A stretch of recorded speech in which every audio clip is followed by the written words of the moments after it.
Adventures of Sam Spade, Detective. Brought to you by Wildroot Cream Oil Hair Tonic, the non-alcoholic hair tonic that contains lanolin. Wildroot Cream Oil. Again and again, the choice of men who put good grooming first.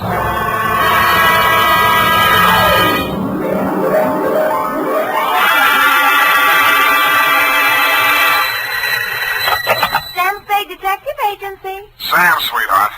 Any calls? Only one, Sam. Lieutenant Dundee of Homicide. He wants you to drop around so they can get your formal statement. No hurry, not now.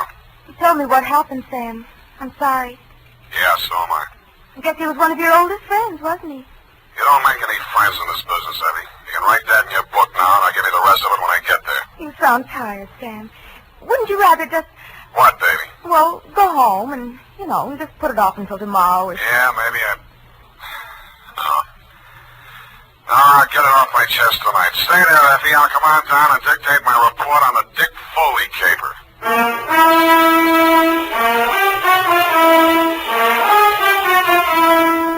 Dashiell Hammett, America's leading detective fiction writer and creator of Sam Spade, the hard-boiled private eye, and William Spear, radio's outstanding producer-director of mystery and crime drama, join their talents to make your hair stand on end with the adventures of Sam Spade.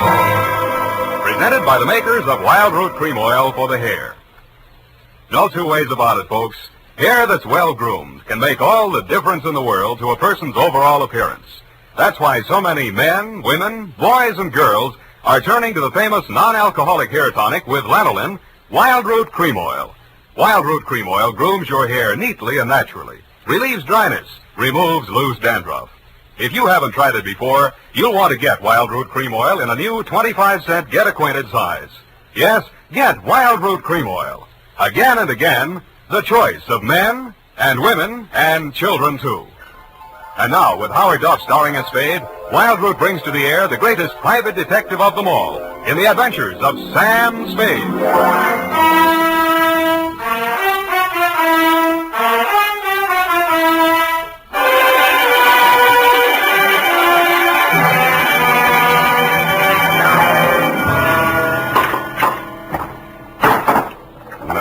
Oh, here, Sam, let me.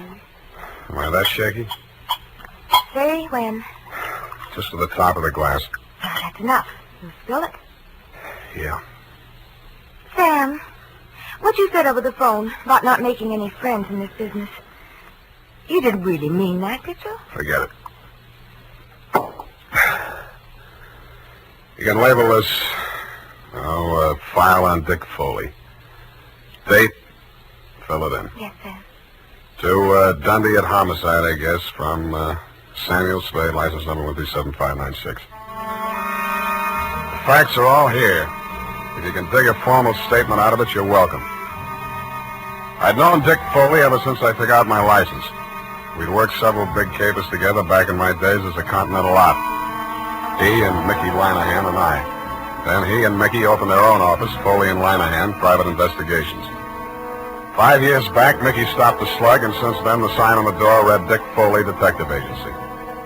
I'd seen Dick maybe 4 or 5 times in the last half a dozen years just to have a drink and chew the fat about the good old days. He never talked about his private life. I assumed he didn't have any. So when I went to his office the day before yesterday in response to his call, I was surprised to find him in a clinch with one of the most beautiful nails I've ever seen. Oh, Sam.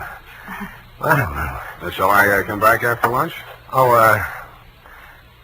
Sam, this is Maxine, my wife. Well, you don't deserve it, but I'm happy for you.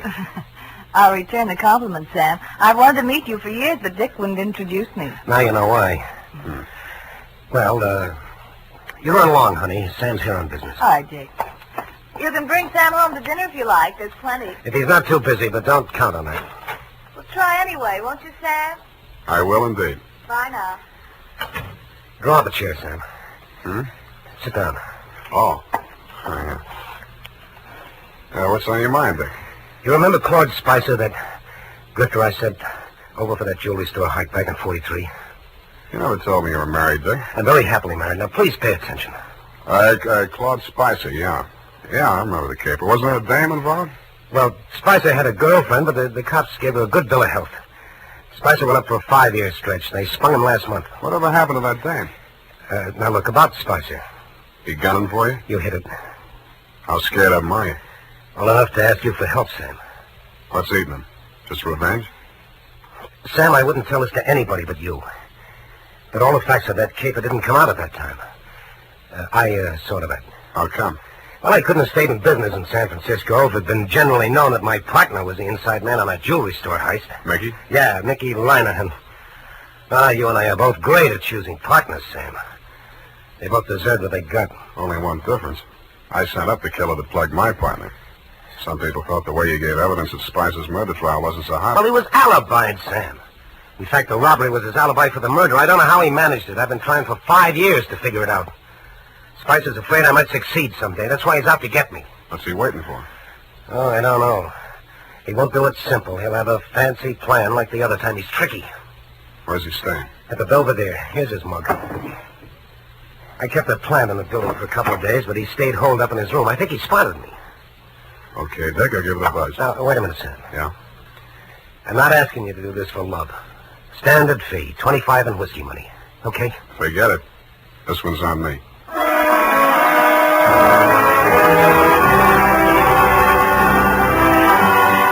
In the elevator on my way out, I studied a picture of Claude Spicer on the old police circular Dick had given me.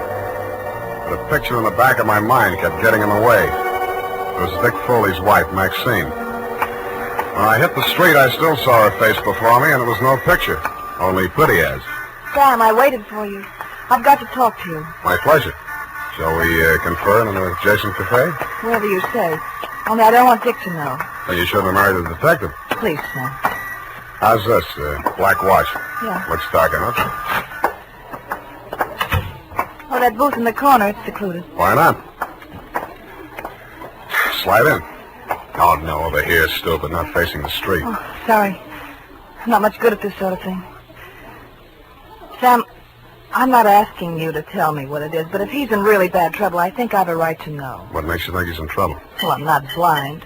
You can't live with a man and not sense it when something goes wrong. I never thought Dick was the type to show it. Oh, he's tried to hide it from me, and I haven't said anything. I thought if he wanted me to know, he'd tell me. It was a wise thought. Hold on to it. Well, I meant to. But then a terrible possibility crossed my mind. Sam, it isn't me, is it? In what way? Well, you know what I mean. He's been away from home nights so much lately, and he questions me so closely about where I go and who I see and so on, and Well, I may as well ask you right out. Did he hire you to check up on me? Then that is it. No. You're not lying to me, Sam. Why should I? Dick says you're almost his oldest friend. He's talked so much about you. And he must have told you I don't do that type of work. Why do you keep looking at me? Sorry, trying to place you, Maxine. I keep thinking I've seen you someplace before. Oh, it must have been my picture. I was an actress. Yeah. Picture. Yeah, maybe that was it. Why do you say it like that? Like what? As if you were angry with me. Because I just got the caption on the picture. Well, Sam, wait! Come back! Yes, I had.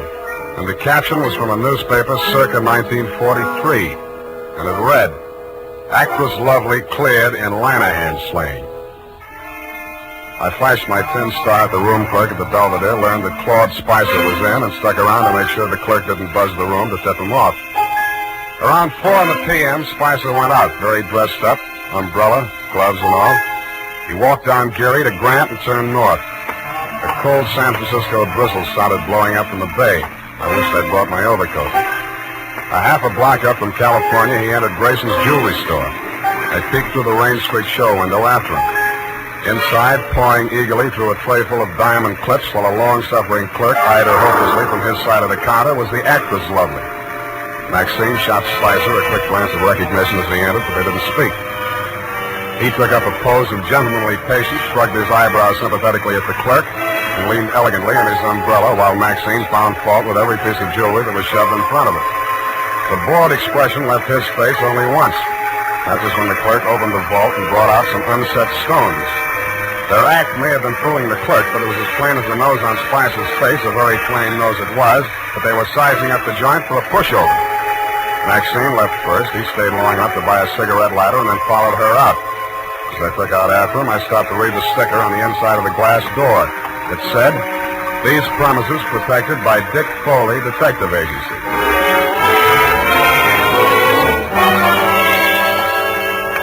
Maxine was waiting for him at the corner. I grabbed up a Chinese newspaper and used it to listen behind, but I needn't have bothered.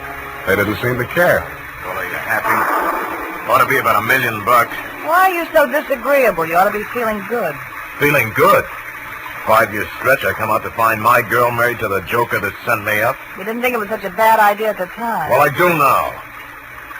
Well, after tonight, we'll go east, you and me together, baby. He'll catch up with us wherever we go. Oh, you should live so long. How do you mean that? Just like it sounds, baby. Bye. Oh, don't leave. I'm gonna get some sleep. I'll need a clear head. Claude, I don't want to be alone. Oh. Not even tonight? I don't want to be alone. See you later, honey. Bye-bye.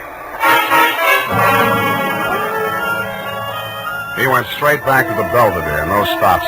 Picked up his key at the desk, no messages, took the elevator to the 8th floor. Let himself into room 809, hung out the Do Not Disturb sign, closed and locked the door behind him. I kept a plan on it till around midnight. Then I lifted the Do Not Disturb card from the doorknob and wedged it into the crack of the door. It was a crafty move, and I had just finished doing it craftily when the door opened again in my face. Huh? Boy, what are you doing here? Nothing, sir. I'm making a survey. What? I'm from the Trotter Pole. It's like the Gallup Poll, but we're not in so much of a hurry. Yeah? Just kindly answer this question. As a Democrat, do you believe... Do we, huh? I picked up the Do Not Disturb card and wedged it back into the crack of his door. As any house dick knows, except, of course, Tiny Stover, the night paper at the Belvedere, if anybody opens the door like that, the card will fall out, and somebody will always hang it on the knob. Another thing Tiny doesn't know is never to draw to an inside straight. We played 9 different kinds of poker until 5 a.m. when I thought I'd go up and have another look. All was quiet on the 8th floor. From the elevator bank, I could see room 809. The morning paper was shoved under his door, and my Do Not Disturb sign was apparently where I had planted it. I tiptoed up to make sure. Huh? Boy, what do you want? Me? The paper boy, sir. Your morning paper. You get around. Well. Good news in the paper, sir? Interesting. Jewelry store heist up on Grant Avenue. Oh, yes, sir. Our paper only covers... What? I grabbed the paper from under 805. It was the headline I could have expected if Spicer had left his room without my knowing it. Grayson's Jewelry Store, the shop he and Maxine had cased that afternoon, had been taken for an estimated $1 million in uncut gems. But Spicer's door hadn't been opened, and there was no other exit. I sat down and thought. And what I thought of was that sticker on the front door of Grayson's said, "These premises protected by Dick Foley Detective Agency."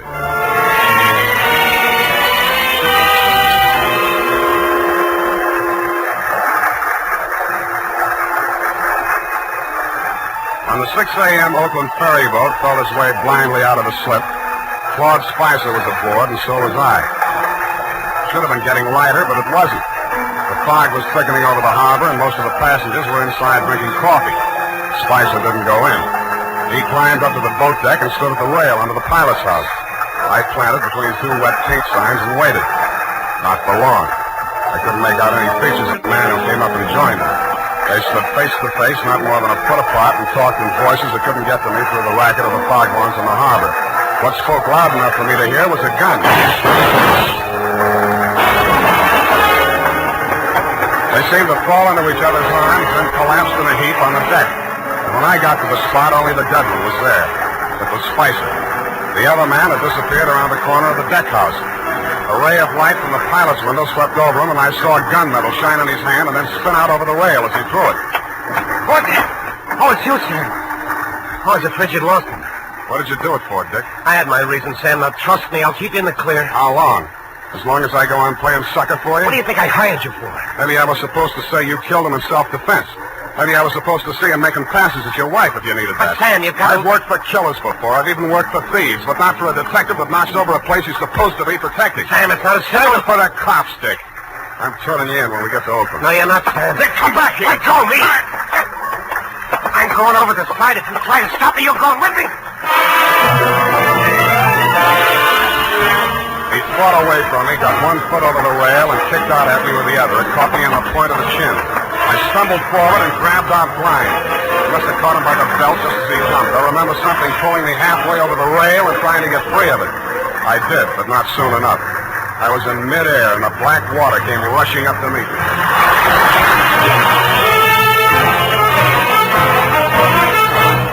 The makers of Wild Root Cream Oil are presenting the weekly Sunday adventure of Dashiell Hammett's famous private detective, Sam Spade.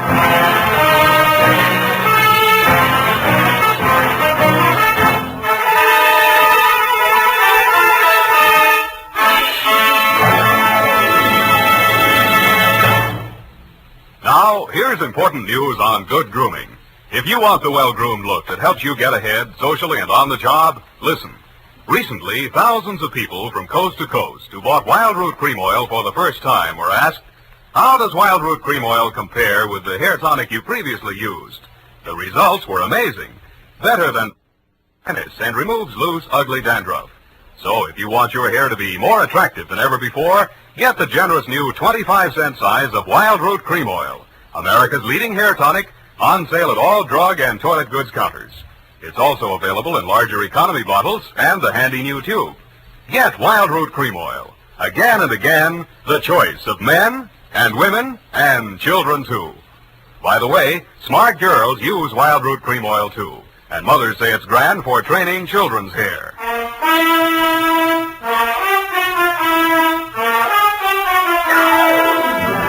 And now, back to the Dick Foley caper. Tonight's adventure with Sam Spade.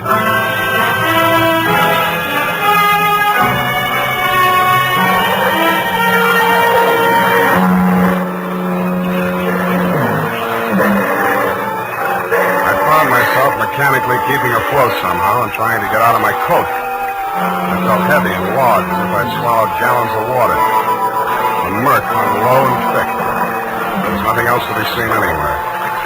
I swallowed what felt like several more gallons before I got rid of the coat.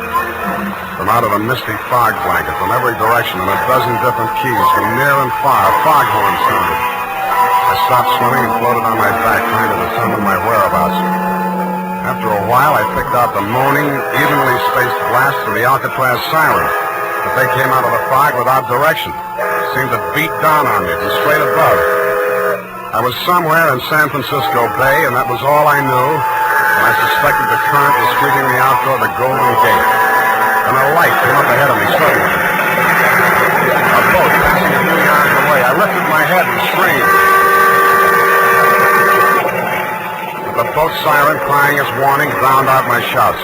Went on past, and the fog closed in behind it. Then I heard a new sound. Seagulls. I swam towards it, and it seemed to get lighter. Part of it was the dawn light beginning to cut through the fog blanket. But there was also a strange-looking man standing on the water and waving a green lantern back and forth. I yelled at him to wait for me, and the seagull got off his hat and flew away. When I got closer, I saw it was not a man, but only a buoy, channel type. I used all the strength I had left to drag myself up on the base of it and let it rock me to sleep.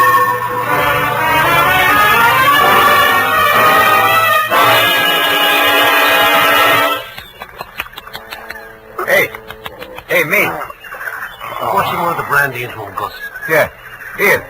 Get some of this down.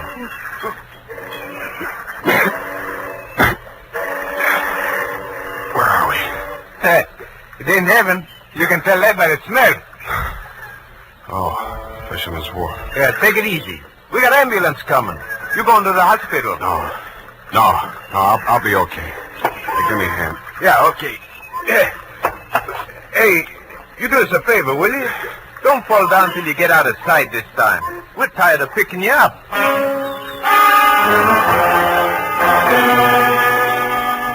I thanked the two kindly old fisher folk for their interest in my welfare, trotted up the pier, fell into a taxi, and went home. While I soaked out some of my aches and pains and chills, I did some stewing about the caper so far and stewed up enough anger to carry me through to the finish. I checked the Coast Guard for news of Dick Foley. They told Foley. They told me his body hadn't been recovered yet. I got dressed and went over to his office. The cops hadn't been there. I went through the file cabinet. And what I found under Foley private had me so interested that I didn't hear Maxine come in until she closed the door. What are you looking for? You, baby. I'm for you. Sam. Come here. Oh, Sam. Nice.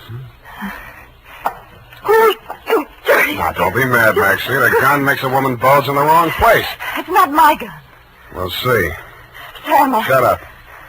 Now, starting with the rap Spicer went up for, the same pattern. The way you worked this one tells me how you worked it the first time. You get something on a private detective. The first time, 5 years ago, it was Dick's partner, Mickey Lanahan. I don't know what Spicer had on him, but I do know he forced Dick to knock over Grayson's jewelry store last night. I won't listen to you. Okay, I'll talk to myself. I'm not saying you killed Mickey Lanahan, but Dick did frame an alibi for you, didn't he? Didn't he? Oh, you're hurting me. Good. Try spending a night swimming around in circles in the middle of the harbor sometime. See how you like that. All right, it's true. Dick did help me out of that old jam. I'm not ashamed of it. I'm proud our love was that important to him. No, Spicer. That same old double-cross, only this time I'm standing where Dick did 5 years ago. Dick was set up as a patsy the same way Mickey Lanahan was, but he got smart and pulled the trigger first. Stop it. Stop it. Where did that hurt? You fool. I love Dick. Yeah. I loved him. That's something you can't understand, but it happens that way, no matter what people are. You sound as if you really mean that. But you're a little late, aren't you? He's not dead, I'm sure he isn't. If he's not, he's really in trouble. What do you mean by that? I found something here in the files that Dick left, just in case Spicer got to him first. What is it? A confession to Mickey Lanahan's murder. That's impossible. Were you there? What are you going to do with it? Turn it over to the police. But if he's still alive... It still counts, unless he shows and revokes it, but I don't think he will. Why? Because I won't back up a self-defense plea on the Spicer shooting. But you were Dick's friend. You were his friend. I wouldn't ask him to do it for me. Then what can I do for him? I'll do anything at all. Well, if he stays away, he's as good as dead. If he comes back, you'll get a jury trial. And if there are more men than women in the panel, he'd probably be acquitted on your testimony alone. Do you really think he might have a chance? For the jury, there's always a chance. Well, where is he? How can I get word to him? Well, if he's not fish food by now, there's one sure way of smoking him out. Something I can do. Nobody else. Oh, please, tell me anything. Sign a confession of your own. Confession? Not Mickey Lanahan's murder or anything they might nail you for. Swear that you shot Spicer. What? Now, you can always renege. Make both of you look good, sacrificing for each other. How about it? All right. Tell me what to write. I did. She signed it. I had Effie dispatch it to all the papers and news services, and then I brought it down to the hall. Naturally, you didn't believe a word of her confession, Dundee, but when I took you aside and explained my stratagem, you endorsed it heartily and had her booked. She pressed my hand and thanked me. The look of resignation on her face was so real it was hard to believe she was faking. When she turned her back to follow the matron down the corridor, I saw why. On the back of her coat, there was a smear of white paint. I remembered the wet paint signs on the Oakland ferry boat. Dick Foley gave himself up an hour after her confession hit the street. Screamed and yelled at everybody in Homicide, trying to convince them that Maxine was innocent and he should take the full rap. But I'm afraid I queered that when we confronted him with the autopsy surgeon's report. He tried to bluff even then when he read it. Pellet A ended right side between third and fourth ribs, penetrated left lung. Pellet B, pleural membrane, side wound punctured. Well, so what, Sam? All three on the right side, angling up, you see? No! I don't know why. You even saw me on that boat. You saw me throw the gun over Oh, it. cut it out, Dick. What I saw was in the dark. But you two men were facing each other directly. If I were going to drop a man fast at close range, face to face like that, I would not put the gun in my left hand, twist it around, straining my wrist in the process, and pull the trigger with my thumb. Unless I were left-handed, double-jointed, and a trickier shot than you are. I'd blast him straight through the middle. All right. All right, yes, it was Maxine. Yeah. Well, that's good. Maybe you can get cured now. Why don't you open up some more? Let me put it down like it was business. All right, sir. Number one, Maxine killed your partner, Mickey Lanahan, 5 years ago. Probable motive to eliminate him and send Spicer up for it. Yeah, she didn't figure on Spicer being smart enough to confess to the robbery, and that alibied him for the murder. Two, You perjured yourself to clear Maxine of the murder. Motive? To prevent the truth about your partner from coming out, and Maxine. It was motive enough for anything. Cut it out, will you? Sorry. 3. Spicer forced you to team up with him in the jewelry heist. How? Well, he threatened to make a full confession as accessory to Mickey's killing. That would have put the whole works on Maxine and leave him in the clear. Yeah. Can't be tried twice for the same crime. 4. You decided to rub out Spicer whether you could beat the raffinate and clear the books once and for all. So you pretended to play along with him, told Maxine to do the same, and called me in as umpire. Yeah. Sam, I'm sorry. Why couldn't you lay off Maxine? Why did you have to...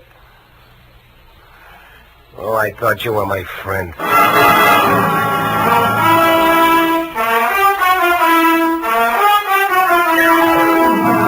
And that's about it. Period. End of friendship. Oh. You mean the confession that you tricked her into making turned out to... That's it, Effie. Oh. What'll happen to him? Hmm? What about Dick Foley? Dick? Oh, they got him on a number of things, I suppose. They take some time out of him. But I think you'll be an okay guy again. With her out of the way. With her out of the way. Sam? Go and type it up, will you? It's late. I want to get out of here.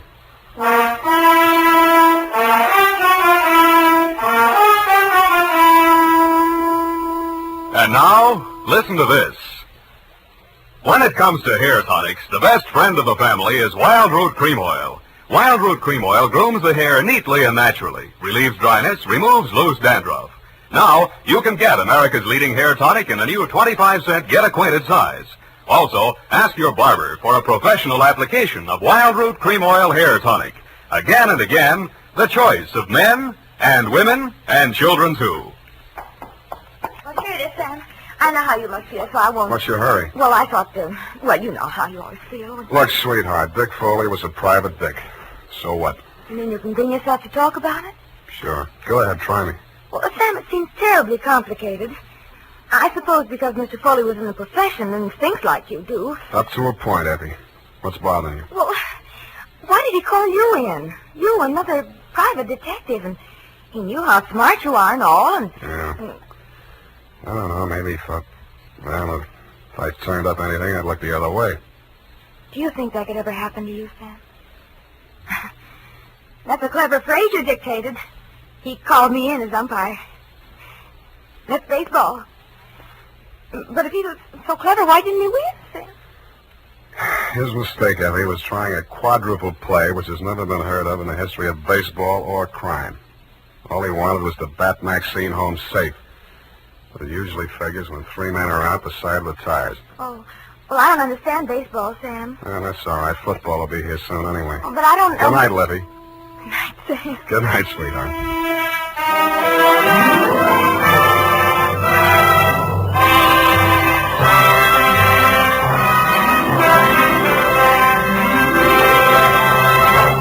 The Adventures of Sam Spade, Dashiell Hammett's famous private detective, are produced and directed by William Spear.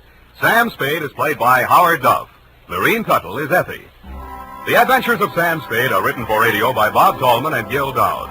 Musical direction by Lud Gluskin, with score composed by Renee Garrigang. Join us again next Sunday when author Dashiell Hammett and producer William Spear join forces for another adventure with Sam Spade. Brought to you by Wild Root Cream Oil. Again and again, the choice of men who put good grooming first.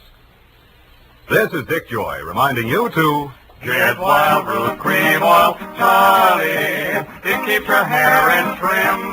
You say it's not alcoholic, Charlie. It's made with soothing lanolin. You better get Wild Root Cream Oil, Charlie. Start using it today. You'll find that you will have a tough time, Charlie. Keeping all the gals away. Hiya, Baldy. Get Wild Root right away. This is CBS, the Columbia Broadcasting System.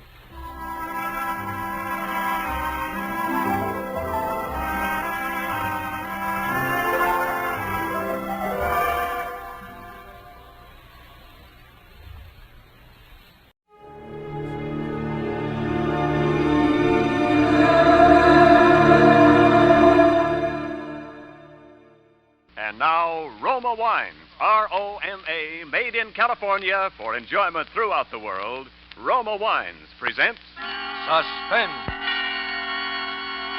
Tonight, Roma Wines bring you Mr. John Lund as star of A Plain Case of Murder, a suspense play produced, edited, and directed for Roma Wines by William Spear. Suspense, radio's outstanding theater of thrills, is presented for your enjoyment by Roma Wines. That's R-O-M-A, Roma Wines. Those excellent California wines that can add so much pleasantness to the way you live, to your happiness in entertaining guests, to your enjoyment of everyday meals. Yes, right now, a glassful would be very pleasant, as Roma Wines bring you the young actor who has just made such an auspicious screen debut in the Paramount picture To Each His Own. John Lund appears as Randy, with Kathy Lewis as Marion, in tonight's tale of Suspense. How are you feeling now, Judson? Lousy. You the doctor? That's right. Who are those other two guys? They're from the district attorney's office. Huh. Suppose I might have known. First thing I opened my eyes, I'd see those vultures hovering around. I suppose right, all right. Gonna tell us about it? Why should I? Just to keep the record straight and save us a lot of trouble. And you've got nothing to lose. How do you figure that? Because they're gonna carry you out of here with a sheet over your face before morning. Is that right, Doc? Afraid that's right. Okay. Take this down, Scotty. Gotcha. You can call it a plain case of murder. Spelled P-L-A-N-E. I make joke. Get it? Yeah. Very, very funny.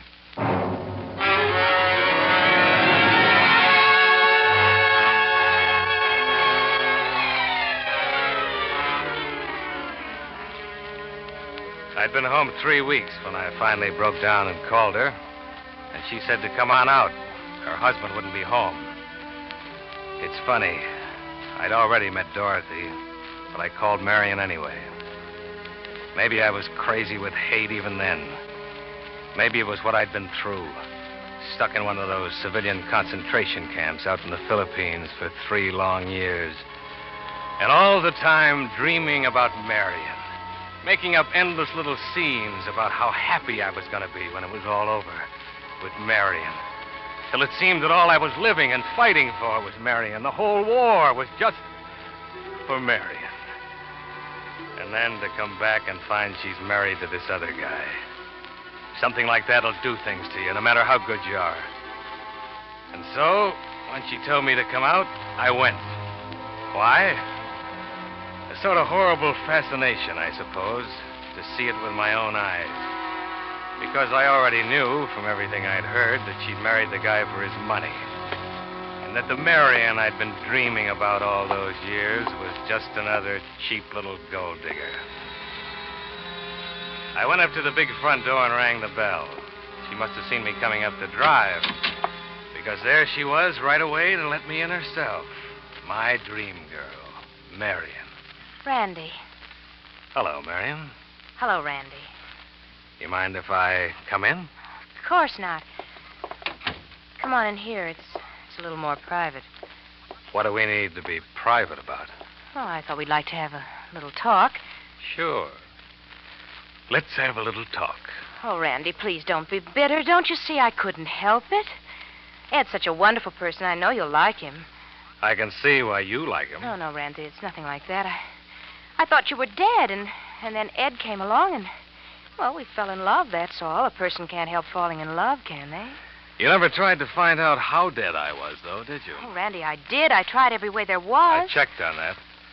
There's no record that you ever tried. But I did. I swear I did. Okay, skip it. It's really a lovely place you've got here. Yes, isn't it? You can see the property better from over here. Ed owns all this part of the valley, clear over to those trees. You can see him up against the mountain, you see? You see him? Uh-huh. What's he do with it all? Oh, nothing much. You see, Ed's real business is cattle. Of course, this isn't cattle country. He's visiting one of his cattle ranches now. Oh. He away quite a lot? Yes. Randy, tell me about you. I saw in the papers the big welcome they gave you and all you'd done out there. It must have been awful. Wasn't fun. Well, What are you doing now? Well, in a way, you know, a thing like that almost pays off. Pays off? Uh-huh. All that hero business. You know, I was out there for a commercial aircraft company, selling private planes to sugar growers and gold miners and so on. Yes. Well, the first thing that happens is that the company makes me vice president in charge of sales. $75,000 a year. $75,000? Uh-huh. And then the movies want to do my life story. And they discover that I've got such great executive ability, they make me a part-time producer. Another $50,000. Then, of course, a percentage of the picture and the story price itself will come to, about another $250,000. Why, Randy. And then, through contacts in the aircraft business, I run into some guys in the oil game, and that pays off. I don't know. I figure I'll be able to retire in 3 or 4 years with a cool $1 million. Oh, make more, of course, if I wanted to stick to it. But why be a hog? Why, Randy, that's wonderful. I never dreamed. Right then and there, I knew I had her. I don't know what had made me tell her all those lies to begin with. Just for the satisfaction of watching her show her hand and jump at it, I guess. But now I knew I had her. And as she talked, as I saw that greedy gleam coming into her eyes, I began to know what I was going to do about it. Well, Randy Judson, a big, rich, famous man. Oh, I'm so happy for you, Randy. They're even talking about running me for governor. Yeah. Funny things fate does. Well, Marion, I've got to run along. Oh, Randy, must you? Yeah. There's a new field we think is coming in today. Net $1 million a year if it does. Oh, well, all right. I'll walk you to the door. All right, thanks. Well, goodbye, Marion. Randy. What? Don't you want to kiss me goodbye? You know I do, Marion. Oh, Randy. Randy, seeing you again, I'm afraid I made a terrible mistake. Yes, Marion.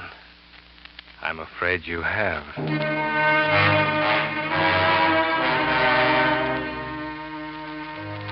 I was pretty sure after that all I had to do was wait. There was some truth in what I told her. About 2%. I had been a salesman for a commercial aircraft company, and I still was. And I had a little money, enough to look the part of the big executive when I was around Marion anyway. And, of course, it had to be secret, not only because of Dorothy and of Marion's husband, but because of what I had figured out for later. But as the weeks went by, I saw her, all right. I saw a lot of her and waited. And I didn't have to wait too long. Oh, Randy, I love you so much. I know you do, baby. Randy, what are we going to do? I don't know, Marion. Well, there must be something we can do. Divorce? Oh, he'd never give me a divorce, you know that. Never. Yeah. It's just one of those things, I guess. Well, Randy, I can't go on like this. Something's got to happen. Nothing's going to happen, Marion. It could. What could? Something, anything. Just so I could be free and be with you. There's only one thing that would do us any good. Things like that do happen. If somebody makes them happen. You want to kill him? Randy, I know it's terrible. I just know it's wicked to even think of such a thing. But you do. Yes. What's stopping you? Oh, I'm afraid. Alone. You mean you want to kill him, but you want me to help you to kill him? Yes. Yes. Yes!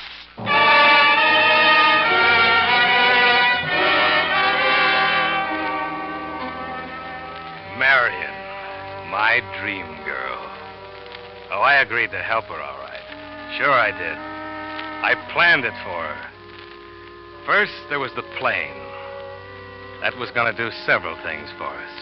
And, of course, my being an aircraft salesman made it easy. Marion suddenly became interested in aviation. She began reading about it, hanging around the airports. Then she started taking lessons. She learned fast, too, I'll say that for her. Soloed in 6 hours and had her license in 10. All this time, I stayed out of the picture and just waited. And went out with Dorothy once in a while. This was the build-up. It lasted about 6 weeks until I got her call and went out there. My name is Judson, Mr. Dunham. Oh, how do you do? I've certainly been hearing a lot about your product lately. Oh, by the way, this is my wife. Mrs. Dunham? How do you do, Mr. Judson? Oh, my, she really is a beauty. It's a two-place job, you see. Plenty of room in the fuselage for baggage. Uh-huh. 150 horsepower engine, variable prop. She'll cruise at nearly 150, and yet her landing speed isn't much more than 45. And, of course, she has flaps for low-speed landing. Uh-huh. I'm really sincere when I say that you can't match her anywhere near in the price field. Well, I don't know much about it, but if that's what Marion wants... Oh, Ed, you're a darling. Well, that's the way we like to make a sale. How about a little spin? Oh, I don't know. Oh, go on, Ed. You gotta begin sometime. Just Come around on. the field. Oh, by the way, you've got practically a perfect natural landing field here. Yeah. Have to put up a hangar, I suppose. Ah, that won't run you much. Climb in. Well, I'll wait right here for you, dear. There you are. You keep out of the way now, Marion. I will. Oh, by the way, before I take you up, here's a release you have to sign. Just a formality. Oh? There's 3 copies. One for me as the pilot, one for the company, and one for the Bureau of Civilian Aeronautics. Uh-huh. Where do I sign? Oh, anywhere at the bottom there. Uh-huh. Okay. That's fine. Thank you, Mr. Dunham.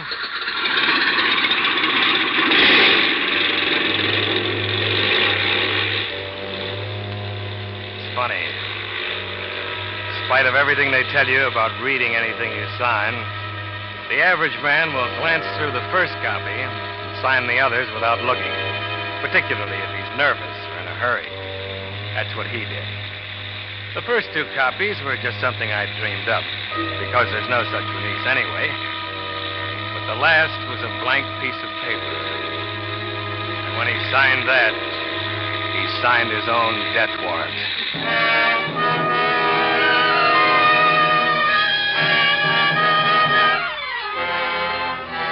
For Suspense, Roma Wines are bringing you John Lund with Kathy Lewis in A Plain Case of Murder, a radio play by Robert L. Richards. Roma Wine's presentation tonight in radio's outstanding theater of thrills, Suspense.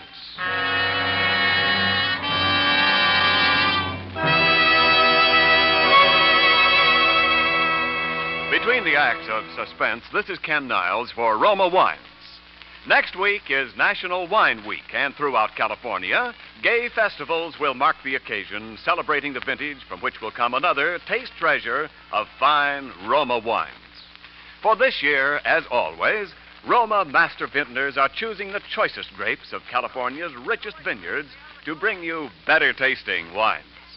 With unmatched skill and the world's finest winemaking resources, Roma vintners patiently, unhurriedly guide this vast grape treasure to tempting taste perfection. Then, along with Roma wines of years before, this abundance of taste richness awaits selection from the world's greatest wine reserves for your pleasure. The result is finer taste, always in every Roma California wine, be it sherry, port, muscatel, burgundy, or sauterne. That's why more Americans enjoy Roma than any other wine. Let Roma wine add pleasantness and good taste to your living. Tomorrow, enjoy Roma, R-O-M-A, Roma wine, largest selling wine in all history. And now Roma Wines bring back to our Hollywood soundstage John Lund as Randy Judson, with Kathy Lewis as Marion Dunham in A Plain Case of Murder, a tale well calculated to keep you in suspense.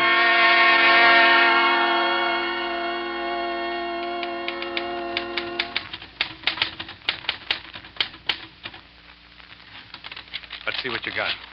Here. To whom it may concern, I can give no reason for what I am about to do, and I pray to heaven the reason will never come to light. But it is the only way.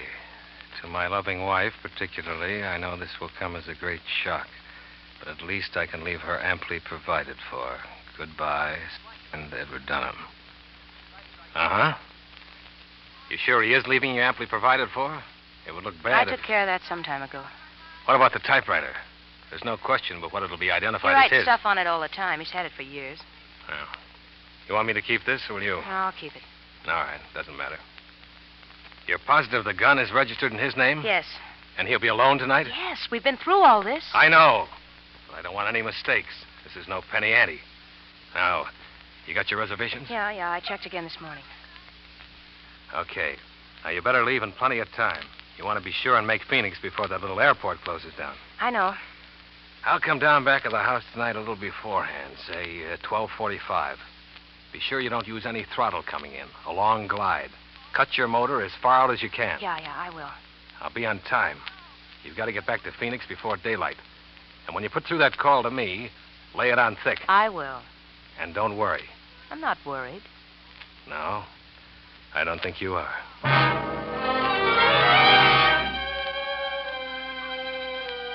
The wheels were moving.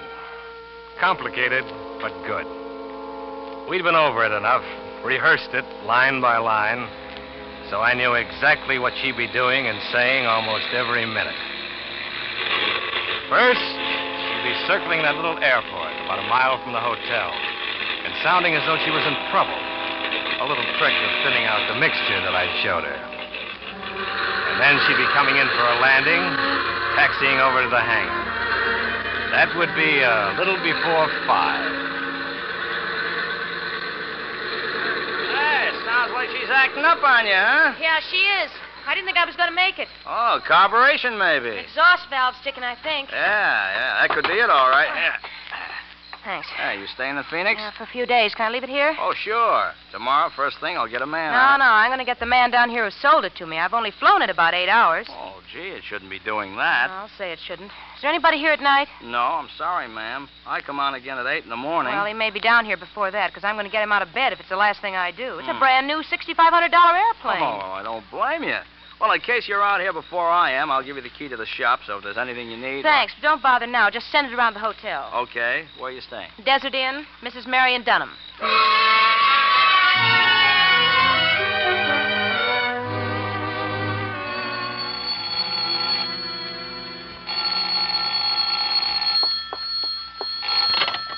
Hello. This is the hotel operator, Mrs. Dunham. I have your call to Los Angeles now. Oh, yes, thank you. Go ahead, Los Angeles.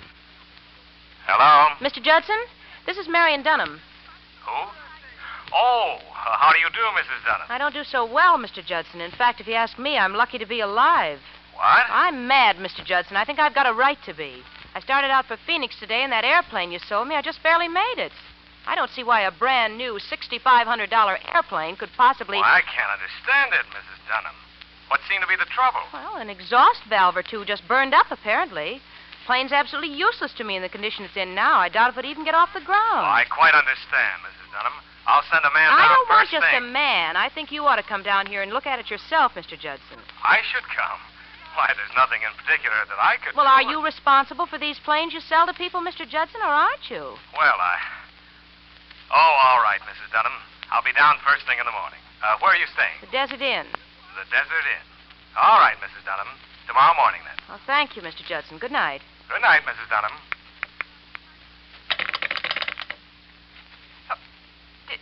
Did you get your call to Los Angeles, Mrs. Dunham? Yes, thank you. But is the doctor on his way up here? Oh, never mind. That must be him. Thank you. Come in. Mrs. Dunham? Yes, come in, Doctor.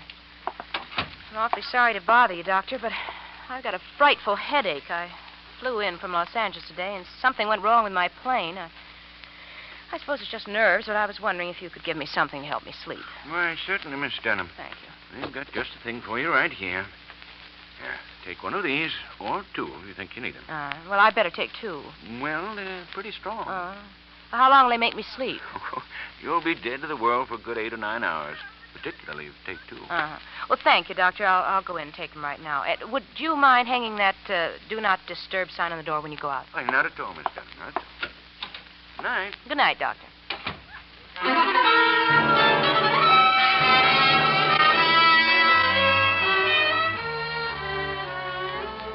I was at the field back of our house a little ahead of time. And I had a little bottle of chloroform in my pocket. Oh, the plan was all right. Like I say, it was perfect. But it was just a little bit too perfect for Marion. Because when they found her lying there beside the corpse, every one of those little steps she'd taken to give herself an alibi would prove that she'd planned it. Premeditated. Murder in the first degree. They'd say it went wrong only because her husband managed to knock her cold before he died. The suicide note? There wouldn't be any. I'd see to that. And I'd even be a witness against her. Because instead of flying down to Phoenix with a couple of burned valves in my pocket to support her alibi, I'd fly down there and find there wasn't any plane or any Marion. And when she started that last walk to the gas chamber, maybe she'd begin to realize what I'd been through. My dream girl. I knew she'd sneaked out of the hotel a good 2 hours ago. And sure enough, I heard the motor. Then I heard her cut it. Then she was gliding in. And then we were walking together over towards the darkened house. Yes, everything went all right. What's the matter with you? You haven't spoken a civil word to me yet. Oh, I'm just nervous, I guess. You got your key? Yes, I got it. Be quiet now. It's dark. I got a flashlight. No. Knock something over. Shh. Who's there? It woke him. Who is it? I'll have to go to him and stall him somehow. All right. Get in there. Get into the closet. Quick. Okay. It's me, Ed. Oh, what in the world are you doing, Bob? Well, I thought I was going to have a little time. It seemed like an hour that I was in there, straining to hear and not being able to. She'd done it. I heard her running down the hall. She'd done it. I had my hand on the doorknob and was just about to step out when there was a click, and the knob wouldn't turn. Marion! Marion! Marion! That was the front door. I was locked in and she was gone.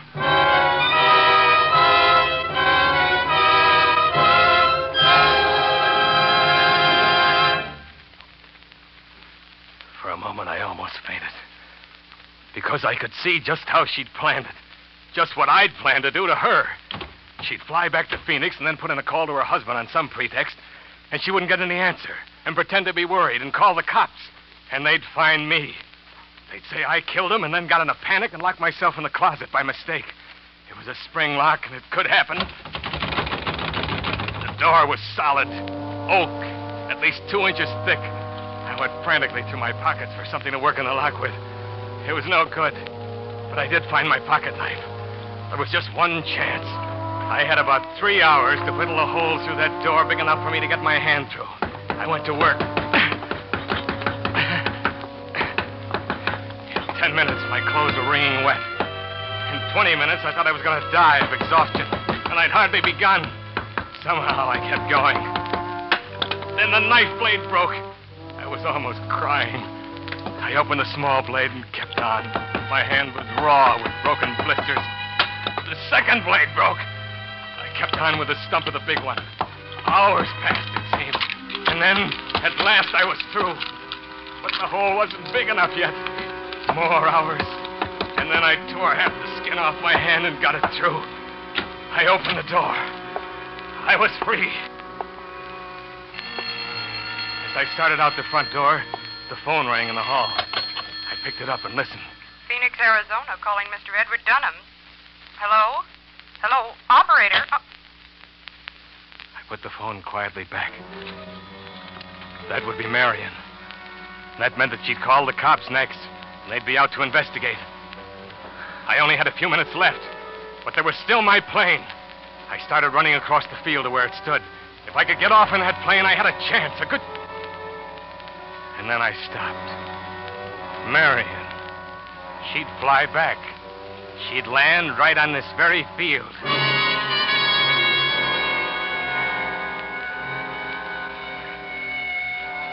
Sure enough, in about 20 minutes, the cops came. Then more cops. From Homicide, I suppose. They prowled all over the place, but they didn't find me.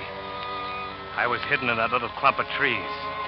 And pretty soon, they went away. And I waited. 3 hours more. Then I heard it. Marion's plane.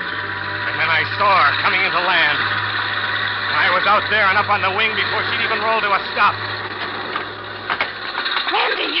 The double cross, huh? You're a fine one to talk. You and your Dorothy. I suppose you thought I didn't know about her, that you got engaged to her the very day that you were going to frame me, weren't you? Well, I beat you to it and you'll die. Do you hear me? You'll die.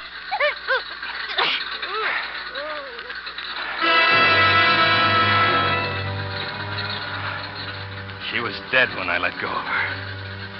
My dream girl. Well, I had to get out of there. The cops had seen her land, and they must have seen me, too, because they were running out on the field and began shooting as I took off. But something was wrong. Maybe Marion had even figured on this. I don't know. I remember fighting to pull it up, and then those trees coming at me. And the crash, and the fire.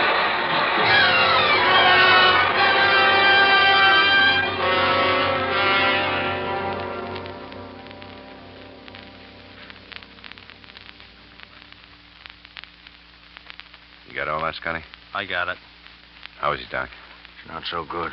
Here, Judson. Sign here. Sure. I'll sign. Hurry up. Sign it.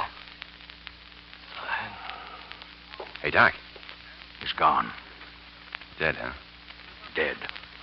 Fine thing. I got a confession and no one to sign it. What's the difference? You got witnesses. Yeah. Plain case of murder. Spelled Plane.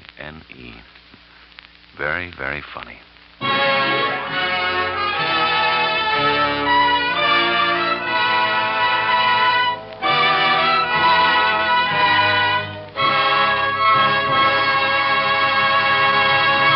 Suspense.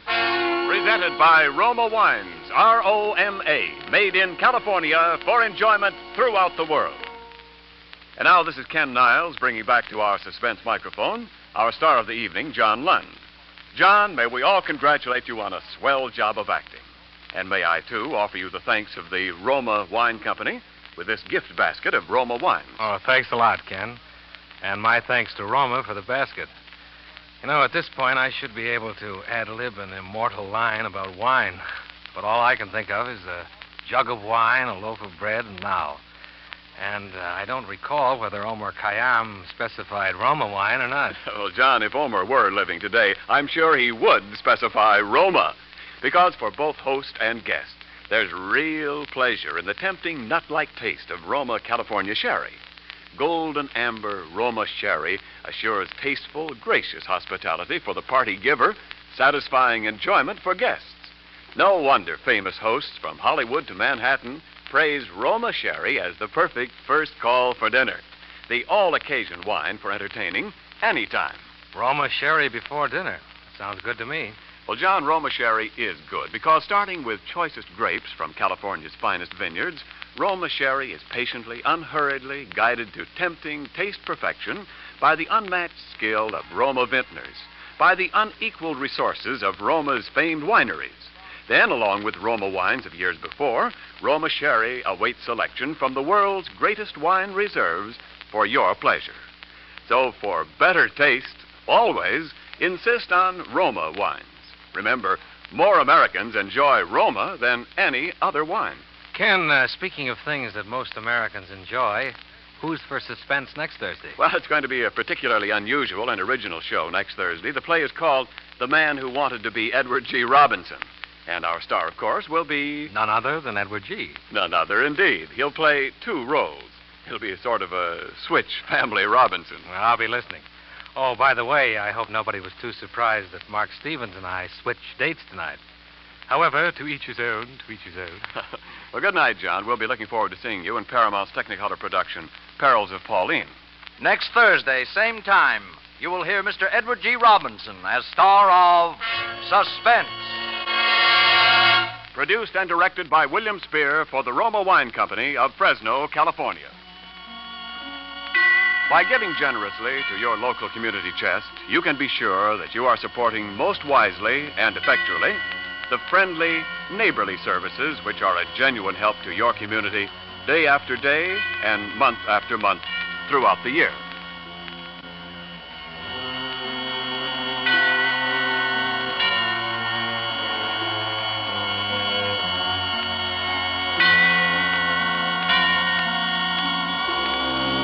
This is CBS, the Columbia Broadcasting System.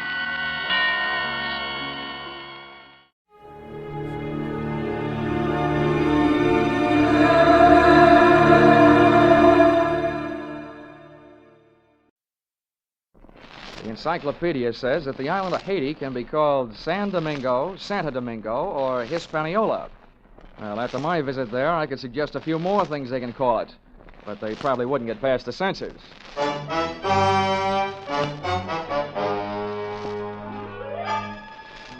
This is another in the adventures of America's fabulous freelance insurance investigator, Johnny Dollar. At insurance investigation, Johnny Dollar is only an expert. At making out his expense account, he's an absolute genius.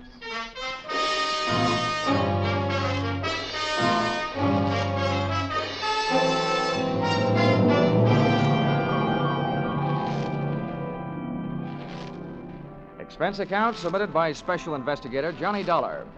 To Home Office, American Federated Life Insurance Company, Hartford, Connecticut. Attention, Harvard Huntington, General Manager. The following is an accounting of my expenditures during my assignment in Port-au-Prince, Haiti. Or, the nights may be black down there, but the magic is blacker. Expense account, item 1, $15 for a pair of tickets to see the show Detective Story at the Hudson Theater, New York, which I never got a chance to use since I was sitting in the living room of your Hartford home promptly at curtain time. I want to thank you for coming out here. Why, that's all right, sir. Sorry to break into your evening like this, but since I have, I'll get right to the point. Fine. Perhaps you've heard of the Gordon family here in Hartford. Well, what I see of the society page is while I'm flipping back to the sports section. But I've noticed the name. Diamond-studded, aren't they? Yes, immensely wealthy. Pillars of society, and surprisingly, quite a proper family. Oh. It is all but one of the sons, Ralph. He's a heavy drinker, complete waster, ne'er-do-well. A blot on the old escutcheon, eh? Yes. Continually getting into one scrape or another. Now he's done it again. I take it that you're not worried about Ralph the man, but about Ralph the policyholder. Well, to put it bluntly, yes. I don't think it's unethical for a company to protect its interests. In this case, the policy is in the amount of $150,000. Payable to his death to charity or to his wife if he's married. Oh, that's quite a piece of paper. Yes, to be quite candid, I rue the day it was issued. But the point is this. Ralph Gordon, at last report, is dying aboard his yacht at Port-au-Prince, Haiti. Oh, you don't need me, Mr. Huntington. You need the Mayo Clinic. Dollar? Yeah? I hesitate to even mention this in the presence of a sane man, but from everything we can learn, young Gordon is not dying from any known malady. He's dying as a result of a... Well, it's pure nonsense. He's supposed to be dying as the result of a voodoo curse. Now, anyone with any sense... Now, wait a minute. Where'd you get your information? From his older brother, Thomas. He's a doctor. He's down there in Haiti with Ralph. I want you to go down and debunk this thing, Dollar. Find out what's wrong. Why, any sane man knows there's no such... voodoo. You don't believe in it, do you? No. Not unless I see it working.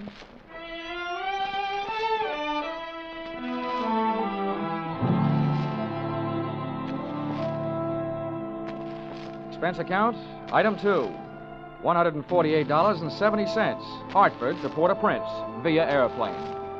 Expense account, item 3, $32.50, tropical clothes. They didn't fit me, but they fit the weather.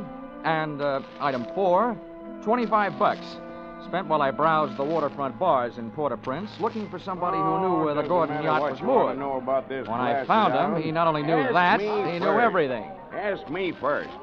My name's Cap Reagan, and I've been here since before repeal. Give up my citizenship, I did.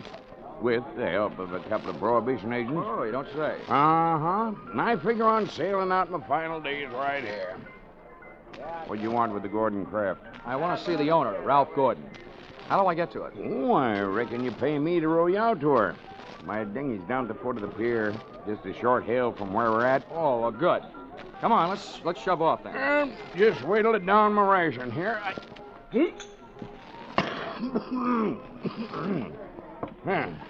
That'll put me shipshape. What'd you say you wanted with that schooner? You figuring on buying her? Thanks for the compliment, pal. Listen, if I bought a boat today, it would have to be a surplus life raft. Now, I told you I want to talk to Gordon. Friendly visit or other kind? I'm beginning to see how you know so much about this island. Well, never question, never learn. Remember that, Sonny? Yeah. Yeah, this way. Veer off to starboard.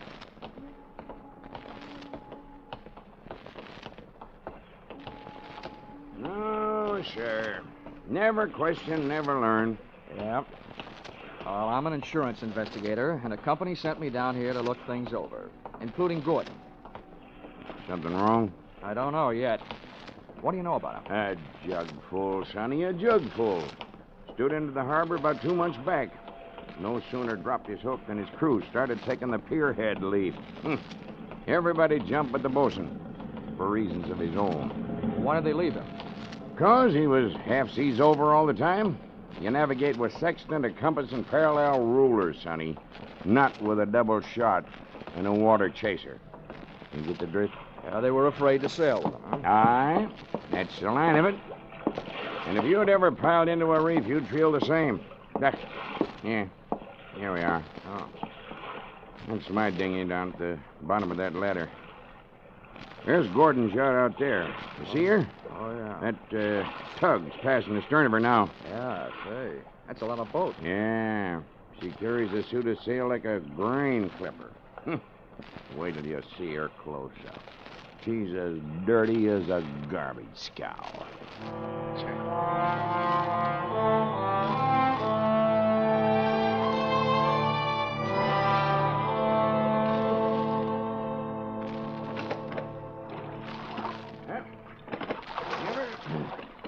Give her a hail now, Sonny. They're close enough. Hey! Anybody aboard? Hey, aboard the yacht! Anybody home? Yes? What do you want?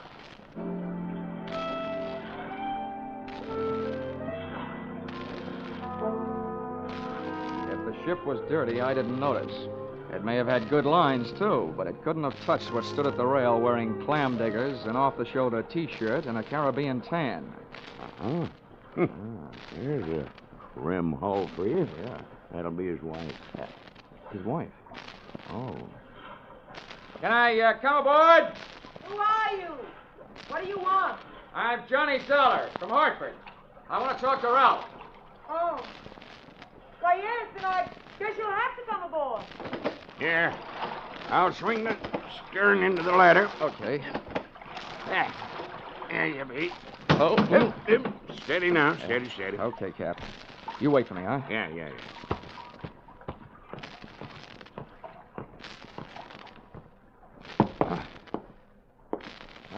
Well, how are things in Ralphie's old hometown? Cold. But not as cold as this reception. Don't let it throw you. What is this, a friendly drop-in? Business? Or just plain snooping? If it's the last, I'm Edwina. The wife they haven't heard about at home. Congratulations. Now I know why you like to wear your shoulders bare. The better to keep a chip on them. If you're through being sharp, I'll let you hear what's left of my husband. Come on, through here. Okay.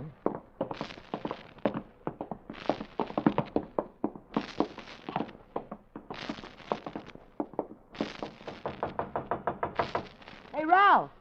Ralph, you've got a visitor from Hartford. Get away from this cabin, you dirty little gold digger, and take your visitor with you. Wine's all gone. Why don't they send another case of wine? There you are, chum. He's got the door locked. It'll stay that way till he runs out of wine. You heard enough? Yeah. Enough to know how you acquired your charming attitude. Forget it. I walked into it with my eyes wide open. Let's get back out on deck. The light's better for throwing bobs at each other. Yeah, sure. Sounds like fun.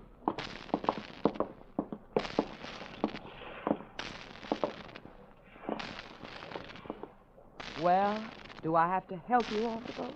Not until you help me by answering some questions. I'm an insurance investigator, and I was sent down here by the company that holds a policy on your husband's life. What should I do, Finch? The story they got was that Ralph was dying from some kind of a voodoo curse. They don't believe it, and neither do I. Why not? That might be true. Huh? Well, some old dame. They call her Maria Lascelles. She came out to the boat. She yelled some things at him, and when Ralphie threw a bottle at her, she swore she'd put a curse on him.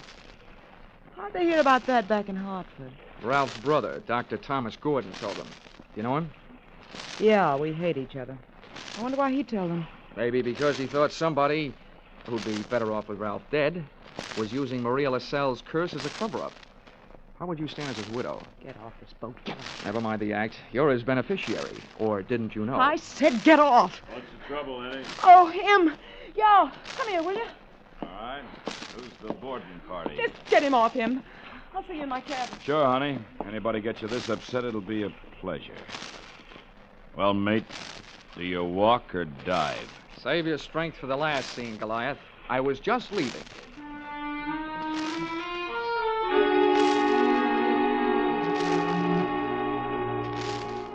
Expense account, item 5, $3. Paid to Cap Reagan as water taxi fare.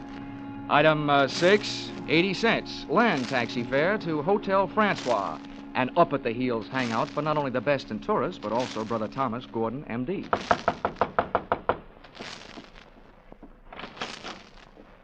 Yes? I'm Johnny Dollar, Dr. Gordon, from Hartford. Oh, yes, Dollar. I've been expecting you. They wired me you were coming down. Come in. Thank you. Well, please make yourself comfortable. Could I offer you something? Nothing but some brotherly advice. Why, certainly. You know, I feel like a stupid fool for not being able to handle this thing myself. So, now that you're here, you call on me for anything. Have you seen Ralph? I tried to, but he locked himself in his cabin.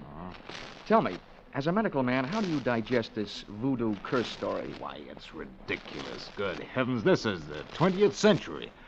I do think that science doesn't know everything it would like to know about voodoo and black magic.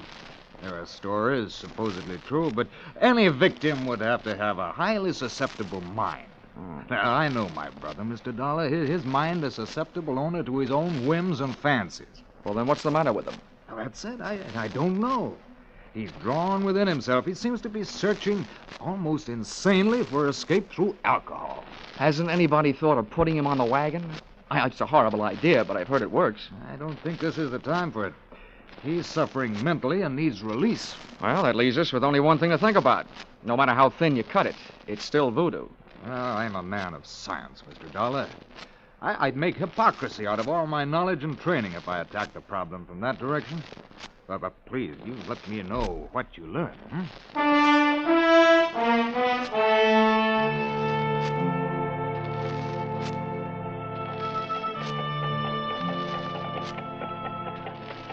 Expense account, item 7, $4. Rental of horse and cart in which my walking tourist guide, Cap Reagan, and I jolted out of town in search of Maria LaSalle. Something made me feel like I was riding my last mile in a tumbril en route to the guillotine. The moonlight was fighting a losing battle against an army of storm clouds that were sweeping in. And then to make it worse, I heard a drum.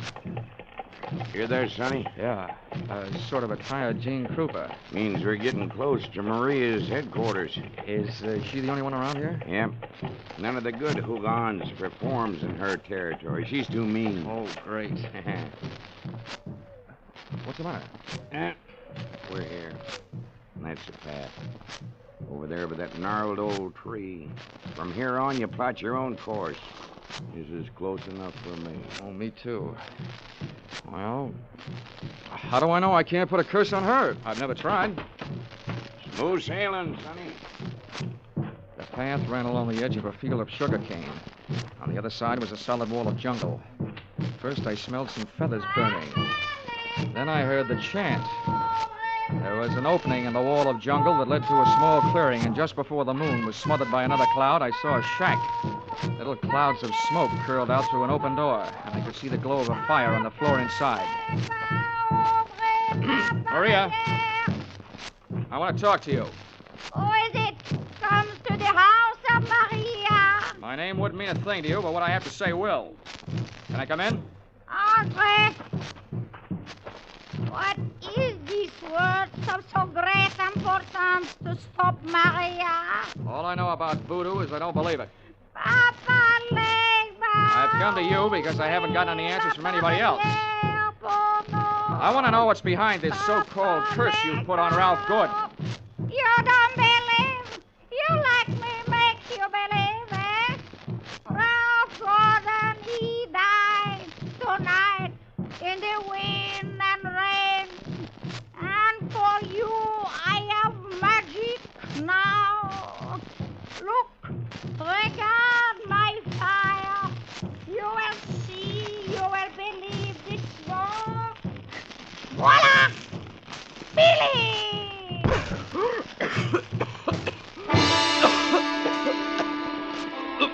I couldn't see what she'd thrown to the fire. She'd reached behind her for it.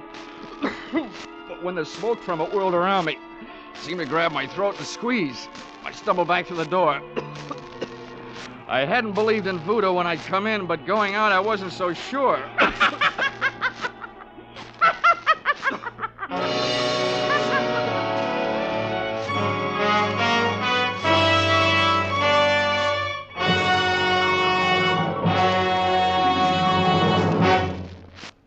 In just a moment, we'll return to the second act of Johnny Dollar. But first, the two Orange Bowl teams, Santa Clara and Kentucky, will be honored by Vaughn Monroe and his CBS Caravan tonight.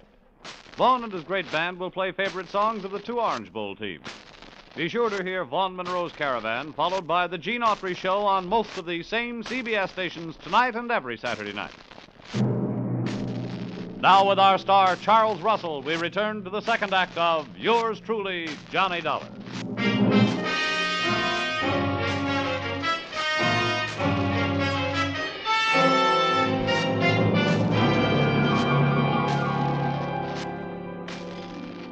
My throat burned. My eyes were looking at each other. My lungs felt like a pair of deflated footballs. And the blood in my head was pounding a better and louder rhythm than that drum. I staggered around the heavy jungle air, and when I could breathe again, I gulped in enough to lift the Graf Zeppelin. By that time, I was cool enough to get hot, in anger.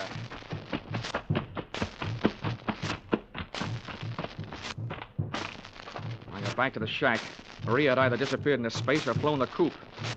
The atmosphere was not quite deadly. I crossed over to where she had been squatting. She hadn't left much of what she'd smoked me out with, but she'd left enough to swing things back from the world of black magic into the world of logic. A few shreds of photographic film on the dirt floor.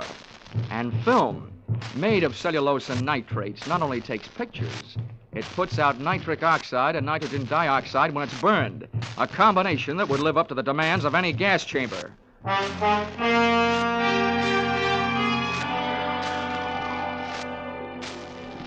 captain rowed me out to the Gordon yacht. This time I boarded without a hail. Ralph was still in a bad mood as I started to pass his cabin. Why don't they send the wine? Empty! Empty! His antics inside the cabin sounded interesting, but not half as interesting as the conversation coming from Edwina's cabin. Dear Edwina, the little wife they didn't know about at home. I'm telling you, we can't go on with this. Well, it's tough. You having to change your heart. Well, that's what happened. Not so sure that makes any difference.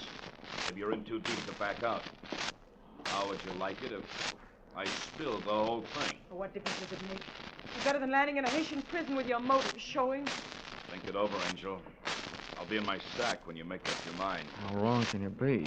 See you later, hon.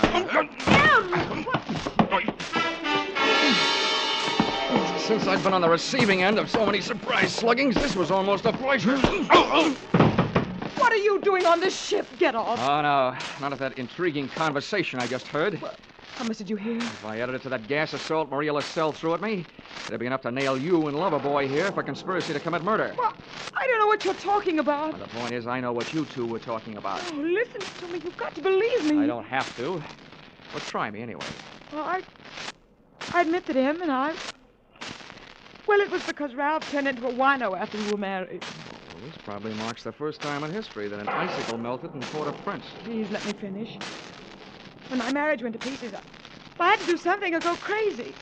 See, Ralph drinking up all the champagne on the island was just more than I could take. I was going to divorce him and leave with him, but we weren't going to murder him. Chapter 1 has so many holes in it, it would have been printed by a punch press. You don't worry about landing in prison with your motive showing when all you're planning is divorce. Oh, yes, you do when people are waiting for your husband to die under mysterious circumstances. That's why I was trying to make him go away. If Ralph died, who'd look any farther than the erring wife? Can you lock this cabin from the outside? Yeah? What are you going to do? You're not going to lock me in? No, just your playmate. You're coming with me. Where? To Maria LaSalle's. I want to catch your reaction when she sees you. You don't believe me. No. With $150,000 at stake, I don't even believe myself.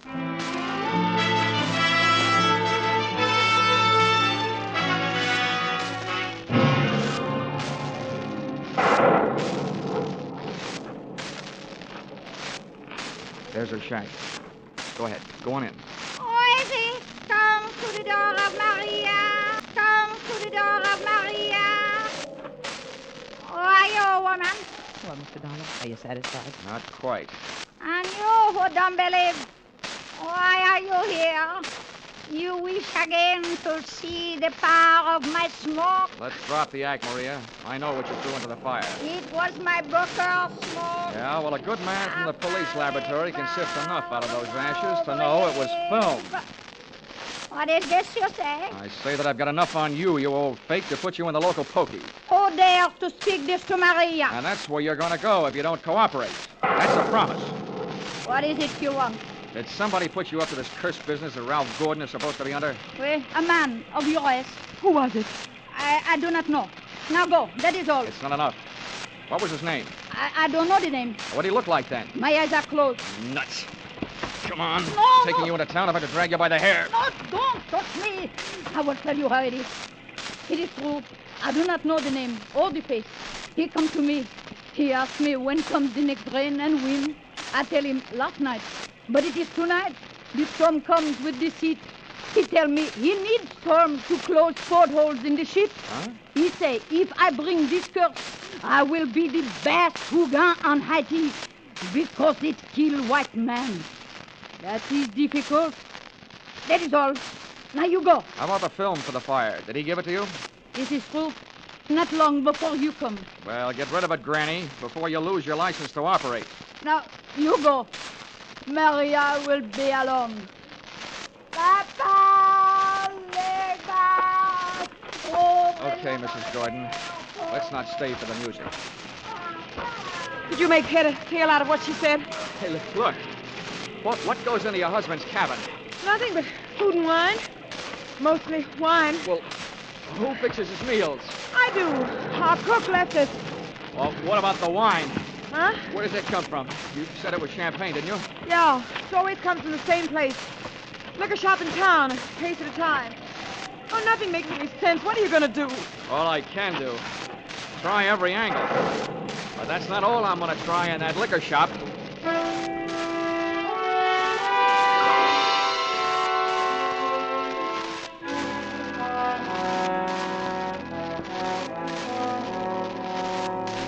Expense account, item 8, $4.50. 2 quarts of rum, the purchase of which helped loosen the tongue of the proprietor who had been supplying Ralph Gordon's champagne. Much wine. A case at a time, packed in dry ice. There is And no the doubt. words that poured out weren't exactly intoxicating, but they sent me staggering to the nearest phone.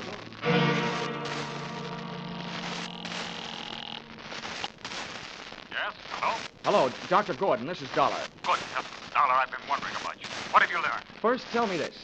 What would happen to a man if he was in a ship's cabin on a stormy night with all the portholes closed and there was a lot of dry ice in there with him? What was that? A small room, no ventilation, a lot of dry ice.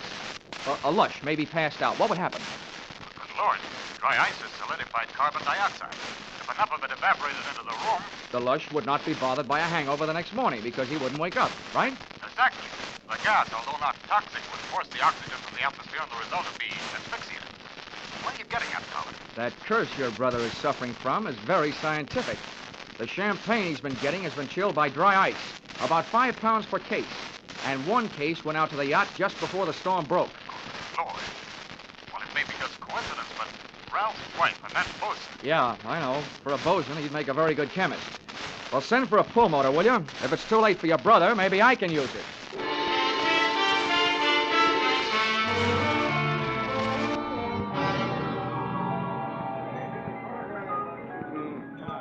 I'm a flying fish sailor. I hail from Hong Kong. Hey, Cap. Blow, Cap. blow. Come on, Cap. Ahoy, Sonny. Send him around, George, from a shipmate and me. This is rum Never mind weather, the round, Sonny. Cap. You gotta row me out to that yacht again. Huh? What do you take me for, a blasted galley sleeve? Come on, My Cap. back is I'm about in a broke hurry. now from all the rowing in this... $20. In this... What'd you say?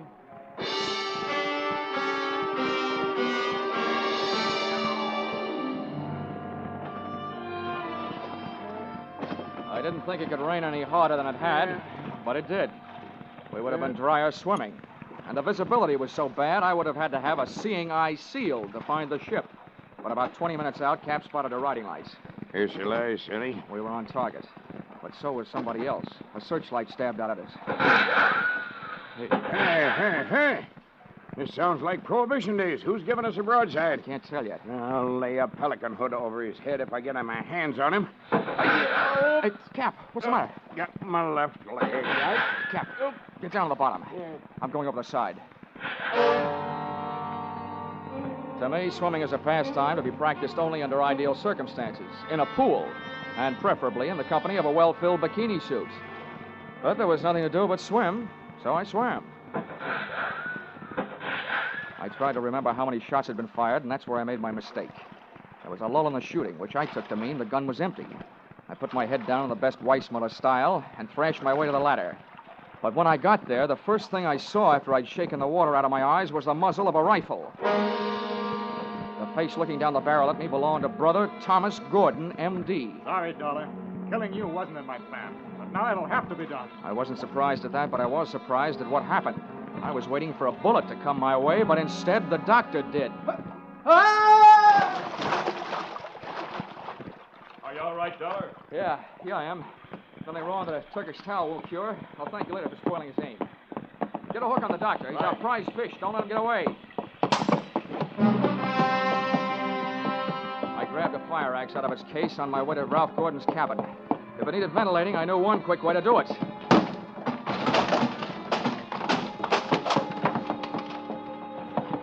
I didn't check for oxygen. I took a deep breath, held it, and went in. The cabin was littered with wine bottles, and in one corner, in an open case, was the dry ice that was in the process of cooling Gordon off for good. He was stretched out on his bunk. I hefted him to my shoulder, used the last of my breath getting him out of there.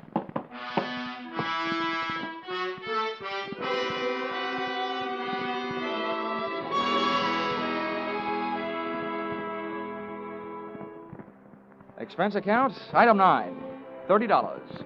Cover charge at a hospital where I put the revived Gordon under the care of a doctor, not his brother, who happened to be resting in a jail cell at the time. His motive hadn't been the insurance money. He figured to gain quite a chunk as the only heir to the Gordon fortune, if he could have taken care of Brother Ralph. Item 10, same as item 9. Same hospital where they patched up Cap Riggin. Item 11, $148.70. Return trip to Hartford. And expense account item 12, $40. An ounce of voodoo perfume for the lovely but sometimes chilly Edwina. Maybe if she tries that kind of magic on her husband, he'll spend less time with a bottle joy and more with her kind. Expense account total, $424.70. Signed, yours, truly, Johnny Dollar.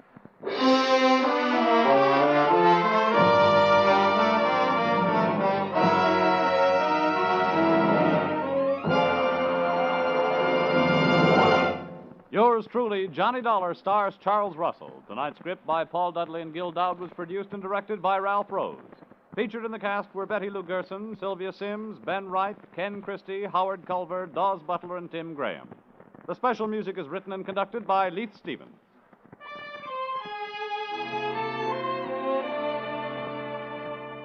Be sure to be with us at the same time next week when another unusual expense account is handed in by Johnny Dollar.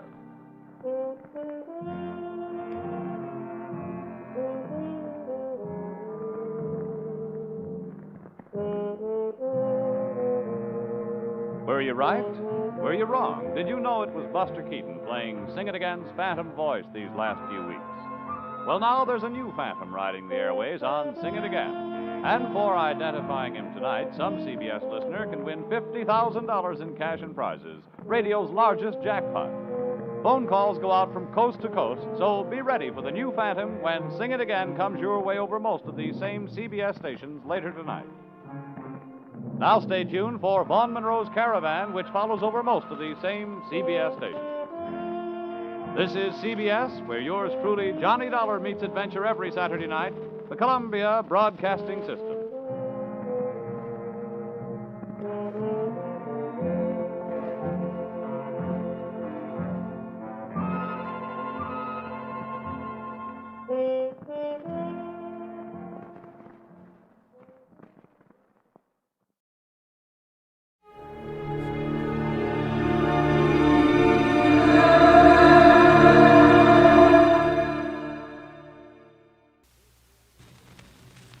Here's another in NBC's great parade of new shows. Ladies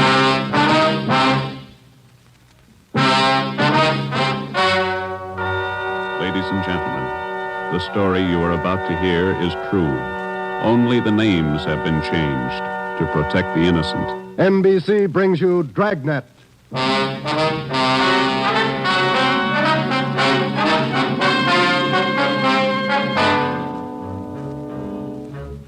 You're a detective sergeant.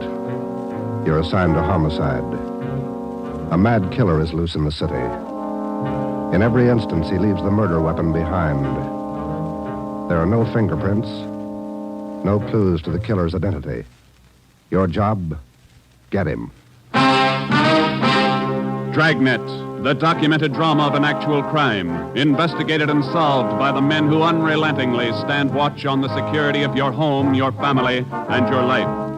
For the next 30 minutes, in cooperation with the Los Angeles Police Department, you will travel step by step on the side of the law through an actual case from official police files. From beginning to end, from crime to punishment, Dragnet is the story of your police force in action.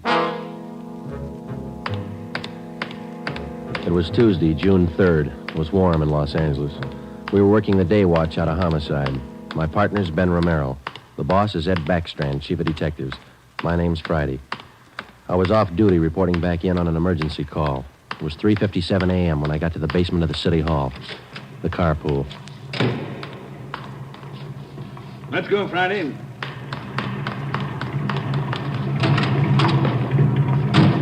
Sorry to call you back in. Couldn't be helped. All right, Ben. Okay, Skipper.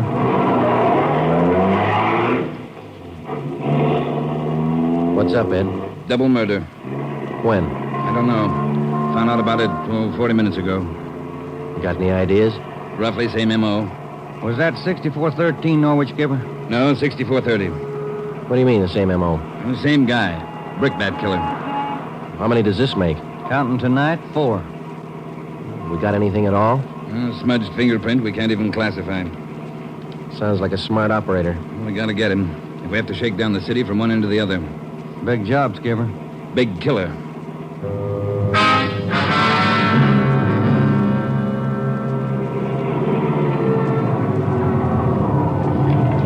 At 4:26 a.m., we pulled up in front of 6430 Norwich Drive, a small group of bungalow apartments facing on an oval-shaped garden court. 2 uniformed officers were stationed at the door to the apartment. Hi, Chief. Hiya, fellas. We went inside. Wellberg from Homicide was waiting for us. This way. In here. Well, there they are. Yeah. Mother, daughter. Joe, on the floor beside the bed. Yeah, a red brick.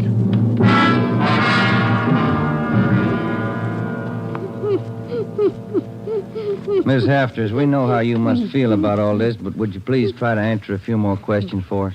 Yes. All right. Poor Margaret. Miss Hafters, how long had you known Mrs. Diaz and her daughter? 9 years. This November they moved next door. I remember it so well. We got along right from the start. And as far as you know, the only close friends the mother and daughter had live right here in the apartment court? Yes. Margaret was a pretty girl, but she was no chaser, no boyfriends. Very close to her mother. The 2 of them very close. Did they keep any amount of valuables in the apartment? Money, jewelry, things like that? Oh, no. Mrs. Diaz and Margaret didn't have much, you know. Very modest income. They both worked. And you can think of no good reason. Oh, no. Oh, poor Margaret. Poor Mrs. Diaz. Lying in there. Shock. It's a terrible shock. Wellberg. Yes, Sergeant. Would you show Ms. Hafters back to her apartment? Sure, Sergeant. Thank you, Miss Hafters. We appreciate it. Yes, thank you. Poor Margaret. Poor Mrs. Diaz. Well, Joe, let's check with Ed. He's back in the bedroom. Dust that over there, will you? You get anything from the neighbors? The usual, Ed. No jealous boyfriends, ex-husbands, nothing like that. Boys find any evidence yet, Skipper? Well, still working on it. You got any theories? Well, we know the killings were all done by the same guy. Mm-hmm. Cuts the same pattern out of the window screen. Cuts the same pattern with a glass cutter out of the window. Reaches in and flips the locks. All right, where's that leave us? And before he gets inside, he makes sure there are only women in the house. That means he probably watches the house for a few days. Yeah. Once he gets inside, he wants only one thing, to kill. He's never taken any valuables. As far as we can tell, he's never searched for any. What kind of a man works like that? I think the guy's kill crazy. Hey, fellas. Yes, Donner? Here's a break. 2 fair prints. 1 thumb, 1 forefinger. What'd you get, Pete? Only got 9 points. Not enough to go into court, but enough to make him. We'll know him when we get him. Yeah. Found the prints on the lens of the old lady's eyeglasses. Probably knocked him off the night table when he went after her. And when he was done, he put him back on the table. Yeah. Had blood on his hands, see? Yeah. That's funny, isn't it? Why would he go to the trouble of picking up the woman's glasses after he killed her? We'll ask him when we find him.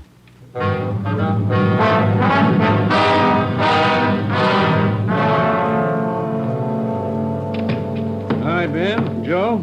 Might have something for you. We can use it, Lee. Hold it just a minute. Yeah. Crime Lab, Jones. Yeah.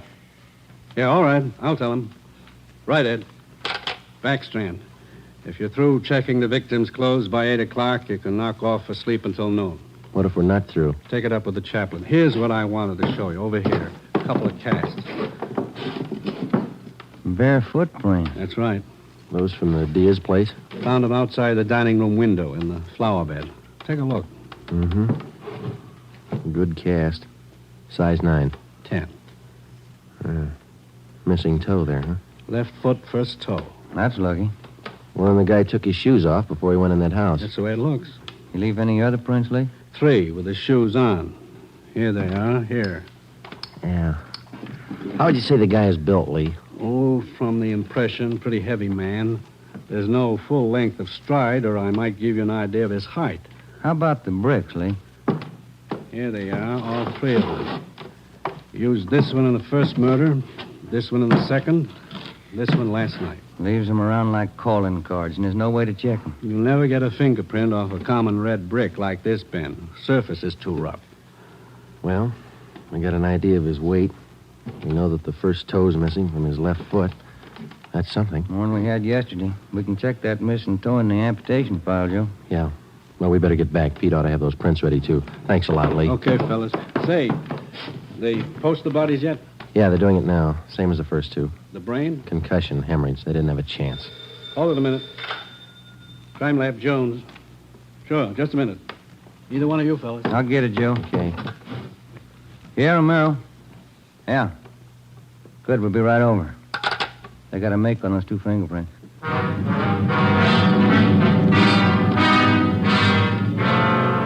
Okay, Joe. Single print file. Made him on the index finger. Let me see, Pete. Take a look, Ben. Yeah. Doesn't look like a killer, does he, Joe?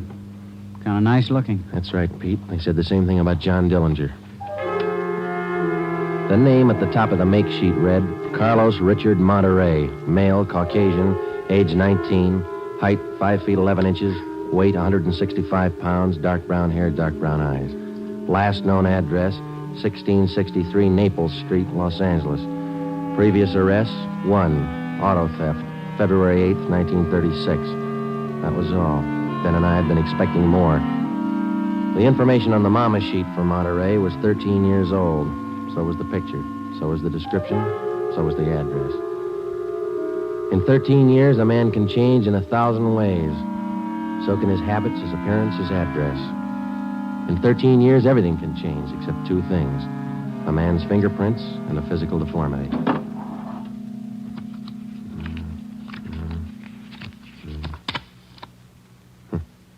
Missing toe on left foot.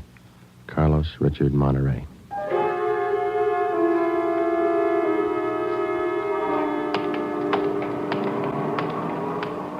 Here it is, Joe.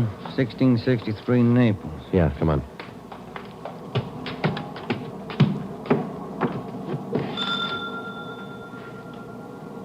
Somebody's coming. Mm-hmm. Yes? What is it? We're police officers. We'd like to ask you a few questions. Oh, yes. Would you like to come in? Thank you, ma'am. Yes? Would you mind telling us your name? Monterey. Isabel Monterey.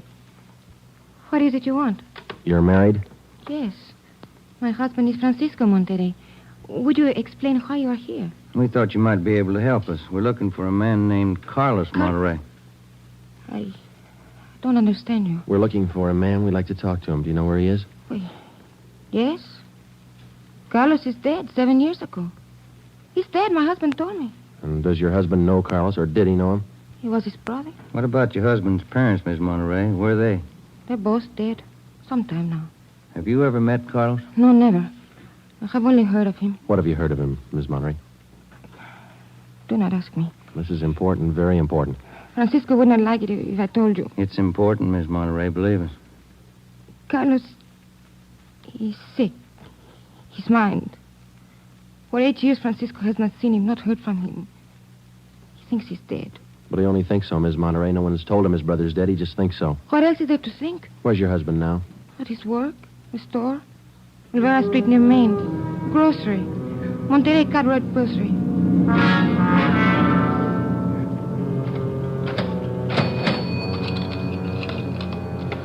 Here's your change.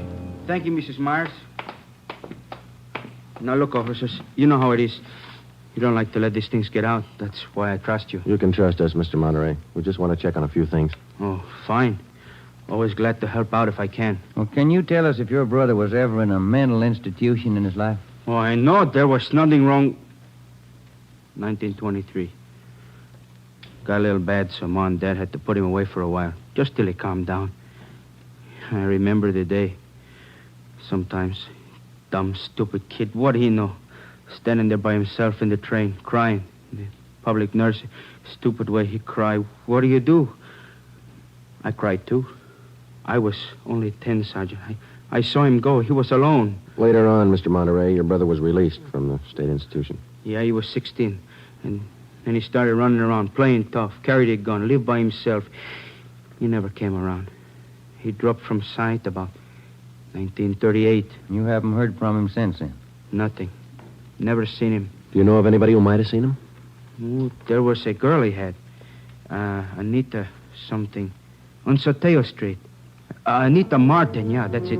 Chateau Street. Maybe she's seen him. Ask her. Maybe she's seen him. Carlos Monterey? Not in a year. Last March he was in. When I was working at the Peacock, down on South Main. He came in, we talked for a while. That was all. And you haven't seen Carlos for the past 2 months or so? I tell you, no. Has he written to you? Has he phoned you? Once, 3 weeks ago, he phoned. Here. He left a message with my girlfriend. But he didn't call back again. Now, that's it. That's all I know. Thank you, Miss Martin. Here's our card. If he does call, well, you'll let us know. Yeah, I'll let you know. You liked Carlos, is that it, Anita? Like him? No, I didn't like him. He was funny, but he was nice. You know, I pitied him. Why did you pity him, Miss Martin? Well, he was a good fellow who was strange. He could smile, you know. He had a nice smile, but you could tell he was never laughing. There was something in his mind. Something... Oh, I don't know.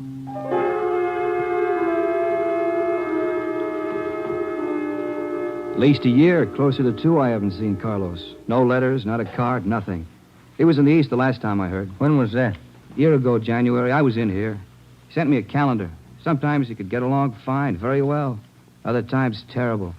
He couldn't keep him down. How'd he manage to stay out of jail that way, Vicente? I don't know. Sometimes he should have been in jail 5 times over. And you say you don't know of anybody who might have a recent picture of Carlos, a snapshot? No. No one I can think of. Okay, Vincenti, here's our card. If you do think of somebody, let us know, will you? It'll help. Sure, glad to. If I hear of anybody. What kind of a day is it outside? Hot? Hot.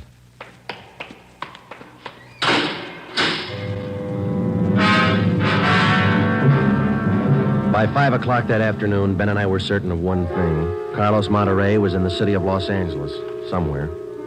We drove back to the office and told Ed Backstrand about our interviews with Monterey's relatives and his friends. Inquiries and requests for further identification and information on him were immediately relayed to the state mental institutions. The 13-year-old picture of Monterey taken from the files was copied and distributed with a note of caution as to the age of the photograph. An APB was sent out. Stakeouts were placed at the home of Monterey's brother, at the brother's store, and at the apartment of Anita Martin. A special detail of 300 men was ordered to join the Dragnet already in operation. The details at the airport and the bus terminals were alerted, as well as the details at the Union Depot and the main post office. By 6 o'clock that night, almost 1,000 men were actively working at the job of tracking down Carlos Monterrey. At 6:30 p.m., Ben and I drew a 4-hour relief period. We drove out to Ben's place, and his wife fixed us some dinner. At 10:30 that night, we reported into the office, picked up Ed Backstrand, and we drove out to join the manhunt. Unit 32R on the corner of South Flower and Loomis, a 390W, KMA 367. Unit 12A, code 1. 66A at 864 Wall Street. See the man about a 507, KMA 367. Unit 42, 5430 East Grand, Apartment 10, 311, KMA 367. We cruised with the Dragnet operation until 5 o'clock that morning. Ben and I took turns driving. Actually, the tremendous job of scouring 500 square miles of city for one man was only beginning. Unless there was an unexpected break, the search for Carlos Monterrey could wear on for weeks. It did. Night after night, the manhunt went on, and day after day. There was no break. 16 days later, on a Sunday night, I went to bed early. I read a while, and then I turned off the lamp and went to sleep.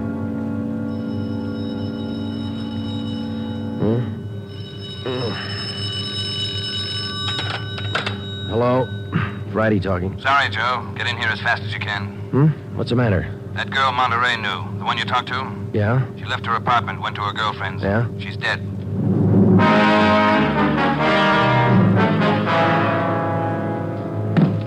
There it is.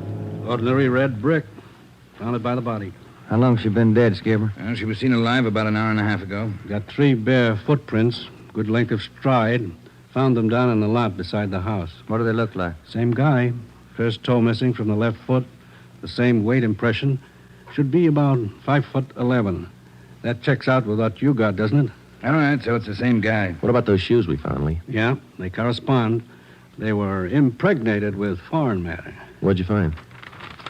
Particles of lettuce leaf, dry onion skin, traces of red cabbage. Maybe a vegetable counter. Maybe. What about the city wholesale market down on Front Street? What about any market in Los Angeles? No, Lee, that wholesale market is big enough to hide anybody. Hundreds of transients work in there. Some of them even sleep there. For a guy like Monterey, it'd be perfect. That's a fair guess. Check it when it opens. They open at 2 a.m. 2:30 now. All right, get back to the office and pick up as many extra men as you need. Get down there right away. Okay, Ed. Now, you know he's a rough one, so watch it. On Monday, June 23rd, at 2 minutes past 3 a.m., we pulled up at the city wholesale produce market. With the exception of 54 police officers in plain clothes who mingled with the buyers and sellers, business went along as usual. The market itself covered almost 3 square blocks in the lower part of the downtown area. It was divided off into hundreds of individual stalls by flimsy wooden partitions. To make the search even tougher, the place was crowded. For the first 45 minutes, we had the men circulate at random through the crowd on the chance that one of them might spot Carlos Monterrey from the 13-year-old picture. It didn't happen. After that, we started a systematic canvass. We talked to the customers, we talked to the managers of the different booths, we gave them Monterey's description, we showed them his picture. Nobody recognized him. We checked the employment records one by one. Not a sign. Sorry, Sergeant. I'd like to help. I've never seen the guy. Okay, Mr. Snyder, thank you. We sure pick the sweet jobs, don't we? Oh, yeah, we could spend a year at this. Oh, Sergeant Friday. Yeah, Kamansky. Did you find something? Guy at the booth over there against the far wall. Thinks he might have hired Monterey a couple of days ago. Come on, Ben. Where? Over there, Sergeant. You showing Monterey's picture? Yeah, he thinks it might be him. Mr. Fresnetti, this is Sergeant Romero, Sergeant Friday. Yes, I told your boy, Sergeant. This fellow Carlos, I hired him to help last Thursday. Big rush for me now, so I hired him. You sure he's the man? In the picture? I think so. A little older, maybe. Oh, but I know faces. He's the man. You looking for him? You say you hired this man last Thursday? That's right. It's a big rush for me now in the morning. I hired him Thursday. He worked Thursday, Friday, Saturday. But he don't show up this morning, so I got no use. Too many men to pick from. He don't show up, I let him go. What kind of work did he do for you? Same as he did for Schiller down there. Heavy work. Moving the stores, cleaning up. What kind of produce does Schiller handle, Mr. Franzenetti? Fancy, very fancy vegetable. Produce does Schiller handle, Mr. Franzenetti? Fancy, very fancy vegetable. Is a choice. New potatoes, expensive red onions. Schiller sells to the big hotels. Does Schiller handle brown onions, Mr. Franzen? Oh, only the best. Big dealer, that Schiller. Sells it to the big hotels. How long has this Carlos been working around the market? Oh, I don't know. It's just like the rest.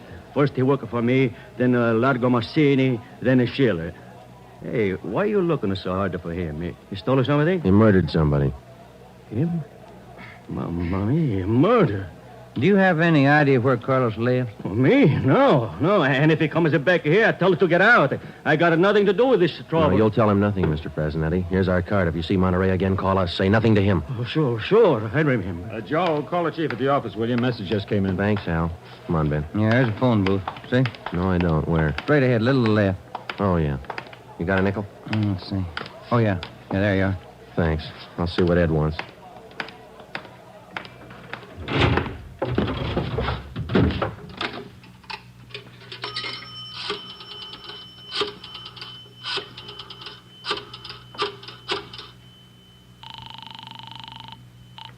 City Hall. 2511. 2511. Chief of Detectives Office, Hannon. Hi, Mike. Ed there? Ed, take it on extension 2, will you? Backstrand talking. Friday, Ed. Move fast on this one, Joe. What's up? Main post office. Carlos Monterey picked up a letter there less than 5 minutes ago.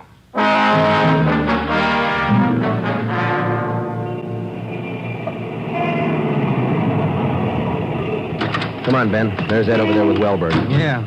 Traffic short jammed up around here. Hi, Ed. Friday, Romero. You all set, Wellberg? All set, Chief. Spring Street to San Pedro. Sunset the first. Got it covered. Good. What's the story? Post office detail tipped us off. 5 minutes after 8, a man answering Carlos Monterey's description picked up a letter at the general delivery window. That was 16 minutes ago. Who spotted him? Sam Lane. Got a look at him just as he was leaving the window. Called to him to stop, but Monterey ran. Lane called me, and we threw a net over the area for 6 blocks around. And Monterey's still somewhere inside this area? I don't know how he could have gotten out. What's next? Well, I'll give him an hour to break for it. After that, we start a house-to-house search of the whole area. Stop all pedestrian and vehicular traffic for identification. You're going to jam up the depot traffic. That's cheaper than murder, Romero. Get going. The first hour we counted off in 5-minute segments. Like Backstrand, we felt close enough to Monterey to touch him. But he still wasn't there. The north and south ends of the blockade started to move in, slowly. Searching every store, every house, every conceivable place where a man might hide out. In the meantime, Ben and I worked the Spring Street side of the blockade, watching the faces of the pedestrians as they came through, one by one, examining all vehicles and their drivers. The morning wore on, the sun came out, and it started to get warm. By 11 o'clock that morning, Monterey still had not been found. The temperature was 93 in Los Angeles. It was still climbing. The search went on. At 10 minutes past 2 p.m., Backstrand made the rounds. How's it look, Skipper? Not good. Going slow. How much longer you figure? I don't know. It'll go to after dark, that's sure. District down here is like a rat's nest. Yeah. Nothing? Nothing. But he's someplace inside this blockade. He's got to be. Any chance getting relief for the men in our squad? Some of them been working straight through since yesterday. I'll see. Check with me around 5 this afternoon. Thank you, Skipper. Keep a sharp lookout. One slip. That's all it takes. The search went on. At 3 o'clock that afternoon, the temperature was 95. We sweltered and we waited. At 3:45, Backstrand sent a squad of men into the Union Depot to search it from top to bottom. There was one false alarm when one of the men thought he saw Monterey slipping out a side door into a taxi. He turned out to be a train conductor. At 25 minutes past 4, Backstrand passed along the order to our detail to start moving in, house by house. It was a tedious job, and it went slow. The men were tired. At 5:30, the relief squad showed up. Ben and I stayed on. After another 2 hours of house-to-house searching, the trap was narrowed down to a 3-square-block area, a single block wide and 3 blocks long. It started to get dark. Backstrand ordered out batteries of floodlights. By 8 p.m., the cordon closed in around the last 2 square blocks. Lines are all set, Skipper. Ready to move. Good. What do you think? We'll know pretty soon, one way or the other. Frank, keep that traffic moving. All right, you two, get going. See you later, Skipper. Joe, let's take a look in here. Okay. Sure is an old building. Yeah. Where'd Kamansky go? Oh, no, he's here a minute ago. Oh, wait, there's his flashlight. It's down at the end of the corridor there. He's signaling. Yeah, come on. Kamansky? Yeah. Down below, Sergeant, in the basement. Come on. Monterey? He's been there, I think. Yeah, this way. Where? Over here. Now watch your step. The light's bad. There he is. Says he's the janitor. Oh, my head. He's been slugged. All right, come on. How'd it happen? Can you tell us? Yeah, a big man hit me. I came down to empty the baskets. He hit me and ran. Ran over to the new building. The new building? Is that the one next door? Yeah, just a few minutes ago. Nobody's come out of this building for the past half hour. Every door in the place is guarded. No, not the doors. He went through the tunnel. I saw him. Over there's the tunnel. I'll take a look, Joe. Yeah, the tunnel connects the two basements. Same company, old building, new building. The tunnel connects the basements. Joe, come on. Yeah. Kamansky, get out to Backstrand. Tell him what's happened. Right, Sergeant. And call an ambulance. Right. All right, Ben. Through the tunnel. Watch where you're going. The light's bad. Yeah, it is. That a door up ahead there? Yeah, I think so. Yeah. Let's go. Good. There's a stairway. Come on.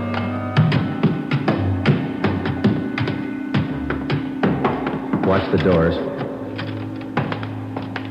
Joe, the elevators. They're both on the third floor. Let's head for the stairs. Ben, come on.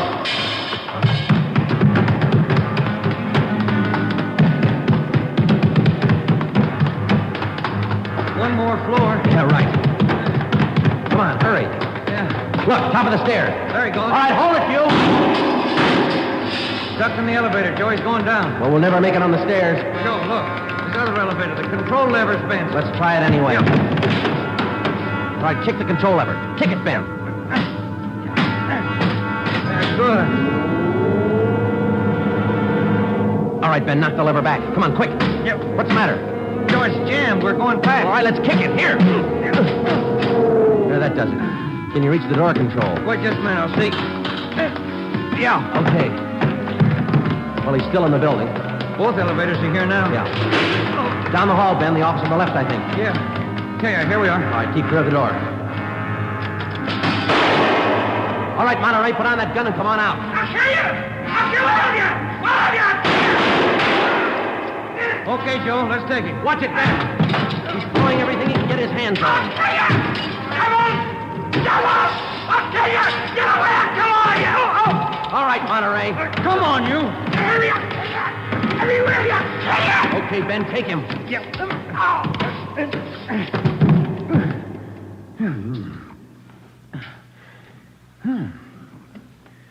Nice looking guy. Clean cut. Yeah. Doesn't figure, does it? What's that? My wife would say he doesn't look like a killer, does he? What's a killer supposed to look like? The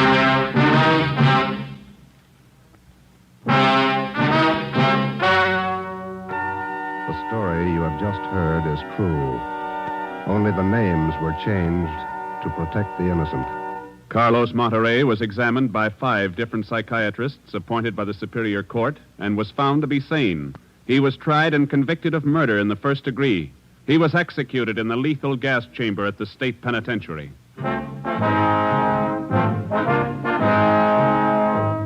You have just heard the 17th in a new series of authentic cases from official files. Technical advice for Dragnet comes from the office of W.A. Wharton, Acting Chief of Police, Los Angeles Police Department.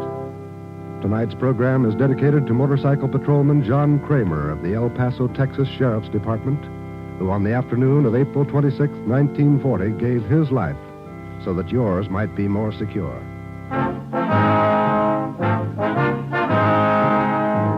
Dragnet came to you from Los Angeles. Your tune for the stars on NBC.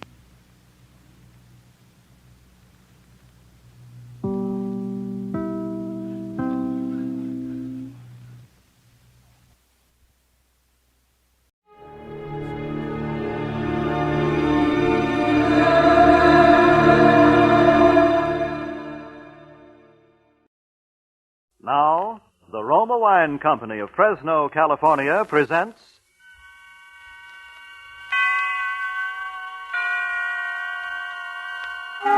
Suspense.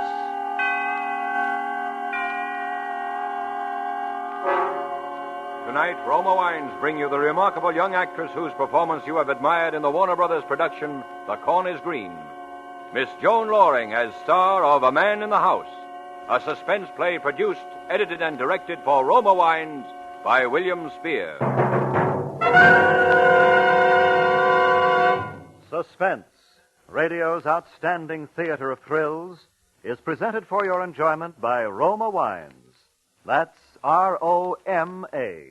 Roma Wines, those excellent California wines that can add so much pleasantness to the way you live, to your happiness in entertaining guests, to your enjoyment of everyday meals. Yes, right now a glassful would be very pleasant. As Roma Wines bring you Joan Loring in a remarkable tale of suspense.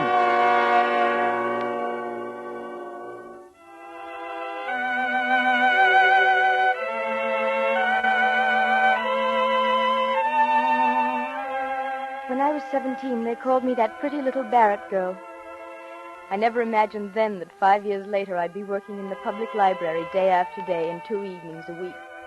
One of the mousy, tight-mouthed librarians who frown and rap a pencil when the adolescent scuffling and giggling becomes a little too unruly. I never dreamed that pretty little Barrett girl would become prim Miss Barrett, nor that my mother would... Well, one evening my father came home from the office looking a little more tired than usual. He barely touched his dinner and said he thought he'd lie down on the sofa for a nap. 3 hours later, he was dead.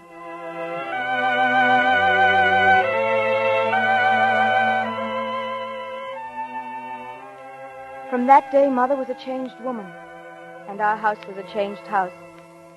She became suspicious and bitter and solitary. After a time, people stopped coming to visit, and Ted Roper learned not to call for me. I suppose I should have rebelled, but I was never a rebellious spirit, and I knew Dad would have expected me to stand by her.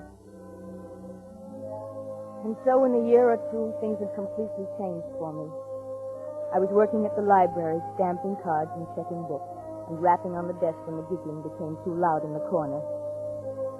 Ted Roper went away to school, studying to be a doctor, and by the time he came home to set up his own practice, he was called up for the medical corps. I'd get postcards from him from time to time, and meanwhile I worked at the library and came home and cared for Mother, because her health had grown progressively worse. Now she was in a wheelchair and always in pain, although she'd never consent to see a doctor.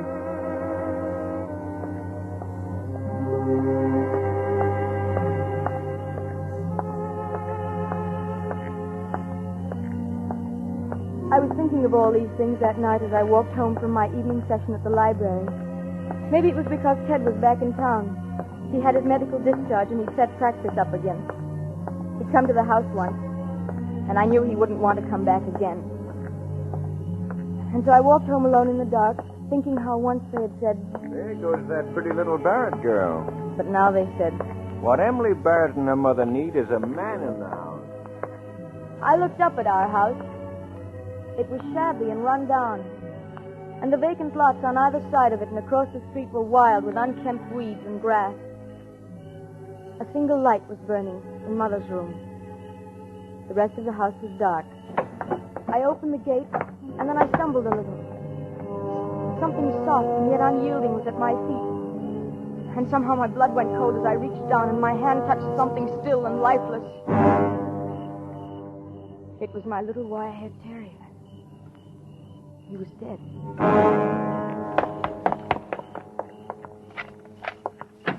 Mother, poor Rover, he's... Mother, what is it? Oh, Emily. Close the door. Who are you? Not a sound out of you.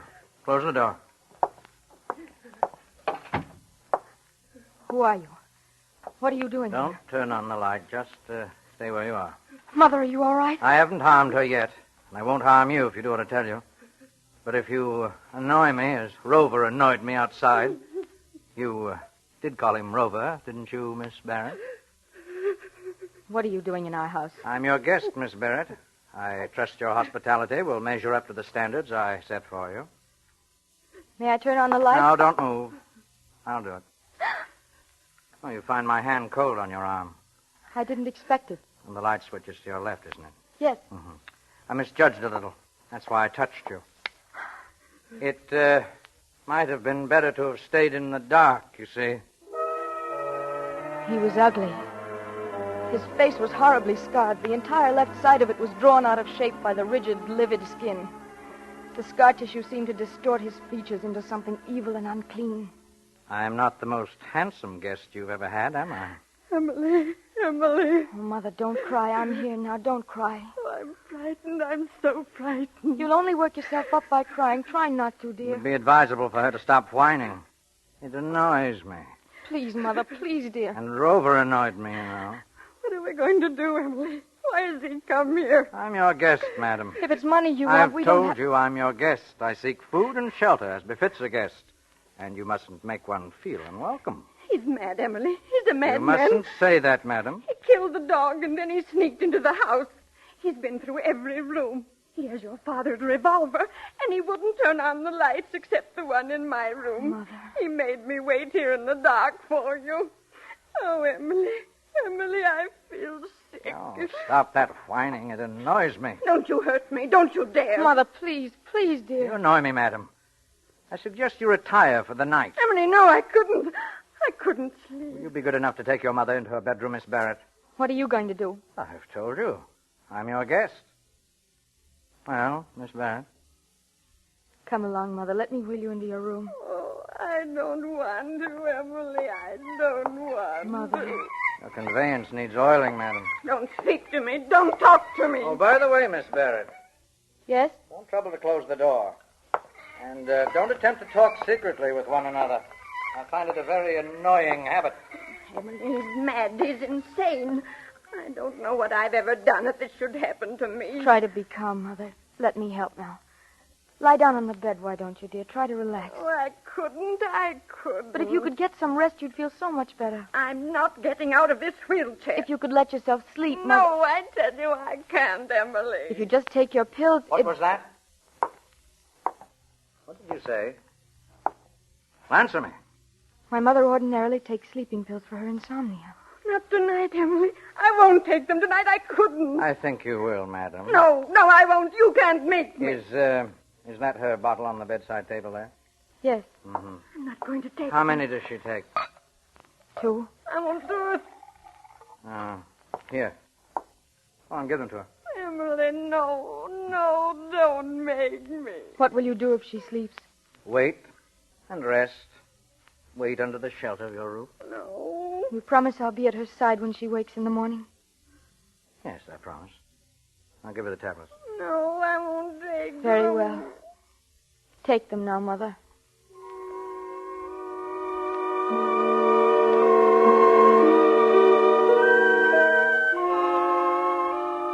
Mother swallowed the sleeping tablets with difficulty, her eyes wide with fear, unable to look away from that scarred, awful face. Then he walked away into the living room while I stood by her wheelchair holding her hand. After eternities, her eyelids drooped and closed over the frightened eyes. Her face relaxed. She was asleep. I made her as comfortable as possible in the wheelchair, put a blanket over her. Turn off the light and come out here. Did you hear me? Yes. Oh. Sit down. Yes, that chair there. How do you spend your evenings, Miss Barrett? You read? No, not often. I get enough of books at work. Why did you really? break into our... What do you do for a livelihood? I'm a librarian. Why did you choose don't our... usually stay up late, do you? No, I don't. In that case, then, we'll turn off the light. You're rather isolated at this end of the street, but someone might wonder why lights are burning in the Barrett house at this hour.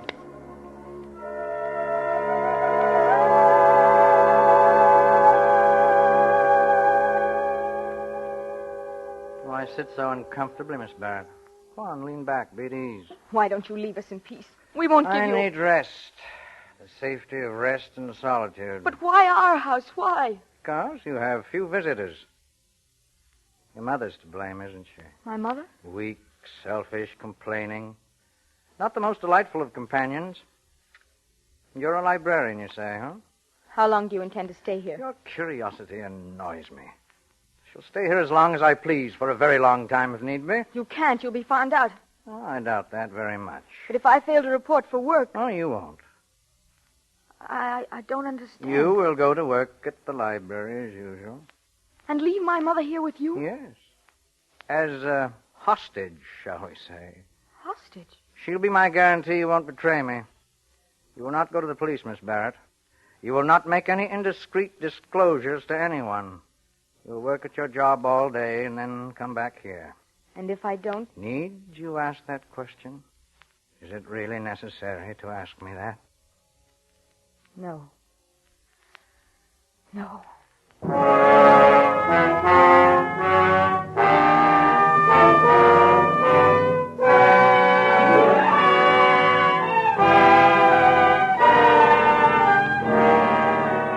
For Suspense, Roma Wines are bringing you as star Miss Joan Loring in A Man in the House by Leslie Edgley. Roma Wines' presentation tonight in radio's outstanding theater of thrills, Suspense.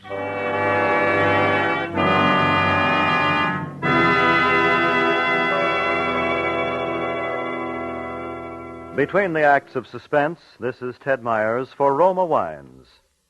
Elsa Maxwell is famous not only as a hostess, but also for her helpful suggestions on how to entertain more graciously. Recently she said, "Next time you have friends for dinner, add to their enjoyment of the food and give the occasion a gracious festive touch by serving distinguished Roma California Burgundy. Even when ration points are low, your simple menus take on added glamour, added flavor goodness with Roma Burgundy. Serve cool." Yes, Elsa Maxwell's suggestion is one that lends enchantment to dining. You'll enjoy Roma Burgundy. Its tart piquancy, its fruity, robust taste, the happy result of selecting and gently pressing luscious grapes from California's choicest vineyards, guided to flavor perfection, unhurriedly, by Roma's ancient wine skill. Good Roma wines never vary, are always enjoyable, yet cost only pennies a glass. Remember, because of uniformly fine quality at reasonable cost, more Americans enjoy Roma than any other wine. R-O-M-A. Roma Wines. And now, Roma Wines bring back to our Hollywood soundstage Joan Loring as Emily Barrett with Joseph Kearns as the man in the house in a radio play well calculated to keep you in suspense.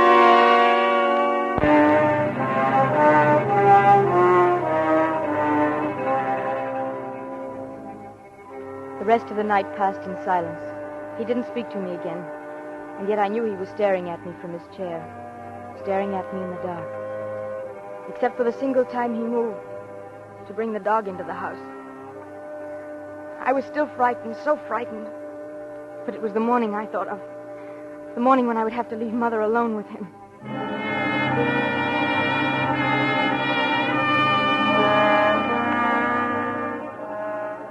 We ate breakfast together, the three of us silent at the table. His face was uglier than ever in the morning light. He had watched me prepare breakfast with wary eyes. Now he wolfed his food down as though he hadn't eaten in some time.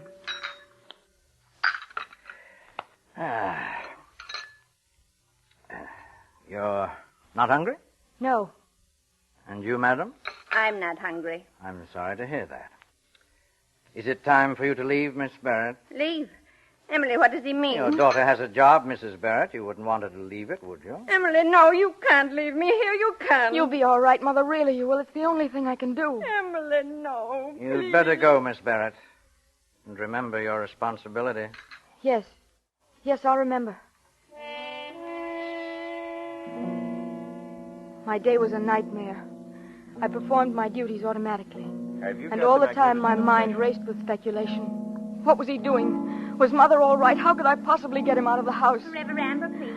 I couldn't tell anybody. I knew that. I didn't dare. He'd kill her in a minute. My card's expired, but could I land? For Mother's sake, I had to keep silent. I had to. And meanwhile, stamp books, stamp books, stamp books.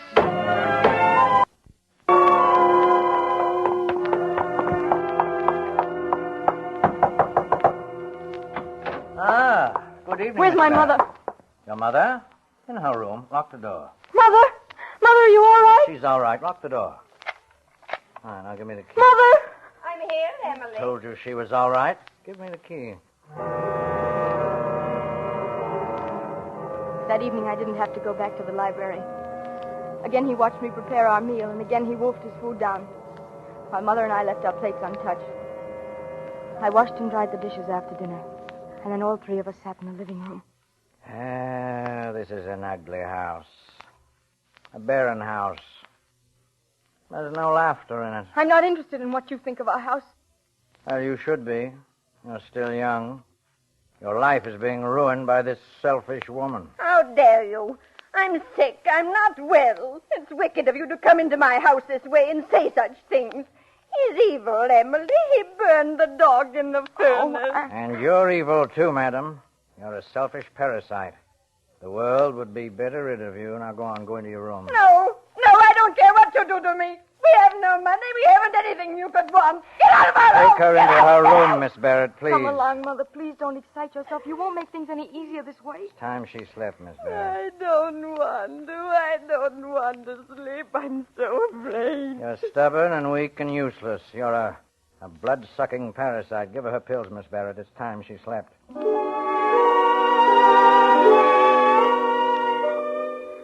Mother refused to leave her wheelchair again, but I persuaded her to take her sleeping tablet. And after she'd fallen asleep, I returned to the living room. He sat in a chair where he could watch the door and windows. One side of his face was twitching, a nervous tic he couldn't control. You have permitted your mother to ruin your life. That isn't true. Of course it's true, I know. I've seen it happen before. I know all about it. I've been trapped just as you're trapped now by your mother. I won't stand for you talking like that. I know about women, domineering women. There was one. Well, she'll never bother me again. You killed someone. Did I? That's why you're hiding here. Is it? Did you kill someone? Well, I'm not sure. Maybe someone annoyed me. I'll kill if anyone annoys me. Don't annoy me, Miss Barrett. Tell your mother not to annoy me.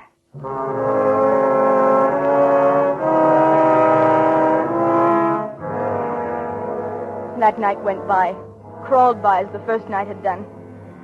At 10:30, he switched off the light, and then we were sitting in the dark again in silence, hour after hour.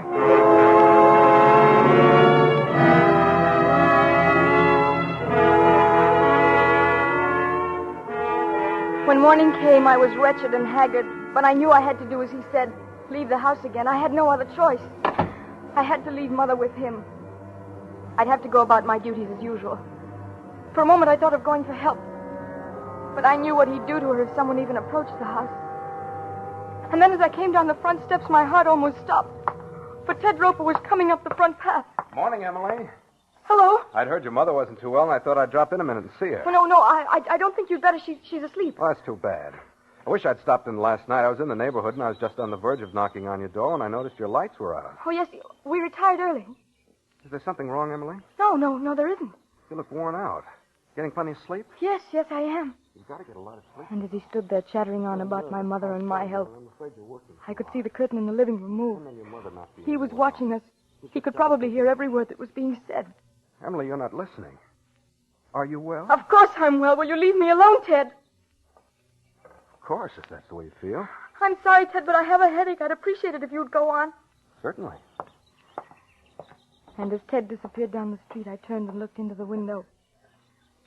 He was standing there back of the curtain, smiling, as if in approval.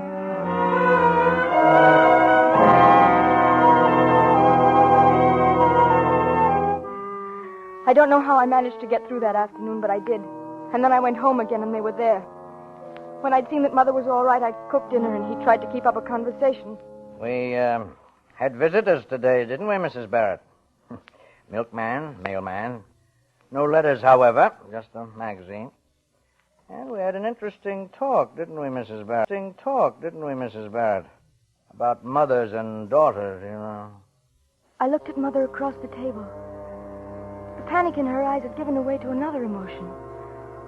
One hard to name at first. And then I realized it was resignation. As though she were resigned to her fear. Her face was peaceful, strangely serene, and she looked more beautiful than I'd ever remembered seeing her.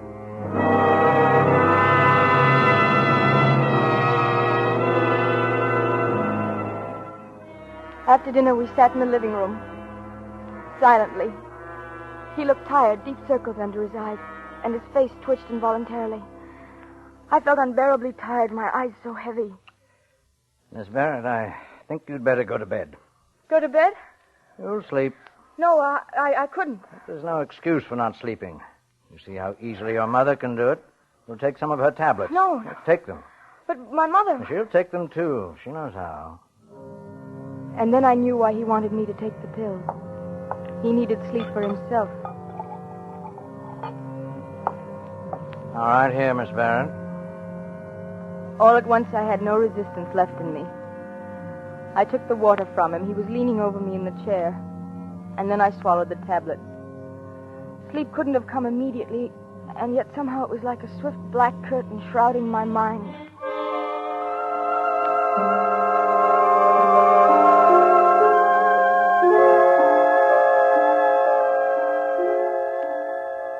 When I awoke, he was still asleep in the chair facing the door and the windows. But the moment I moved... Good morning. Where's my mother? In her room, of course. Mother was still sleeping in her wheelchair. But something was wrong. She looked so strange. Something was radically wrong. She was ill. My first impulse was to cry out, to run to him and plead with him to help me. But I knew that was useless. I turned around, knowing that I shouldn't leave her, and yet I was powerless to help her. It's late. I won't have time to make breakfast this morning. Yes, we seem to have overslept, didn't we? I'll have to go now. The key, please unlock the door. Mother's still sleeping. Please don't disturb her. That still depends on you, Miss Barrett. Have you forgotten?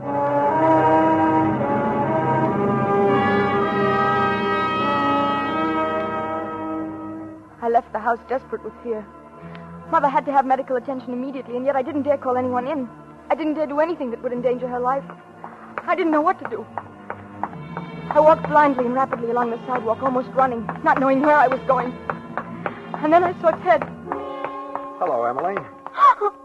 Headache better? Oh, Ted. What's wrong? What is it, Emily? Ted, you've got to help me. You've got to. Oh, Ted. Here's my car, Emily. Sit down now. Tell me what's wrong. And then I told him the whole story. And when I'd finished, he said... I'd better go to your house at once. But you can't, Ted. I can't let you in the house. You won't have to. I'm not letting you go back there. But I must. I can't leave Mother with him. All right, then. Go back to the house. Tell him you went for a doctor. Oh, I couldn't. Tell him that, Emily. Tell him you saw your mother was ill when you woke up. Tell him you called a doctor and you said nothing about him being in the house. But he won't believe me. I know he won't. We've got to gamble he will. I'll drive you back to the corner.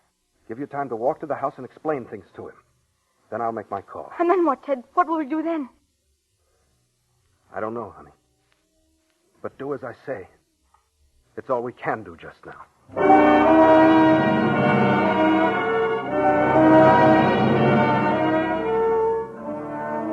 When I faced him again in the house, I knew I'd blundered. I should never have taken a chance. I shouldn't have left Mother in the first place. What are you doing back here? Why aren't you at the library? I didn't go to the library. Huh? My mother's sick. I called for a doctor. What? I phoned for a doctor. He'll be here soon. You told him about me? Oh, no, I didn't. You're lying. You're lying about your mother. You tricked me. My mother's ill, I tell you. She was sick when I looked at her this morning. You must believe that. We'll find out. Come on, in the bedroom. Oh, wait, the doctor's here. Huh? You see, he's coming up the walk. Don't let him in. Tell him to go away. I can't do that, not after calling him. He'll know something's wrong. Then he'll call the police, won't he? That's exactly what I warned you not to do, isn't it? My mother's sick. That's all that matters. All right. Let him in. Oh. I'll wheel your mother into the living room. I'll be behind the curtains. Keep that in mind. If you try any tricks, I'll kill her. No, I have your father's revolver, you know. I don't care what happens to me. I'll kill her first. No. Go on. Let him in. I'll be ready for him.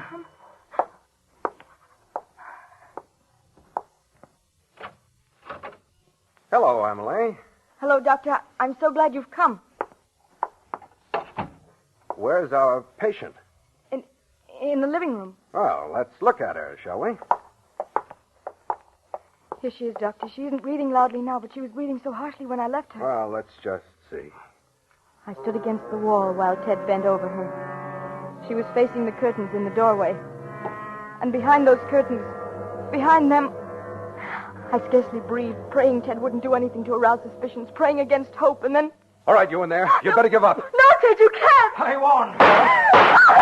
Emily! You... Oh, Mother. Easy, honey. Take it easy. You let him kill her. After I told you, you let him kill her. Honey, listen to me. It was the only thing I could do. It was you who killed her. You really did it. Emily, Ted. listen. Look at this bottle of sleeping tablets in her lap, almost half empty. And she's cold. Cyanosis, blue lips and skin. She took an overdose of sleeping tablets. She was already dead, Emily. Already dead. You knew that when you told him to give up? Yes. I knew I couldn't leave you in the house with him. He'd have found out, and then he'd have flared up and killed you. I had to do it, honey. I had to provoke him into shooting a dead woman. To give me time to shoot him. I didn't know where he was, you see. Oh, Ted. He told us she'd ruined my life. He called her a parasite. Do you think she... I think so, honey. She did it so you might live.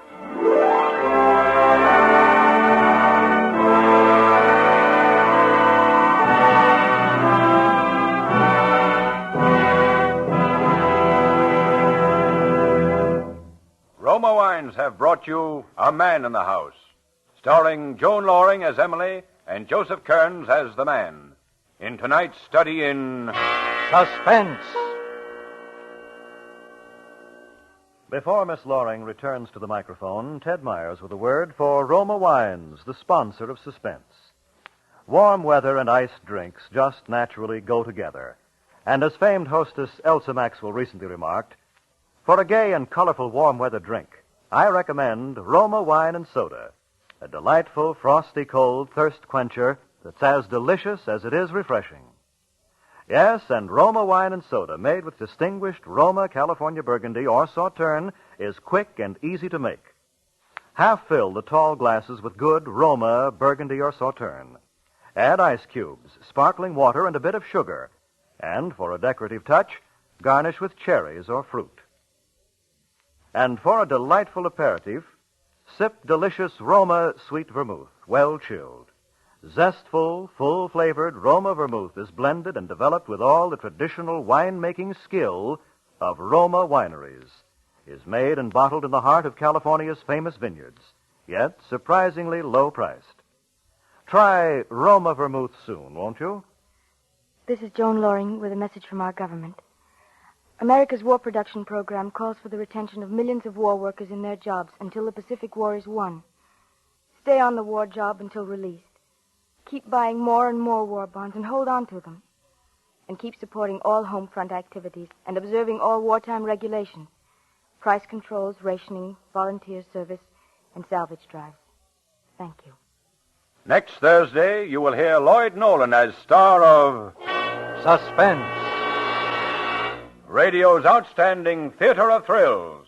Presented by Roma Wines, R-O-M-A. Made in California for enjoyment throughout the world.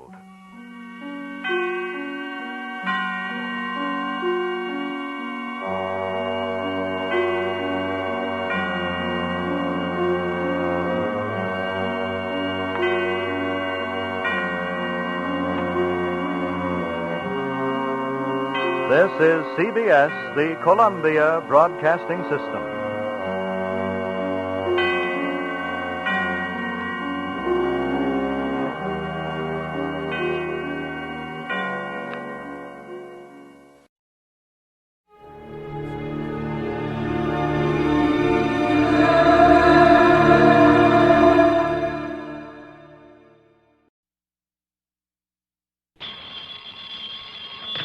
Johnny Dollar. Well, at long last. What? I say it's high time. It is, huh? Well, isn't it? I don't know. High time for what? High time you answered that phone. And listen. Well? This is Jimmy Bartell. Oh, Jimmy. You know, over here at Mono Guarantee Insurance. Of course I know. How are you? Well, what happened to you, Johnny? Where have you been? I've been trying to reach you for about 4 weeks now. Didn't you try my call service? Yeah, I tried you. Huh? Oh, no, I guess I kind of forgot about that. Oh, well, if you had, you'd have found out that last week I was at Grand Canyon, the week before in Corpus Christi, the week before that in Knoxville, Tennessee, and before that up in Boston. Yeah, sure, gallivanting around the country while I've been sitting here up to my neck in trouble, beating my brains out, working my head off. Sounds to me like you need a plastic surgeon. What? What's the problem, Jimmy? The Burma Red, Johnny. The what? You heard me, the Burma Red. Jimmy, are you sure you want me and not the State Department? Yeah, I'm sure. All right, I'll bite. Who is the Burma Red? Not who, but what. Well? And listen, we carry the insurance, $500,000 worth. You hear that, fella? $500,000. I am deeply impressed. And, baby, if you can't get it back for us, that's exactly what we're going to have to hand over in cold, hard cash. 500 G's. Well, maybe I had better get to work on it. Good. And I don't need to tell you what your commission will be if you do recover it. What else do you think I'm thinking of? Then the job is yours, Johnny. And, brother, I sure hope that you can find it and get it back. The Burma Red? Right. Just one thing, Jimmy, if you don't mind. Sure, Johnny. Before I start gallivanting around the country, as you put it, looking for this thing... Yeah? Don't you think that it might be nice if I have some slight idea, some inkling of what it is, this Burma Red? I told you what... Oh, yeah. Yes. Yeah, okay. Come on over here and I'll tell you all I know about it. Okay. We interrupt this program to bring you a special message. To the parents of schoolboy patrol members who were taking the Washington trip, the buses with the patrol will arrive at Durham Union Bus Station this evening about 7:15 to 7:30. We repeat, the Durham Schoolboy Patrol Washington buses will arrive at the Union Bus Station this evening at 7:15 to 7:30. Parents are asked to be present to pick up their children. The parents, are also asked to use the Sears parking lot. 7:15 to 7:30 the time. Expense account submitted by Special Investigator Johnny Dollar to Mono Guarantee Insurance Company, Home Office, Hartford, Connecticut. Following is an account of expenses incurred during my investigation of the Burma Red matter.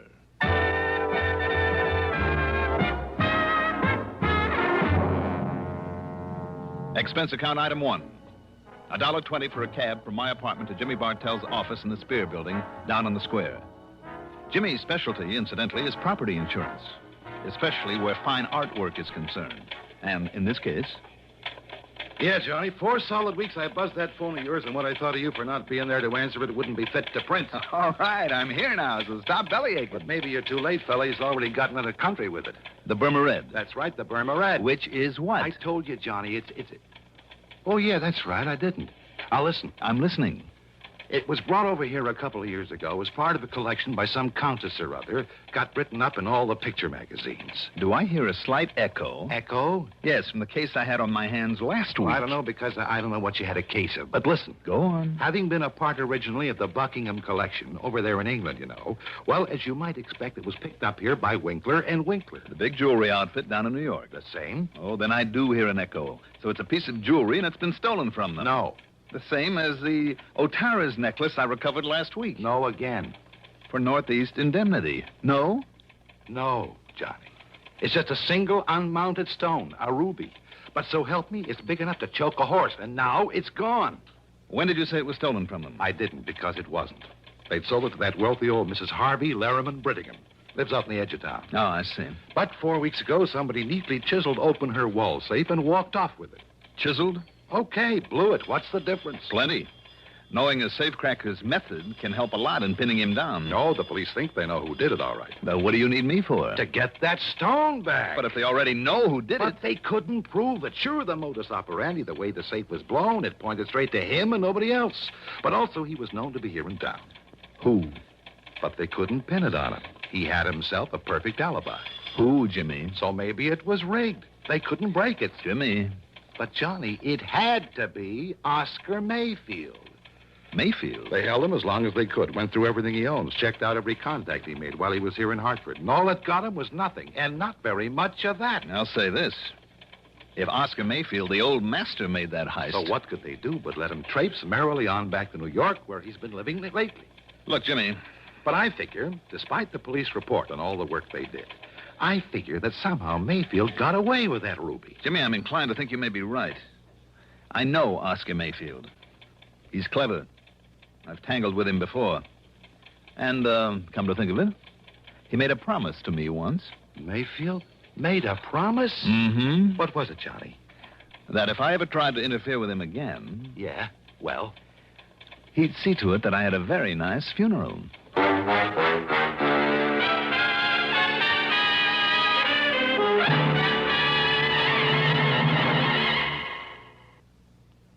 To look neat in the heat, look for Dacron on the label, 'cause Dacron is a man's best friend.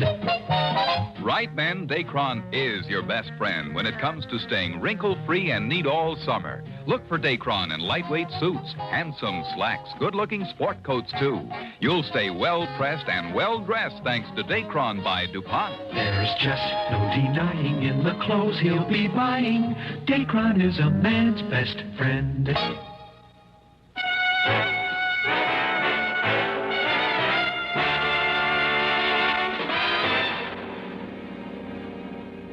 Expense account item 2. 65 cents for a cab to police headquarters where, after some inquiries, I ended up talking with Sergeant Holly Holcomb. He wasn't very encouraging. Sure, Dollar. He was known to be in town. Known to have tried to leave right after it. Trademark he left on the wall safe was his. Plain as the nose in your face. Mm-hmm.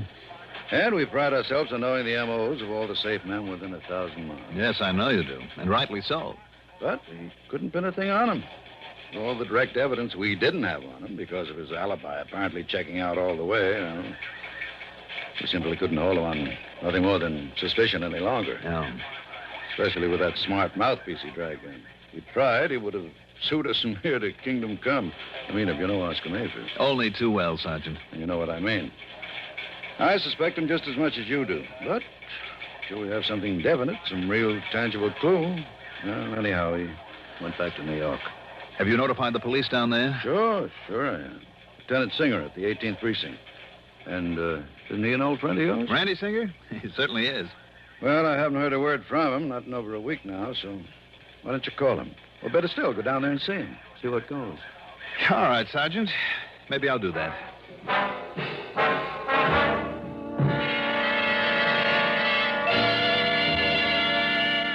There was some more talk between us, and Sergeant Holcomb gave me every detail of the job. Told me what they'd found and what they'd done about it. And yes, all the completely unconfirmed evidence pointed straight to Oscar Mayfield. Unconfirmed and unconfirmable evidence because of the man's unshakable alibi. Item 3, 85 cents for a phone call to Lieutenant Randy Singer, 18th Precinct, New York Police Department. You mean to say you just now found out about that heist? That's right, Randy. I just found out. You see, Johnny, if you didn't spend so much time gallivanting all over the place, you might be of some use around here. You didn't get a promotion for all the gallivanting I did for you last week. Oh, darn it, I guess I should have worked that case myself. Well, how about this Mayfield? You've kept an eye on him? I've done everything but tap his phone line. And? Nothing, Johnny, absolutely nothing. You just didn't get on this one soon enough. I know what you mean. Unless he's changed these last couple of years, Oscar Mayfield is not one to hold on very long to whatever he's lifted. Right. And if he did snatch that stone, you can be sure he passed it on and collected for it long before this. And yet there's always the chance. So, in the case of a big hunk of rock like that, it means one of two things. The guy who bought it from him is either carting it out of the country and far away, or having it cut up into little ones that nobody will ever be able to identify. I guess Mayfield would have passed it along in one big fat hurry. I know we couldn't find it. Anywhere on or around him. We tried every trick. And I mean trick, Johnny. Until he started to yell at the DA, and the DA started yelling at us. Johnny, I understand. I've just heard this, mind you. Yeah? Well, I understand that one of my boys... Oh, well, he was off duty, of course, so it was completely unofficial, you understand? Yeah. Well, I heard he even went so far as to roll Mayfield one night in the alley back of a nightclub. What? Not a sign of that, Ruby. Randy, if the department ever catches up with these unofficial tricks of yours... Look, I told you, Johnny, I only heard that. But I know myself it isn't hidden anywhere in his apartment. Oh, you do? I do. Randy, didn't you and your clever little boys completely overlook the Otara's necklace that was hidden in the back of a camera just about a week ago? Oh, now that was different. So that I had to get lucky and find it for you? Okay. So you happen to guess right. For once. So maybe I better get on down your way and look around for myself. Tell me, where does Mayfield live? A hotel apartment over at 614 East 49th. But it's no use, Johnny. Why? Just because he's always gotten rid of things quickly in the past? Nope. Or because you knuckleheads couldn't find the ruby? No, Johnny. You haven't been able to hold him on suspicion and make a real investigation? I mean because by the time you can get here, he won't be. All right, then I'll grab the first plane I can and... What was that? Your pal Mayfield has paid up his rent and he's moving out. He's got himself a reservation on a plane to Mexico City this afternoon. Uh-oh. And by the time you get to his place, he'll be gone. Randy. Yeah? Can't a genius like you come up with some excuse to hold him there for me? Oh, flattery will get you nowhere, Johnny. The answer's no. I've run out of tricks. Anything else I might try would only get me into hot water. No, wait, Randy. Yeah? Maybe I know a little trick to hold him over. Well, don't expect any official help from me or the department if you do come down it. What kind of a trick, Johnny? What's the difference? Now, look, if you're thinking you're doing something illegal... Oh, Randy, how that you would talk. only get us in order to clamp down on you. Don't worry about it. I'll be in touch.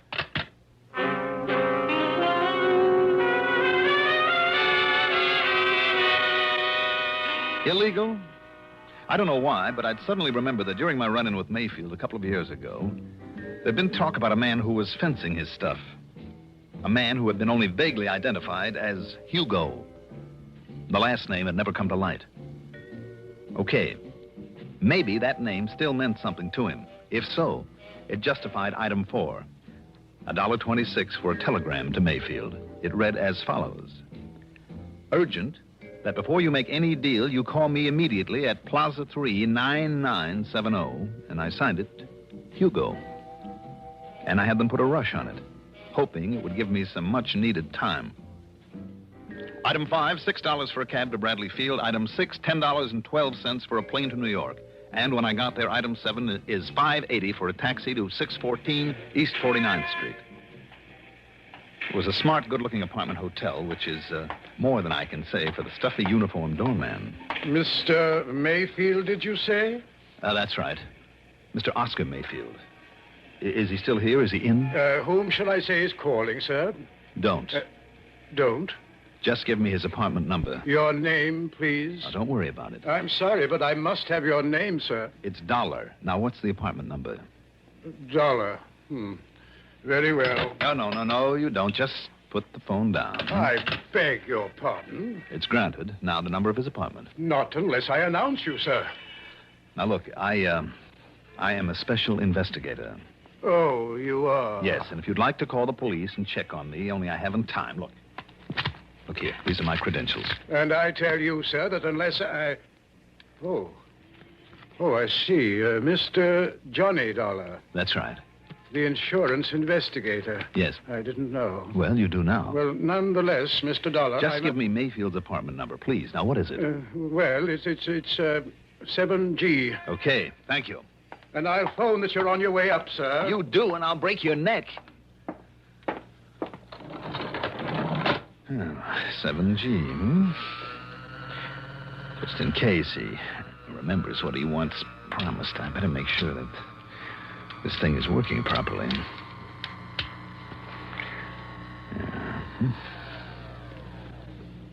Here we are. Now, let's see. Oh, yes, 7A. 7... Oh, there. 7E, 7F, and 7G. Well, Mr. Mayfield, I hope you are still here. Mr. Mayfield? Mayfield? Doggone it, if he's already flown the coop. He left it wide open. Mr. Mayfield?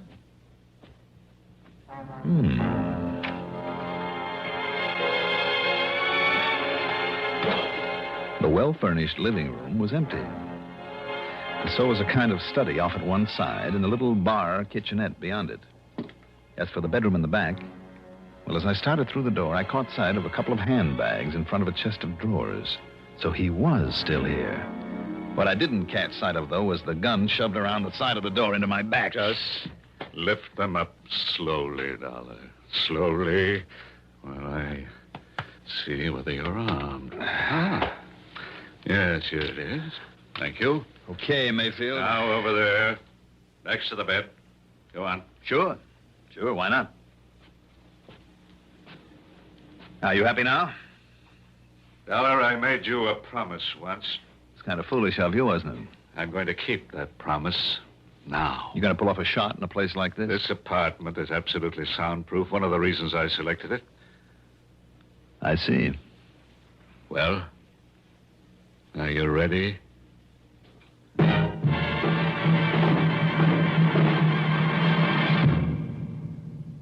Have you tried the mild, kind taste of Kent? You should, because You'll feel better about smoking with the taste of Kent. With the micronite filter. Refines away harsh flavor. Refines away hot taste. It makes the taste of a cigarette mild as a balmy day in the month of May.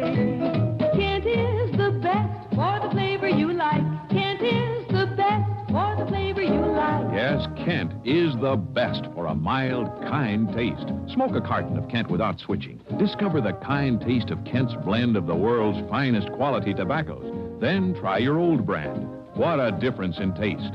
Kent with the micronite, Kent with the micronite, Kent with the micronite filter. Refines away harsh flavors, refines away hot taste. You'll enjoy the mild, kind taste of Kent with the micronite filter.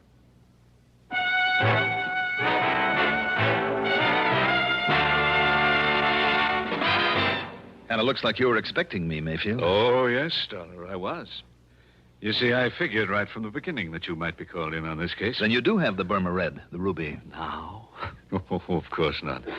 You should know that I wouldn't hold on to a thing like that. Let's say it's been successfully disposed of. And why do you hang around here? Because I'm waiting for... Yes? I was waiting for you. To settle my old score with you. When I received that silly telegram, I was certain that you would be here. No? You mean I pulled a boo-boo? Your old pal Hugo is dead? I mean that ridiculous number you gave me to call. It's too bad. I thought it was a pretty good idea to keep you trying it until I could get here. Oh, I'll confess it did make me change my reservation to a later plane. But after all, when I got nothing but a busy signal 8 times in a row, I naturally called the operator. And she told you? Yes, that it's a number used for testing. That a busy signal is all it ever gets. Obviously a trick, then. Worthy of you. So I waited for you. And when the doorman, following my explicit instructions, called me, told me you'd arrived, Oh, but I'm wasting time. What's more, I'm expecting someone else. So, Dollar, this is it. Expecting me, maybe? What? Randy. Just drop it right there, Mayfield. Gently now. All right, now dollars again. Now sit over there in that chair next to the window. All right, anything you say, Lieutenant. Oh, Randy, you're like the U.S. Marines. Here, you better keep this gun of his.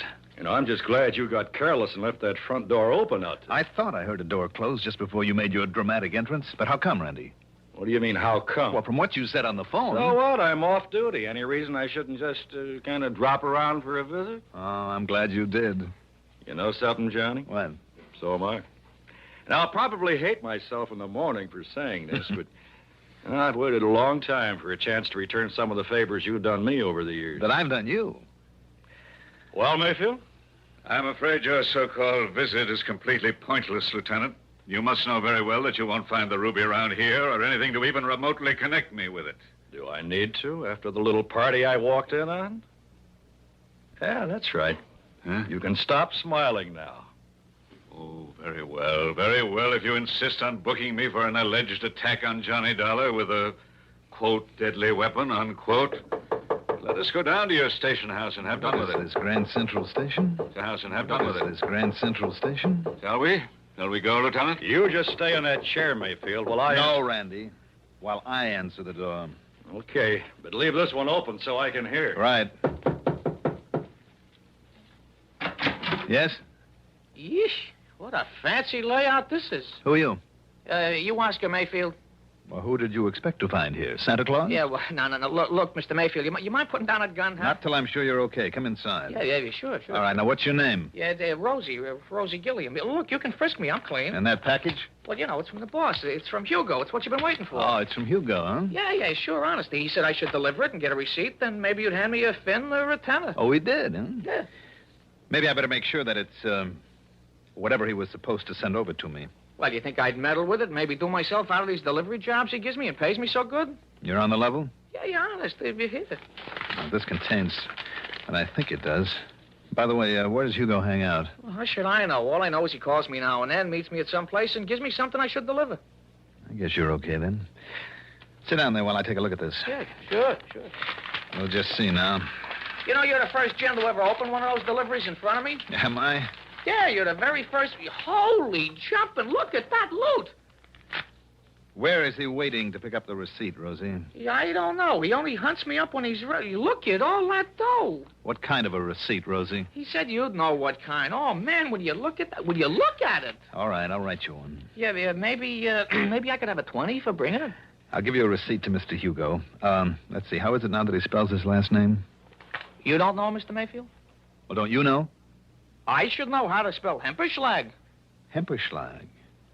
So that's it. Hey, now, wait a minute. Listen, you are Mayfield, ain't you? All right, Randy. Randy who? Lieutenant Singer of the police. Come in, Randy. The police? Oh, no, I've been took. Mr. Hugo will kill me. No, Rosie, I don't think he'll ever get the chance. Just take it easy, Rosie. Oh, no, listen, cop, I was... We'll give you all the protection you need after we sign you in at headquarters. Rosie, whatever your name is, you hair-brained idiot. Just take it easy, Mayfield, and sit down.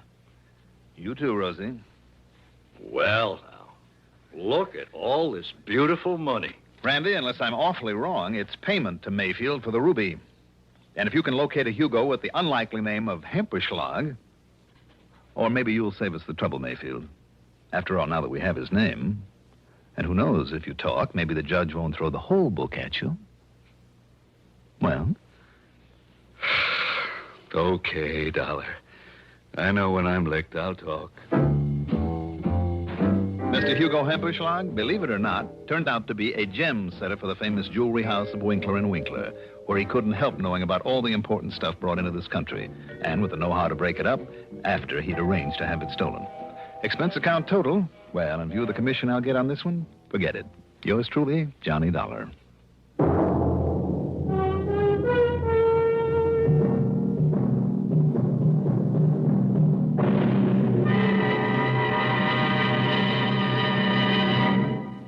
Now, here is our star to tell you about next week's story. Next week, I'll be back with a rather unusual story. Join us, won't you? Yours truly, Johnny Dollar. Yours truly, Johnny Dollar, is written by Jack Johnstone, produced and directed by Bruno Zerato Jr., music supervision by Ethel Huber, sound patterns by Joseph Cabibo. Johnny Dollar is played by Mandel Kramer. Also featured in our cast were Paul McGrath as Oscar Mayfield, Al Hodge as Lieutenant Randy Singer, Ivor Francis as Jimmy Bartell, Jack Grimes as Rosie, Santos Ortega as the sergeant, Mercer McCloud as the doorman. Be sure to join us next week, same time, same station, for another exciting story of yours truly, Johnny Dollar. This is Roger Foster speaking. Durwood Kirby's favorite program, The Gary Moore Show, weekdays on the CBS Radio Network. CBS for Durham, Raleigh, WDNC.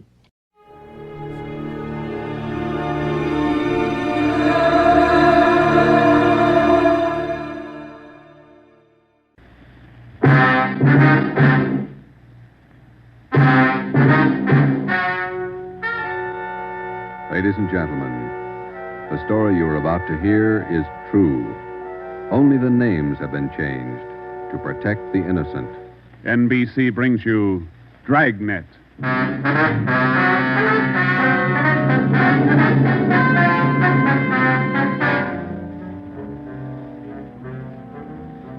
You're a detective sergeant.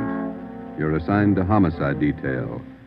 A gang of quick-trigger gunmen have moved in on your city. They've given public notice that they'll kill the first cop who tries to take them. You know the risks, your job. Apprehend the suspects. Dragnet. the documented drama of an actual crime investigated and solved by the men who unrelentingly stand watch on the security of your home, your family, and your life. For the next 30 minutes, in cooperation with the Los Angeles Police Department, you will travel step by step on the side of the law through an actual case, from beginning to end, from crime to punishment. Dragnet is the story of your police force in action.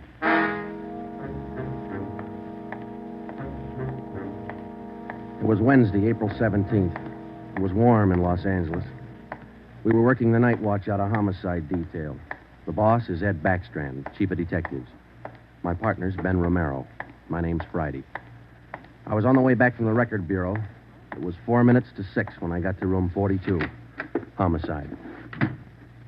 Say, Ben, I pulled the package on the Raymond killing. And that proves you can still read, Friday. He said it, Joe. Your pal, Fred Lindsay. Hiya, Fred. What's doing? Busier than you are. We know what we're looking for. Just having a little trouble finding them. That's the way it is with automobiles. They misplace so easy. Not normally, they don't. We got a small-size epidemic on our hands. Well, don't let us keep you, Fred. Just ducked in here for a breath of calm air and to invite you to dinner for the last time. The wife and I are still waiting for the first time. How about it, Joe? Ruth's got a new pressure cooker. Your sister-in-law visiting you again, huh? No, on the level. Not selling a thing. Come on. Who is it this time? My cousin. But she's awfully pretty, Joe. Oh, why do you guys insist on trying to marry me off? Me and Fred went down fighting, but it kind of grows on you after a while. Now, tell me, what is it about a married man? Just can't stand to see one single man left in the world. How about it, Joe? Tomorrow night at 7, okay? Okay. Tell Ruth I'll be there. It figures that he's got to run out of kinfolks pretty soon. Fine, we'll be expecting you. Got a stakeout tonight, but tomorrow I'll be clear. Anything big? Nothing definite, Ben. Just to follow up on those stolen cars. See you, men. So long, Lindsay. Joe, you'll like my cousin. Oh, never say die. What a character. You just catnipped women, Joe. Yeah. Well, here's that Raymond package. Let's check those dates that Backstrand wanted, huh? Wednesday, April 17th was just routine. A dinner date I tried to get out of, some paperwork that the chief wanted done, and a hot, sticky day. Too hot to wear a suit of clothes. Sometimes it's like that. A day starts out being routine. By the time it comes of age, it's got a personality all its own. At 10:23 that night, Ben and I were just finishing up the paperwork, and Ed Backstrand opened his office door. Friday, Romero just got a hotshot call. What you got, Skipper? Hold up and shooting at Hooper and Esperanza, code 3. Code 3. That means red light and siren. It was 10:32 when Ben and I pulled up at the corner of Hooper and Esperanza. It was a bar in the basement of a building on the south side of the street. A radio car was there, and the two officers were holding the crowd back. A man was talking to one of the officers who turned and pointed to us. As Ben and I got out of our car, the man hurried over to us. You're the detectives? That's right, Sergeant Friday. My name's Cummings, R.L. Cummings. I own the bar. This is terrible. There was a gunfight downstairs. Uh-huh. Come on. Where's the ambulance? One of the officers in the radio car said we needed the coroner. Did you see the actual shooting? No, I didn't. Here's the fellow that was shot. Oh, there's Jones from the crime lab. Hello, Friday. Romero. Hi, Lee. What do we got here? Pretty bad. Looks like a shotgun. Close range. He really got in the way of it. Ben. Yeah. It's Fred Lindsay. Motor theft. He was on a stakeout, Lee. Tell us about it, Mr. Cummings. You know this fellow, Sergeant? Yeah, we know him. What happened? We had a holdup tonight. 3 men. Yes, go on. Well, business was good, real good. We had a large crowd, and I was happy about that because I've been trying to sell out for a long time now. I've been showing the place to different parties all week long. I had a fella coming over tonight to take a look at it. What time was that? Oh, a little less than an hour ago, about 9:30. I see. Go ahead. It was almost time for this man to show up, so I called Eddie, that's my bartender, and I told him to kind of keep a lookout for the man because I was going back to the office to get the books ready to show. You know how it is when you want to sell a business.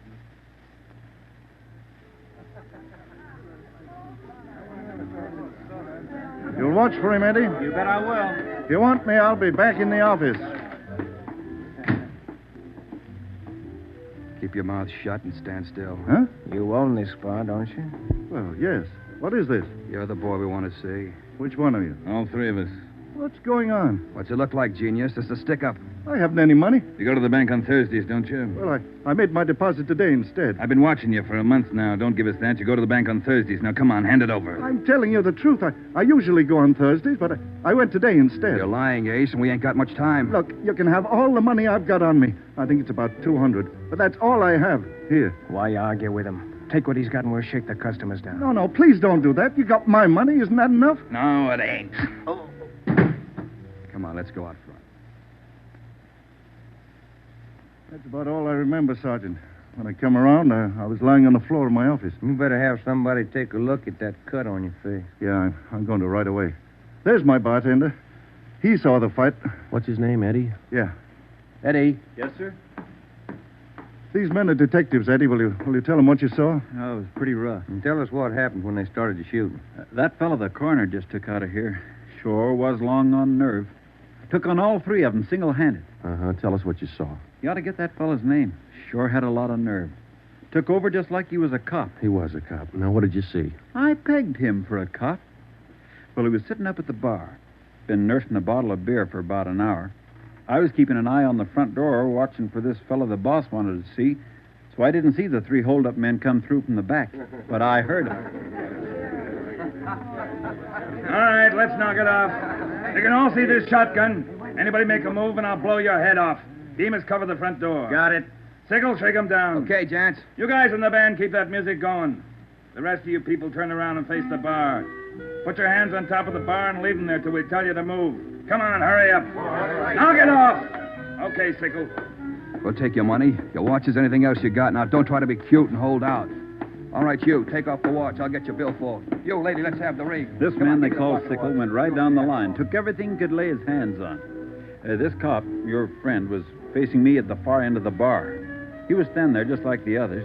He kind of leaned toward me a little. Can you see the guy with the shotgun? Yeah. Where is he? Center of the room. The other guy still at the door? Yeah. Got his gun out? Holding it in his right hand. How far down the line is the other guy? About 10 people away. Hey, you two down at the end there. Knock it off. Hurry up, Sickle. Doing the best I can. Come on, let's have the purse, lady. You, next to the lady here, get the watch off. I'll take this wallet over. How far away now? He's getting closer. But we better shut up like he says. I'm going to take the one with the shotgun first. He'll blow you to pieces. I got a gun. How far away is that guy now? I thought Jans told you two to shut up. All right, Sickle, try to move and I'll break your back. Let me go. Go ahead and shoot, Jans. Stay away from him, Sickle. All you people at the bar, down on the floor. Okay, you with that shotgun, grab it. Demas, can you get a shot at him? Not without hitting Sickle. Come on, you, I'm waiting. You got us all wrong, boy. We like Sickle, but not that much. The cop was holding Sickle as a shield. When the big guy let go of the shotgun, both the cop and Sickle ducked. The cop didn't get hit. But this man, Sickle, fell over on his face, grabbed at his arm. The man with the shotgun went down on one knee, holding his stomach. The man at the door took a shot at the cop, but he missed. Then the cop fired 3 shots at the man by the door. Looked like the first 2 missed, but the last one caught the man in the leg and he went down. Well, by this time, the big guy with the shotgun had recovered enough to hold his weapon again. I tried to warn the cop. Look out! The guy with the shotgun! I see him. The cop pointed his gun and pulled the trigger, but he was out of shells. Boy, Sergeant, my stomach knotted up when I heard that hammer fall against those empty chambers. The cop threw his gun at the guy with the shotgun and then ran right at him. You know, it was just as if that cop was trying to run right down the barrel of that shotgun. I glanced at the cop on the floor, and then I tried to follow the 3 of them as they made their way out of the bar. They jumped into a car out front and drove off. As a kid, I used to watch Bill Hart take on a whole gang in the movies, but this way, right in front of my eyes, Sergeant, he was an awful brave guy. Did you get the license number of their car? No, I didn't. I couldn't see very well. You got a pretty good look at all 3 of the men, though, didn't you? I believe I'd recognize any of them. Thanks, Eddie. What's your last name? Bowers. Eddie Bowers. Got that, Ben? Yeah.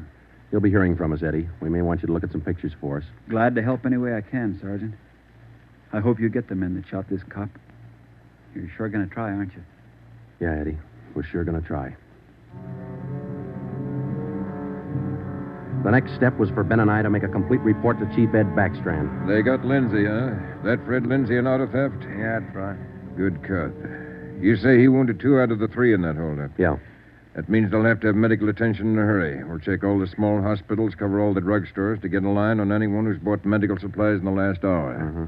As soon as medical detail notifies Miss Lindsay, I'd like to go over and see her. Smith from the medical detail's out there now. By the time you get back, we may have a flash in the drugstores or hospitals. We'll be back in 30 minutes. Call in when you get out there. Right, Ed. You might carry this with you. Yeah? I'm sick.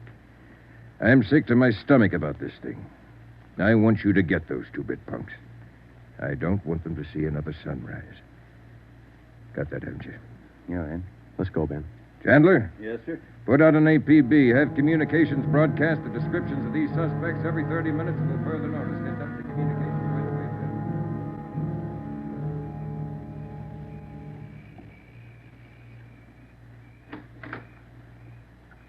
Hello, Joe. Come in. Thanks, Ruth. Sit down. Ruth, you know how we all feel. It's all right, Joe. You're married to a cop. I guess you're meant to expect things like this. He'll like that. Fred and I used to discuss the possibility of this. Used to worry about him. I used to worry a lot, Joe. All those nights when he was away and the days, I used to worry. Now I know he's safe. Anything you want or you need? Thanks, no, Joe. Anything at all that I can do? Yes, Joe. I think there's something you can do. You and Ben are assigned to this case, aren't you? That's right. Then be careful. I was thinking that you and Ben will have to face those killers. Ben's wife. Be careful, Joe. Yeah, Ruth, we will. Oh, sure. I want to see you get the men that did this to Fred. More than anything, I want that. No more heartaches. Yeah. Thanks for coming by, Joe.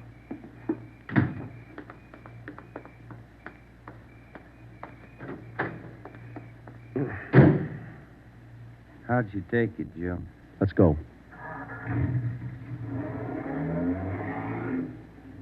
Joe, how'd she take it?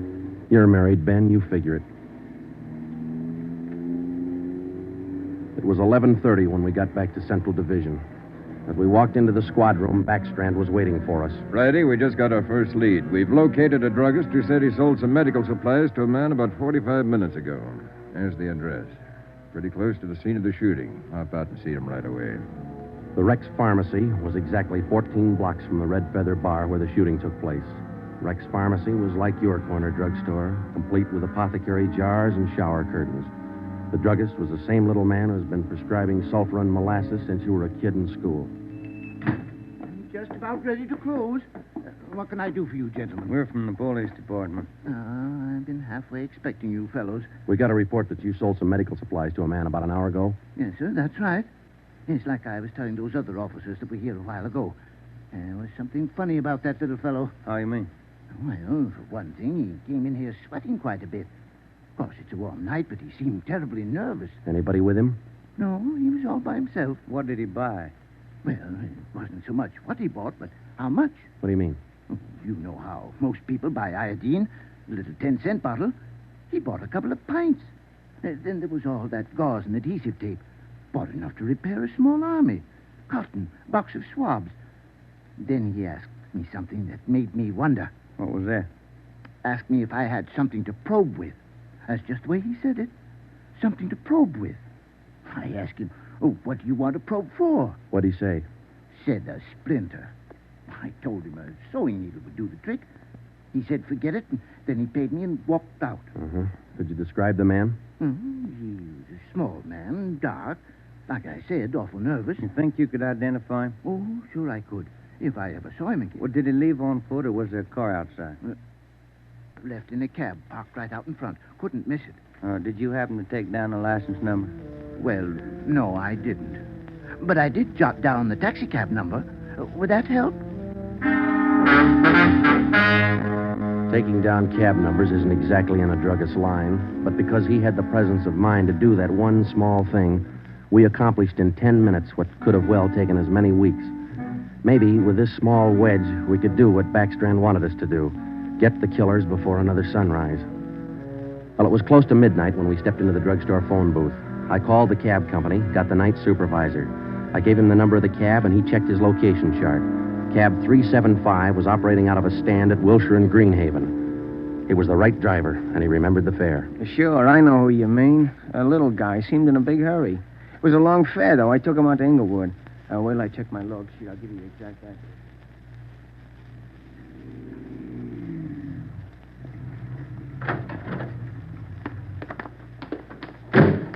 Here it is, Joe. 1523 Imperials. The rooming house. Yeah, come on. We'll check with the landlady. Kind of late, Joe. Yeah, let's stand away from the door, huh? Might not be the landlady who answers. Yes, what do you want? Police department. Oh, well, just a minute. Let me see your badge. There you are, ma'am. I'm Sergeant Friday. This is Romero. Homicide. All right. Now, what do you want? I run a good, clean rooming house It's here. not the house, lady. It's one of your tenants. Which one? That's what we want you to help us on. Look, do you men know what time it is? Come back here in the morning. Sorry, this can't wait till morning. Well, I'm not going to invite you in. We'll talk right here on the porch and keep your voices down. My tenants work during the day. Whatever you say, ma'am. Now, what is it you want to know? We're looking for a small, dark man. Well, I got 3 here. Could fit that description. No, he came in late tonight, about 45 minutes ago. I wouldn't know about that. I don't spy on my people. This is very important. You'll have to keep your voices down. Sorry. He's dark and he's small. Oh, I didn't just say he was dark. You must mean Mr. Tyndall. What's he done? What's his room number? He's in room 10, but I can't allow you to tramp up and down the stairs at this hour. You'll wake all my roomers. We'll be as quiet as he wants us to be. What do you mean by that? Is there going to be trouble? I don't know, lady. Where do we find number 10?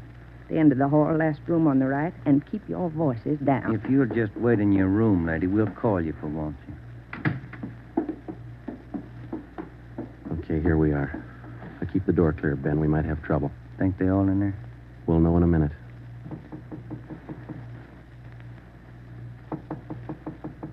Who is it?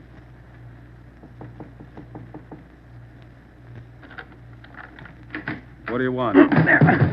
Police department. I'll try this closet, Joe. What do you want with me? What are you looking for? Closet's empty. What'd you say your name was?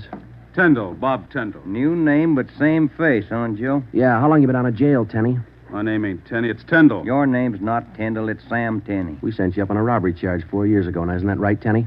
No, it's not right. You got the wrong man. I never been in jail. Yes, you have, because we sent you there. Now, come on. Who'd you buy the medical supplies for? I don't know what you're talking about.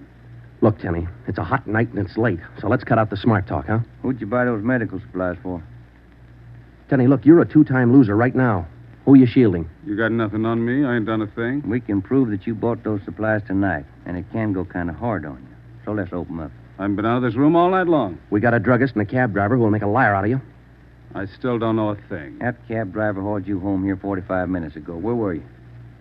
I was out on a date. Is that who you bought the medicine for?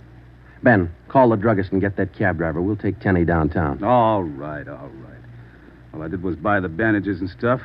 I got nothing else to do with this. Who'd you buy the stuff for?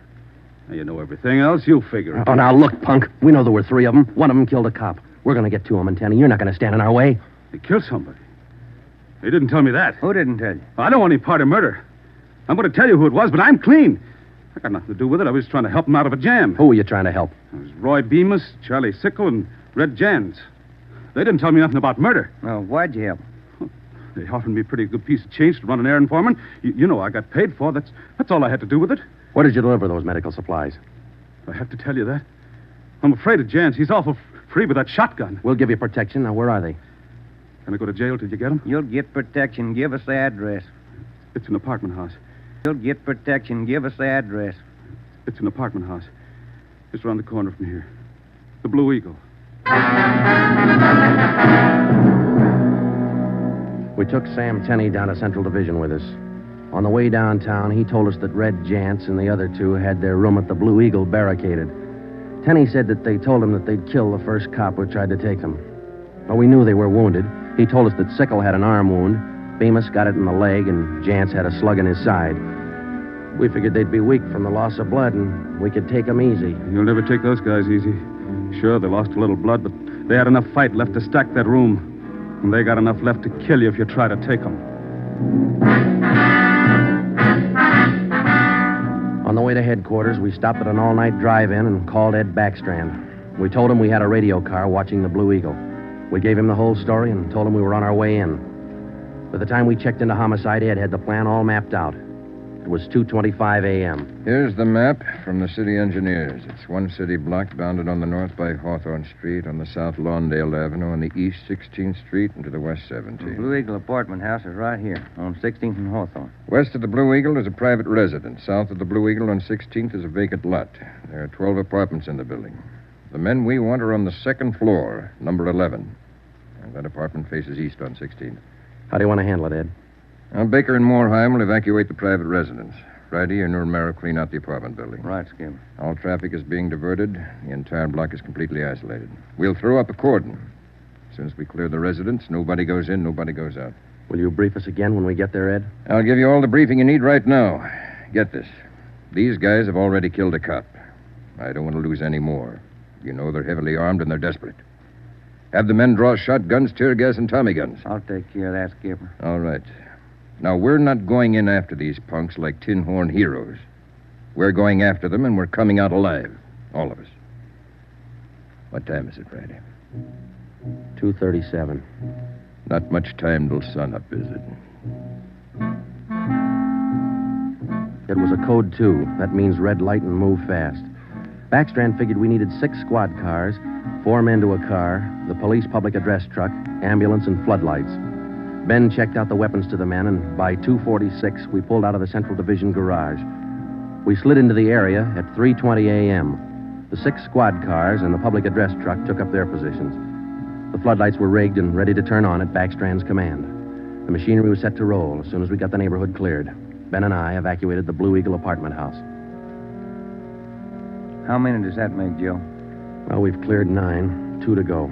Here's apartment 10. The killers are right next door. Joe, I'd like to kick that door in right now. Take your time, Ben. We'll get to him. Quiet now.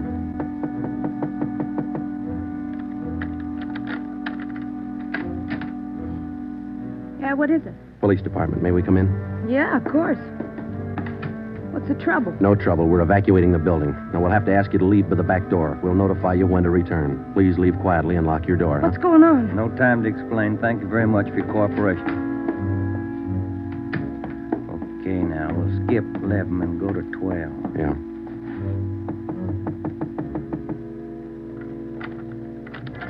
Yeah? Who are you? Police department. Can we come in?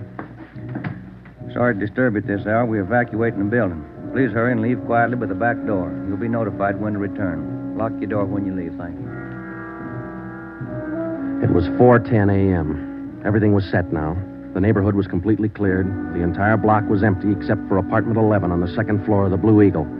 I left Ben to watch the door of apartment 11. I went downstairs and across the street to join the rest of the men. It was Ed Backstrand's show from here on. That's it, Ed. All set. Baker, Moorheim, all clear? All clear, Chief. Baker, you and Moorheim take 3 men and cover the rear of the building. Right. Is that detail covered Hawthorne Street? They're all set, Ed. How about the vacant lot? Taken care of. The rest of you men? Yeah. Friday and I are going into the building. We'll try to get him to come out now. Johnson. Yes, sir? Come with us and keep us covered. Let's go.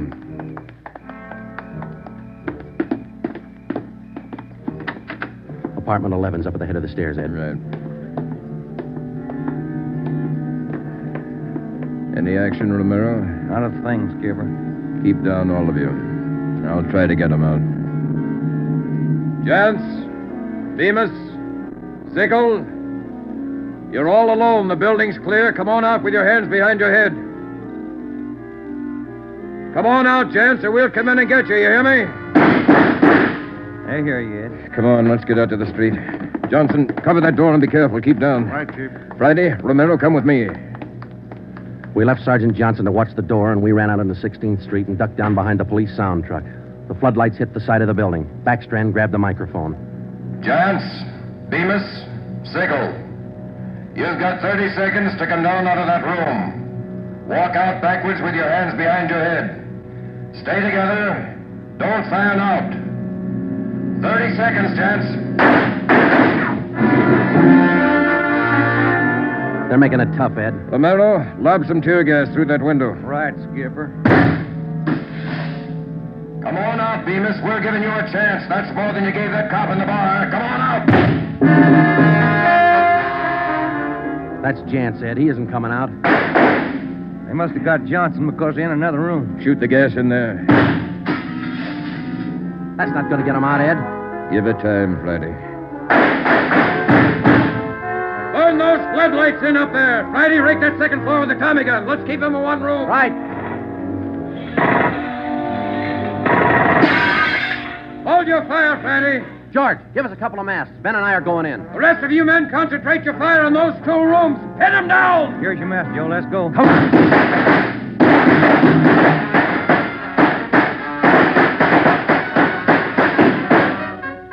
Put that mask on, Ben, and keep down. Yeah, wait a minute. Somebody coming down the inside stairs. Duck, Ben. He's got a gun. I got one, copper. Get out of my way. Stop it, you. You haven't got a chance. I'm coming through, copper. Think I stopped him, Joe. Can you see Johnson? No, it's too much gas in there. All right, you 2 up there. We got one of you. The other 2, come on out. Joe, think we got him? I don't know. Can you see Johnson? No, Joe. It's still too thick in there. I'm going in, Ben. Cover me. Come on. We know there are 2 of you up there. Just one, copper. Throw your gun down the stairs ahead of you. Hurry up.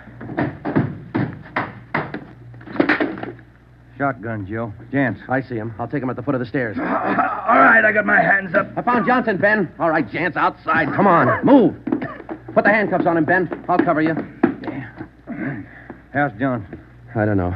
Ed, get the ambulance crew over here. Jance, who's this other guy we got? Bemis. How about Sickle? I said just one, didn't I, copper? Never mind the smart talk, Jance. Now just answer the question, huh? Sickle wanted out of it a long time ago, so I let him out. He's upstairs.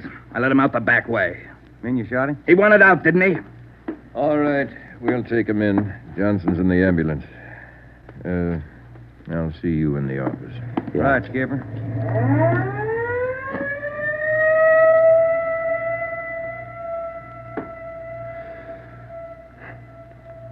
How about a smoke, huh? No. Yeah. Here you go. Backstrand said he didn't want those men to see another sunrise. Yeah. 5 minutes to 5, Joe. Sun ought to be up. Yeah. But look, Ben. It's cloudy. Guess we'll never know, huh?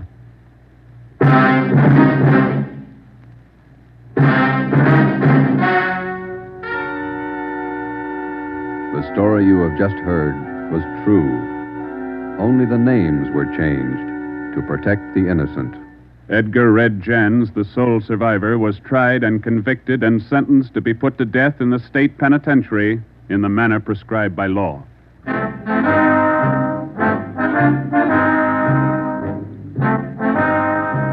You have just heard the 4th in a new series of authentic cases from official files.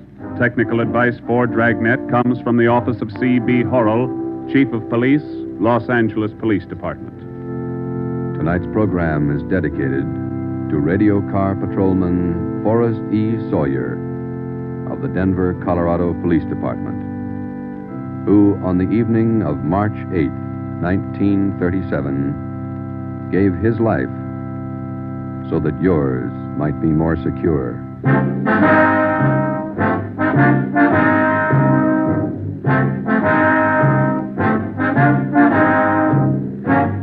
Dragnet came to you from Los Angeles.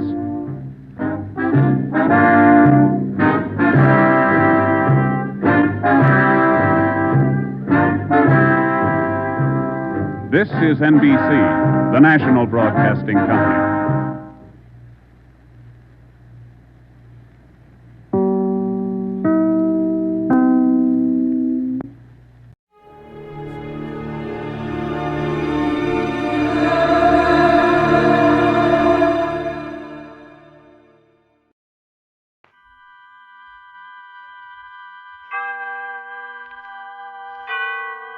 Autolite and its 96,000 dealers present Suspense.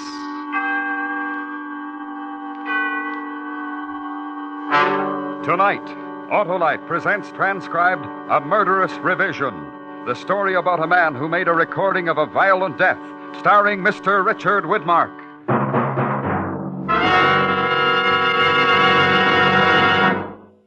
Hi, Hap. Meet the team. Where? Why, right under your car's hood, Hap. The Autolite Electrical System, the family team of precision-made units, including the coil, distributor, starting motor, and the other parts that make up the complete Autolite Electrical System, used as original factory equipment on many leading makes of our finest cars, trucks, and tractors. Well, what does this team do, Harlow? Why, Hap, it goes to work for you every time you press the starting switch, sound your horn, or play your radio. The Autolite Electrical System does all that, huh, Harlow? Right, Hap, because all its units are related like a family team by Autolite engineering, design, and manufacturing skill for the smoothest performance money can buy. So, friends, when your Autolite-equipped car needs replacement parts, insist on Autolite original factory parts, because from bumper to tail light, you're always right with Autolite. And now, with a murderous revision and the performance of Mr. Richard Widmark, Autolite hopes once again to keep you in suspense.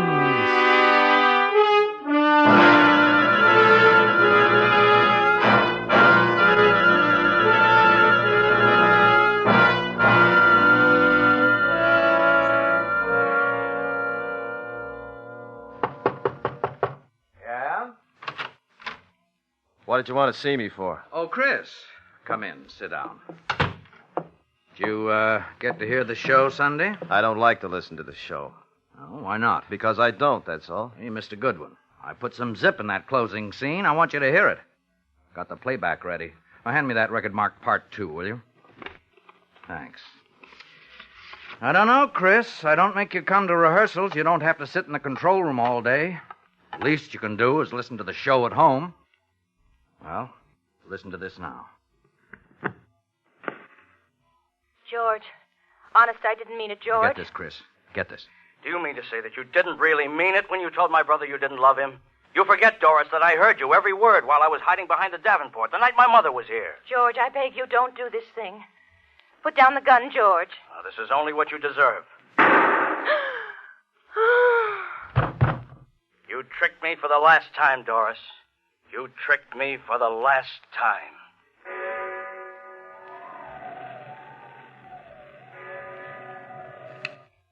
What did you change it for? What was wrong with the ending the way it was? Why did you change it? Now, just take it easy, Chris. I'll tell you why I changed it. Because it was wordy and repetitious. It didn't tell the story. The boys upstairs... The boys upstairs. Yeah, that's just what I thought. The boys upstairs. They do everything but breathe for you. Did it ever occur to you that maybe people are wordy and repetitious? Chris, I'm trying to tell you the scene the way you wrote it just didn't play. Yeah, that's right. All the trade cliches. Drag 'em out. It didn't live. It didn't play. It didn't make the right goosebumps come out on your left elbow. How did you ever get into this business? Who ever let you into a radio studio? I'll tell you what's wrong with you. What you need's a good psychiatrist. Don't you tell me I need a psychiatrist. Let go of me. I said let go. Why, you're nuts. Now, you listen to me, you. For 2 years now, I've turned out a murder a week for you, week in and week out. A murder a week. I eat murder, I talk murder, I dream murder, and for what? Every time I turn in a decent script, you chop the heart out of it. Your contract's up next week, Chris. You've got only one more script to do. Well, write it and get out. You'll get better than a script. You'll get everything you deserve. I'm going to show you what a real murder sounds like. I'm going to show you if I have to kill you to do it.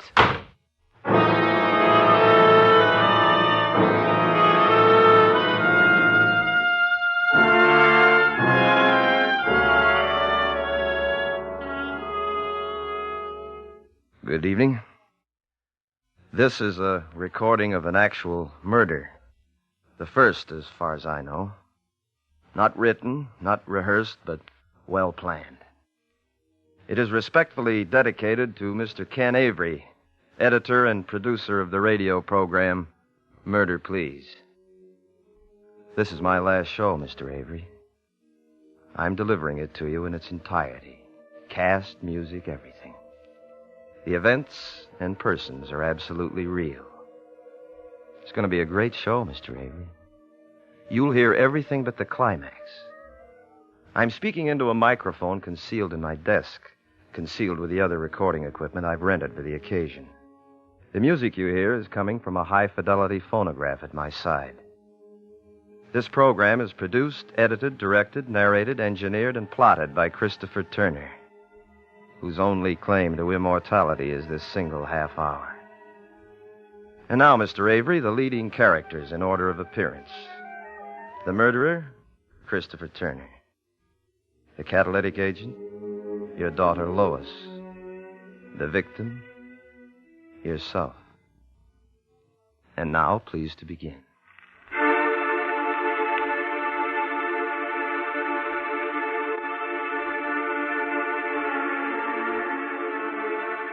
Murder, please.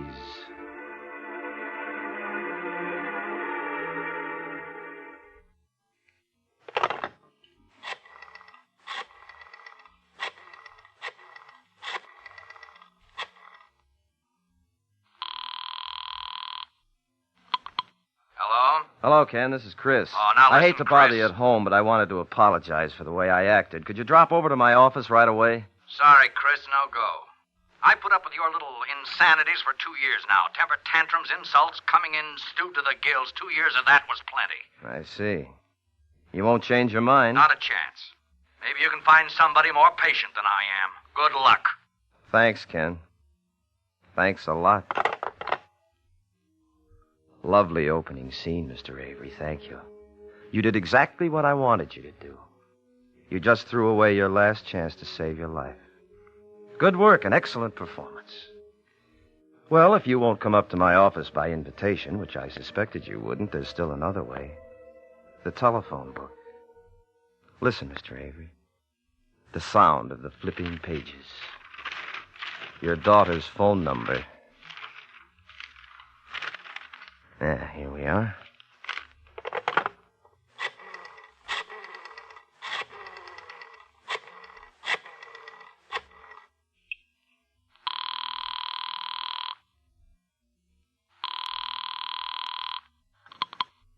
Hello?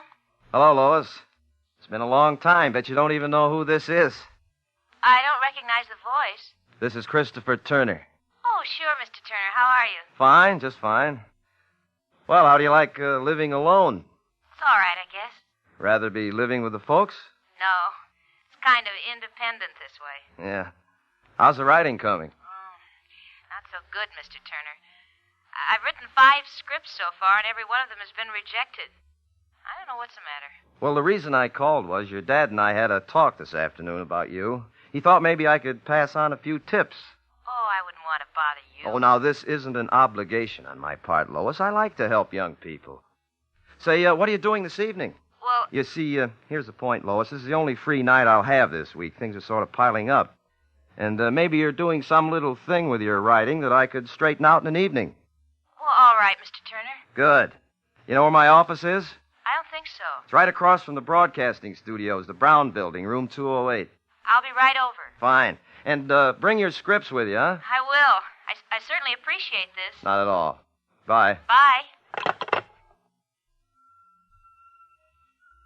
I'll be right over and bring your scripts with you. I certainly appreciate this. Not at all. You see, that's how people talk, Mr. Avery. Let's see, what else? Oh, yes, sound. Drawer opens. Gun taken out. Click of breech. Whirl of chamber. Bullets inserted in chamber. 3, 4, 5, and 6. Gun in drawer, drawer closed. And now we must wait. You see, Mr. Avery? Fate is a better dramatist than either of us. Just when things start getting dull, the phone rings. Hello? Hello, Chris. Hank. Oh, what's up? I tried your place all night. I tried your sister's place. Finally, I called your office. I wouldn't let myself believe it, but here you are, slaving away for old man Avery again.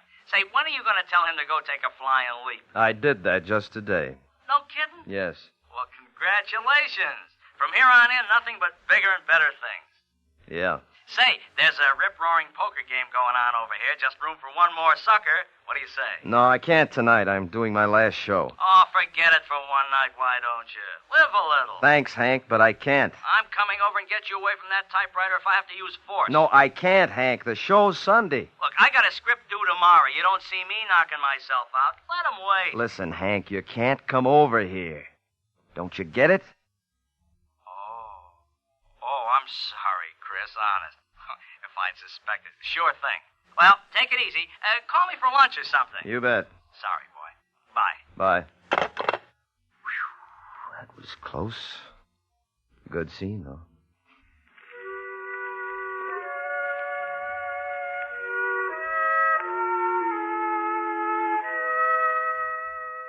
Lois Avery has just driven up in front of the building. She's getting out of the car, carrying her scripts. She wears a cardigan sweater, tweed skirt, flat shoes. She's young, she's very pretty. A girl with everything to live for. Now she's disappeared into the building. In a moment, she'll knock on my door. And then you'll see for yourself how youth resists the threat of death. And this, Mr. Avery, would be the proper dramatic moment to end Act One.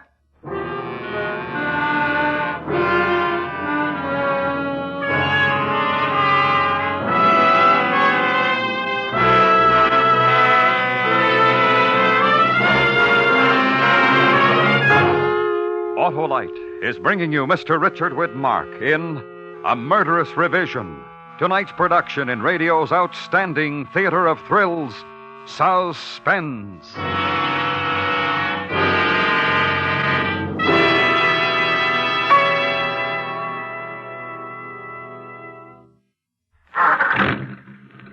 Hey, Hap, better turn on your lights. Presto, and they're on. Thank you. And thank Autolite.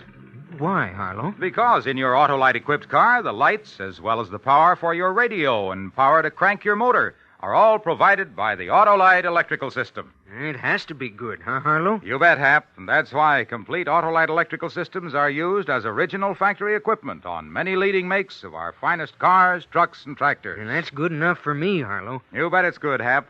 And that's why it pays to treat your car's electrical system to a periodic checkup at your authorized Autolite service station or the dealer who services your make of car. You can quickly locate your nearest authorized Autolite service station in the classified section of your telephone directory, or by calling Western Union by number and asking for Operator 25. And remember, from bumper to tail light, you're always right with Autolite. And now, Autolite brings back to our Hollywood soundstage Mr. Richard Widmark in Elliot Lewis's production of A Murderous Revision, a tale well calculated to keep you in suspense.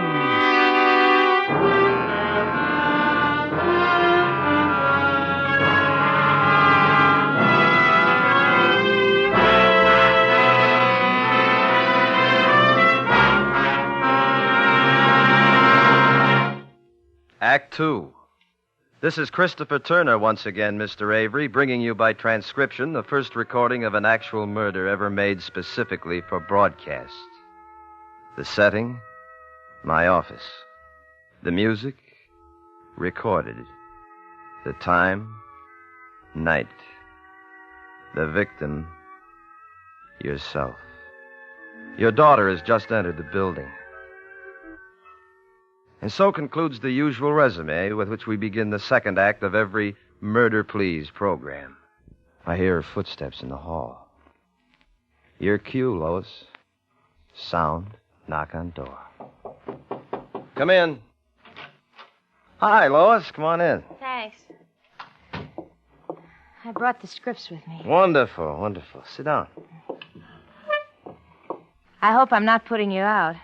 I always tell Dad to stop imposing on my behalf, but I guess he'll never learn. Now, look, you're here because I want you here, and for no other reason. Cigarette? No, thanks. This is a nice office. It serves. Just a hole in the wall, but quiet, nothing fancy. I like it. Well, how long have you been scribbling? 6 months, Mr. Turner. Let's just make it Chris. Huh? What sort of things? Murder, mostly. Somebody told me that's what sells best. True. Well, let's just start talking about murder. Maybe something interesting will come out. Question number 1. Why do you think people kill? Lots of reasons, I guess. Money, love, revenge. Not really.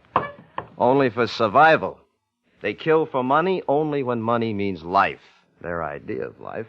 They only kill for love when life depends upon that love. They only kill for revenge when life is intolerable without it. You see? That's very interesting. Could you kill? I don't think so. Well, maybe you could. Here. See? A gun. And loaded. Please put it away. Take it. No, I'd rather not. It's very obedient. It won't fire unless you press the trigger. Take it. That's it. Now point it at me. Please, Think now, think. One touch of your finger and you kill me. One little touch. A very delicate instrument to trigger. There's a sense of power there. You feel it? I'm afraid. Fear, yes, but exhilaration, too. Like the second drink. I feel it, yes. Yeah. All right, you can give it back to me now. Well, so much for the murderer. Now, what about the victim? Afraid of death? Sometimes. What is death to you? Death? Mm-hmm. I don't know. No idea? Emptiness. Blackness. Nothing. Is that so terrible? Yes, because you really don't know. Like the dark. That's it. Do you know any more about death than you do about me? You? Yeah. Well, I know you work for Dad. Yes, but you've never even spent 1 hour with me. Once at lunch, you and your father sat down with me, yet you come up here alone. How do you know you can trust me? Suppose I don't, really. Look at this. Please put it down. It makes me terribly nervous. Do you have any money? A little. How much? $10, maybe, some change. Give it to me. Here. Why did you give me the money? Because you asked me for it. No, because you were hoping I'd put down the gun. And if I'd said, a kiss, one kiss, and I'll put down the gun, what would you do? I suppose I'd give But it... a kiss, that would be harder to give, wouldn't it? Yes. Kiss me. There. Thank you. Now put down the gun. Please. I know it's a lesson in writing and all that, but it scares me. No. But you said you would. I said nothing of the kind. And if I had said it, you'd have been foolish to believe me. You can't trust a man with a gun. You feel helpless, don't you? Yes. While you could give me money, there was hope. While you could give me love, there was hope. But if all I wanted was revenge, there'd be nothing you could do to save yourself. Nothing. And if I told you that right now, right this moment, I'm going to pull this trigger and blow you to bits, tell me, what would you say? I'd try to talk you out of it. What would you say? I wouldn't know what to say. Then I'd shoot. I'd tell you about the electric chair. Very little threat to a man about to kill. Later, maybe, when he's running away, then he'd think about consequences, but not now. Now it's only kill. Now, what else? What else would you say? I'd beg him. He wouldn't listen. I'd plead with him. I'd say, please don't kill me. And if he still wouldn't listen? Then I'd die.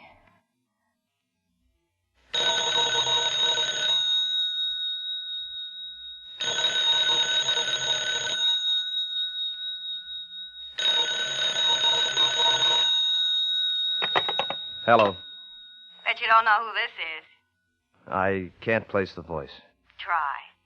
I haven't the slightest idea. Remember San Francisco and the Italian pizza and the cigarette holder? Vaguely. Who is this? I hate guessing games. Harriet. I know at least 18 Harriets. Harriet who? Crawford. Oh. I just came in. I thought maybe you could meet me for a drink. I don't know a single solitary soul in town. How did you happen to call here? Well, I shouldn't tell, I suppose, but Hank said you were working late at the office. Hank, huh? He gave me the number and said to be sure to call. Bless his heart. What was that? I said, bless his heart. Yeah. Well, I'll call you tomorrow. Yeah, you do that. Well, bye. Guess I'd better get going. Why? We're not even started yet. Well, if you don't put down that gun, I'm going. I don't like it. Sit down. I want to tell you a story. Now, listen. Please. Please sit down. Now, this is just a sample plot. You can have it if you want it. It's about a writer who had great novels in him, great plays. But he was broke. So, for the sake of a place to stay and a meal to eat, he started turning out radio mysteries. He turned them out until every drop of originality was squeezed out of him. And all the greatness he might have been ate into him because he'd leave nothing to the world, nothing but scripts to be swept up by studio janitors after the broadcast. Well, the writer made his decision one day. He'd do a last radio play, a radio play with an actual murder, the only chance he had for permanent survival. And he selected as his victim the man who had ground him into the dust. He selected his editor and producer, Ken Avery. Please. I like you. I like you very much. I wish this could be happening to almost anyone but you. Get to the phone. What? The telephone. What for? You're going to call your father. No.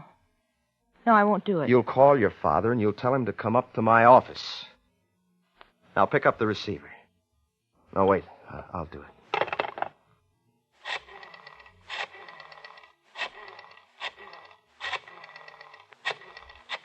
Now, take the phone. Tell him. It's ringing. Take it. Hello? Hello? Dad? Lois? Lois, what are you calling this time of night for? Something the matter?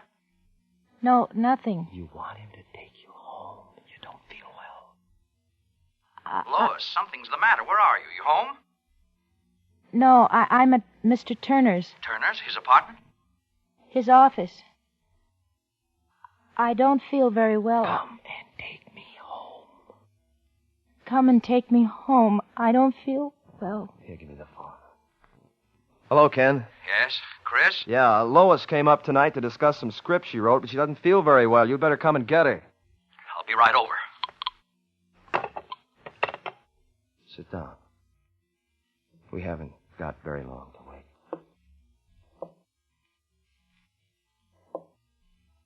20 minutes have gone by. I hear the steps in the hall. The sure, plodding steps of her father, Mr. Ken Avery. The climax, ladies and gentlemen of the listening audience, I address to you. Mr. Avery will never hear this portion of the entertainment. Come in. Lois, are you? Well, what is this? Sit down. There's a chair reserved for you. Lois, what's been going on here? Tell him, Lois. He's going to kill you. He's going to kill both of us. Close the door. Chris, put that thing down. Somebody's liable to get hurt. What's the matter with you? Drinking again? Nothing to drink. Very sober. Sit down. Chris, are you crazy? Good line. Perfectly in character. The inane cliche from the mouth of the great producer. You see, Ken, everything is being recorded right now. Your voice, Lois's, mine. Sit down. Recorded for what? For posterity, for the show next week. You'll have the honor of appearing on your own program as the murder victim. Here, let me show you. Right here in the desk. You see, it's a recording machine. I've stopwatched every second. It's been running exactly 25 minutes. You always made it a rule to plan the climax for 26:30 so you could have room for a final commercial. Well, that's just what I'm doing. According to my timing, you have about 1 minute and 30 seconds to live. All right, Chris, that's enough of the phony dramatics. Now, give me that thing before somebody gets hurt. Stand back. I wouldn't want to mistime the climax of the show.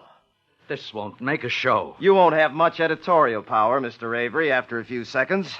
There's the agency. They wouldn't put this thing on the air. No, why not? You planned to kill me. From the beginning. There's the trouble right there, Chris. There's no twist. Oh, yes, the twist. Right. The surprise ending. You told the audience to expect the murder to be successful. But our shows have to have some kind of surprise for the audience, Chris. You know that. Where's the twist? Still the editor right to death's door, huh? All right, Ken, perhaps you can provide the surprise ending that's going to save your life. I don't have to. Oh? You provided the twist yourself, but you didn't know it. And yet the twist was part of the story all the time. Where, Mr. Editor Avery? You, Chris, you're the twist. Me? That's right. You're a flop, Chris. You're so used to dreaming on paper you can't live anymore. You wrote about love because you never had it. You wrote about fortunes and you're still 2 bits. You wrote about murder, but you haven't got the guts to pull the trigger. Now, give me that gun. You think I won't shoot? I know you won't. Give me that gun, you hack. What did you say? I said you were a hack. Now give me that gun. Stay away! Give me that gun, you hack. No, I'm not! Dad! Let go! Let go of my hand! Drop it, I said. Drop it! Let go! Chris. Chris! You always like to change the ending. Dad. It's all right, Lois. Dad, take me home. The records. They're all we have to clear us. Take me home, please. As soon as I see what's on those records. Oh, this must be part 1. Let's see.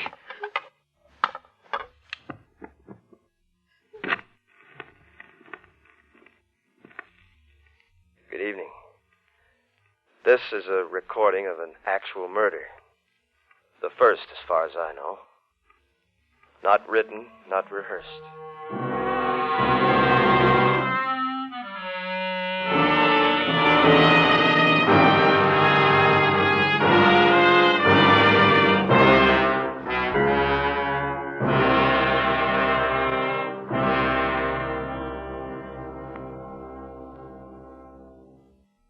Suspense. Presented by Autolite. Tonight's star, Mr. Richard Widmark. Friends, this is Harlow Wilcox again to remind you that Autolite is the world's largest independent manufacturer of automotive electrical equipment. In 28 plants from coast to coast, Autolite makes over 400 products for cars, trucks, tractors, planes, and boats. These include complete electrical systems, a complete line of ignition-engineered Autolite spark plugs, both standard and resistor types. Autolite batteries, including the famous Autolite Stay Full. Autolite also makes automotive wire and cable, bumpers and hubcaps, electric windshield wipers, and many more. All are backed by constant Autolite research and are precision-built to highest standards of quality and performance. So remember, from bumper to tail light, you're always right with Autolite. Next week on Suspense, our star will be Mr. Victor Mature as a man who made his living as an assassin. A tale we call Black Jack to Kill. In weeks to come, we shall also present Mr. John Hodiak and Mr. Herbert Marshall, all on Suspense. Suspense is produced and transcribed by Elliot Lewis, with music composed by Lucian Morowick and conducted by Lud Gluskin. A Murderous revision was adapted for Suspense by David Ellis from a story of S. Lee Pagostin. In tonight's story, Kathy Lewis was heard as Lois, Joseph Kearns as Ken, Charlotte Lawrence as Harriet, and Jerry Hausner as Hank. Tonight's appearance of Richard Widmark was made possible through the kind permission of 20th Century Fox Studios. Mr. Widmark may soon be seen in the Technicolor production Red Skies of Montana. For the location of your nearest Autolite service station or your nearest Autolite spark plug or battery dealer, phone Western Union by number and ask for operator 25. Switch to Autolite. Good night. This is the CBS Radio Network.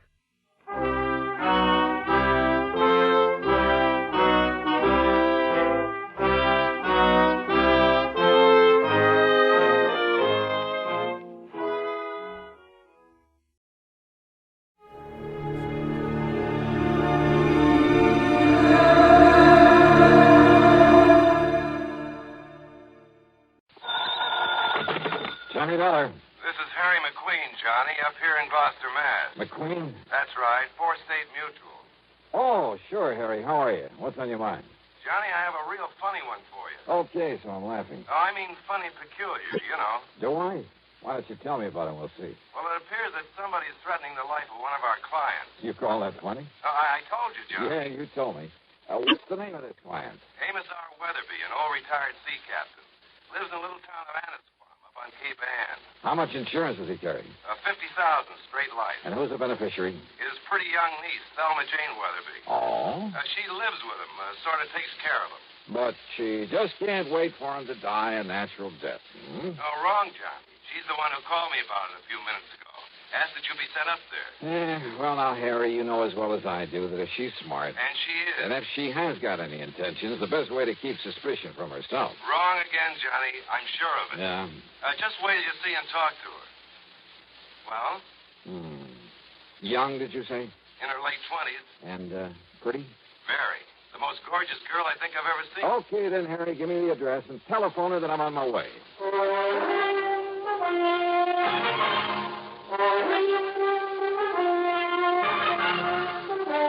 CBS Radio brings you Bob Bailey in the exciting adventures of the man with the action-packed expense account. America's fabulous freelance insurance investigator. Yours truly, Johnny Dollar.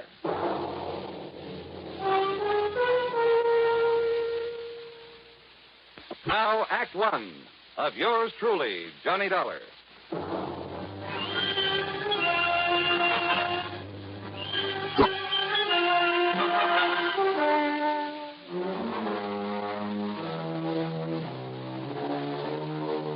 Expense account submitted by Special Investigator Johnny Dollar to the Four State Mutual Insurance Company, Gloucester, Massachusetts office. Following is an account of expenses incurred during my investigation of the boat out of the blue matter.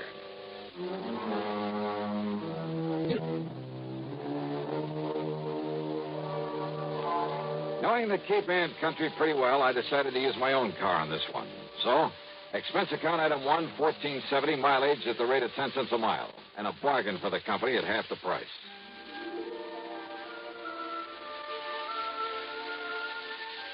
Annisquam, on the northwestern end of the Cape, is a pleasant little settlement, unspoiled by the vacation crowds.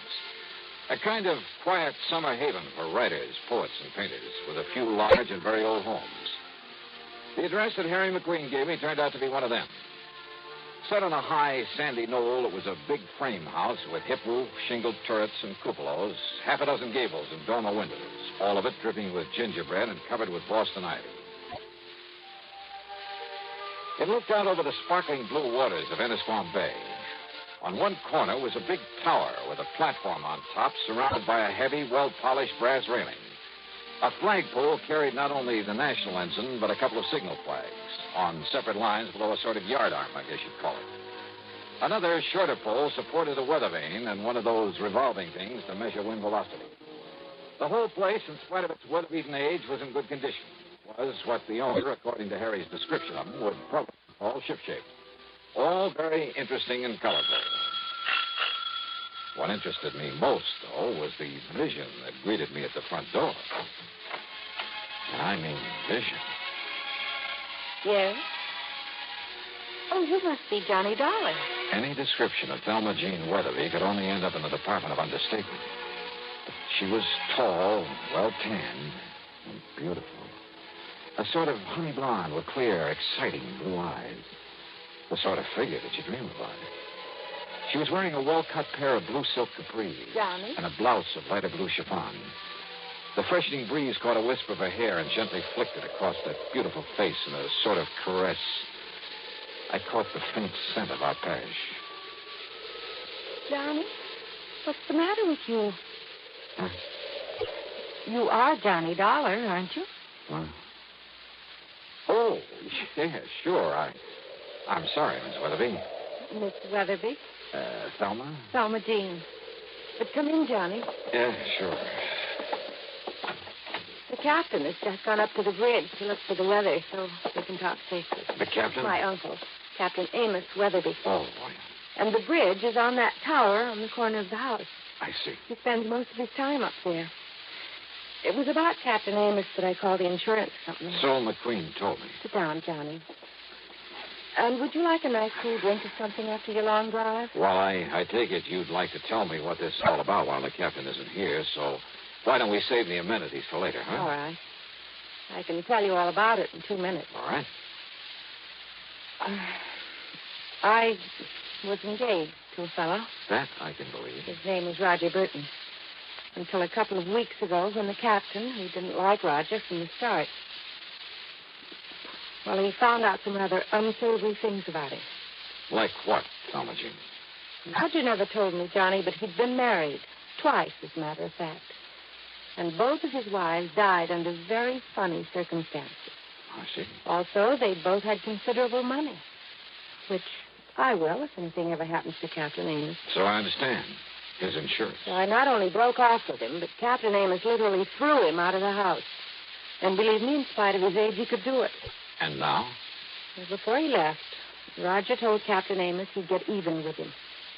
He said that he'd kill him. You mean just like that? Yes. He even boasted that he could do it and get away with it. The same as he did with a couple of nosy wives. Those were his very words. You have no idea what a horrible person he became after the captain showed him up. It was like a maniac. Well, then you're lucky to be free of him. You bet I am. It'll be a long time before I fall for any sweet talk again. Oh, it'd be a terrible waste, Thelma Jean. What? Yeah, like you. Oh, Johnny, not you. No, I'm just kidding. Or am I? You better be.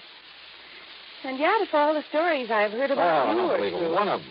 And to prove that I didn't come up here just because Harry McQueen said you're the most beautiful, the most gorgeous Mr. gal. McQueen told you that? You're sure right, 1,000%. But Then now... if I'd known that, and if you hadn't come, I'd never have forgiven you. Yeah, but now let's get down to what... Especially after what he said over the phone about you. Like what? Oh, that, you're an old, dull, stodgy, pedantic, Why, I'll bumbling... sue him. And I'll certainly try to prove otherwise. But right now... Now, Johnny. Now, let's get down to business. Well? Well, after the captain threw him out, we thought that was the last we'd see of Roger, in spite of what he'd said, in spite of his threats. But? Johnny, somebody has been prowling around outside this house at night. I've only caught glimpses of him, of his shadow, really, but I'm sure it's Roger Burton. It can only mean one thing, Johnny. He's here to carry out his threat against Captain Amos.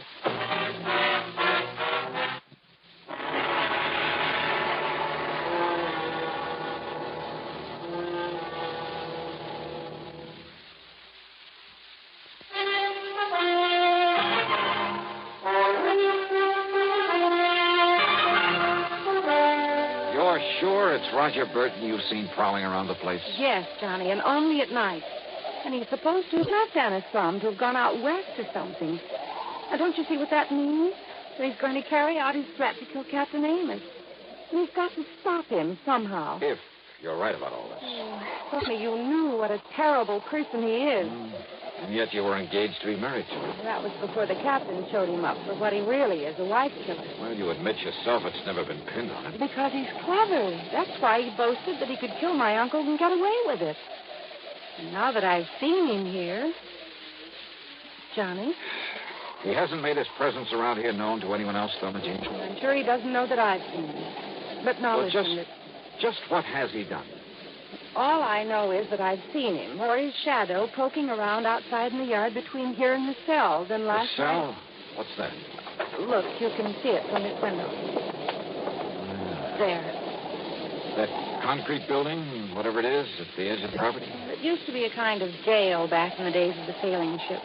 Now the power company uses it for transformers or whatever you call them. Yeah, I see the power cables leading down from the pole. I've looked for his footprints out there in the mornings, but there's always a wind at night, so... Maybe I'd better take a look in that cell, as you call it. Oh, it's all locked up, Johnny. And the tiny windows with the bars over them are so dirty you can't see a thing inside. Have you any reason to think he somehow got into it? Hey, that storm's really coming this way. Yes, and Captain Amos will love it. But now, Well, Johnny... hadn't you better get him down off that tower before it hits? During the storm? Why, you couldn't drag him down with a turning mule team. Oh. Take him back to the old days when he used to ride out a storm on the open bridge of a sailing ship. Thelma Jean, does he know about Roger showing up again? No, Johnny, I haven't told him. But listen, I've been trying to tell you. Tell me what? That I not only heard him prowling around last night, but this morning I found some ladder marks in the ground. Where? out beside the tower, as though he'd used a long ladder to get up to it from the outside. Ladder? I don't know what else they could be. This feller, and for the moment we'll assume that it is Roger Burton. Oh, I'm sure of it. He's made no attempt to enter the house? He's too smart for that.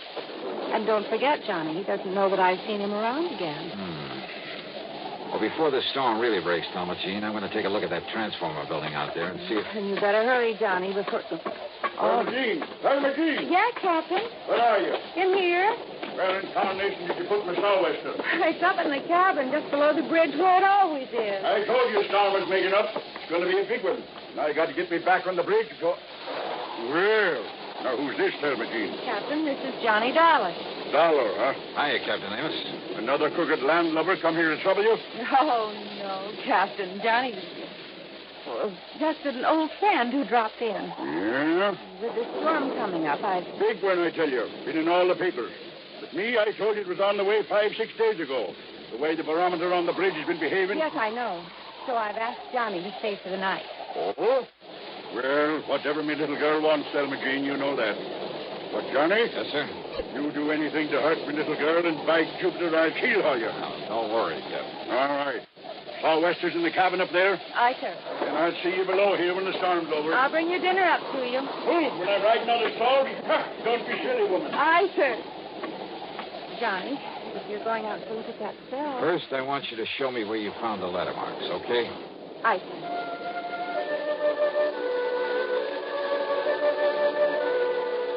The marks in the ground were still quite plain at the base of the ivy-covered tower. The ladder must have been a tall one, high enough to reach the platform that the captain called the bridge. And I found it, rather a couple of things. A heavy lightning rod extended up the side of the tower, well hidden by the ivy. But the bottom of it had been sawed off, making it useless. Also hidden by the ivy was a wire, an insulated copper wire. Too heavy to cut without tools, but certainly not big enough to take a lightning bolt. The wire was lashed to the upper section of the lightning rod. The other end disappeared in the ground at my feet. And it led away toward the cell, the little transformer station. It was dark now, and the storm was building up fast. I dashed back into the house, up to the second floor, and then up the winding stairway to the captain's bridge. You better lash yourself under the rail, Johnny. This wind will blow you clean off of the deck into the sea. Looks like you're right, sir. I told her this nor'easter is going to be a big one, and it is, Johnny. Reminds me of one night off the Azores. That was fast. What are you doing there, Johnny? This upper end of the lightning rod was 6 or 8 feet from the side of the tower, held there by big insulators. But again, the heavy copper wire, again hidden by the ivy. It connected the rod with the brass railing where the captain was holding on for dear life against the wind. And it meant that the railing was the cleverest, most diabolical instrument for murder that I had ever seen.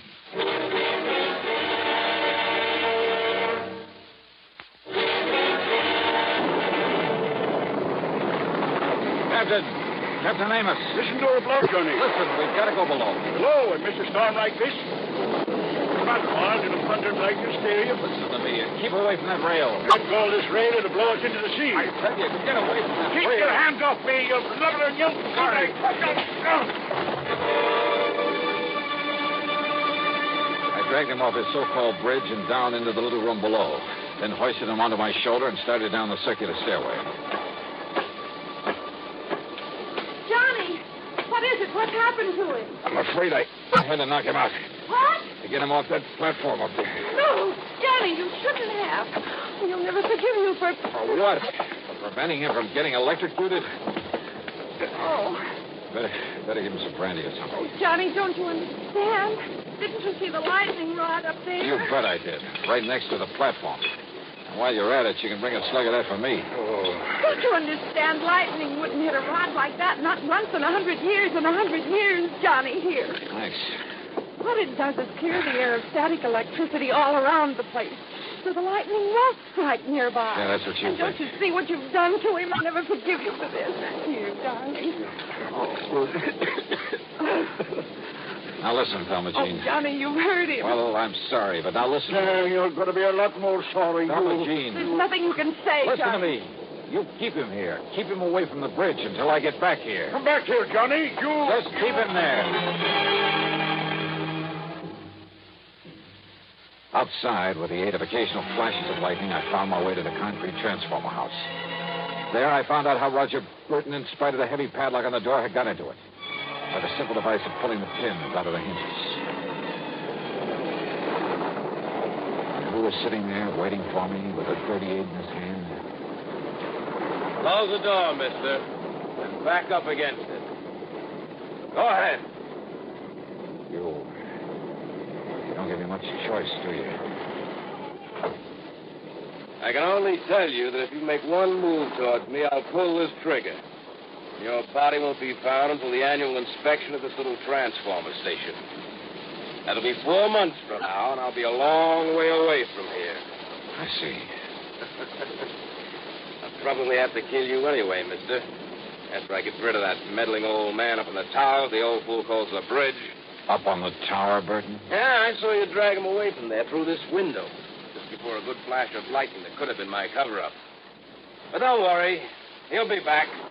Hanging on to that railing, riding out the rest of the storm. And when he is... The rest of this madman's murder weapon was all too obvious now. Up in the tower, the brass railing was wired to the disconnected lightning rod.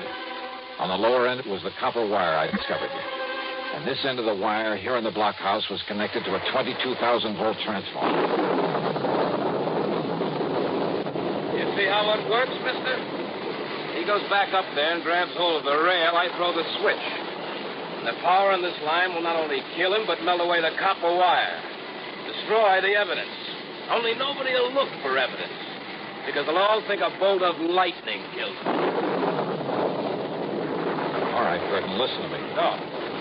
Look. I can see him. In the room where you carried him. Hey, look through the window beside you. You can see him, too.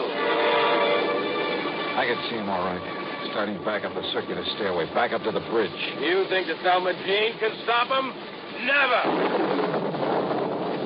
If he ever got there, if he touched the railing, Burton would throw the switch, would electrocute him. But then a miracle. Once in 100 years, the bolt of lightning out of the heavens.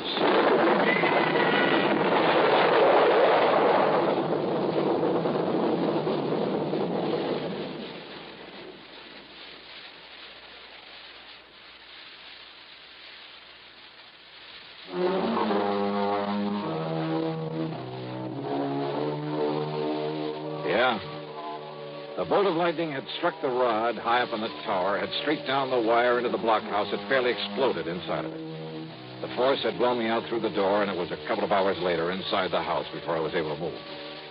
Burton, holding the switch, had been killed instantly. I'm glad I hadn't tried to get any closer to him. It was a bolt out of the blue. It was justice in its own strange fashion. Expense account total, including a checkup by one of the local medicos, some new clothes, mine were in shreds, incidentals, and the trip back to Hartford, $171.50. Yours truly, Johnny Dollar.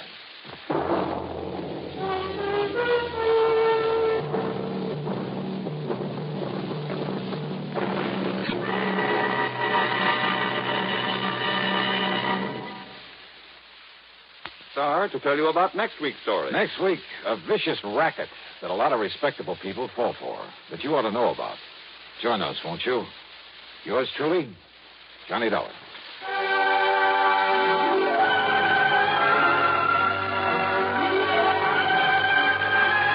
Yours truly, Johnny Dollar, starring Bob Bailey, originates in Hollywood and is written, produced, and directed by Jack Johnstone. Heard in our cast were Virginia Gregg, Carlton G. Young, Ralph Moody, and James McCallion. Be sure to join us next week, same time and station, for another exciting story of Yours truly, Johnny Dollar. This is Jim Matthews speaking.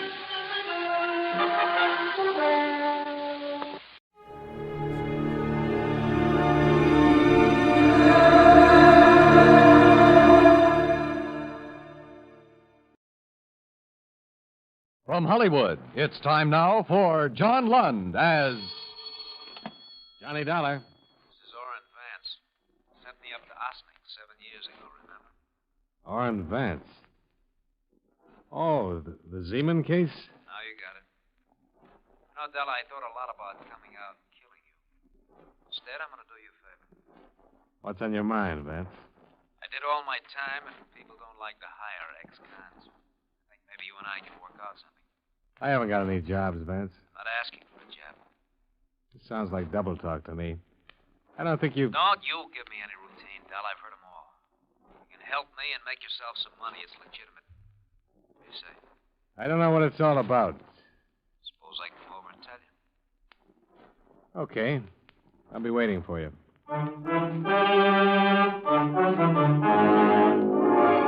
John Lund in a transcribed adventure of the man with the action-packed expense account. America's fabulous freelance insurance investigator. Yours truly, Johnny Dollar.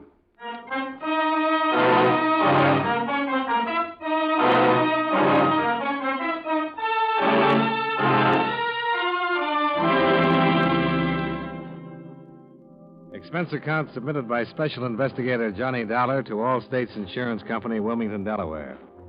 Attention, Mr. Don Freed, Chief Investigator. Since your office authorized me to conduct certain inquiries based on information supplied by Orrin Vance, I am billing you accordingly. The following is an accounting of expenditures during my investigation of the Baltimore matter. Expense account item 1, $295. A phone call to prisoner dismissal board at Sing Sing Prison, where I was informed that Orrin Vance had been released 3 days before the above date. He had completed 7 years of a 7 to 15-year term for grand theft. It was an unparole release. The chaplain described him as a model prisoner with a better-than-average chance of remaining out of prison for the rest of his life.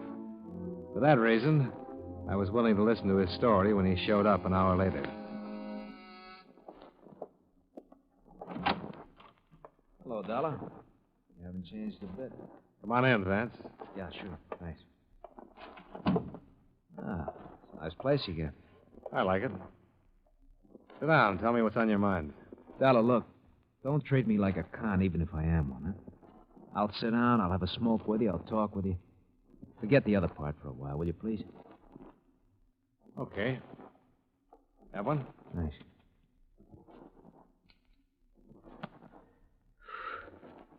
Just that everybody's doing that. Even my wife. Went over to see her the first day I got out. You know what? What? Katie wouldn't let me in the house. Gave me $40, told me to go out and get a decent job. Tell you, she had it all worked out. Work hard, she said. 6 months, if everything's okay and you're not in any trouble, you can come home to me and the kids. If not, she said, I'm going to divorce you. What do you want me to say? I want you to offer me a seat. Invite me to sit down. Sure. Thanks again. You know, thought about it a lot. You hadn't been out to get me 7 years ago. I'd have had you over for dinner. Maybe we would have been friends. Maybe. Look, I can't get a job, and I'll have to go in business for myself. I need a stake. That's why I'm here to see you. I talked to you maybe 20 times while you were working on that Zeman case, and I think I got to know you. I called you today because of what I saw of you then. I think you're an honest man. Thanks. You ever hear the Towner case in Baltimore? Towner Loan Company in 1946? Yeah. Everybody's heard about that. $1 million theft. The insurance companies still have a reward for information leading to the arrest and conviction? Was never solved. I suppose they do. I can help you help them solve it for half of that reward. Can you? I know 2 of the men who did it. 2 of the 6 men. I talked to one of them yesterday. I'll tell you who they are, where you can pick them up, but I want my name out of the picture. Can you fix that? Yeah, probably. But I have to talk to the police sooner or later. Oh, look, this is a good thing, Dollar. And all I'm asking is your promise to keep my name out of it. Tell me how good before I make any promises. That's fair enough. They had some of the serial numbers on part of the take. Here. This is one of the bills. Why don't you check it with them? Then we'll take it from here, huh? Expense account item 2, $14.85. A long-distance phone call to Chief Investigator Don Freed, All States Insurance, who verified that the serial numbers on the $10 bill Orrin Vance handed me tied in with the Towner Loan Company theft. I explained the information I had at hand and the source from which it had come, leaving out any mention of names. Freed talked with his boss and phoned me back half an hour later, giving me the go-ahead. Okay, Vance. You're in business. All right, how does it work? You tell me who they are, I'll handle it from here. I mean the money part. When we have something, you'll get paid for it. All I've had so far is talk. This bill could have come from anywhere. You might have picked it up at a cigar counter. Look, I got it from a man named Leonard Torpy. He lives in New York. He's one of them. Leonard Torpy? Yeah. I met him my second year at Ossining. He was up on an old petty theft charge. He did 18 months. Told me to look him up when I got out. Now, this part may sound crazy, but we had a few drinks together in his place yesterday. I was weeping on his shoulder about all my hard luck, and he said, "You think you got hard luck?" Well, and then he marched me into the bedroom, showed me a stack of money in a bureau drawer. He said he couldn't spend it.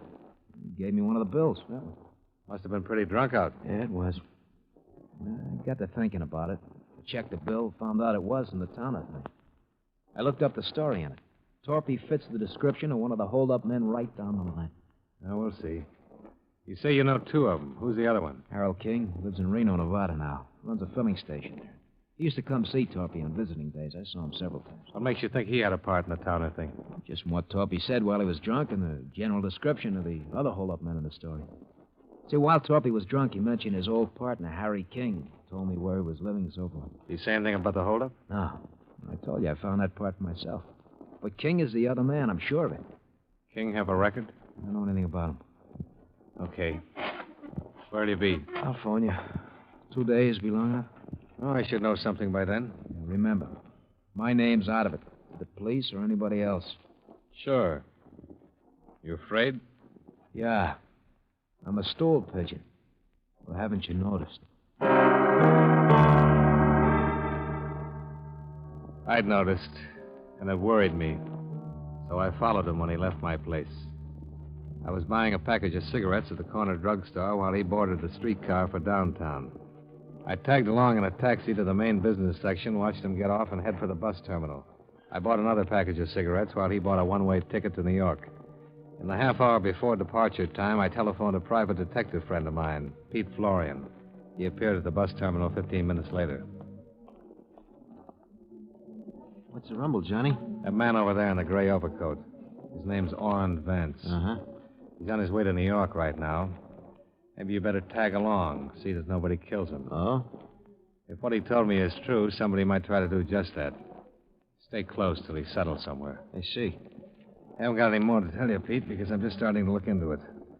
Find out where he's living there and contact me at this number. I'll let you know what to do then. All right. Anything else? Don't let him out of your sight, Pete. Expense account item 3, $100. Retainer for Private Detective Pete Florian for explained purposes. I stayed at the bus terminal long enough to watch Pete board the New York-bound bus and take a seat across the aisle from Orrin Vance. Item 4, $8.85, plane fare, Hartford to New York. Item 5, $4.50, cab fare to hotel and then to Metropolitan Police Station, where I explained my business to Lieutenant Randall. Who gave you this tip, Dolar? I'm afraid I can't tell you that, Lieutenant. Why not? Because I promised not to disclose any names. I can tell you that the source is a man who couldn't possibly have had anything to do with the case, since he was in prison at the time of the holdup. Mm-hmm. But you want me to stick my neck out and get up a search warrant and maybe take this bird Torpy into custody on your say-so. Well, you have plenty to start with that $10 bill. Should be enough for you to look into it. That why you looked into it? Frankly, yes. Prima facie evidence. But no name. No name. I've told you all there is to know. Believe me. Let's get busy.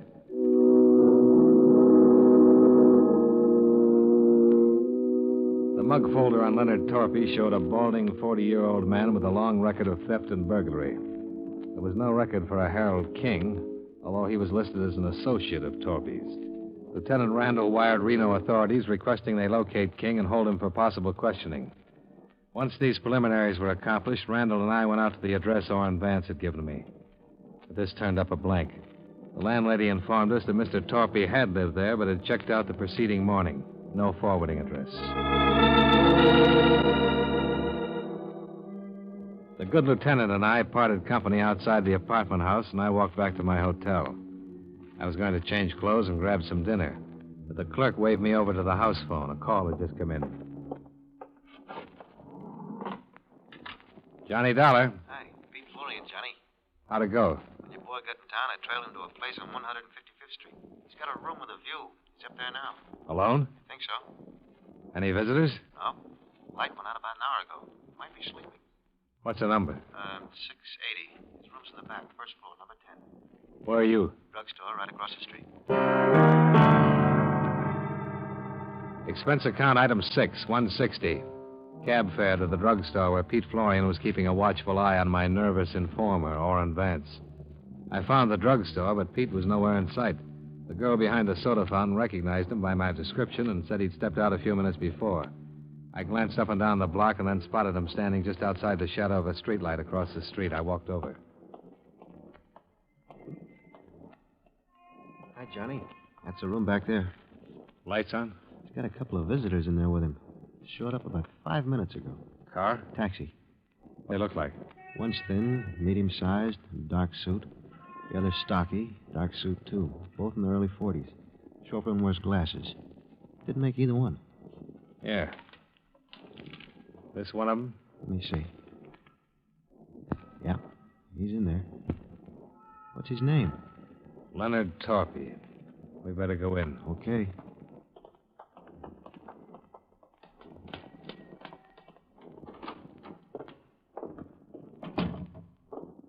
Right back there. Yeah. Who's Leonard Torpy? That's somebody who might want to kill Vance. Wish I knew more about what this is all about, Johnny. Yeah, so do I. It's all talk so far. I see. Better cover me. Come over there. Okay.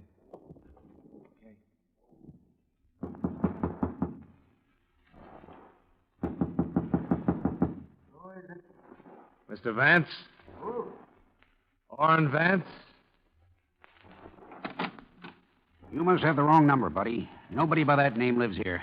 Well, are you sure? Positive. Why don't you try the manager? Well, I did. He said Mr. Vance had this room. And he's all wet. Good night. Just a minute, Torpy. What? Hey, Johnny, look out! Before I went down, I heard it go off a couple of more times. Must have been 6 inches from my head. My eyes couldn't see and my feet wouldn't move. But I could hear. It was someone very close to me. And he was dying. Johnny. Johnny.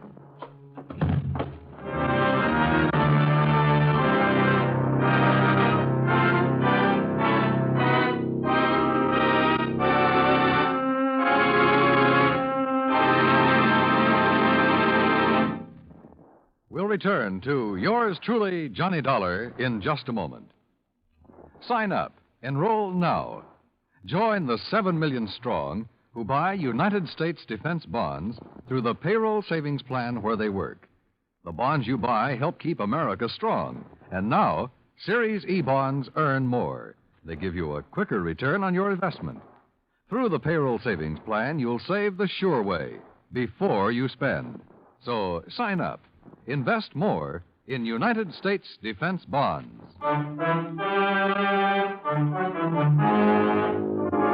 Now, with our star, John Lund, we bring you the second act of yours truly, Johnny Dollar.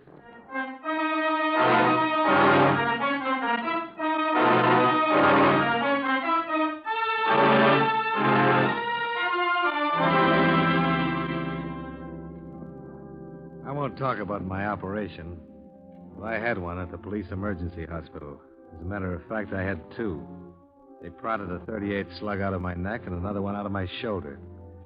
It was 48 hours before I was allowed to sit up in bed and talk. Naturally enough, my first visitor was Lieutenant Randall. He looked haggard, tired, worried. You say you hired this Pete Florian? Yeah, to keep an eye on Orrin Vance. This your tipster? It's okay to tell it now, I suppose. Yeah. Well, thanks. Florian died right there in the hall. 4 slugs hit him. Vance is on the floor beneath you, still hanging on. You keeping track of all this? What about Torpy? Did you get him? We didn't, but Florian did. Torpy's in the morgue. The other man got away. Quite a night. Yeah. Look, Dollar. You're the only one who can give me the story now. Vance isn't able to talk and won't be for another 3 days, if then. Everybody else is dead or gone. Now, what happened there? I don't know. I didn't see anything, Lieutenant. I was trying to push into the room past Torpy, and the whole world caved in. Any line on the man who was with Torpy? Good descriptions, but no luck so far. He heisted a car outside Vance's place. Found it 2 hours later, no prints on it. Some blood. He might have one of Florian's slugs in him. Yeah. We gotta land that bird. Hey, you all right? I felt awful. And Lieutenant Randall left me alone for the rest of the day. At 3:30 the following day, Orrin Vance regained consciousness long enough to relate what had happened. I was wheelchaired down to his bedside. Statement enclosed. That was Harry King with Torpy. King flew here 3 days ago from Reno. He came to my place to find out what I'd done with the $10 bill Torpy gave me when he was drunk. I told him I spent it, but they didn't believe me. It was King who shot me. I've got reward money coming. I'm not gonna die. He was still hanging on 2 days later when I left the hospital. Expense account item 7, $14. Ambulance ride. From emergency hospital to my hotel. The doctors told me to take it easy for a month and I'd be all right. I had a phone call a half hour after I started to take it easy. Johnny Dollar. Are you interested in finding Harry King? Who's this? My name's Milva King. I'm Harry's wife. Oh, You want him or don't you? sure. I'm at Shroud's restaurant on 42nd off Broadway. Can you meet me? Yeah. How'll I know you? You won't, but I'll know you. Your picture's been in the paper for the last 3 days.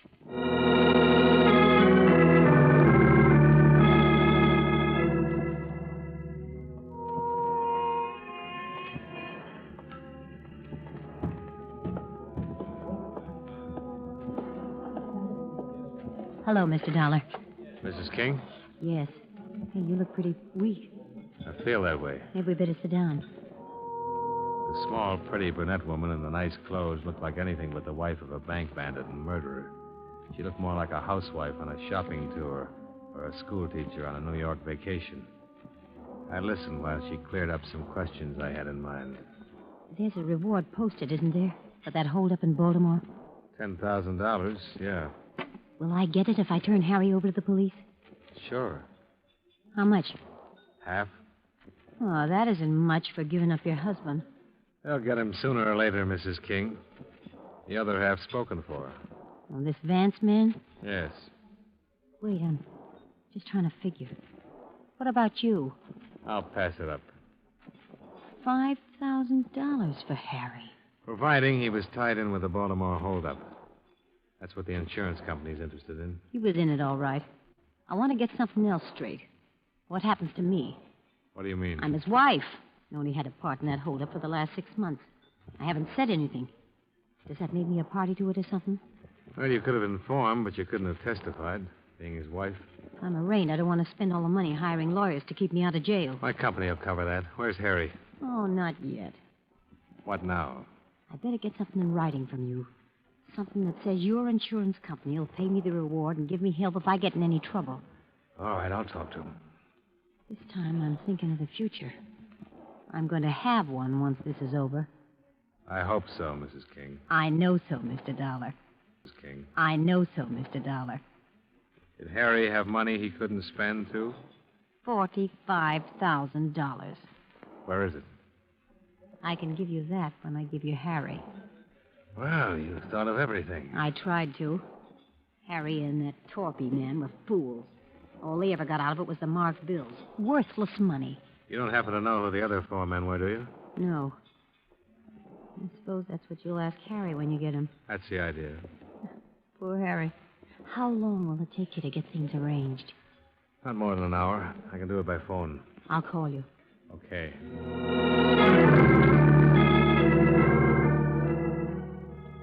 I gave her a 50-second start before I left the table and went out in the street. I was just in time to see her climb into a cab. I was trying to hail one to follow her when a black coupe pulled up to the curb. Come on, Johnny. Hey. Hustle it up. Light will change. Oh. How do you feel? Terrible. What is this? When Vance told us it was King, we checked the airlines and found out he had his wife with him when he flew in from Reno. That is Mrs. King up there in that cab, isn't it? That's who she said she was. She wants to sell you her husband for part of that reward, doesn't she? Yeah. Well, what's the delay? She wants to make sure she'll be handled all right. The money and all. So did Vance. Don't needle me, Randall. I don't mean to. This all figures. I thought she might try to get in touch with you for just that reason. I don't get it. Well, that's why I put a man on your hotel. He followed you when you came to meet her today, then he phoned me. We looked her up. Her name was Melba Thaler before she married King. Her old man had a lot of money in Minnesota, but she couldn't keep herself out of trouble and got disinherited. Money's always been her problem. It's everybody's problem. Not the way it is with her. Now King's worth a lot of dough to her if you pay off. He's no good to her now lying somewhere with a slug in him, and he hasn't been any good to her with the marked money he got in the Towner holdup. There's something else, Randall. What?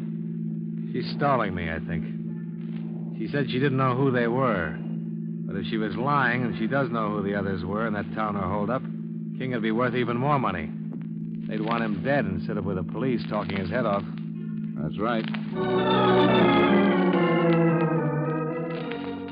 We followed Melba King's taxi for better than 45 minutes, all the way through the Holland Tunnel and into Jersey. She finally left it at a train station in Bucks County. We watched her buy a magazine and sit down in the waiting room and begin to read it. 15 minutes later, she stepped into the phone booth. When she came out, I went over to the filling station phone to see if she'd phoned my hotel. Well? She wasn't trying to get me. Well, that settles it. She's contacted the others. She's going to sell to you or them, whoever pays most for him. Some operator, isn't she? Well, when you have time, look at the file we picked up on her. 16 arrests. 1 conviction for narcotics when she was 18. Well, we'll see what we will see.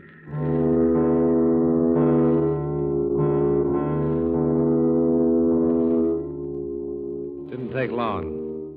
When a green Cadillac pulled up at the station, Melba King stepped out on the platform and greeted the 2 men who were in it. She sat in the car with them, talked for a short time, then got back out. When the Cadillac rolled away, Lieutenant Randall was on the radio ordering a pickup. Yale, 596. I'll pick him up right away. We'll stay with her.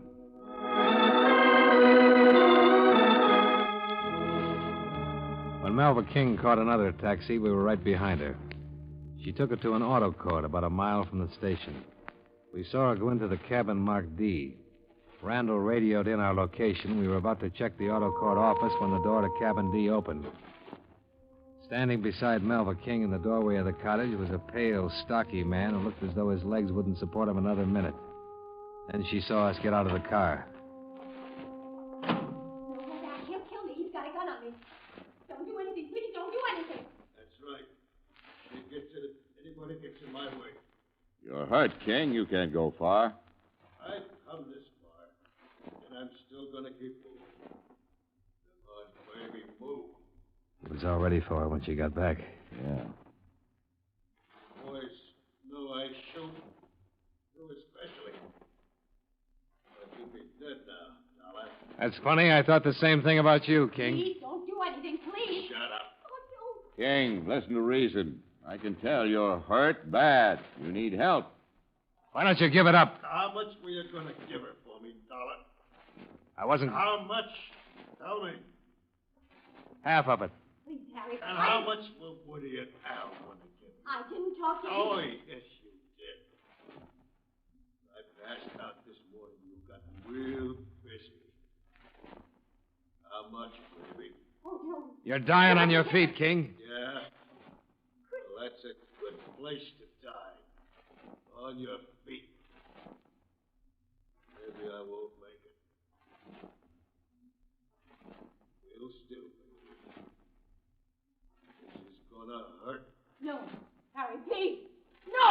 shell if you want to. King, don't add another one to the... How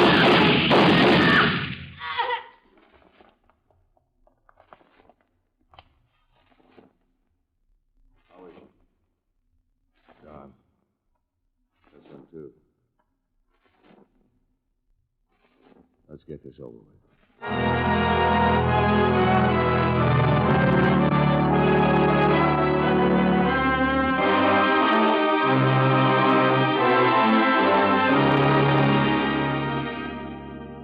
Expense account, item 8, same as item 2, transportation back to Hartford. Item 9, $85, doctor bills. Item 10, miscellaneous, $48 while in New York. Expense account total, $294.60. Remarks. As you know, the 2 men Malva King contacted were also part of the 6 who had held up the Towner Loan Company. They made a full confession and named the other parties involved. As far as the reward money goes, I think Orrin Vance deserves his $5,000. And I think Pete Florian's widow deserves my $5,000. Yours truly, Johnny Dollar.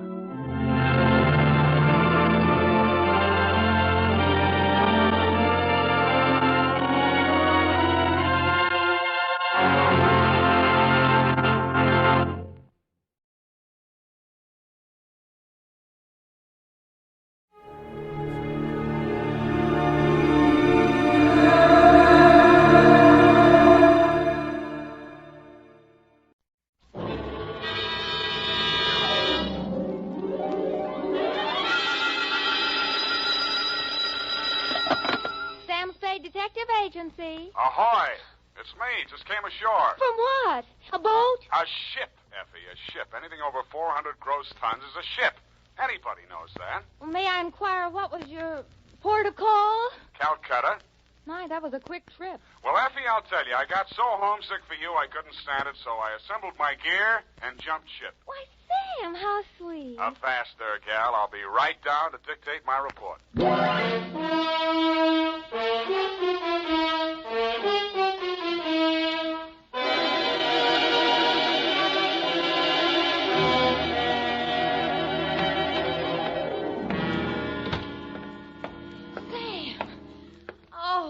You are alive. Bon voyage, Effie. I've been worried sick. Where have you been? On my way to Calcutta, sweetheart, where the dawn comes up like thunder. Sam, what are you talking about? Calcutta? And the flying fishes play. Ready, Effie? Sam, why did you want to go to Calcutta, of all places? I didn't, Effie. I hate Calcutta. I was Shanghai. To, Mr. Philip J. Fogg, purser, SS Lurene. How do you spell that, Sam? Lurene. Oh, that's pretty. Sam, how could you be shanghaied in this day and age? I mean, isn't it against the law? Stow it, Effie. You're pumping bilge water. Sam, I am not. From Samuel Spade, license number 137596, when you have the time, regarding the Calcutta trunk caper. Dear Mr. Fogg, the following report will explain the enclosed voucher, which is a claim against your company for the amount of $500 and no cents. It will also answer any questions you might be asked concerning the recent unpleasantness on board your ship. It all started yesterday morning in San Francisco when my secretary announced briefly and caustically that there was a lady outside who wanted to talk to me. I judged that she was worth talking to. She was. Your secretary let me in. Well, I'm glad she did. What can I do for you? I'm Marcia Hopkins. I see. Mrs. Marcia Hopkins. I see. However, my husband is dead. I see. It's about my sister that I've come to you, Mr. Spade. I'm dreadfully worried about her. Who's your sister? Miss Constance Pendleton. And she's become involved with a ne'er-do-well, a completely worthless scoundrel, and a real foreign bluebeard. All three? It's one man, Mr. Spade. A Bulgarian, Major Andrea Rodnik. They're going to be married this afternoon, and I'm positive that his only interest is in her money. I'm convinced that he's going to kill her soon after the ceremony. He's done it to other wives in Europe.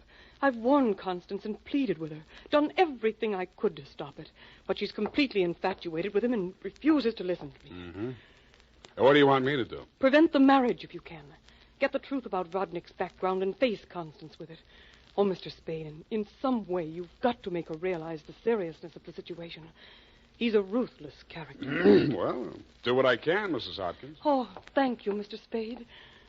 Oh, I've felt so alone and helpless until now.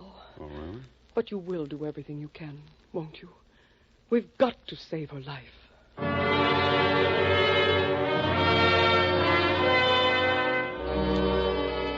She daubed at her eyes with a stamp-sized handkerchief, patted the red gold hair at her temples nervously, smiled at me bravely, and swayed out. By telephone, I learned that the Vrodnik-Pendleton marriage license had been issued 4 days before, and that on the same day, Constance Pendleton had withdrawn a savings account to the tune of $45,000. I'd always wanted to, so I did it. I called at the Bulgarian consulate. What can I do on you? What do you know about Major Andrei Vrodnik? Ha! Andrei Vrodnik! On him we have hate, great sadness, with shame for the ground that walked under him. Oh? Ha! Andrei Vrodnik! Why is he so popular? On the devil he is driven without horns. 6 women he has killed. 6 times he has insulted the police of Europe by refusing to confess. We have proof of the murders, but never can we prove the proof on him. Yeah, sometimes it goes that way. Ha! Never do we find the bodies of the 6 women. Only their money in the name of Andrei Vrodnik. My pardon. Well, think nothing of it. You're just upset on you. You're interested on him. Why? You go to Europe? No, Vrodnik comes here. Ah, here on San Francisco. He marries again. So I'm told. Ah! Oh, by all the means, you must prevent it. Go to him, brave man. You do the world a service. Make violence on him. Even do you hang for it. Your name will live.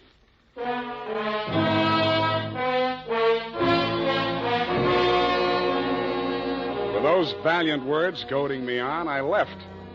The farther I got into the caper, the more it looked as if Marcia's fears for Constance Pendleton were very real and very well-founded.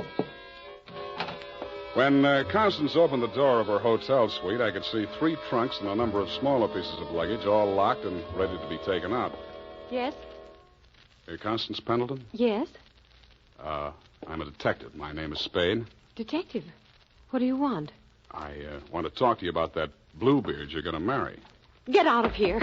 You listen, I'll talk, and then I'll get out of here. I just left the Bulgarian consulate. Vrodnik has been accused of the murders of 6 women in Europe. Each of them were wealthy. Each of them married him, and each time Vrodnik came into all their money. Are you trying to blackmail me because of the lies about my fiancé's past?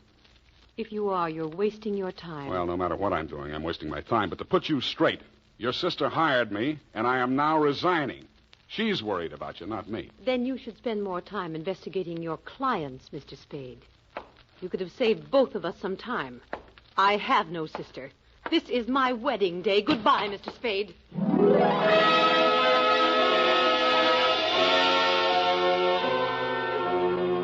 As I left the room, I maintained the stern facial expression I reserved for moments of great shock. But once outside the door, I allowed myself to be carried on the wave of rage and embarrassment for just a minute, and I kicked over 2 potted palms. As I limped down the corridor, I was overtaken by none other than Marcia Hopkins. Did you see her? Let's talk about you first. Did you stop the marriage? Why did you really want that marriage stopped? But I told you. You told me you were her sister. Oh. She said she didn't have any sister. All right, Sam, I did lie to you about that. But I'll tell you who I really am. I don't want to know who you are. I don't ever want to know. All I want from you is my honestly earned fee and a brief but permanent goodbye. Oh, no, Sam, please, listen to me. We've got to save that girl. I have $500. That's all I have. Would it be enough? What's your real name? Marshal Vrodnik. Yes, he's my husband. I've been married to him for 10 years. We've traveled all over Europe, and I never knew where the money was coming from. He left me at times for 2 weeks or a month, and then when he'd come back, there'd be more money. I just realized that that's when he must have been killing those poor women. And I know that's what he's going to do this time. I just can't stand it. You've got to protect her. That should be easy. We'll let him get married and meet him at the door with a bigamy warrant. Then you will see me through this. I might. Oh. In my bag, there's $500. Take it. If we can't stop the marriage, then don't let him out of your sight. Not even for a minute. He's a beast, Sam. A beast.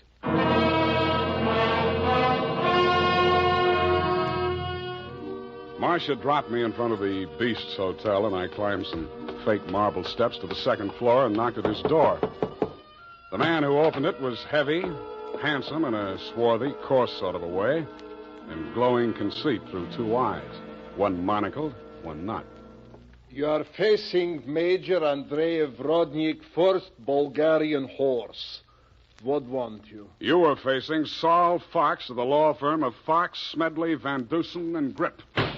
You overwhelmed yourself. I came here to warn you. If you go through with the marriage to Constance Pendleton, you're going to find yourself tangled with civil law. Warned. Andrei Vrodnik, who has personally led more saber charges than you have teeth in your skull. Yes. Who has personally split, slashed, and impaled on his own blade more men than you have fingers and toes. You warn me? What is this talk? You're going to have a bigamy charge slapped on you 5 minutes after you slip her the ring. The warrant signed by Mrs. Marcia Vrodnik. Bigamy? Ha! I laugh. This is not bigamy. Marcia's your wife, isn't she? That bigamy was committed when I married her. I had another wife then. You call yourself a lawyer, then you know that only the second marriage is bigamy. The ones following that are nothing but interludes. Okay, Major, go ahead and have your interlude. I'm just warning you. Oh, speaks. We are being married on Redwood City from a justice of the peace 1 hour previous. Then we are sailing through the SS Lurine at midnight with our honeymoon. Already a droshky waits for the baggage and luggage. Go now before I'm losing my temper. If you're ever in Calcutta, look me up. Da!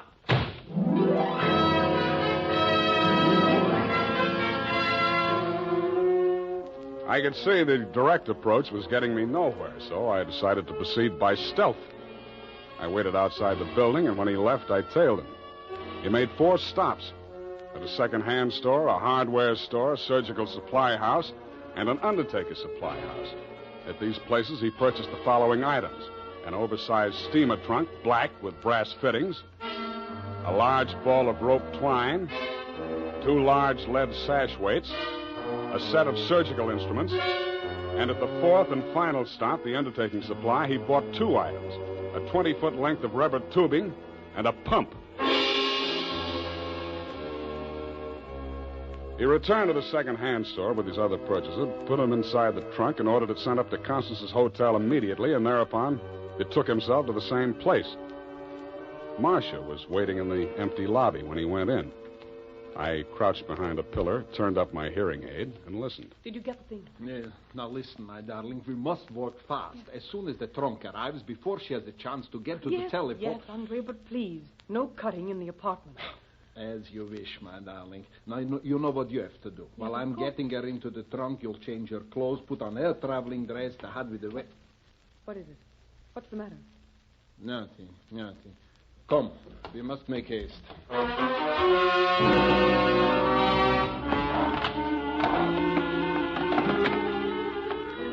They made haste to the elevators, and I made haste to the row of house telephone booths around the corner and called Constance's room.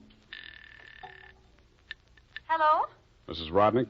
Speaking. Listen, get out of that room right away. Don't take the elevator. Go down the stairs. Who is this? What are you talking about? I haven't got time to explain, and you haven't got time to listen. All those stories about your husband are true. He's going... Hello?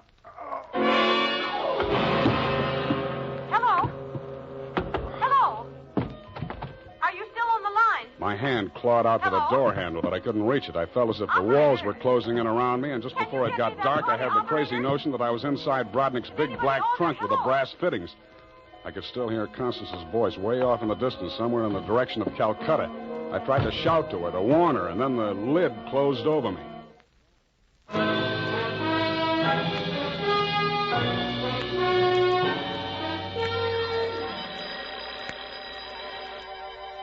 I shook my head trying to get the bells out of it. Then I remembered where I was and what had happened. I was still wedged into the bottom of a phone booth where I'd slumped when Brodnick sapped me. I got out of there somehow and grabbed a taxi for the Embarcadero. The time was 11:55. The SS Lorraine was scheduled to sail at midnight.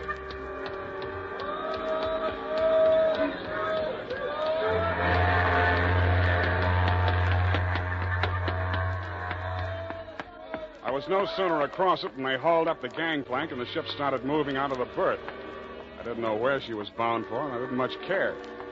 I checked the passenger list and found that Major and Mrs. Andrea Vrodnik were in stateroom 12, A deck. 1 minute later, I was hammering on the door of stateroom 12. The woman in Vrodnik's stateroom was Constance, and she was not in a trunk. I thought I told you to stop interfering in our affairs. Yeah, your husband told me to, but I didn't like the way he did it. Get out from here. Get out. I see you got your trunk in here where it's handy. Doesn't it make the stateroom kind of crowded? Why don't you give up, Mr. Spade? 2 times already, you are twice a fool. Marcia has no money to pay you. Neither have I, even if she had a case. And believe me, she has not. Oh, why do you even bother talking to him, Andre? Mr. Spade, will you go now, or will I have to call the steward and make a complaint against you? I went. I still thought Marcia Hopkins was somewhere on that ship. I still didn't like the look of that trunk. I found the purser's office and went in. You looked at me as if you thought I was a stowaway, Mr. Fogg, and you were right. I'll have to make arrangements for you to ride back with the pilot, Mr. Spade. You realize, of course, that you're subject to a fine. Look, I don't want to do anything illegal. You know, it was just an impulsive thing.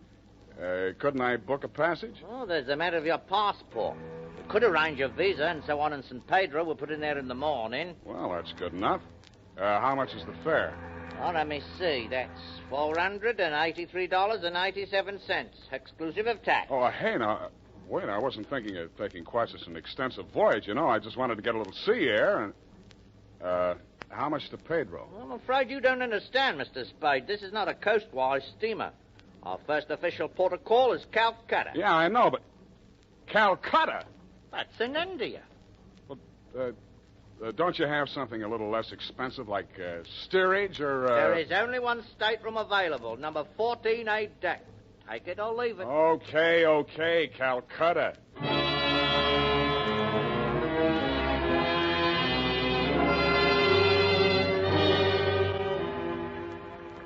After buying my passage to Calcutta, I had exactly 12 cents left. This I gave to the steward who showed me to my stateroom. He thanked me, kicked me in the shins, and left. Out on deck, a tall, red-nosed old gentleman in knickerbockers and a yachting cap was taking a turn around the deck. With him was a face I'd seen in the morning lineup down at the Hall of Justice a dozen times. He was a hotel thief by profession, name of Norman Gorman. He knew me, too, but he didn't give me a tumble. I fell into step with him. Sea air. Nothing like it, am I right? Yeah, I guess it's okay, but there's so much of it. Brisk bracing, salt spray. Nothing like it. Oh, hey, Norman, my lad. I hate it. I hate boats. Suppose there was a fire on board. Fire? Oh, ridiculous. This your first voyage to the Orient?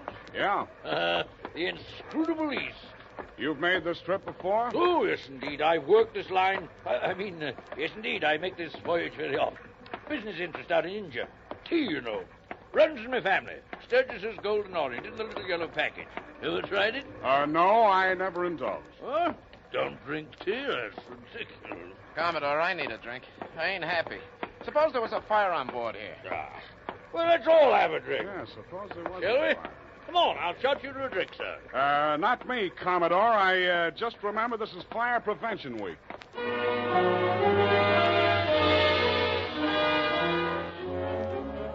The nearest fire alarm to Vrodnik's stateroom was on the companionway leading to the A-deck corridor. It was a glass-enclosed box with a small hammer hanging on a chain.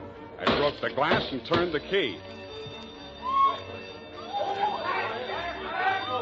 In 3 seconds flat, the entire population of A-deck were shoving each other up the companionway, grabbing for life preservers as they went. The steward hammered on the door of stateroom 12, opened it, shouted inside, and Vrodnik and Constance reluctantly came out. I ducked inside, grabbed the handle of the trunk, and started dragging it.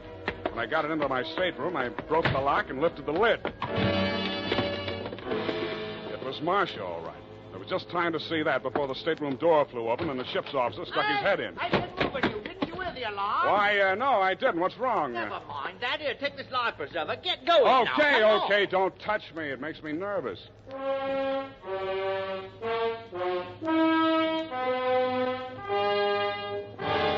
20 minutes later, the captain announced to the mob up on the deck that it was a false alarm, and the passengers drifted back to their cabins. I tried to look casual as I unlocked my stateroom door and walked in.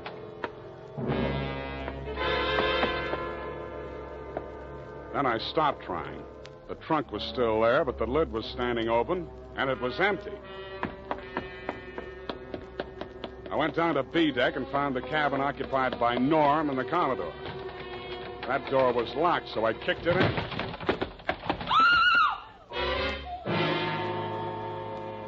You could still see the marks on her wrists and ankles where the cord had been. It was the girl I had seen in the trunk. It was Marcia Hopkins, and she was very much alive. Oh, I'm sorry. I thought it was... Oh, what am I going to do? What am I going to do? You've got to help me, Sam. Why should I help you? He's crazy. They're both crazy. It all depends on who's in the trunk, doesn't it, Marcia? When it was Constance, you didn't think he was so crazy. Oh, don't you understand? I had to pretend that I'd help him. He was going to kill her right there in the hotel room. I told him it was too dangerous. If anybody looked in the trunk, it would be safer if she was in there alive. So he finally agreed and said he'd wait until we got out to sea to kill her. And then he was Yeah, going I know to... about that. Oh, the idea was so awful. I couldn't stand it. I started to scream, and then he stuffed the gag in my mouth and tied me up. He must have used chloroform or something, because the next thing I knew, I was in the trunk. And that little dark man was leaning over me. He and that old man with the knickers. They brought me here. So they pulled a switch on you. You were the fall gal all along. Oh, you've got to believe me. It was the only way I could save her life. You're the only one I can turn to, Sam. That little thief and the old man, they'd deliver me dead if there was an extra $25 in it. Oh, say you'll help me, Sam. Please say it. Well, when you ask me like that, what else can I say? Oh, you do believe me, darling. You do believe me. Come on, let's get out of here. I'm sorry, Mr. Spade. Please step back inside. I promised my associate, Mr. Gorman, that I would not allow this young lady to risk her life by leaving this cabin. You're getting into this caper at the wrong end, Commodore. It's wound up. They've bungled it. It's no good anymore. You may be right. But you understand my position, sir. I can't take any chances. You've talked to Mr. Gorman? Norm? Yeah, I talked to him. He took you into his confidence? Stop making with the pistol, Commodore. You don't know how to use it anyway. Oh, heavens, Norm. You're as white as a sheet. What is it? Oh, he's sick. Go get a doctor. Yes, indeed. Right away. Listen, Spade. Take her with you. Get out of here. I don't want no part of this. You got it bad, Norm. I'm sick, I tell you. The way I had it sized, this was a clean caper, a snatch. I figured the dame here's an heiress or something. Maybe they drop her off in L.A., connect some ransom, and go on. I figured there was enough for all of us. Oh, but that creep, that Rodnick, he's crazy. He's a regular Jack the Ripper. Stop babbling, Norm. Tell me what happened, exactly what happened. I get a sinking feeling in my stomach every time I think about it. Well, I go in, see? He's very smooth, very businesslike. He offers me a drink. I accept it. He mixes a couple of highballs for me and the dame, then he starts talking. I guess she don't know all about it before this, because she gets just sick as I do. First, I think he's kidding. Then he drags out this set of cutlery like a doctor uses to operate on people. Only he's got something else in mind. The porthole, you understand? Oh, please. I don't want to hear anymore. Being as it's you he has in mind, I don't blame you. My stomach. Hey, Norm. Norm. Here he is, the ship's surgeon. Oh, dear me. What? Stand away from him, please. Help me get him into the bunk. Sure, Doctor. Take the shade off that light, please. Yes. He's dead, isn't he? Oh, yes, he's dead, of course. Who poisoned him? I didn't waste any time answering him. I grabbed him by the arm. Before he could object, I was pushing him up the companionway to A deck. It was probably too late to save Constance's life. She'd drunk the same poison, and I was pretty sure she had, but if I was going to nail him for the murder of Constance, I had to get there before the evidence vanished. We got there just in time. I don't need to tell you what we saw, and I'd rather not. Brodnick rose slowly to his feet, clicked his heels military fashion, and bowed very low. The ship's surgeon. How opportune. Perhaps you could advise me, Doctor. After all, I am, in all honesty, even still, a mere amateur at this sort of thing.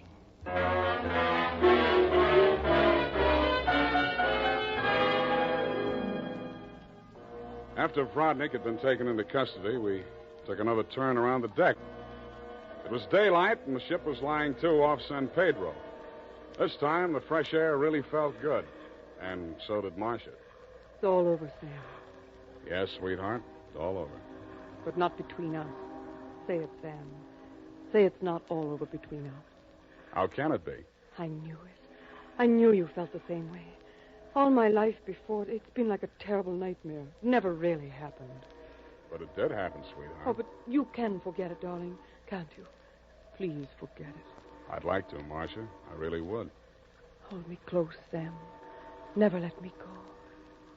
You're beautiful. Is that all, Sam? Nothing else? Yeah, lots else. That's why I think we better say goodbye right now. Because when I feel like this, I get foolish. And if I get foolish with you, I'm likely to wake up in a trunk someplace.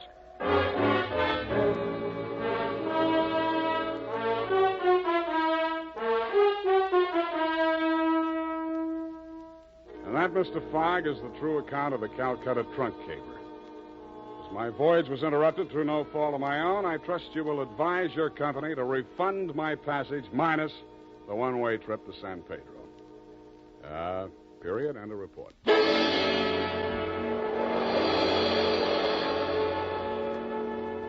Sam Spade is played by Howard. Tonight, the shadows stretched long across the polished tiles of the St. Cecilia Medical Research Laboratory, where secrets hide behind locked doors and the hum of machines.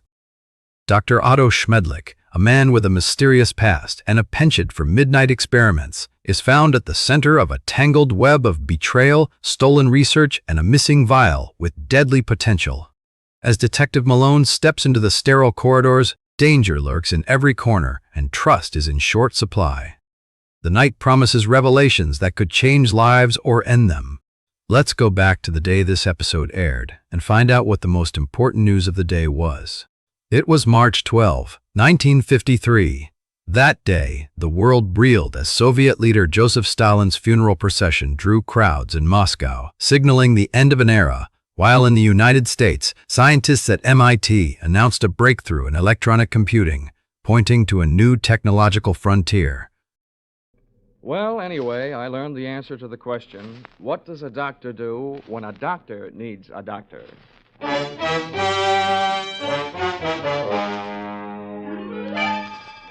This is another in the adventures of America's fabulous freelance insurance investigator, Johnny Dollar. At insurance investigation, Johnny Dollar is only an expert. At making out his expense account, he's an absolute genius.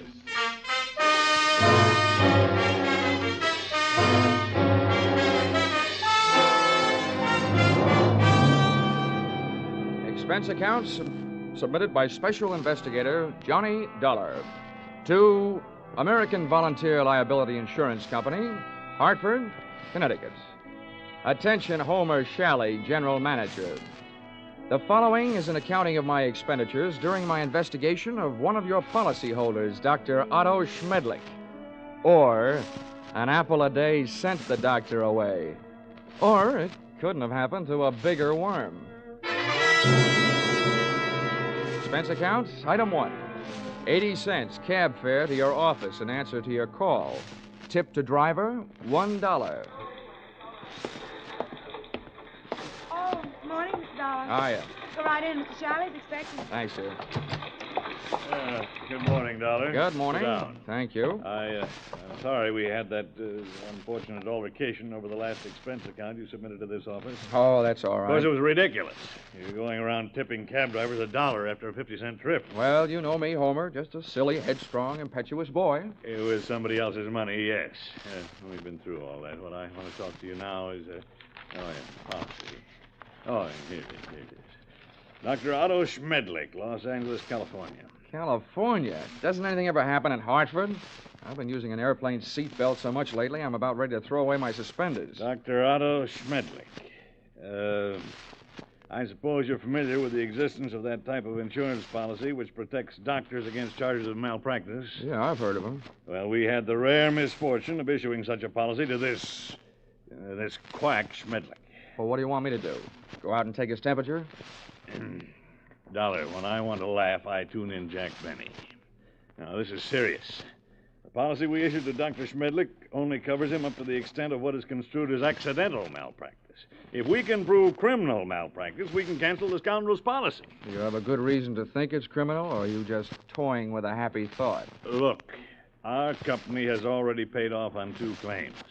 Recently, we've heard rumors about this man. It seems the Medical Association is watching him very closely. But so far, no one can prove anything. Now, Dollar, do you want the assignment? No, but I'll take it.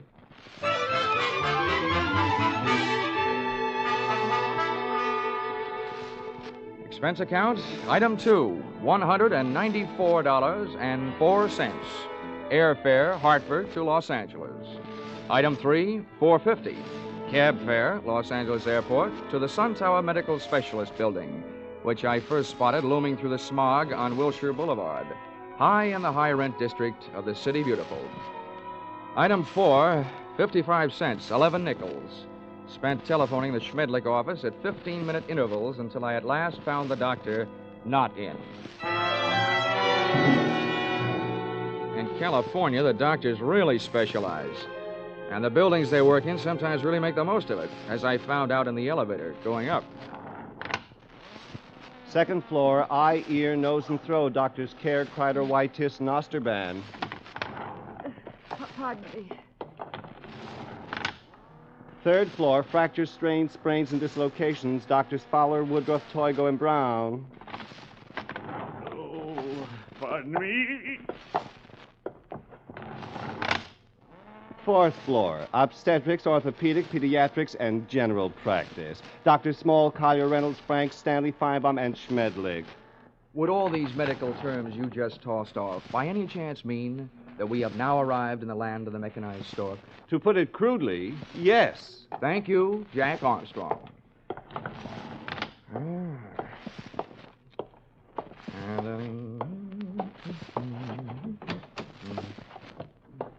Good afternoon. Hello. Dr. Schmedlich in? Well, no, I'm sorry, he isn't. Oh, good. I mean, that's too bad. Just what do you mean? Well, I meant to say that, well, since the doctor isn't in, I mean, I'd rather talk to you anyway. You're prettier. I should be. I'm a girl. Now, is there something I can help you with? Yes, as a matter of fact, you can. I have a sort of empty feeling around my heart. What would you prescribe? Bicarbonate of soda. Is that all? Touche. Now I have an empty feeling around my head. Please, will you state your business? Oh, now, honey, you should know that anybody who walks into a doctor's office wants to live.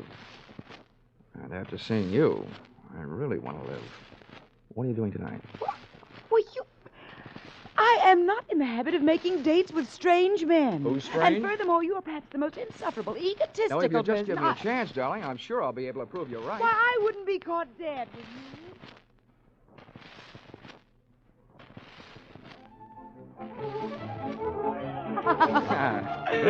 Oh, Johnny, you ain't. You like that, huh? This is the first time I've ever tasted champagne. Good old champagne. The rich people 7-Up.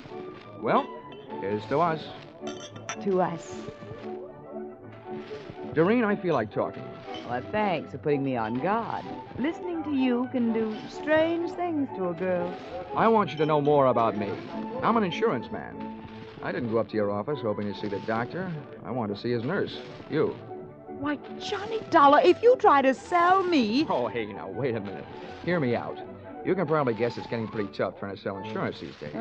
More than anything else, a guy needs a new angle, and I've got one. People who go to doctors are worried about their health. Now, people who are worried about their health are worried about the security of their families. So they become good prospects for insurance policies. No, but at the same time, aren't they also bad risks? A lot of them are, yeah. But they can't pass the insurance physical. But there are plenty of others. You should know the figures prove that as many healthy people go to doctors as do unhealthy.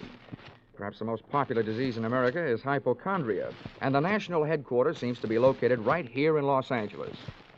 I see. And from me, you want a list of Dr. Schmedlich's patients? Smart girl. Smart boy.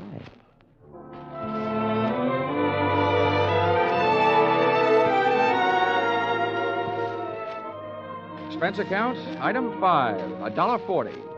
Cab fare to Doreen's apartment, where I told the driver to wait. Expense account, Same item, part 2. $28. Waiting time. Before I took the cab the rest of the way back to my hotel.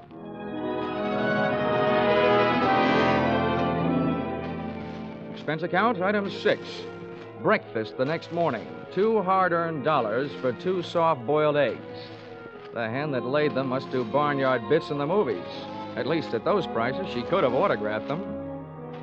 At 9:30, I was right on time for my morning appointment with Doreen to pick up the list of Dr. Schmedlich's patients, a half hour before the doctor was due to arrive. Well, Johnny, for a man who stayed up so late, you're very punctual. Oh, that's me. The early worm who so often gets the bird. You got a copy of the list? Yeah, got here at 8 to type it for Oh, you. fine. Here it is. So this is wonderful. You're a doll. Yeah. A. Aarons. You'd make the top of any alphabetical list. Look, this is a selfish way of saying thanks because I'll enjoy it more than you will, but dinner at Romanoff's tonight? I love it. Good. Good morning, Miss Smith. Oh, good morning, Dr. Schmedlich. Oh, these patients already? Oh, yes, Doctor. This is Mr. Dollar. He's from out of town. Good morning. Well, all right. What's the matter with you? Oh, it's really nothing. Let me be the judge of that. I will make the diagnosis. I will see you in a moment. Johnny, I don't know what happened. He's never come in this early before. I don't mind that, but I wish you hadn't made a patient out Well, of it. I just had to say something. He wants to know about everybody who comes in here. Johnny, you'll just have to go through with it. We can't let him know about the list. Okay. But what's this going to cost me? What does the old squarehead get for a checkup? $50 a consultation. Oh.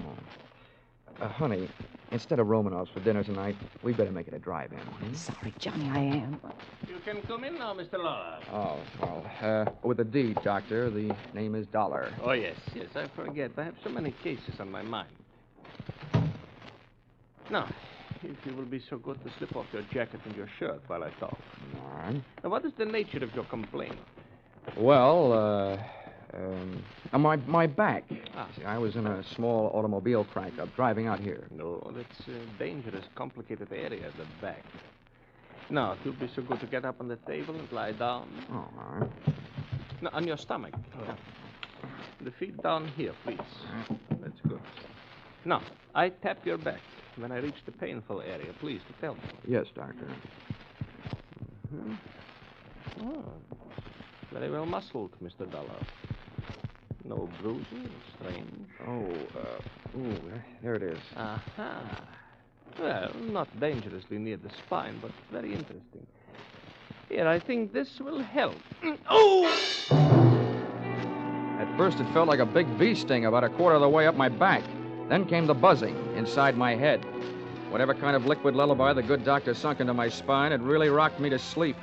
I had time to move my head and watch Schmedlich put down the hypodermic, walk across the room to my coat, and take from it the list of his patients, plus my wallet containing my identification. But I didn't give it a second thought. I didn't have time to. For me, the lights went out.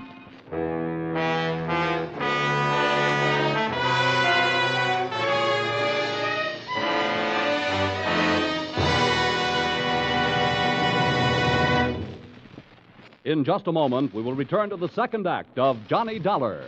But first, assets, 1 block of wood. Liabilities, more trouble than the legendary paper hanger with the hives. It sounds as though Edgar Bergen had a pretty bad bank balance, doesn't it? But luckily for you, he comes back week after week to the CBS studios with his block of wood named Charlie and lets himself in for more trouble. As for you, you're really in the chips when you take in the Edgar Bergen Charlie McCarthy show, heard over most of these stations every Sunday.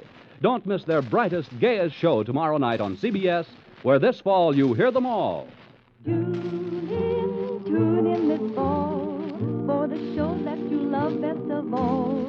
Listen carefully, here's the address. It's CBS. Now, with our star, Charles Russell, we return to the second act of yours truly, Johnny Dollar.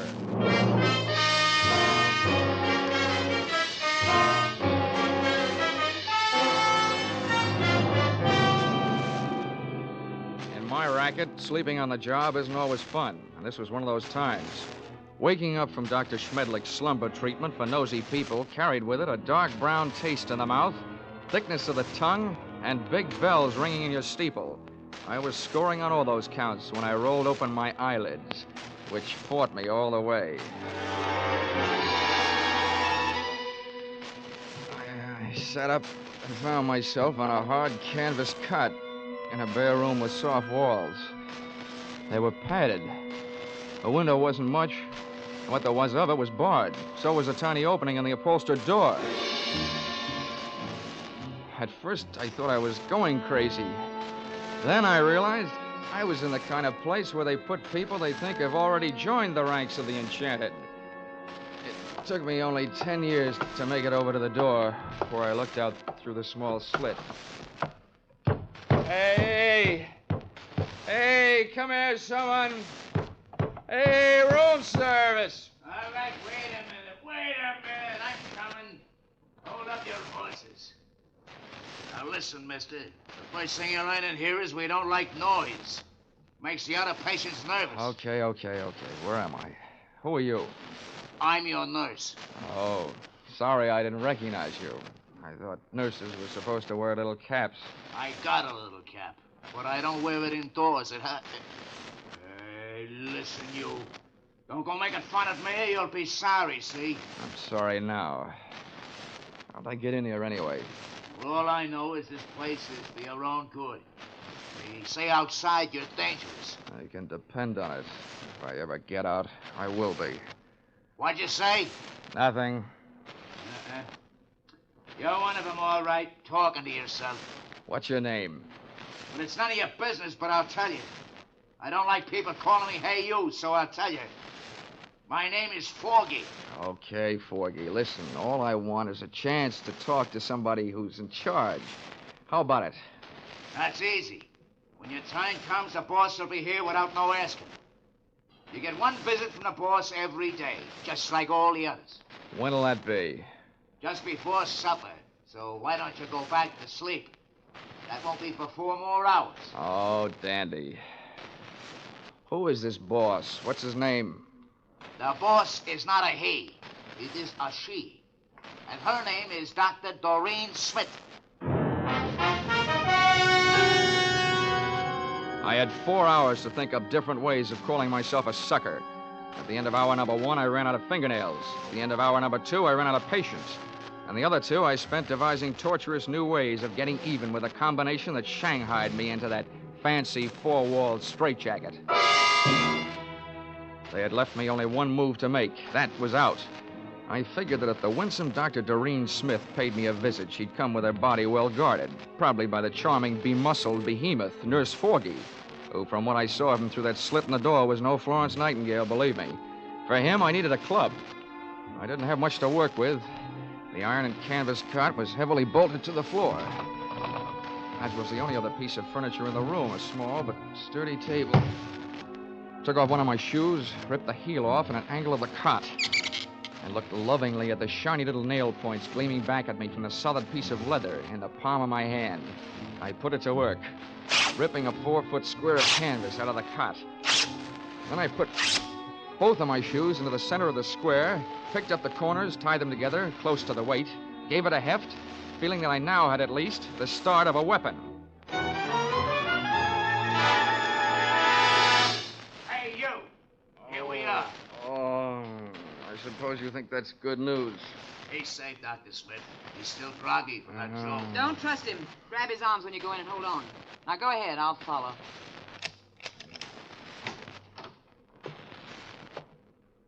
Don't try any tricks and we won't hurt you, see? Thanks, Nursey. I wouldn't think of it. Come here, you. Back in here, sweetheart. Oh, dropped your hypodermic. Planning on rocking me to sleep again, huh? Let go of me. Sure, but let me tell you something. This is one squirrel that's going to get out of this cage. Don't rub my fur the wrong way. My head aches. I'm seeing double. My nerve ends are whipping me to death, and for 2 cents, I'd punch you square in the nose, because one thing for sure, you ain't no lady. Now, sit down. Stay there while I put on what's left of my shoes. You better go back to Hartford, little boy. This is too big for you. Being around you will make anybody grow old in a hurry. What do you think you're gonna do? Right now, I'm going to take your keys, lock you in here with Sleeping Beauty there, and then I'm going after a breath of fresh air. Have fun, the two of you. You make a peach of a pair.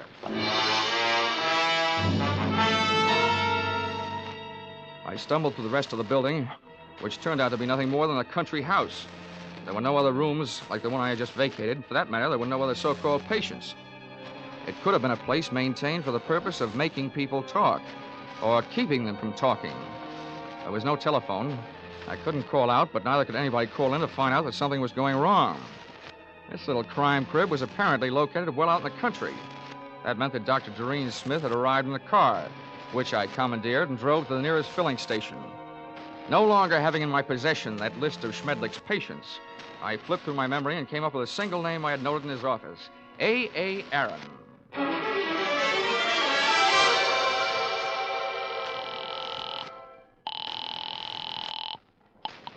Hello? Hello, is Mr. A.A. Aaron in, please? It is Aaron speaking. Oh, good. Mr. Aaron, I'm representing a group of West Coast druggists. I'm making a survey. Where do you have your prescriptions filled? It is at the Enjoy Pharmacy on Beverly Boulevard. Oh, I see. One more question, Mr. Aaron. I know that in many cases people go to the pharmacist recommended by their doctor. Is this the case with you? Yes, that is right. Well, thank you, Mr. A.A. Aaron.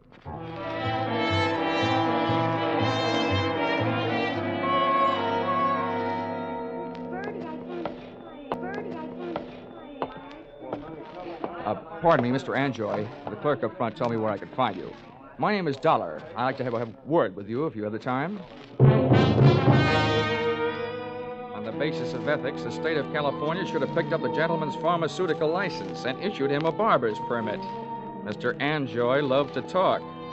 From the few thousand words he threw at me during the ensuing half hour, I managed to sift the following information. Dr. Schmedlich's prescriptions were usually refillable, dangerous, and habit-forming. I also managed to memorize the names of a few of his patients from the narcotics book. With these tucked into a lonely corner of my cerebral cortex, I limped out into the newborn night.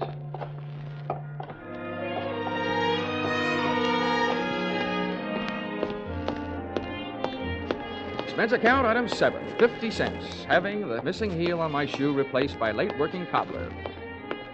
Checking the owners of the first 4 names drew me nothing but blanks. The 5th drew me closer. Come on in. Her name was Millicent Royal. She was the kind of girl whose family takes up a full page in the Blue Book, and whose personal habits take up full pages on police blotters. Well, don't just stand there. Come in. Thank you. Sit down. Miss Royal, I'm going to be honest with you. I'm an insurance investigator. I don't want any. You don't understand. I said investigator, not salesman. I want to get a line out of doctor. Otto Schmedlich. You recognize the name? I might, but I'm not sure it's any of your business. Look, little lady, let's quit sparring. I've tailed friend Schmedlich this far, and now I want some information. What have you got? Nothing. He's a fine doctor, a wonderful doctor. I don't think he's doing you any good at all. You don't know anything about me. I'm afraid I do, more than you think. I know enough about Dr. Schmedlich to know that he's doing a lot of people a lot of trouble. I want to put him out of business, and you can help me. Oh, look, honey, Schmedlich isn't the one that needs protection. You do. You and the other people on the same spot you're on. Why don't you do yourself some good? I think you better leave now. Okay. Perhaps I'd better drop around to the home of Quincy P. Royal, Bel Air. But, Father, no, don't do that. And give me some answers. You can't make me. Nobody can. Anything that passes between a doctor and his patient is a secret. Nobody can make me say it, not even a judge. Whoa. Wait a minute. All right. If you change your mind, I'm staying at the Park Beverly Hotel. I'll trip them up sooner or later. If I have to, I'm turning it over to the federal men. Narcotics department.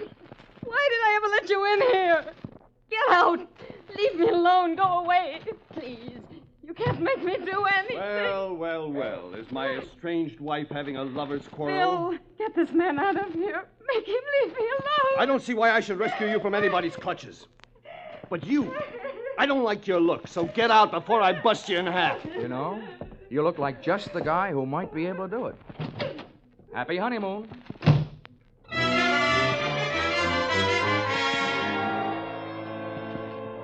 My hangover from Dr. Schmedlich's health cure hit me again as I hit the street.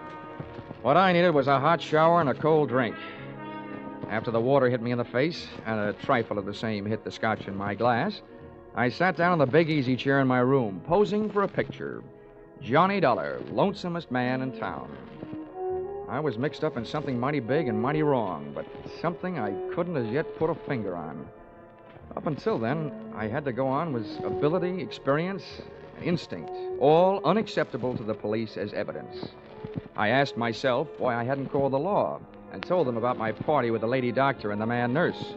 Then I answered myself that if I did, I'd probably be the one charged with assault, battery, and whatever else they wanted to trump up. Again, it would only be my word against that of an established medical man and his doctor-type nurse. So I decided to leave Doreen and her monster-type nurse where they were until I could turn them over to the cops. 4 drinks later, I was beginning to realize that those kind of troubles don't drown easily. And then the phone rang. Yeah? Mr. Dollar? Yes, this is Dollar. This is Millicent Royal. I want you to come over right away. Right away. Wait a minute, what's the matter? I changed my mind. I'll tell you everything. Anything you want to know. Oh, listen, Millicent, take the advice of an old hand at this sort of thing. If you want to help, tell me now, over the phone. No. You can't trust telephones. Somebody's always listening. Oh, listen to me. It never fails, Miss Royal. You're playing around with the kind of suspense they like to put into movie scripts. The dame calls with some hot information she's afraid to spill over the phone. Then when the investigator gets there, she's dead. Hurry. Goodbye.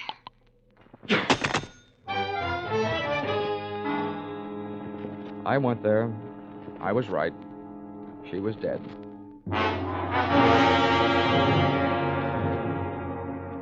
That gave me 2 people to go looking for. I didn't know where her estranged husband Bill lived, so I went to work on the doctor. His all-night telephone exchange gave me the information that he had called in just before leaving the hospital on his way to the office and could be reached there in 20 minutes. I was apparently closer than he was, so I walked over to the building and up to the 4th floor. There were lights on in the Schmedlich office, so I walked in. What do you want? I came here to see the doctor, Bill, but I was going to get around to you eventually. I just came from your wife's apartment. So did I. That's what I mean. You've got some talking to do. I know who you are, but don't go getting any ideas. I didn't kill her. I loved her. It didn't sound like love when I met you in the apartment. We made up right after you left. I went out to get her something from the drugstore. When I came back, she was dead. That's what I'm doing here. I'm waiting here to kill the man who did it. How do you know it was Schmedlich? Because after you left her apartment, she called the doctor and told him if he didn't stop shaking her down, she was going to tell you the whole story. And he threatened her, and she called me. What was the grounds for blackmail? Narcotics? That's right. He got her started on it during a long illness she had. After she was well but still needed the drug, he told her he'd see that her family heard about it. She didn't pay him off. Nice guy. He wrecked us, wrecked our marriage, made a victim of her. And she wasn't the only one. There were others. He made drug addicts out of them and then threatened to blackmail them if they didn't pay off. Can you prove all this? I can't prove it. Nobody can. The cops, the medical association, they've tried, but Schmedlich is clever. Too clever. When I blast that monster out of the world, I'll be curing it of a big sickness. Now, hey, take it easy. Look, I know how you feel, but you haven't got the right answer. Why don't you let me take over? Stay out of it, Dollar. I never belonged to any Boy Scout troops. I'm not joining now. You know what they say, an apple a day? Well, I've got one here for the doctor. You see this?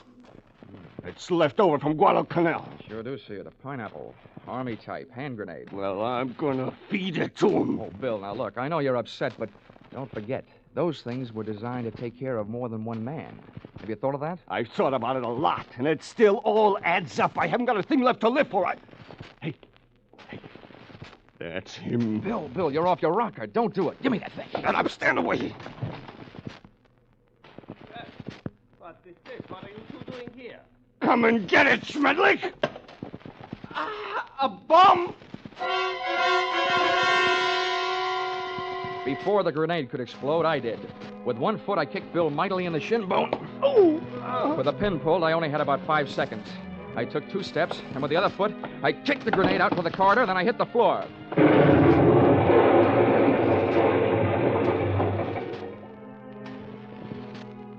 All right. I'll still take you to pieces, Schmedlich. I let Bill go to work on the doctor until he had socked him into a state of unconsciousness. And to save Bill from a murder rap, I did the same for him with a loose portable typewriter. Sorry, but it's time to typewrite the tagline, William. Oh! P.S. Then I called the police.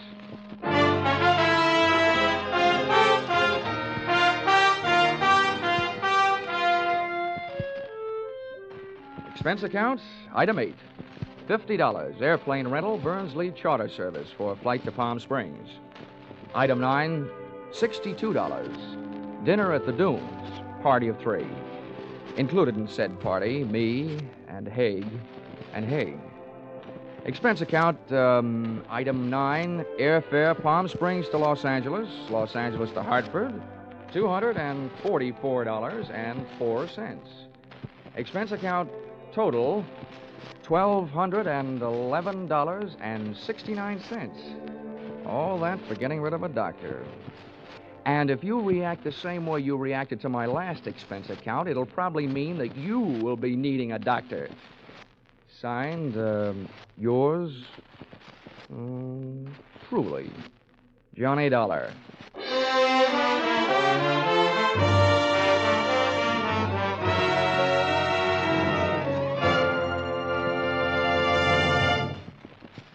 Yours truly, Johnny Dollar, is produced and directed by Gordon T. Hughes and stars Charles Russell. Script by Paul Dudley and Gil Dowd.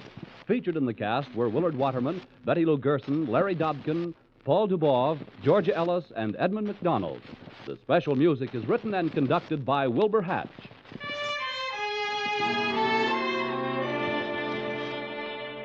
Be sure to be with us next week when another unusual expense account is handed in by... Yours truly, Johnny Dollar.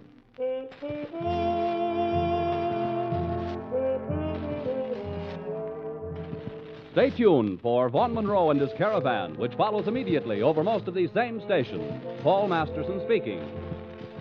This is CBS, the Columbia Broadcasting System.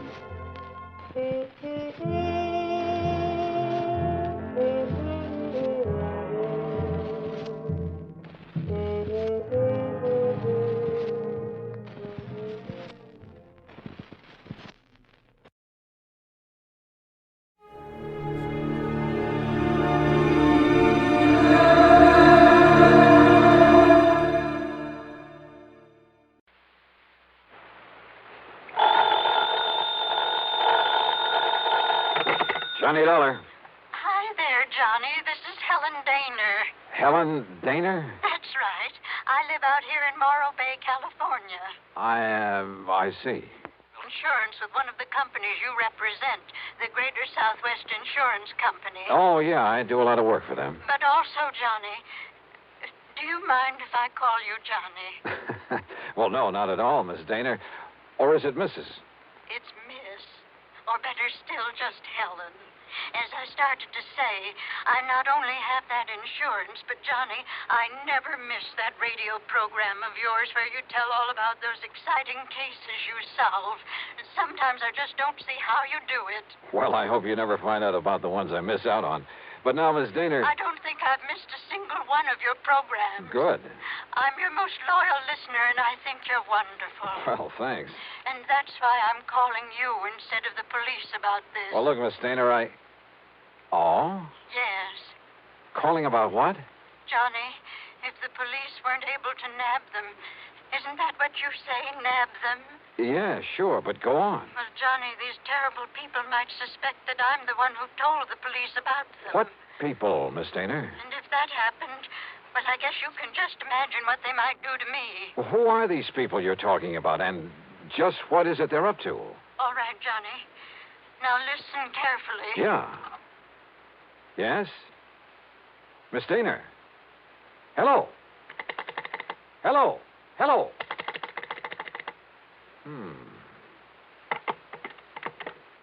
Oh, come on now, Dollar. Don't be a sucker for a... And yet... I wonder...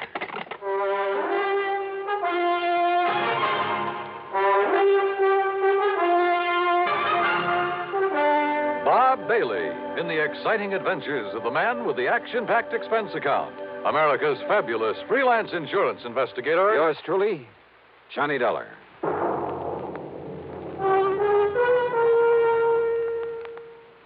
Oh, Act One of yours truly, Johnny Dollar.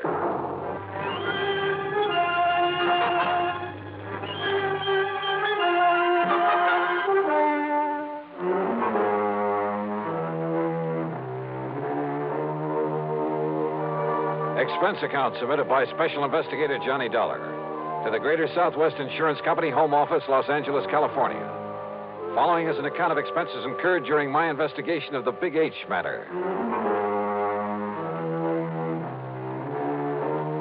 Expense account item 1, 275, long-distance telephone call to Hollywood 82124. That is to say, the office of Royal J. Harkins, contact man at Greater Southwest Insurance in Los Angeles.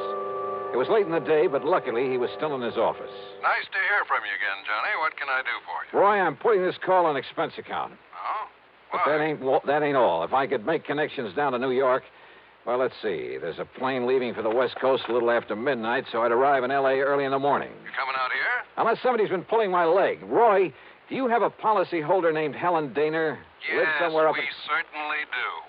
Well, now, what's that mean? She's an elderly woman, a spinster, who lives up in the little town of Morro Bay. That's about 200 miles north of here. Johnny, she called this office early this afternoon. She demanded your phone number there in Hartford. And? Well, I didn't give it to her. Why not? Because she wouldn't say why she wanted to get in touch with you. Oh, fine. And knowing how busy you always are, well... But then, just a few minutes ago, I began to wonder about it. Yes? Well, after all, if she wanted to contact you about some insurance matter... Yeah. What? Well, did you call her back? Yes, since we handle all her insurance. That is, I tried to, but I got no answer. Then, Roy, I'm going to grab that plane I was talking about. Well, now, wait. Did she get to you? Did you talk to her? Yes. And it has something to do with her insurance? Plenty. So I'm flying out there, Roy, at your company's expense. Now, just a minute, Unless, Johnny. of course, you'd rather pay off her insurance to some beneficiary. Johnny. Then just be sure to have a rental car waiting for me when I pull into the airport. Item 2, 162.85 plane fare. The big mainliner took off from New York's International Airport promptly at 12:30 a.m. At 6:30 Pacific time, I stepped off the plane at L.A. International. Dollar, over this way. Oh, hi, Roy. I didn't exactly expect you to be here in person this early in the morning. Well, I am.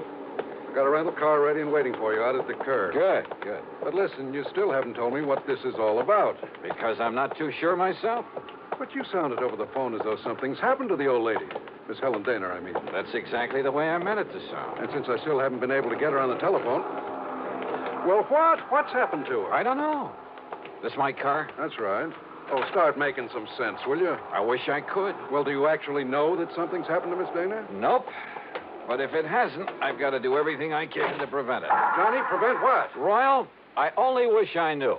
Johnny! Johnny! Thanks to an excellent highway and light traffic, I made good time through Santa Monica, then Santa Barbara, even past the famous Pismo Beach. It was just afternoon when I pulled into Morro Bay. When I stopped for gas, that's item 3, 420, I looked up Miss Helen Daner's address in the local phone book. It turned out to be a modest little frame house about half a mile south of Morro Rock on the landward side of the bay. It had some nice, well-kept flower beds in front, and at the back I could see a small, rather decrepit dock that stuck out into the bay. A brand-new, expensive automobile was parked in the street in front of the place. Hardly the kind of car you'd expect a sweet old lady to be driving along. Well, there was only one way to find out.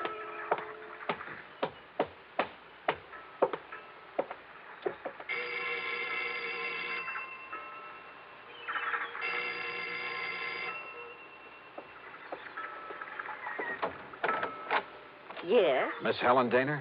No, I'm Bessie Daner, Helen's sister. And who are you, young man? Johnny Dollar. I'm from Hartford, Connecticut. Is your sister... Oh, yes. I've heard Helen speak of you. You're an old friend of hers, aren't you? Well, yes, I guess Won't you come in? Well, is she here, Miss Daner? Well, she ought to be back from the market any minute. The market? But she hasn't been at all well, you know. That's why I've come to live with her, sort of take care of her. I see. But I did think it was all right to let her walk down to the market this morning. Would you like to come in and wait for her? Which market, Miss Daner?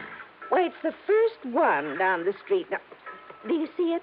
That little supermarket just 2 blocks away. Oh, yeah, I see. So if you'd like to come in and wait, no, thanks. I'll pick her up there. Well, but Mr. Dollar. Thank you very much. Mr. Dollar.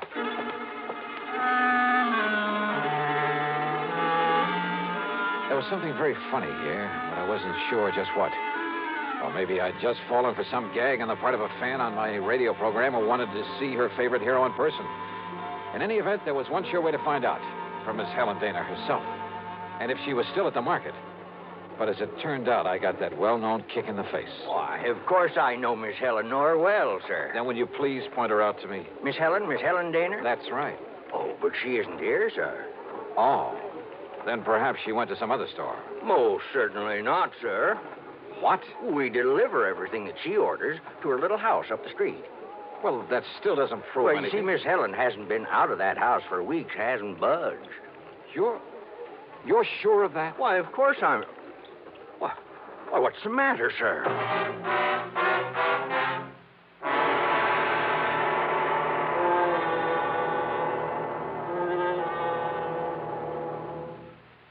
And now, Act Two of yours truly, Johnny Dollar and the Big H Matter.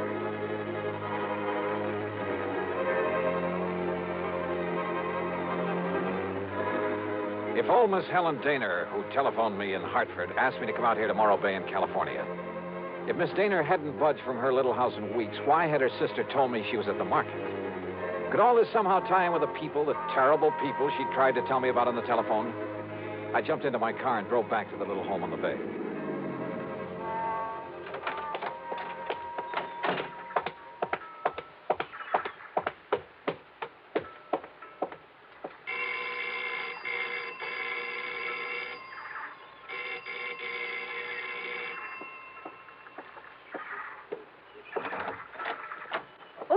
Mr. Dollar. That's right. Now, where is Helen Dana? Oh, Sister came back while you were gone. Came back?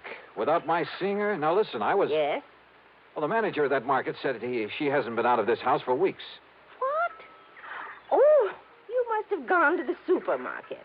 Well, where else? And just because she isn't shopping there anymore... Oh, now, look, Miss Dana, you told me... Won't you come in? I think she'll be terribly disappointed if you don't. You see, she's told me all about you now. In the couple of minutes I was away from here? An insurance investigator. I think it's awfully thrilling. But now come in and see her. I think she's been kind of expecting you. Yeah. And if you'd like to know what I think, Miss... Good Lord.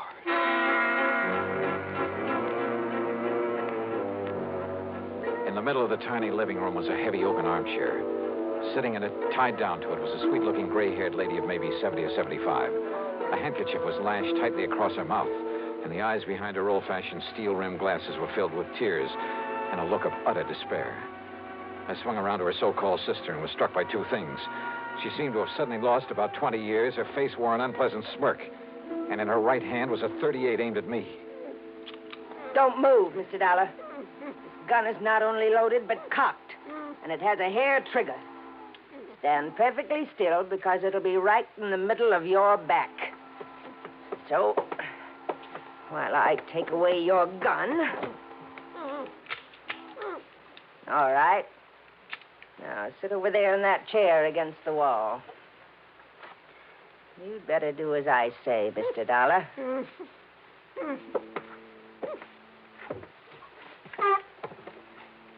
Now, we may have to wait a little while. So get one thing straight. Any move, any tricks, and I pull this trigger. Mind telling me what we're waiting for? You'll see. And why you've tied her up that way? That is Helen Dana, isn't it? Why, what's the matter, honey? Getting a little short of breath with that gag in your mouth? Well, then why don't I take it out for you? No, Dollar.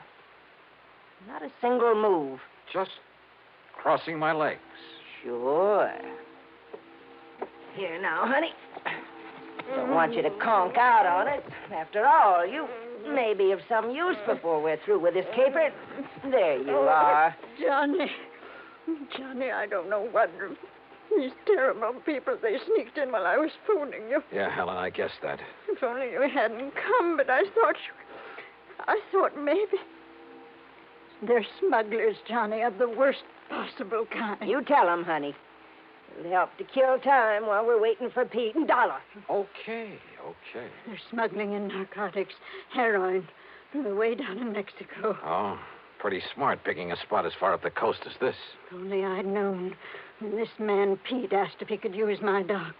He said it was to tie up his boat at night when he came in from fishing. How did you get onto them, Helen? When they saw I turned my lights out so early every night, they thought I was asleep. That I wouldn't notice he wasn't taking fish off his boat, but little cans of heroin. Heroin? Then Bessie here, who can look so sweet when she wants to. Why, Helen, I thought I was pretty sweet. Then Bessie would meet him with her car. How did you know it's heroin? Because they told me they'd use it on me if I don't behave myself. Which is a lot better than you'll get, Dollar. And besides, Johnny. Yeah. I found a little of it that was spilled on the dock. And I remembered how you described it once when you caught a man bringing in the terrible stuff. Yeah, she's a real smart old biddy. Except when she phoned to you, Dollar, and we caught her at it. We can handle her all right. With a little H in her veins, we can even let the neighbors see her now and then.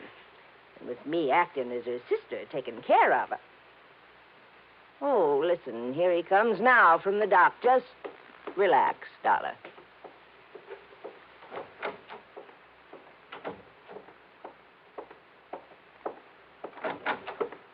Well, what a charming little party. Johnny, this is... Nice work, Bessie. Dollar, huh? That's right. You want to take care of him, Pete? So you made the mistake of coming out here. Believe me, mister, it was a mistake. I said, are you going to take care of him? Why, of course, right away. We don't want him lying around here. Which is to say, Dollar, we're going to do something I haven't thought of since the old days in Chicago. You and I are going to take a little ride. Well, Act 3 of yours truly, Johnny Dollar. Take a little ride, huh? That's right. Chicago style. Exactly, Dollar. Oh, no, Johnny, don't you see what that means? He's going to take All her right, out. all right, honey. Just keep out of this. No, I won't. Pete's going to kill him. That's right. Now, shut up. Oh, now, just a Dollar. minute, you. Sit down. Bessie, be sure you keep the gun on him. Oh, don't worry, Pete. If I had a silencer, though, I'd get rid of him here and now. Has it occurred to you, Pete, that I may have left word with them that if I'm not heard from... Now, don't try to be cute, Dollar. Sure, it occurred to me. I dismissed it. For the simple reason that you couldn't possibly have had any reason to know what you were getting into out here. So forget it. What are you going to do with him, Pete? Well, whatever it is, it'll have to wait till after dark, when this one-horse town closes up for the night. Well, then what? Well, I've got to be sure that Dollar's body won't be found until Shut up. until we're through with this operation. That means a week or... Wait, I got it. What, Pete? Up on Cayucas Beach. Cayucas? Yeah, that little town 5 or 6 miles north of here. There's a big pile of rocks, a big cave in them. Nobody'd ever think of looking in there. So, as soon as... Oh, what are you doing? Just digging out a cigarette, if you don't mind. No, sure, go ahead. But this is one time the condemned man won't enjoy a hearty meal. Johnny, isn't there anything? To think I got you into this. I told It's you all to my shut up. Listen, I told you. Oh, no, you don't.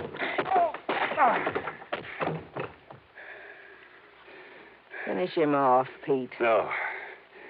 No, we'll wait for dark and do it right.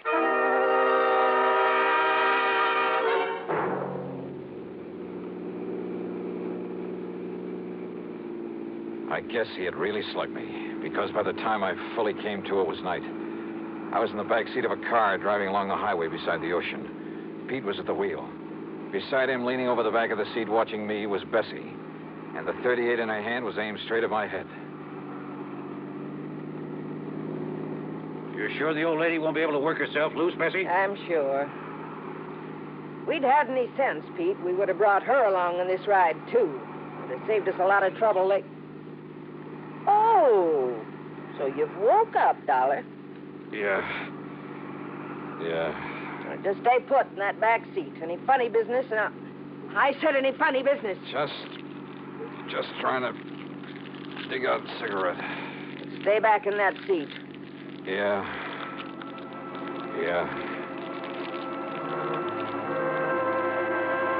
She didn't take her eyes off me for a second, or the gun either. As clumsily as possible, I struggled with a pack of cigarettes, rolling and squeezing it, and hoping the tobacco was plenty dry. Then, having apparently failed to pull out a cigarette, I turned the pack upside down over my hand. And yeah, the fine tobacco poured into it. I took a deep breath. What's the matter, Dollar? You need some help with that. Oh, no! No, my eyes! My eyes! Oh! Instinctively, she dropped the gun, put her hands to her eyes, now filled with tobacco dust. With what little strength I had, I picked up the gun and slammed it against the side of Pete's head. Oh.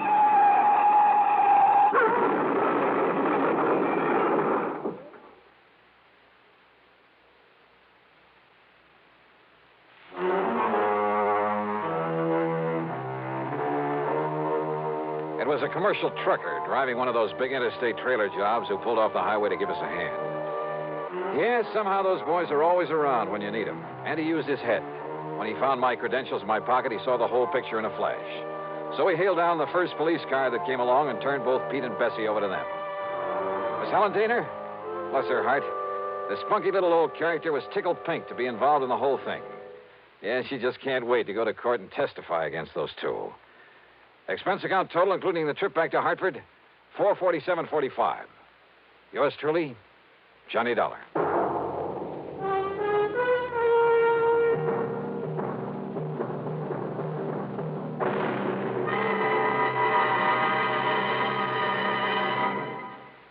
Now, here is our star to tell you about next week's story. Next week?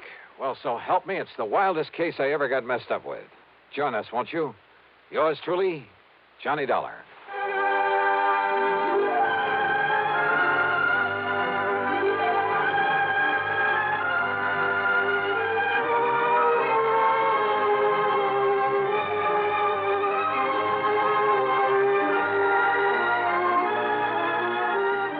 Truly, Johnny Dollar, starring Bob Bailey, originates in Hollywood and is written, produced, and directed by Jack Johnstone.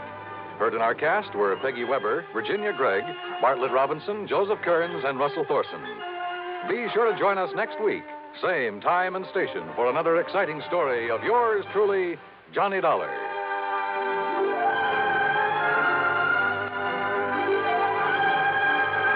This is Dan Cubberly speaking.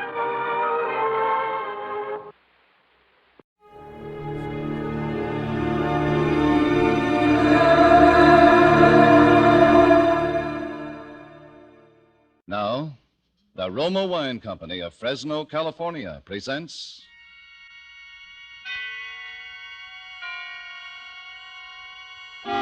Suspense.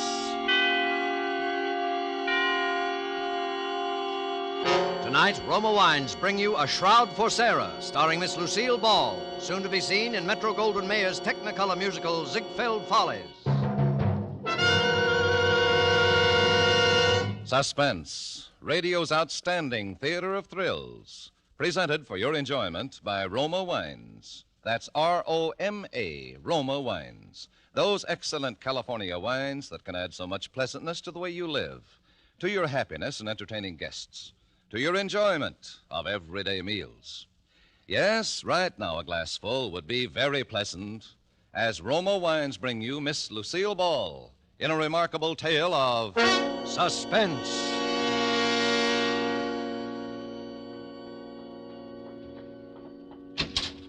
Oh, Sarah? Sarah? Come in, George. How did it go, darling? George, you're trembling. Something went wrong. No, nothing went wrong. You got it then? Yeah, I got it stuffed in all my pockets. Here, I'll dump it on the bed. Here you are, Sarah. 17 grand. 17,000? It's more than we expected. Yeah. George, you're acting queerly. Did everything work out all right? Sure it did. It was duck soup, just like old times, Sarah. Remember how every job clicked? Sure fire when we used to plan them together. George. Yeah? You're lying, aren't you? Sarah, you really love me, don't you? Do you have to ask? Would I have come back otherwise? 10 years is a long time. I thought you'd be changed. I never thought you'd come back like this out of nowhere. I don't even know what you've been doing, where you've been living, what name you're using. You haven't told me a thing about yourself. I will, George. I will, as soon as we get out of this apartment. As soon as we're really together, darling. That's the way you want it, isn't it, Sarah? Of course. Why do you think I never got a divorce? I didn't, you know. I didn't even consider it. No, you didn't. And you could have. You certainly had a right with me up for 5 years on a felony. I'm glad you waited, Sarah. You won't regret it. I'm sure I won't, George. But let's not talk about that now. We have a train to make. You know, Sarah, you're as good to look at as you were 10 years ago. Oh, you're just making talk, George. And you haven't answered my question. I want to know what went wrong. I'd given up hope, Sarah. I didn't expect to see you again. But I came back. I've done 2 stretches, Sarah. 9 years in jail out of 10. I wouldn't have pulled another job if you hadn't shown up. You won't go away again, will you? Only with you, George. Sarah, the scent of your hair. I used to dream of it. Those long nights in jail. Now it's real. Holding you like this. With your hair in my face. George, you're hurting me. Your arms. I'm sorry. It's just that I'm so afraid it isn't true having you again. I want to hold you tight forever. George, what happened? What went wrong? Sarah, I had to kill a man. Well, haven't you got anything to say? Only the obvious. It's murder, then.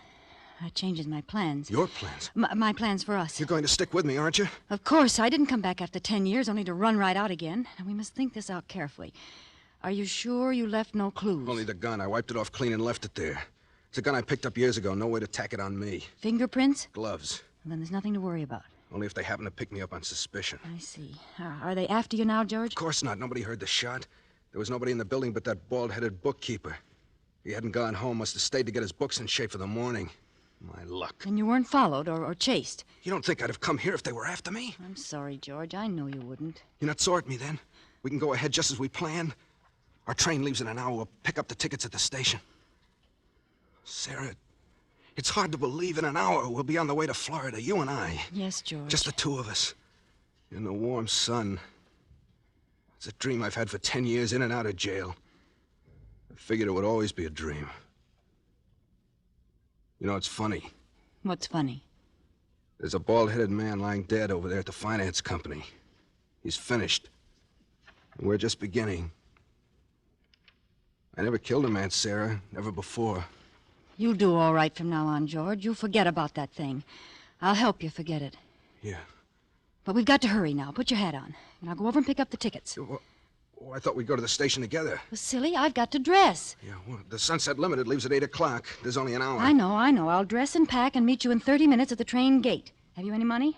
Here, take some of this. I'll put the rest in the valise and bring it in a cab so it won't be found on you if anything happens. Why didn't you come back before, Sarah? I didn't realize it till this minute. I've been like an orphan for 10 years. Kiss me? Now, that's all, George. You've got to hurry now. Yeah.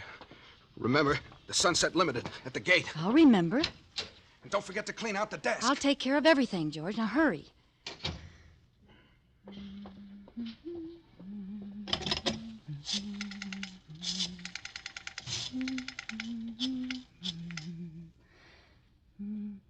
Hello?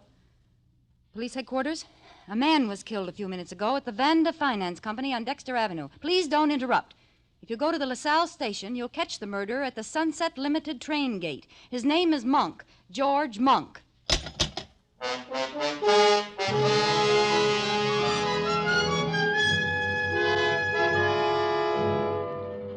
For Suspense, Roma Wines are bringing you as star Miss Lucille Ball in A Shroud for Sarah by Emil C. Tepperman. Roma Wines' presentation tonight in radio's outstanding theater of thrills, Suspense.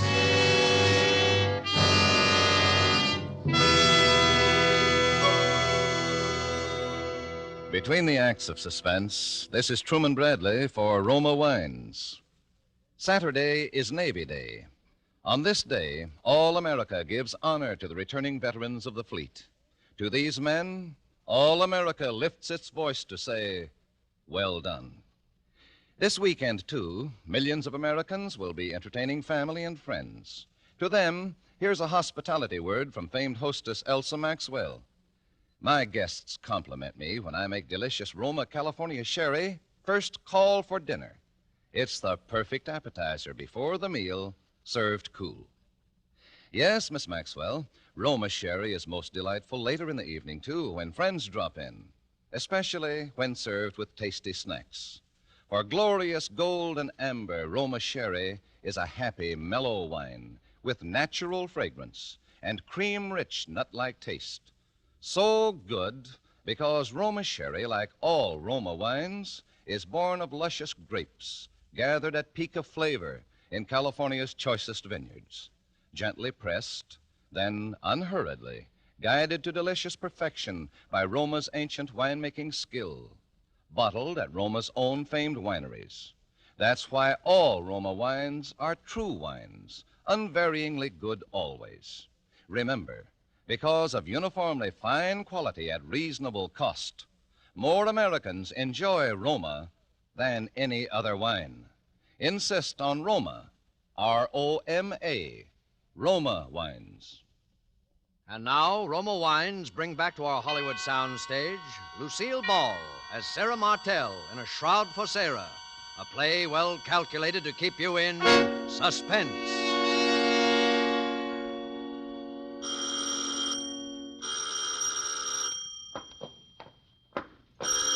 Coming. I'm coming. Oh, I knew it was you, Sarah. Only you would ring so insistently when you know I'm handicapped by this infernal crutch. Good evening, Peter. How's our next governor? Aren't you going to kiss me? I've been away 3 days. Is it necessary, my dear? Peter, are you going to let the neighbors see me standing out here with this valise? Kiss me, you idiot. You can stand it if I can. Very well. Satisfied, my dear? Now that we've performed for the neighbors, shall we go in? The city's underworld, it appears, has broken out again with a new wave of violence, robbery, and potential... I see you've moved the radio again. I moved it nearer the easy chair. This crutch makes it hard for me to get around. I hope you don't mind, my dear. I mean, it's being more convenient for me. Is that the news? I want to hear it. Police are seeking George Monk, an ex-convict who shot and killed the finance company bookkeeper and escaped with $17,000 in cash. What do you want to turn that up Bookkeeper for? had It's evidently nothing been but a surprised sordid by the murder. doctor shut up. and shot without warning. But there's a mystery angle here which sets this case apart from the ordinary holdup. Police are seeking an unidentified woman who tipped them off a few minutes after the murder, naming George Monk and telling them just where he could be picked up. Unfortunately, one of the officers sent to apprehend the murder was recognized by Monk, who made his escape in the crowded railroad station. What's the matter, my dear? Why did you turn the radio off? You look as if you'd seen a ghost. Leave me alone, Peter. Well, well, what sort of villainy were you up to in Chicago? Sarah, come back here. Where are you going? I'm going up to my room. I want to unpack. Good night, Peter. Burglary in Chicago. A mysterious woman who tipped off the police. Just a moment, Sarah. I said good night, Peter. $17,000. Sarah, I want to know what's in that valise. Why are you hanging on to it like that? Stay where you are, Peter. Don't come up these stairs. What's wrong? Are you afraid to let me see what's in that valise? No, I'm not afraid. Just don't come up any closer. Well, that same little pistol of yours. Would you shoot me with it again, my dear? If you come a step further. Drop the gun. You're not going to shoot me now, just before election. You want to be the governor's lady, don't you? Stand still, Peter. I'm sorry, Sarah. I've got to know what's in there. You take another step, I'll shoot. You're a fool, Sarah. Clever and ruthless, yes, but nevertheless a fool. Look at all the terrible things you've done to satisfy your ambition. Even murder now. And it's all been a waste of time. What do you mean? Did you know that the results of the popular poll were published today? Well? It gives Stephen Archer a 15% edge over me. And not only that, but the incumbent governor, the man we're both trying to beat, ran ahead of the two of us in the poll. You're not lying about that? Of course not, my dear.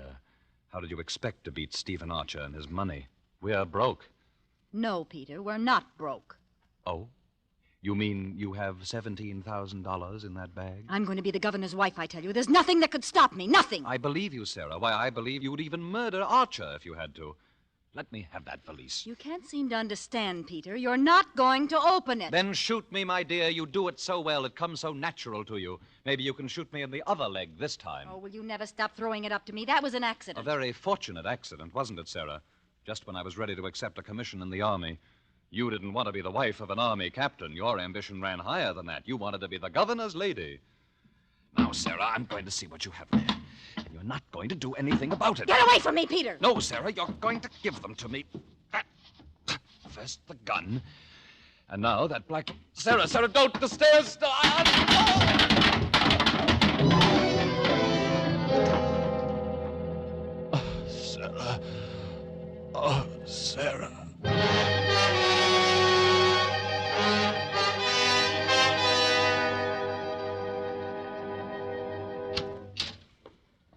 Please go straight into the bedroom, Doctor. Peter fell again and hurt his leg in the same place. Now, look here, Mrs. Martell. What's the use of keeping up this deception between ourselves? You know and I know that your husband didn't fall the last time. That was a bullet wound in his leg. Dr. Varney, you promised never to mention that bullet wound. And you promised to pay me, remember? $10,000. Where's the money? Don't worry, I have it. Oh, well, that's different. Where is it? I'll take it now. Later. Please go in now and take care of Peter. Did you shoot him again? Of course not. That was an accident the last time. I was examining the pistol and it went off. Oh, yes, of course. That's the story, Mrs. Martell. And for $10,000, I'll gladly subscribe to it. But I must have that money. I need it. I won't touch that leg till I get the money. All right. I have it here. Oh. There. That's $10,000. Now hurry in there and take care of Peter. Afterwards, I'll want to see you in here. There may be another matter that I'll want you to handle for me. Yes, there's $10,000. Another matter? You are also the physician for Stephen Archer, aren't you? Yes. You've been attending him every day during the campaign. I understand his heart needs attention. Look here, Mrs. Martell. Stephen Archer's running against your husband for governor. I wonder when you originally called me in, did you know I was Archer's physician? Could be. Huh. Well, I'm sorry I can't discuss Archer with you. Why not? Why not? Why, the ethics of my profession. The ethics of your profession. Please, Dr. Varney. If your fellow practitioners knew what I know about you, you wouldn't have any profession. I won't listen to any more from you. I'll take care of that leg of your husband's, but more than that, no. Oh, but I'm sure you'll change your mind, Doctor. Whatever your proposition is, the answer is no. Even if I were to offer $50,000? $50,000? There, now, I knew you'd be interested. Now run inside like a nice fellow and tend to Peter. I must go out for a few minutes, but please wait for me. There's an appointment I must keep. I won't be long.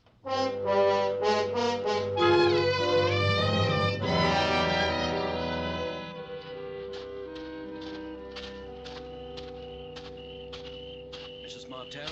Yes? Right here. Good evening, Mrs. Martell. Park is rather a dark place to meet, isn't it? I thought it would be best this way. Especially if we're going to discuss the things you hinted at over the phone. Mr. Archer, let's come to the point quickly. Do you want to win the election? Frankly, yes, very much. Would it be worth money to you? A great deal of money? Just what is your proposition? You're a wealthy man. Would $100,000 be too much to pay for the governorship? $100,000? I've spent several times that much on the campaign already. But I don't see how you could deliver the election. Listen to me closely, Mr. Archer. Yeah? I learned that in yesterday's poll figures, you ran 15% ahead of my husband. That's quite true. That neither you or Peter will win. You're both taking strength from each other, and the governor will be reelected. So your solution is for Peter Martell to withdraw at the price of $100,000. Exactly. If one of you withdraws, the other will surely win. That's absolutely true. But I happen to know that Peter Martell would never make such a deal. No, he wouldn't, the fool. But for $100,000, I will put him out of the race. You? Would you believe it if I told you I hated that man's very shadow? I have heard rumors here and there. I want to leave him. I want to be rid of him forever. Where could I go without money? What could I do? He's so disgustingly honest that we're always broke. He couldn't even pay me enough alimony. I've got to think for myself. I begin to see... Now, suppose that tomorrow, 2 days before the election, I were to file suit for divorce. I could leave for Reno tonight. It would be in every newspaper tomorrow. Would certainly eliminate your husband. You'd pick up all the votes Peter would lose, enough to swing the election. And your price is $100,000. You agree? I'd be a fool not to. Of course I agree. The moment you file your divorce papers in Reno, I'll have $100,000 credited to your account wherever you specify. No, I must have it in advance. No, my dear Mrs. Martell. In advance. It's out of the question.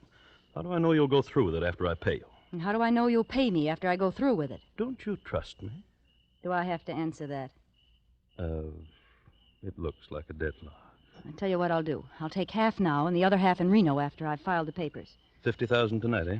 It must be tonight. I'll leave in the midnight plane. Surely you have the cash available in a campaign like this. Yes, of course I have the cash. That seems to be the only solution. It's a deal, Mrs. Martell. You'll get the money now? At once. Wait here. My home is just across the park. I'll be back in 5 minutes. But just as a precaution, I'm going to note down the serial numbers of the bills I give you. If you aren't in Reno tomorrow morning, I shall report the money stolen. Don't worry, Mr. Archer. I promise you. After tonight, there won't be anything to worry about.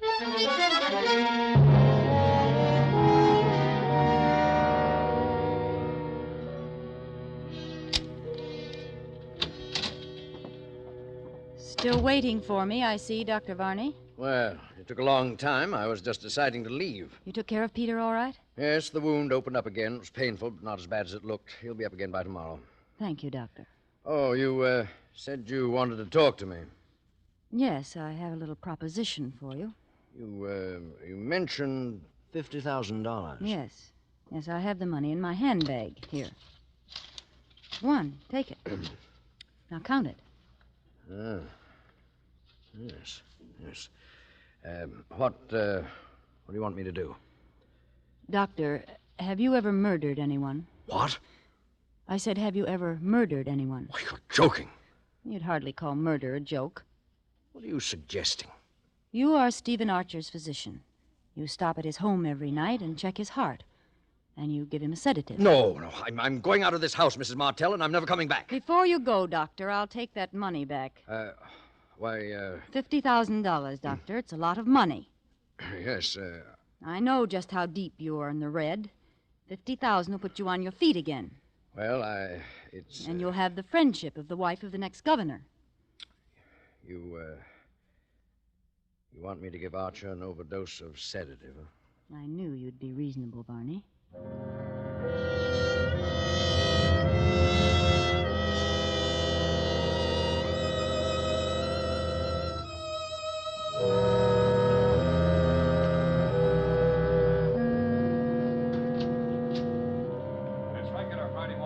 Good morning, my dear. I see you're at the radio already. Aren't you up early today? I thought all the Borgias slept late. I wanted to hear the news. Indeed. Could it be a person by the name of George Monk that you're so anxious to hear about? What do you mean? Why do you mention that name? The black valise, my dear. Remember, I'm still anxious to know if it contains $17,000. Have you taken the newspaper in yet? No? Well, I'll get it. There'll be something in this morning's paper that I'd like you to see, my dear. Stephen Archer, candidate in the three-cornered race for governor, was found dead in his bed, apparently from an overdose of sedative. All indications point to accidental death. Except for the fact that a large sum of money was missing from the safe. However, if the money was stolen, it'll do the thief no good, for the serial numbers were carefully noted down on the desk pad on Mr. Archer's desk. What was that? Archer dead? Yes. Sarah, I read the signs of your fine Italian hand. Did you have a hand in it? Peter. So now Archer's votes will drop in my lap, huh? You'll be governor, Peter. Sarah, I think I'm going to kill you. Put that crutch down! No, my dear. You needn't run away. I was just rehearsing. I'm not ready to kill you yet. Perhaps someone else will do it first. I'm going to wait for the result of my experiment. Experiment? What do you mean? See, here. What? What is it, Peter? Just an ad in the personal column. I had it inserted in every newspaper between here and Chicago. Let me see that. It's the first ad in the column with display space around it. I wanted to make sure it was seen by the right person. Read it, Sarah, read it. All right, if it makes you happy, I will read it. George, was her name Sarah? Or did she use another name? I mean the one who left with the little black valise and all the money in it. If you have at least 17,000 reasons to find her, and if the traveling isn't too difficult under the circumstances, I suggest you come to Capital City. The address is... Peter, you didn't! Isn't it cleverly worded, my dear? I had to phrase it so that only George Monk and no one else would catch its meaning. You put this ad in all the papers? Exactly. You see, my dear, if that little black valise did not contain $17,000, you have nothing to fear. But if it did, well, then I may be spared the chore of killing you. I'll let George do it.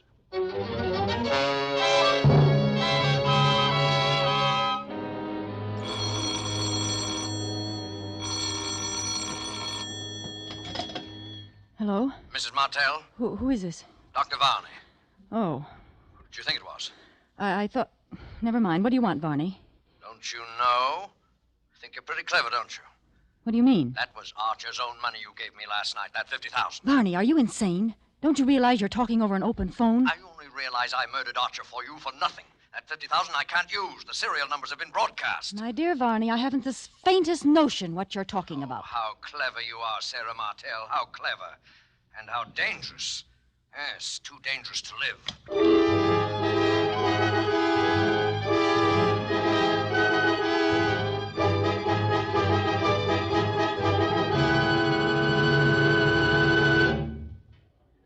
The medical examiner's all through with the body, Inspector. All right, O'Connor, all right. Then I guess we're finished, too. Tell Mike to be careful with the body. And put down in your report, dead on arrival, murdered by person or persons unknown. I'll sign it when I get downtown. She was a beautiful woman, O'Connor. It's a tough way to die. A tough way indeed, Inspector. How's Mr. Martell taking it? Like a trooper, sir. Here he comes now with his doctor. All right, O'Connor. I'll see you downtown. Yes, sir. Goodbye, Inspector. Are you pretty near through, Inspector? Yes, Mr. Martell. The boys are taking the body away now. May I say, Mr. Martell, that you have my deepest sympathy in this bereavement of yours. Thank you, Inspector. Oh, by the way, do you know Dr. Varney? Oh, yes. How do you do, How do you Doctor? do? A ghastly business, Inspector. Yes, indeed, and we'll do everything in our power to lay that murderer by the heels.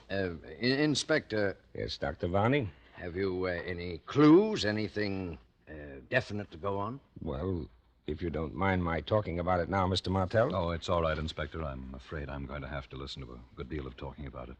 Might as well get used to it. A very wise and courageous way to look at it, Mr. Martell.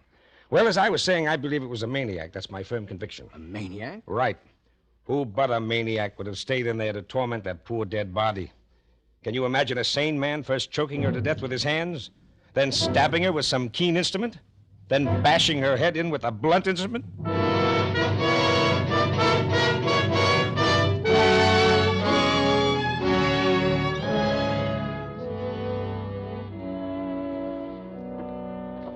Well, Varney, that was quite an ordeal. It was terrible.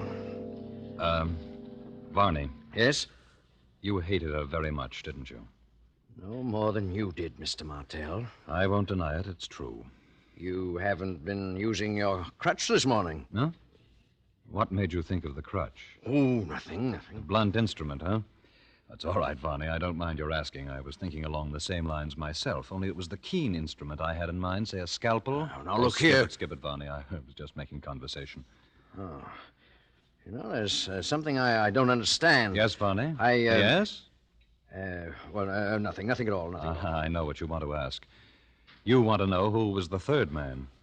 Well, I'll show you, Varney. Where are my keys? Here. Huh? What do you got in that closet? A guest, Varney. Shall I say an invited guest? You can come out now, George. The coast is clear. Thought you meant to bury me alive in there. Tell, who's this man? Dr. Varney, George Monk. Shake hands, gentlemen. No? Very well.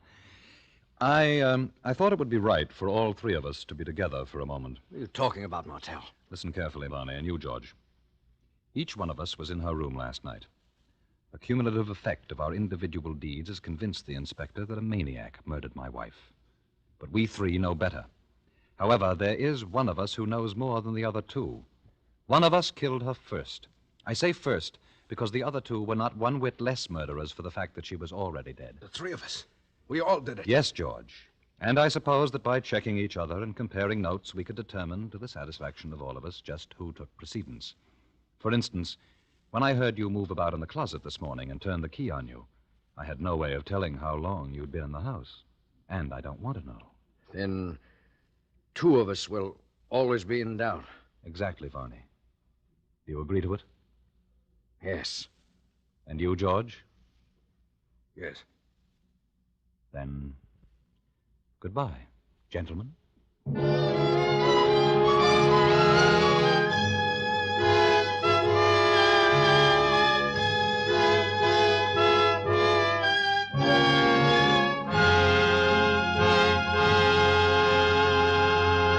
Roma Wines have brought you Lucille Ball, a star of A Shroud for Sarah. Tonight's study in Suspense. This is Truman Bradley for Roma Wines, the sponsor of Suspense. When unexpected guests make a mealtime call, well, anything can happen. Famed hostess Elsa Maxwell makes this timely suggestion. Invite them to stay for potluck And make the dinner exciting by serving Roma California Burgundy. For no matter what the dish, the fruity fragrance and piquant taste of robust red Roma Burgundy makes the food so much more enjoyable, adds friendliness to the table talk. That's right. Glassfuls of good Roma Burgundy, served cool, makes any simple meal more exciting, more delicious. But don't wait for unexpected guests. Try Roma Burgundy with dinner tomorrow. You'll enjoy this vintner's masterpiece. Like all Roma wines, this is wine at its best in uniform quality, yet costs only pennies a glass. Always insist on Roma wines. No other wine offers you so much for so little. Next Thursday, you will hear Ronald Colman in Suspense, radio's outstanding theater thrill. Presented by Roma Wines, R-O-M-A, made in California for enjoyment throughout the world. There is an immediate need in most hospitals for auxiliary and non-nursing personnel. Approximately 90,000 men and women must be recruited if hospitals are to provide patients with even minimum services. The present critical lack of hospital workers of all kinds is substantially reducing the amount of nursing care per patient because nurses must spend so much of their time on non-professional tasks. Although the need varies in different sections of the country, there is an overall need for orderlies, laundrymen, chefs, electricians, plumbers, janitors, and so forth. Men and women, both skilled and unskilled, who want to work in a hospital in any capacity, can now get secure, well-paid jobs with a post-war future.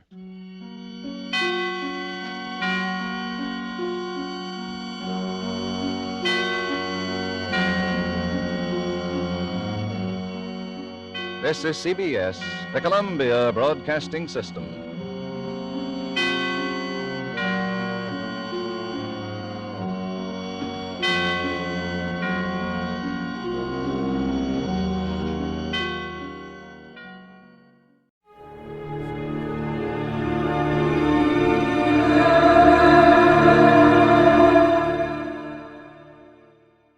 For your listening enjoyment, John Lund as Johnny Dollar. Dave Brace, Johnny. Plymouth Mutual. Oh, hiya, Dave. Johnny, sapphires are bad luck. Yeah, so are black cats. Cats don't get stolen, though. Or at least we don't insure them.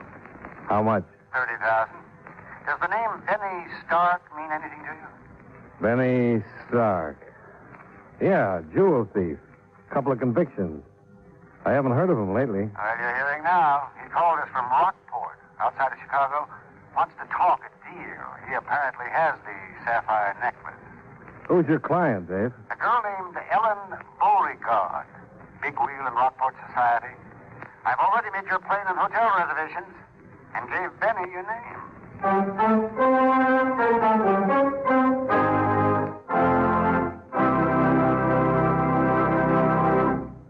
Right here, I have a few words to say, and I'll say them as quickly as possible.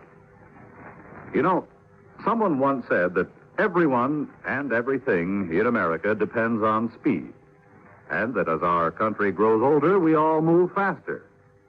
But it wasn't much more than 100 years ago that the fastest anyone could travel was at the speed of a running horse, which wasn't very fast when you compare it to the speed of our latest jet plane. And talk about going to the moon at 25,000 miles an hour.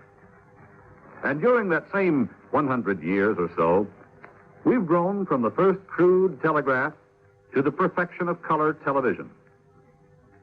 Yes, this increased speed in transportation, communication, and everything else has changed almost everything in our country, including the Cabinet of the United States. For example, up to World War II, there wasn't any reason why the War and Navy departments shouldn't be directly responsible to the President. But then, there was a growing need for the speeding up of military action and decision, calling for unified commands and a more closely knit integration of military activities. Thus, our Department of Defense was born, creating a new cabinet post to coordinate and to execute the overall general policies relating to the armed forces.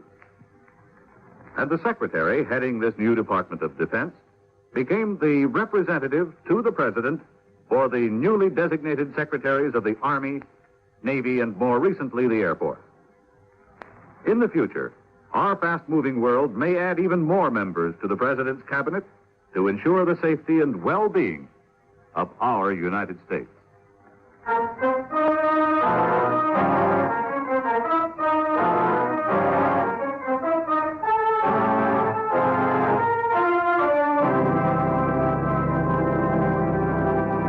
Expense account submitted by Special Investigator Johnny Dollar to Home Office, Plymouth Mutual Insurance Company, Hartford, Connecticut. The following is an accounting of expenditures during my investigation of the Beauregard matter. Expense account item 1, $58.40. Airfare and incidentals to Rockport, Illinois. I checked into the Bleecker Hotel and waited for a contact from one Benny Stark, jewel thief. I planned to see the Beauregards later, but instead the Beauregards came to see me. Or anyway, one of them did. I'm Jared Beauregard, Mr. Dollar. It was my niece, Ellen, from whom the necklace was stolen. May I... Oh, sure. Come in, Mr. Beauregard. Have a seat. Thank you, sir. This is a little unexpected. I just got in town. Well, Mr. Brace of the insurance company wired us you were coming. I wanted to talk to you before you saw Ellen. Oh, I see. My niece is a remarkable girl, Mr. Dollar. A trifle headstrong at times, though, and not always inclined to use the best judgment. Well, I guess that could apply to most of us. Yes, yes, of course. Now, tell me, Mr. Dollar, do you have any hope that the necklace may be recovered? I think so. It's fairly certain, in fact. Well, Ellen will be very happy. It was an engagement gift, you understand, from Phil Avery, her fiancé. She was quite broken up when it was stolen. Yes, I imagine. $30,000 is quite a loss. Well, it's more the sentiment attached than the beauty of it. You've seen the necklace, Mr. Dollar? No, but I have photographs of it. Oh, yes, from the insurance company. Well... About your niece, Mr. Beauregard. Just what was it you wanted to tell me? Excuse me. Johnny Dollar. This is Benny, Mr. Dollar. Oh, okay, shoot. You know where the Pink Pigeon is? No, but I'll find it. Well, it's south of town. I'll meet you there at 9 o'clock tonight. Back booth behind the bar. Make it? Yeah, sure. Have you, got the item? I got more than that. I got information that'll blow the lid off. I've been double-crossed, Dollar, and I'm going to get even. What do you mean, double-cross? Uh-huh. First, we make a deal. See you tonight. I've got to run along, Mr. Dollar. I didn't really have anything in particular, just that, well, Ellen is too impulsive sometimes, but she never means any harm by it. I'm sure you understand.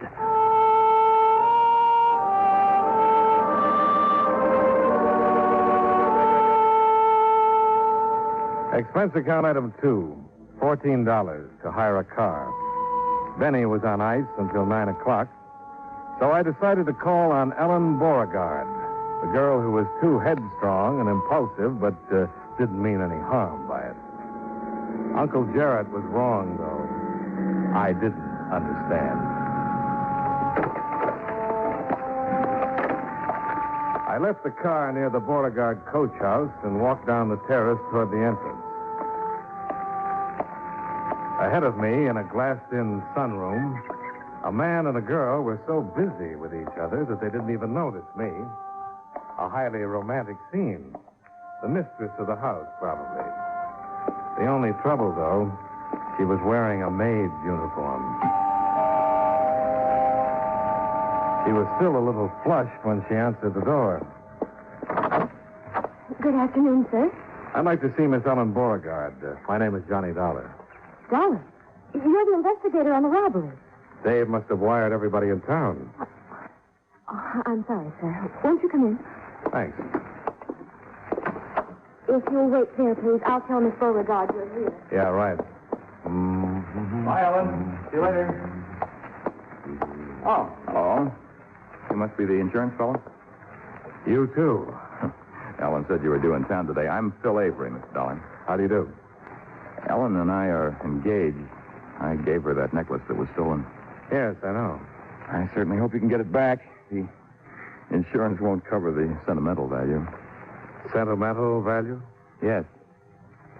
Oh, I know. I saw you come up on the terrace, but appearances are deceiving sometimes. I wouldn't want you to misunderstand. Oh, I think I understand perfectly, Mr. Avery. Good. Well, I got to run. My offices are in the Central Bank building. Drop in if there's any information you'd like. Thanks, I will. Bye. I'm awfully sorry to keep you waiting, Mr. Dollar. Quite all right, Miss Beauregard. Gave me a chance to meet your fiancé. Oh, isn't Phil a darling? Headstrong sometimes, impulsive, but he... That never means any harm by it, that is? Exactly. Uh-huh. Well, I suppose you want to know all about the robbery. No, I think I know most of it already. I would like to see the safe, though. Oh, yes, of course. It's over here behind the painting. You've just got to find that necklace, Mr. Dollar. I feel so guilty about it. Guilty? Why? Well, because it was a gift from Phil, and not that I was careless, but... well, I'm sure you understand. Here it is, back of the portrait. An old-fashioned one, huh? Everything in the house is. Our family's been around quite a while. Yes. Wouldn't be much of a job for a professional safecracker. How'd they get into the house, Miss Beauregard? Force a lock somewhere? No, they must have had a key. You see, I'd gone out for the afternoon, and Uncle Jarrett was off somewhere, and the house was empty. Your maid wasn't here? Lois? No, after I left, she decided to go into town to do some shopping or something. Oh, they couldn't have picked a better time. No, they couldn't have. Oh, say, incidentally, you'll probably be talking to Uncle Jarrett, and I wanted to warn you about him. Of course, he means well, but... Is he headstrong and impulsive, too? No, it's just that he's, well, a little vague. I'm sure you understand, Mr. Dollar.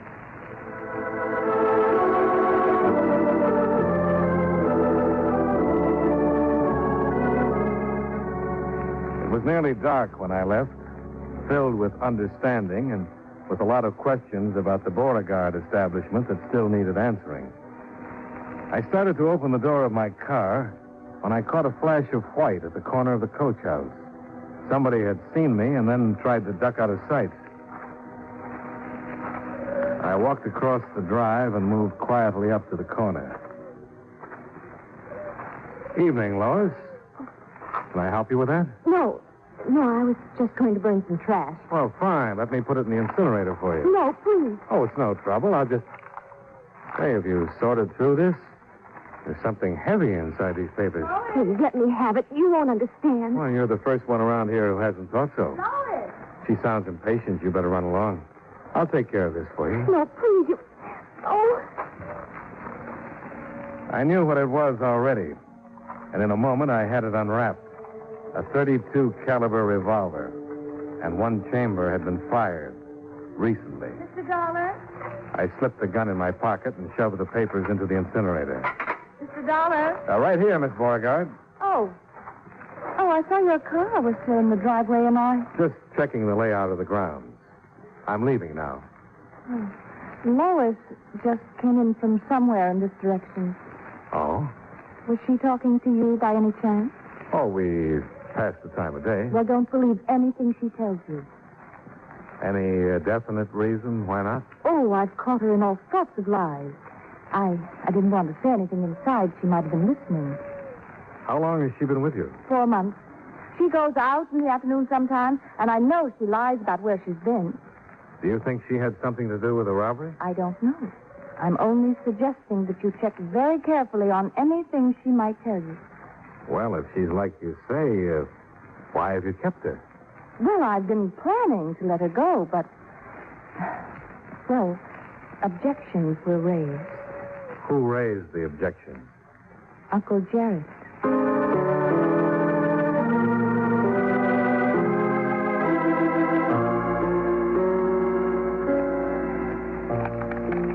When I got back to the hotel and went to my room, I had another surprise waiting for me. Come right in, son. Have a seat. Oh, thanks. I could be in the wrong room, of course. Not if you're Mr. Dollar. You know a fellow named Benny Stark? Not exactly. I'm looking forward to meeting him, though. I see. You got business with him? I might. Do I have any with you? My name's Cotton, Mr. Dollar. I'm the chief of police here. Oh, I see. How did you get on to me? Found your name where Stark had written it down. Had your room number here at the hotel. He a friend of yours? Well, I guess we might as well work together, Chief. I'm an insurance investigator, checking on that Beauregard robbery. Ah, so that's it. Stark is a jewel thief. He phoned the company and offered to talk a deal. I've got an appointment with him at 9 tonight. Yeah, I don't reckon you're going to be able to keep it. Why not? Because this Stark fella got himself shot a few hours ago. Real shot. Dead, in fact. Murdered? Yep. Found him in a rooming house over across town. You wouldn't know anything about it, would you, Mr. Dollar? I might. What kind of a gun was it? 32 revolver, according to the lab. Well, this might be the gun. Been fired, all right. Where'd you get it? I took it away from Lois, the Beauregard's maid. She was trying to hide it in the incinerator. You might have it checked, but I doubt if it's registered. It's registered. Huh? We don't have many guns around town here. I recognize this one. Belongs to Jared Beauregard. Uncle Jared, huh? What about these Beauregards? Who are they? What are they? Old line family, 4 generations. Just the 2 of them now, Jared and Ellen. Not as wealthy as they once were, maybe. You never know, though. Lately, at least, Jared seems to have plenty of money. Lately? Oh, not just since the robbery, if that's what you think. And I meant the last 4 or 5 months. What about this Phil Avery? Been here a couple of years. Fine young fellow, civic leader. Everybody was pretty tickled when they got engaged last spring. Figured they was meant for each other. Well, he goes in for lavish gifts, at least. Expecting anybody? No. Who is it? Lois, I've got to talk to you, Mr. Dollar. Just a second. You want to dodge into the bathroom and listen in? Good idea.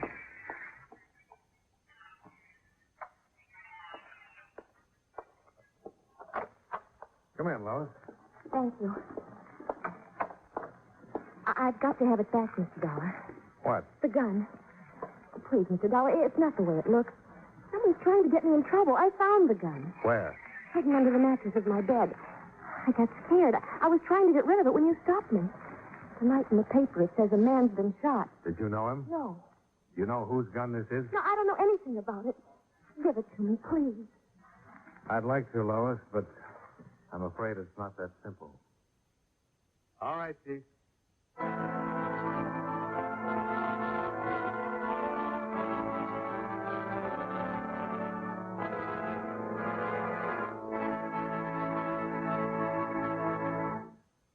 You know, many great men have attained the highest office in our land, the presidency of the United States. Can you guess the name of this man? As a boy, his general health was bad. But as a man, he was a dynamo of energy. He was only 42 when he became president, the youngest man ever to hold that position. His administration was a fairly untroubled one. There was still no income tax. Other taxes were comparatively low. And the United States was in a peaceful era. Conservation of our natural resources was one of his greatest concerns as president. And in 1902, he signed a bill putting the Reclamation Act into action. If you don't have his name by now, here's one more important clue. During his administration, work was begun on the Panama Canal. Who was he? Theodore Roosevelt, 26th President of the United States. His life is part of your American heritage.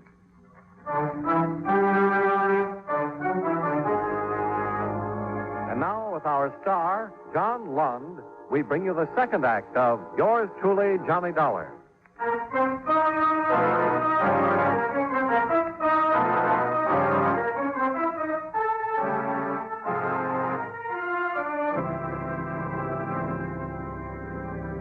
Expense account item 3, $2.90. 2 hamburger steak lunches the next day at noon in the Bleecker Hotel Grill. Apparently a favorite daytime eating place for the president of the Central City Bank. Oh, hey, right. All right. I say, you mind passing me that Tabasco sauce, Mr. Dollar? Oh, here you are. Oh, oh, I love it on hamburger. I love hamburger, for that matter. Just a proletarian at heart, I guess. Maybe so, but you've got some pretty aristocratic clients, haven't you? Well, that's a bank for you. Yes, you mean the Beauregard. Well, oh, here, try some of the sauce. Thanks. Nice. Oh, they're aristocratic enough as far as the family background is concerned. A social position, that sort of thing. But when it comes to money, that's another story. When you want to know about a man's economic status, just ask his banker. That's exactly what I'm doing. Oh, yeah, so you are. Now, you understand, Mr. Dollar, that I wouldn't ordinarily let this information out. Yes, The fact is, though the town figures they're rolling in it, the Beauregards are broke. Near flat broke. They have been for a couple of years. What about that house? The estate? No, it's mortgaged to the hilt. Like a few other properties they've still managed to hang on to. But cash, no, they haven't got it. You gonna eat that butter, Mr. Dollar? Huh? Oh, no. Go ahead. Thank you. Yeah. Except the last 3 or 4 months. You know, it's a funny thing. Old Jarrett seems to be going around with a pocket full of money.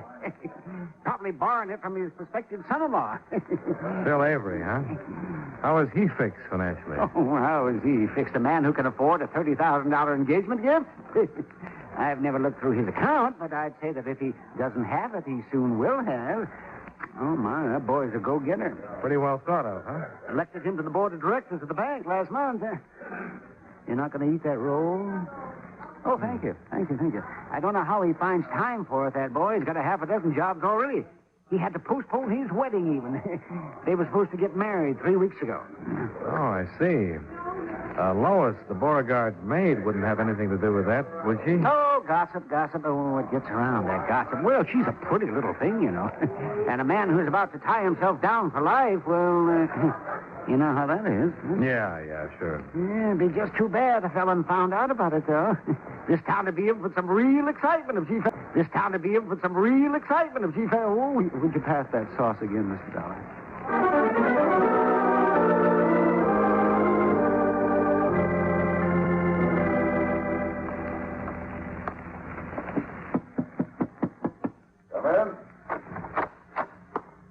Afternoon, Chief. I have a couple...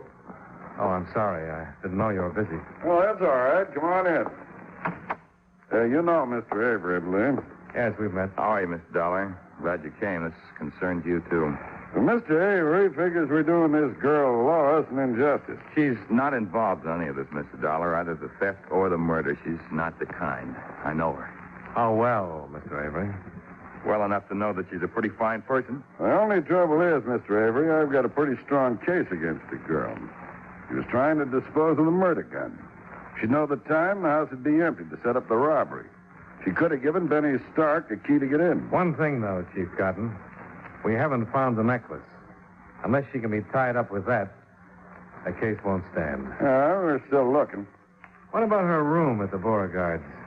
Or places around the house that she might have access to? First thing in the morning, we're going to take it to pieces, Mr. Dollar. And you won't find a thing. Wait and see. I'm afraid that's what we'll have to do, Mr. Avery. Wait and see. Well, you go on back and talk to her if you want. I told Ed you could have 15 minutes. Thanks, Chief Cotton. See you, Mr. Dollar. Right. Now, what's on your mind, Mr. Dollar? Jewelers. This is a photo of that necklace. Do you know any jeweler here in town who could make a duplicate imitation? No. Have to go to Chicago for that. Well, that's what I want to know. Whether somebody did go into Chicago 4 or 5 months ago. Well, I could get Jim over here from Hawkley's jewelry store. He could give him a technical description over the phone. Chicago police work pretty fast. Might have some information back by this evening. Good. I'll wait to hear from you.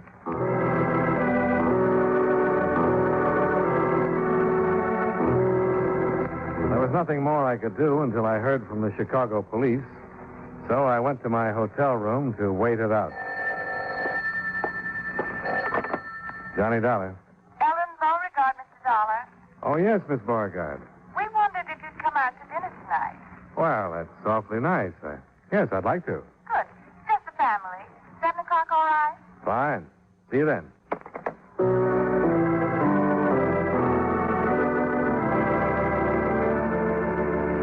Expense account item 4, $14. Car rental for an additional 24 hours to attend dinner party at home of client.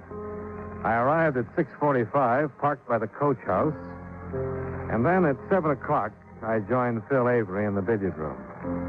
We were about to start a game when the phone call I'd been hoping for came through. I took it on the extension in the entry hall. Johnny Dollar. Chief Cotton, Mr. Dollar, just got word from Chicago. Oh, good. Any luck? Yes, they located the custom jeweler who made a copy of that necklace 5 months ago. He remembered it well. Did he remember the client? Yes. A girl whose description fits Ellen Beauregard to a T. Then it all adds up. Oh, I found the necklace, by the way. Well, maybe I'd better come out there. The sooner the better, Chief. I'll see you. Well, good evening, Mr. Beauregard. You've discovered our little family secret, I take it. I'm afraid so. I knew you would. I want to tell you, I warned Ellen, but she's headstrong. Of course, it was legal in the beginning. But not later. No. You'd better ask Ellen to come down. As you wish, Mr. Dollar.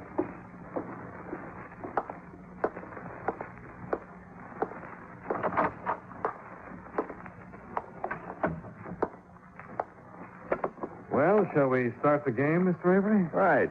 Go ahead and break them. Let's make it straight pool, huh? Okay.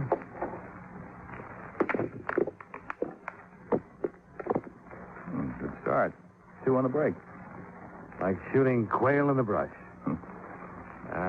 4 ball in the corner pocket.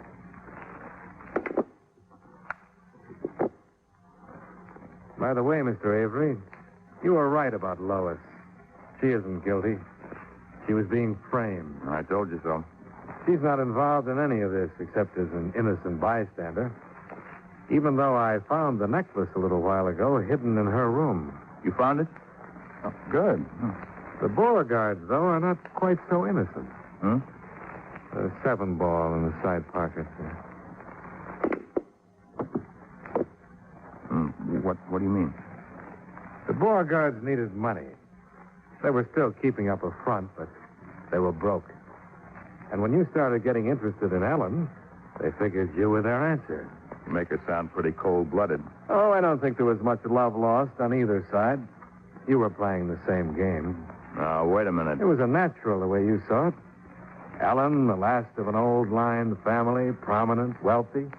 Why, she was the key to open any door in town. So you gambled your stake on a $30,000 gift to show her that you weren't a fortune hunter. Mr. Dollar, I don't like this. 12 ball in the far corner.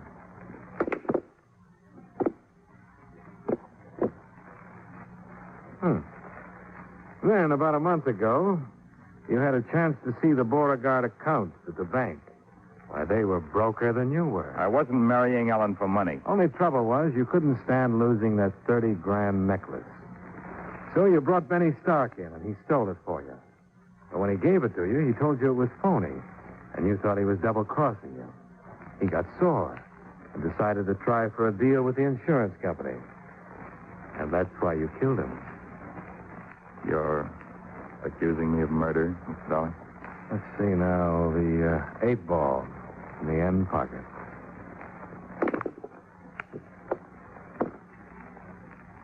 Well, who else, Mr. Avery?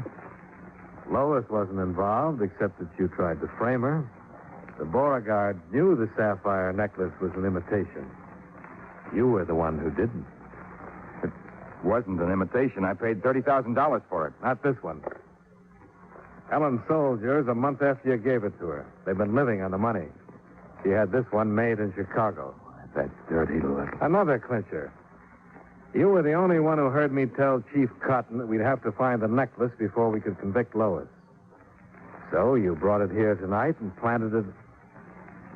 Well, apparently I don't have to go on. No, you don't.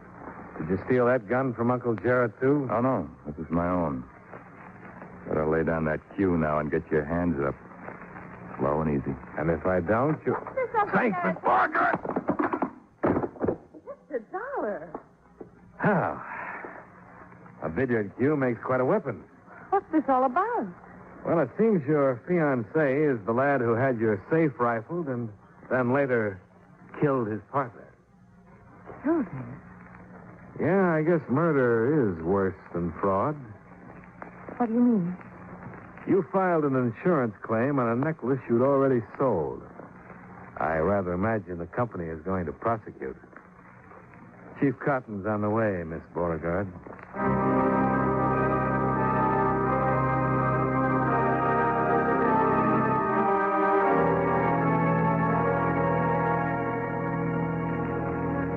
Expense account item 5, $114.10. Hotel, incidentals, and transportation back to Hartford. Expense account total, $203.40. Yours truly, Johnny Dollar.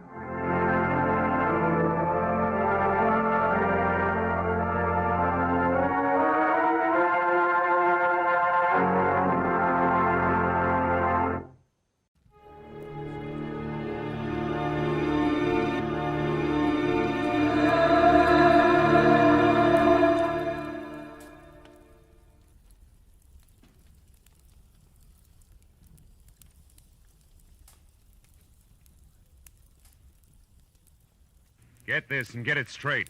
Crime is a sucker's road, and those who travel it wind up in the gutter, the prison, or the grave. This time, inside of 2 hours, a lavish mansion seethed with suspicion, a sealed cabin filled with gas, and an artist's retreat had a corpse on the floor. All because one man was too good-looking to be true to anyone. From the pen of Raymond Chandler, outstanding author of mystery, comes his most famous character and crime's most deadly enemy, as we present The Adventures of Philip Marlowe.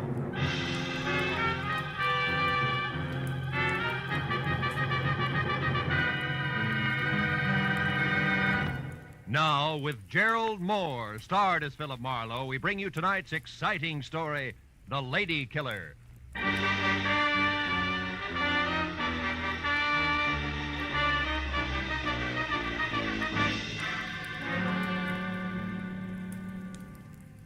The longer I sat in my office with my feet up on the desk and thought about it, the more convinced I became. Paul Niles was unquestionably the handsomest man I'd ever seen. He had a face that belonged on a Greek god, only his features were better, more finely chiseled. They looked as though they'd been molded out of alabaster from a blueprint by some inspired genius. And the classic side view he presented made the great profile show up like a bowl full of shredded wheat. In fact, the guy was much too good to be true in more ways than one, which had been my original impression of Niles when I'd first met him, just 2 hours ago at the corner of Sunset and Cahuenga, and at his insistence had driven him around the quieter streets of Hollywood in my car while he tried to hire me. He was scared stiff, but that was all he would admit to, and as he talked, I wondered what it would be like to have a face like that. Must become quite a problem. Women cluttering up your life. Marlowe, you're not listening to me. Unless you help me, I'm going to be killed. Soon, tomorrow, tonight, maybe in the next 10 minutes. I must have protection. From what? Who's after you? A girl. Her name is Nora Kirby. She's threatened my life, and now she's here in town. She actually intends to go through with it. I found out where she's staying. I went there to talk to her, but she was out. Why is killing you so important to her? Well, I don't even know for sure. It's something ridiculous. Nora Kirby obviously doesn't think so. Let's have it, Niles. Why? I can't tell you that. I see. Also, I suppose you don't want to take this to the police where it belongs, and you can't give me the reason for that either. Yes. I came to you because I need private help, and I'm willing to pay well for it. Now, you don't have to concern yourself with the reasons. Simply see that Nora doesn't get to me. Now, here, as a starter, here's $200 for just that. Keep it. I only accept money from the people I work for. You mean you won't help me? I just want to know where I'm going before I start. Now, wait. You can get off here. Don't you understand? My life's in danger. I'm scared. Not enough to loosen your tongue any. Here, this is as far as I go. But tell me one thing first, just for laughs. What business are you in? Why, I'm a composer. I write music. Mm-hmm. The way you said it, it's either a front or a hobby. How do you get your dough? I have friends, wealthy ones, who have faith in me. And that's more than I can say for Marlowe. So long, Mr. Niles. Go on. Out. All right. But here, at least take my card, and please call if you change your mind. I'm desperate, Marlowe. I'll pay you even more if you'll only... Goodbye, Mr. Niles.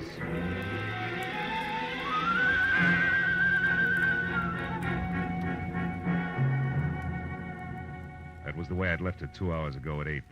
And I'd spent the time in between trying to referee a tug-of-war in progress with the feeling I had that I'd been stuffy on one end and my undernourished bank account on the other, and was slowly but surely getting no place. So when the break came, I grabbed at it. Hello, Marlowe speaking. Marlowe, this is Paul Niles again. Oh? I've thought it over. I'll tell you everything if that's the only way, because I've got to have help before it's too late. That's better. Where are you? In my studio, 3893 Avenida del Sol. 3893. That's off Coldwater Canyon, isn't it? Yes. Now get over here right away, will you? Wait a minute, Marlowe. There's someone here. Somebody just came in now. What? Niles? Who's there? Who is it? Nora, is that you? Oh! Niles! Niles!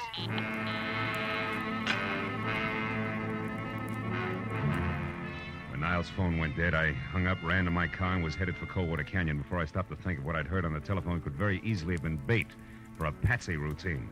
Because I had nothing more to go on now than before except Niles' promise to tell all. That I'd got no further than gunshots. But I was already well on one easy way to find out, so I corkscrewed my way over the mountains to Avenida del Sol and followed it to number 3893, which was a straight-up driveway etched narrowly into the hill face that ended on a gravel shelf just big enough for the redwood and glass studio, a generous helping of imported jungle for landscaping in a circular parking space. As my headlights slashed across the tangle of overhanging trees in the center, they trapped the figure of a woman running. She stopped, crouched, and looked back into the glare like a cat does, then darted for the darkness again. But I caught her at the corner of the house. Just a minute, baby. Not so fast on the curves. Let me go. Let me go. Not until we've been properly introduced and had a chance to talk a lot of things over, Nora. Nora. Yeah, Nora Kirby, girl with murder on her mind. Oh, no, you got the wrong person. My name's not Nora, it's Lynn. I don't know anyone like that. Lynn what? Lynn Horton. Lynn Horton. Mm-hmm. Okay, Lynn Horton. What's inside that got you so panicky you can hardly stand up? Is it Paul Niles? Yes. I gotta get away from here. And it actually happened, huh? He was shot. Is he dead? I don't know. I think so. How did you know about it? Who are you? Name's Marlowe. Come on, Lynn Horton. Let's take another look. No, I couldn't bear it. Can't see him through the window. Means you must have been inside. Inside? No, I wasn't. Now, look, baby, you're too jittery to try to lie. Let's have the key. Come on, give. It's better. After you. Go on, inside. Now, where is it? Yeah. Paul. Come on, Lynn. Come over here away from me. I can't believe it. I can't. What's your connection with him? I was just a friend. I tried to help him with his music. Mm-hmm.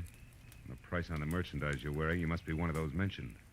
What do you mean? But you got dough and it shows. Well, we'll skip that. Assuming you didn't kill him, you must have had some reason for showing up here tonight. What was it? Well, I only wanted to... Did you hear that? Someone's outside. Yeah, get the light. There. On the terrace. Something moved down there. I'm going out to see who it is. And listen, there's no such thing as welcome visitor just now, baby, so you stay here, understand? And don't budge.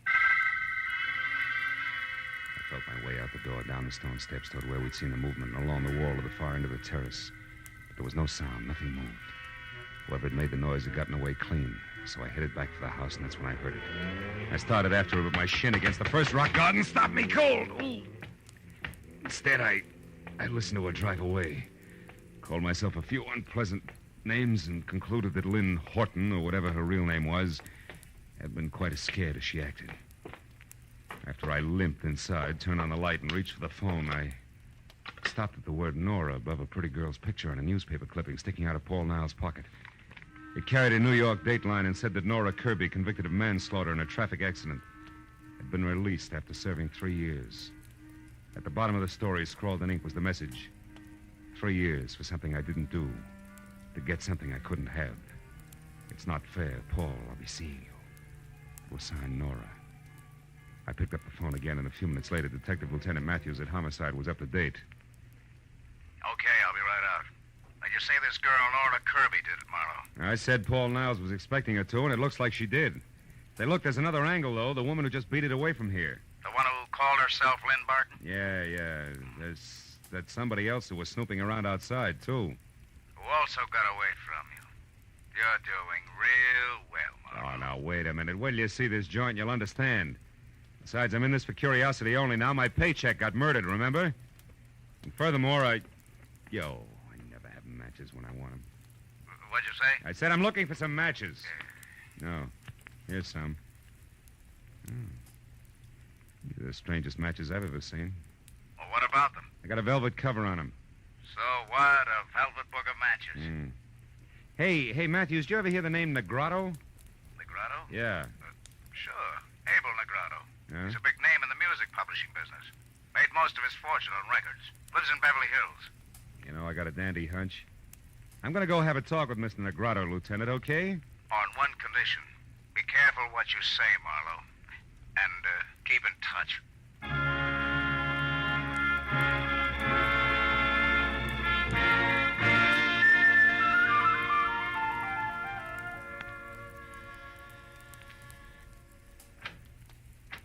Good evening.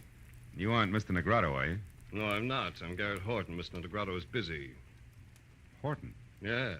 Something wrong with that? No. No, it's a more common name than I suspected, that's all.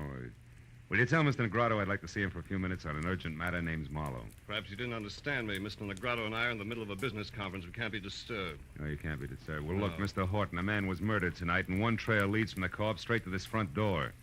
Either Negrotto talks to me here now or later at police headquarters. You decide. Well, if that's where you feel, come in. You an officer? Not exactly. I'm a private detective.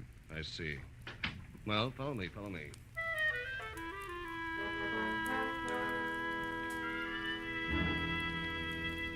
He led the way through what looked like the outer lobby of the Taj Mahal, and down a silk-padded corridor to a set of carved doors that would have fit any roundhouse in the country.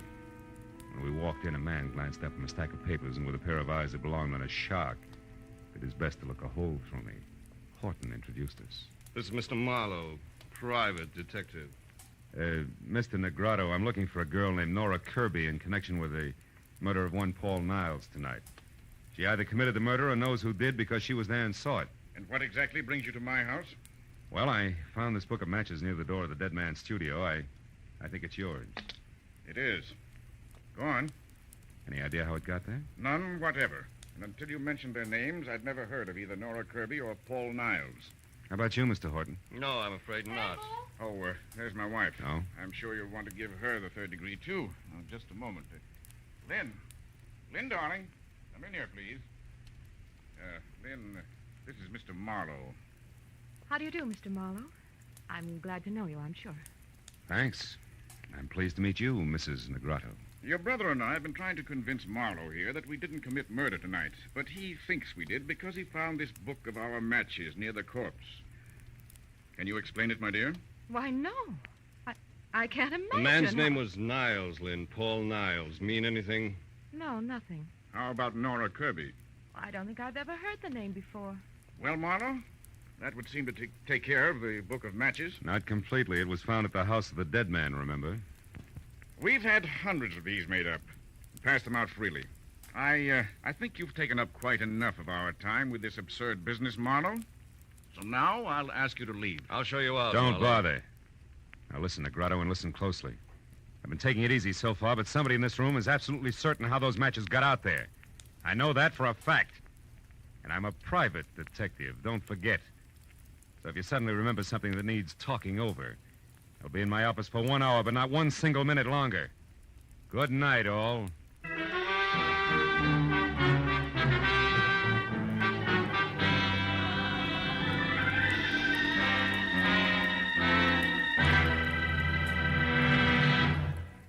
In just a moment, the second act of Philip Marlowe. But first, every Sunday afternoon, CBS brings you 2 outstanding programs of music. Gems from the great composers played by the Symphonette, and the sweet, memorable songs of the outstanding modern composers and semi-classicists sung by the Choraliers. Each program is designed especially for fine Sunday afternoon listening. Hear both the Symphonette and Choraliers this Sunday afternoon on most of these same CBS stations.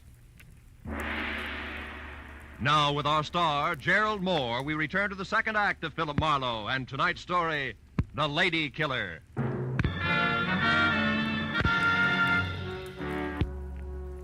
When I started back to my office on Cahuenga, I figured that there was an even chance that the double talk I'd left in my wake might stack up in the center of the Negrotto living room floor like so much dynamite. which, if touched off by the book of matches, could cause an explosion that would jar loose a few facts about the lives and loves of the late Paul Niles. Facts that would make finding Nora Kirby and clearly understanding her motives something less than impossible. And 20 minutes later, when I was slouched behind my desk and listening to the staccato report of a pair of high heels clicking sharply toward my door, I had a hunch that my theory of violent detonation was not just wishful thinking. When the door opened without the formality of the knock, that hunch turned a sure thing because the visitor was the not-quite lady called Lynn. Mr. Marlowe, And before she could speak her piece, the phone rang and sure thing graduated to cinch. It was another Negrado, the one named Abel. Marlowe, I suppose it's stupid of me to make this call, but frankly, your visit here has left me curious. You have a minute? Yeah, I think so. Hold a wire, will you? I need a light. Be with you in a second, Mrs. Negrado. All right, but what I have to say is important, Marlowe. So make it fast, will you? Just as fast as I can. I don't think your husband has much to say to me. Husband? Mm-hmm. That's Abel you're talking to? Yeah. Now, do you mind handing me those matches there? Thanks. Hello. Sorry to have kept you waiting, Mr. Negrado. I never seem to be able to hang on to matches. That's odd. You apparently did all right on that score tonight, Marlowe. Is that the reason for the call? More or less. Marlowe, you know as well as I do that servants, getter, anyone who's ever been in my home could have left those matches near the body of that Paul Niles. That's right, Mr. Negrado. Anybody. Which also includes you, your wife, your brother-in-law, and others in the family I've still to meet. What's your point, please? I'm in a hurry. Very well. Marlowe, I called to find out if you're holding anything back from me. If this murder concerns the Negrados beyond the appearance of those matches. I can't say. Because there is something. Because I don't know. Anything else? No, there isn't. Yes, Marlowe, there is. Oh? To be honest, I admire the way you handle the situation. What's your address? I may have work for you soon. Tonight. Thanks, Mr. Negrado, but I don't think I'll be available. At least not till I get through with the job I'm on. Which is what? Handling dynamite while I play with books of matches. Good night, sir. What did he want, Marlowe? Among other things, an express desire to hire me. To do what? Report on you, I suppose. He didn't say. What makes you think that's what he wanted? Addition, Mrs. Negrado. A rich old husband, a beautiful but bored young wife, and an unemployed Adonis always add up the same way. Also, you were here in my office just about Clinch's things, not to mention your presence near the corpse, the key you used. And I've heard enough, Marlowe. Look, I didn't want to get mixed up with Paul. I couldn't help myself. I swear I couldn't. He was different, Marlowe. Handsome. More charm than I'd ever known in anyone. Yeah, real lady killer, I know. What are you getting at? Just this. I'll pay you any price you name. Only don't tell Abel that I had anything to do with Niles. He's a jealous man, Marlowe. Insanely jealous. If he knew about us, he'd... Kill Mrs. Negrado? I don't know. Marlowe, what do you want? Right now, everything you know about Nora Kirby. But I've never heard of her before tonight. You're lying. No, I'm not. It's the truth. No. Now, what do you want? Nothing. Good night. You mean you won't say anything? Oh, Marlowe, I don't know how to thank you. Don't try. Also, don't get mixed up about me, baby. The fact that I won't blackmail you doesn't mean I don't like you. And the door, Mrs. Negrado, leave it open on your way out, will you? I'm expecting another visitor. No, my husband. No, just another man. The anchor man on a triumvirate I once left some dynamite with. I won't bother explaining that. Goodbye, Mrs. Negrado.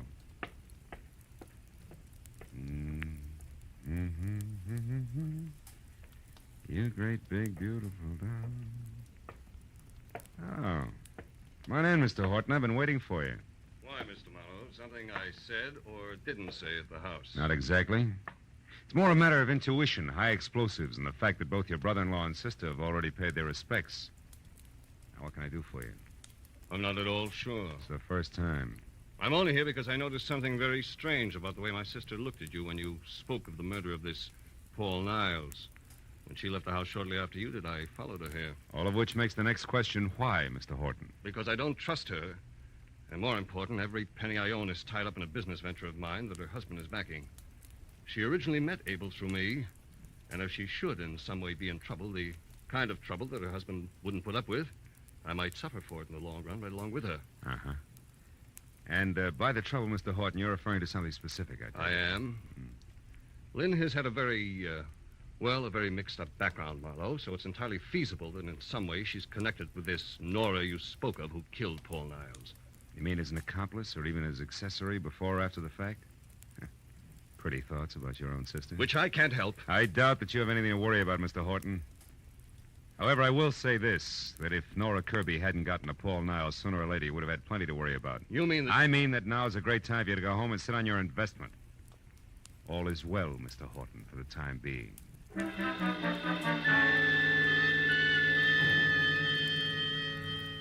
moment after Horton left the office, I came to the hollow conclusion that although my little bombshell had exploded on schedule, damages had been light and it jarred loose neither fact nor fancy about the late Paul Niles and much less about the elusive Miss Nora Kirby. So my next move had to be a second trip to Avenida del Sol and a report to Detective Lieutenant Matthews, which is what I was about to do when it came from someplace outside, long and loud. I ran the length of the corridor outside my door, then belted down the single flight of stairs to the street where in the half-light of a distant lamppost I saw the shadowed figure of a girl slip behind my car, then dart toward a storefront nearby. I started after her and stopped at a noise behind me, which was a mistake!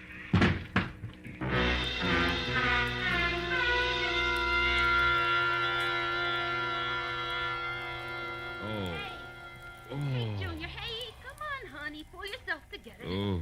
Let's go, Philip. Come on. Oh, it's you. You're the one who screamed? Scream. Honey, you have got it bad. Listen, this is just Sally. Hello, Sally.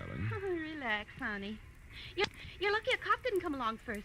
Being drunk is one thing. The DTs is something else, I know. Last year I was in the same shape, and it took me 3 months Now, wait a minute. Hold it, will you? Look, I was slugged, not slipped a Mickey. Slugged? Honest? Slugged, honest. If you don't mind giving me a hand, I'll get up. Ooh! Easy, honey. Oh, here, let me help you. Oh, I'm sorry. Oh. I figured you all wrong. Never thought you was slugged. Any idea who done it? No. Look, tell me, didn't you see anything? Before you found me, I mean? Didn't hear a girl scream, see her run away? Nothing at all. Oh. Honey, you must have been out longer than you thought. Maybe... Hey, look, this card here on the ground. Yeah? What's your name, honey? Philip Marlowe, why? Why, I tell you why. I'll tell you more than that. You know who slugged you, honey? A polite guy. A very polite guy who left this card. Yeah, engraved and all. Paul Niles. Know him? I used to. It won't work, Sweets. Niles gave me that card earlier tonight. Must have dropped it just now. Also, Niles is dead and you. And what? Back of that card there in pencil. Give me that, will you? Gray's Motel, 1000 Santa Monica Boulevard, Bungalow 9. Sweetheart, I may have something good here. About who slugged you, you mean? Better than that, about who killed Niles and where she can be found. Goodbye, love. Here's 5 for your trouble, and bless you. As I piled into my car, I knew that putting Niles' conversation piece about having just come from Nora's place when he first met me, together with the address on the back of his card, was taking a lot for granted. But I sold myself that playing a long shot was better than not betting on anything at all, and I kept driving fast. When I came to a stop away from the place, which was run down, spread out, and quiet, I had a feeling that what I had earmarked long shot was quickly moving up to even money. And when I was standing next to the motel bungalow marked 9, that feeling became fact because inside and piled in an awkward heap on the floor was a still form of the girl, the newspaper clipping had labeled Nora Kirby. It was another full second before I realized something even more important. On a hot night in August, there wasn't a single window open. And Nora Kirby was huddled close to a gas heater that was on but showed no flame. I picked up a stone at my feet, took one deep breath, and then crashed the pane of glass, unlocked the window, and got inside and over to the girl, who I figured was taking the hasty way out of a murder that she no doubt had a very personal reason to commit. I stopped figuring when I was nearly next to her. I knew that she was still alive, and that a man gripping a .45 in his hand had just opened the front door. Don't make another move, Marlowe, or I'll kill you. Well, comes the switch. Brother-in-law Garrett Horton. I never would have guessed. You wouldn't have had to try if you'd kept your nose clean. Now, get away from her. Why? So she can die as a suicide, which the police will chalk off as logical, since she's already wanted for murder that you no doubt committed? Exactly. Murder I committed because there isn't anything worse one can do to a blackmailer. So that's it, Niles. The lady killer was blackmailing your sister. You found out and killed him before he could cause too much trouble. Family trouble that would end up hurting the good thing you've got with husband Abel, huh? Yes. Now, shut up and get away from her. We're going outside. You're kidding. Marlowe, I'll shoot you if you don't start walking. You're still kidding. Horton, you can't kill me without killing yourself. This room is jammed tight with the gas you turned on after you brought her in here unconscious. After you sapped her outside of my place because she was on her way to see me and tell me that you had murdered Niles. The flash from that gun in your hand, Horton will blow us all to bits. Face it, brother. For you, it's all or nothing at all. Go on, shoot. Go on, try it. Try it. I can't. I can't.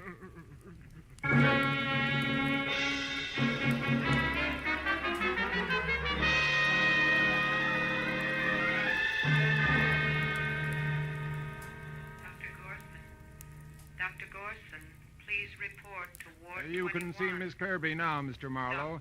She's going to be all right, but hold her down to a few minutes, will you? All right, Doctor, just a few minutes.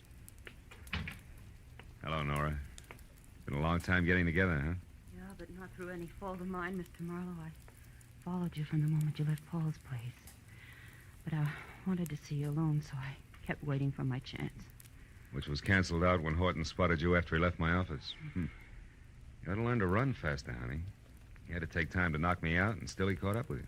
So did you, I'm very glad to say. Even though you probably weren't trying to save me at the time, were you? Frankly, honey, until Horton stepped back into that bungalow to keep me from interfering with things, I figured you were it. That might have been, Marlowe. If Paul hadn't been killed just before I got to him, at least I'd have hit him with something hard. I had motive, you know. Yeah, I read all about it. 3 years in prison for something you didn't do. But tell me, if Niles framed you and you knew it, why didn't you go to the police? He couldn't have been that irresistible. But he was, Marlowe. And more. As a matter of fact, he didn't frame me in the first place. It was my own idea. You see, Paul was driving the car when we had that accident 3 years ago. Not me. You switched places with him? Why? He'd already had his license revoked for reckless driving. They'd have sent him away for 10 years at least, as against my 3. Believe it or not, at the time, I couldn't think of waiting that long for him. No? No, Marlowe? Hello, Matthews. We checked her story. It's true enough, even if it's the kind of thing we're not supposed to be able to understand. Of course. Paul was strictly a lady killer, remember? Yeah, so he was. Well, I guess that ties everything in, huh? Not quite, Phil. I just finished taking a statement from Horton. There's one more question. Whatever made you so sure that in a room half filled with gas, a gun exploding would blow everything up? Oh, well, that's simple. You what? Well, I figured, you see. I thought that, Yes, well, good night, Miss Kirby. Good night, Mr. Marlowe. So long, Lieutenant. So long. Lucky.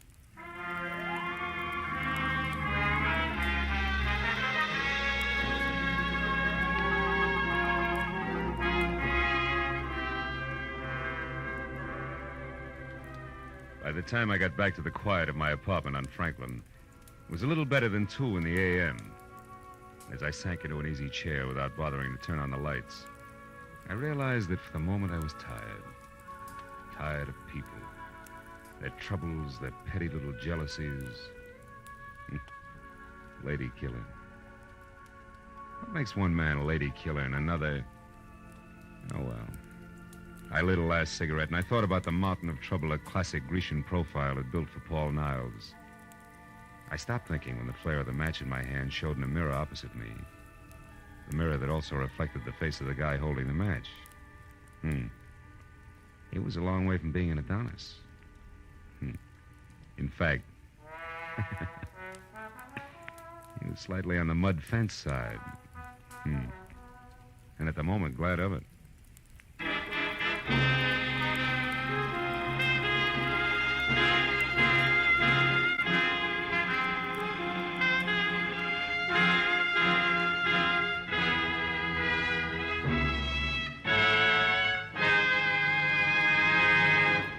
The Adventures of Philip Marlowe, bringing you Raymond Chandler's most famous character and crime's most deadly enemy, star Gerald Moore, and are produced and directed by Norman MacDonald. Script is by Mel Donnelly, Robert Mitchell, and Gene Levitt. Featured in the cast were Gene Bates, Paul Dubov, Ted Von Eltz, Ann Morrison, Don Randolph, and Edmund MacDonald. The special music is by Richard Orant. Be sure and be with us again next week when Philip Marlowe says... It started with a man on trial for his life, and an A1 citizen eager to testify. But there it was interrupted.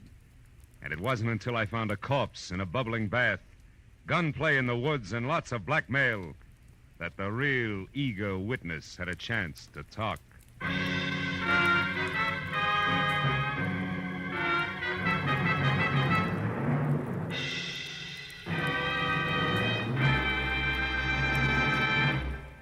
It will be New Orleans, city of romance and drama, which sends its detectives into action on gangbusters tonight.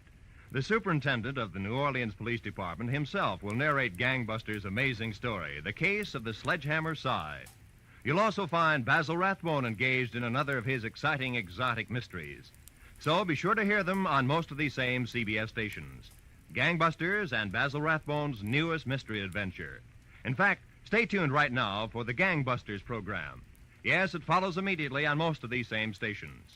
This is Roy Rowan speaking.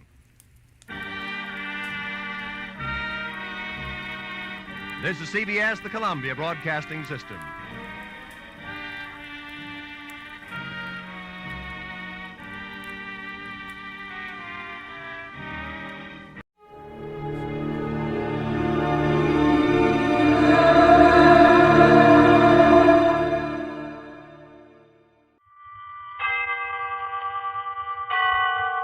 Autolite and its 98,000 dealers bring you Mr. Jack Benny in tonight's presentation of Suspense.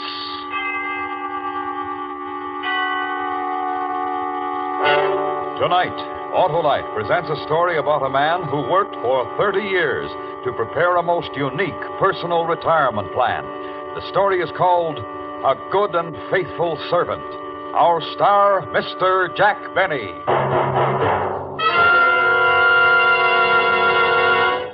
Hello there, Harlow. Well, the legislative luminary. How are you, Senator? My car is giving me trouble, Harlow. Your car? What's wrong with it, Senator? Well, it gets going slower than a loser leaving office. It rides rougher than a tax debate and uses more gas than a 3-day filibuster.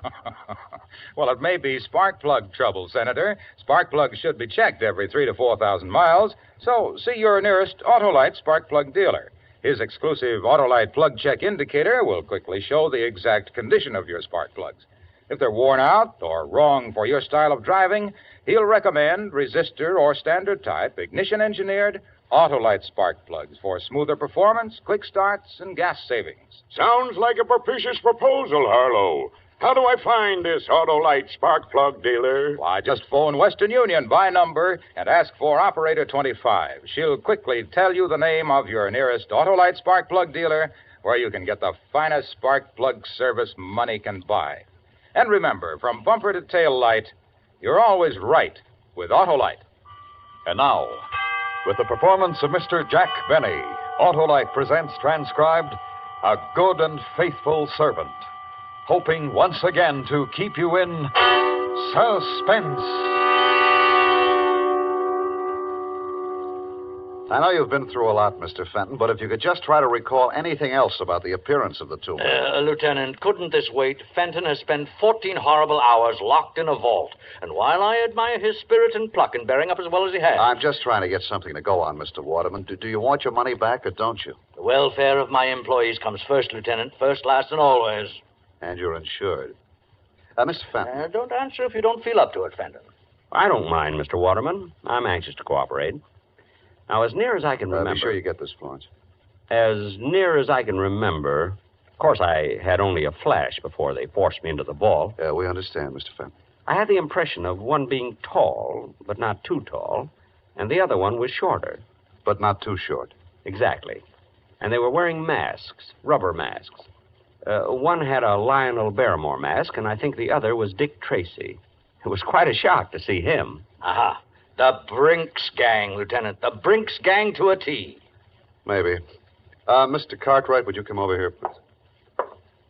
Mr. Cartwright, is it the practice to keep large sums of cash on hand overnight at the store? Well, yes, the store does a tremendous cash business, Lieutenant. Tremendous. And yesterday was Dollar Day. Thank you. Mr. Cartwright, how did it happen that Fenton was alone in the cash room when the bandits entered? Did he customarily close the vault for the night? Well, not customarily, no. When I'm unavoidably called away from the store... Well, does this happen often? Well... Very seldom, Lieutenant. Very seldom. but it happened yesterday. And 2 men walked in, put you in the vault, and walked out with a big hunk of money. At precisely 5:56. Mr. Cartwright opened the vault this morning at 8:02. Correct, Lieutenant. We won't know how much they got until I can make an audit. And if there's any question, Lieutenant, of corroborating Fenton's story, I need only to say that he's been with Waterman's for 30 years, a good and faithful servant. More exactly, Mr. Waterman, 29 years, 11 months, and 29 days. I was due to retire tomorrow before this unfortunate circumstance arose, Nonsense, Fenton. You'll retire tomorrow. And if there's any question, Lieutenant, of Fenton's character, his honesty, his devotion... Yeah, sure. You can go home, Mr. Fenton. Better get some rest. If you want to duck the reporters, go out this back way.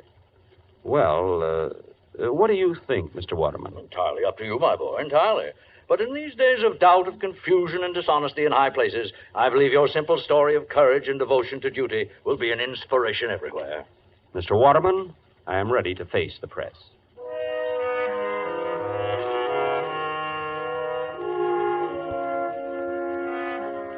They were all very nice to me. The reporters, the police, Mr. Cartwright, and especially Mr. Waterman. All that money missing. $50,000. Yet his only concern was for me. I thought that if I could afford it, I'd like to buy him some little token of gratitude. Then I thought again. In my desk at the office, there was a secret compartment, and in that compartment was $50,000. I guess I could afford it.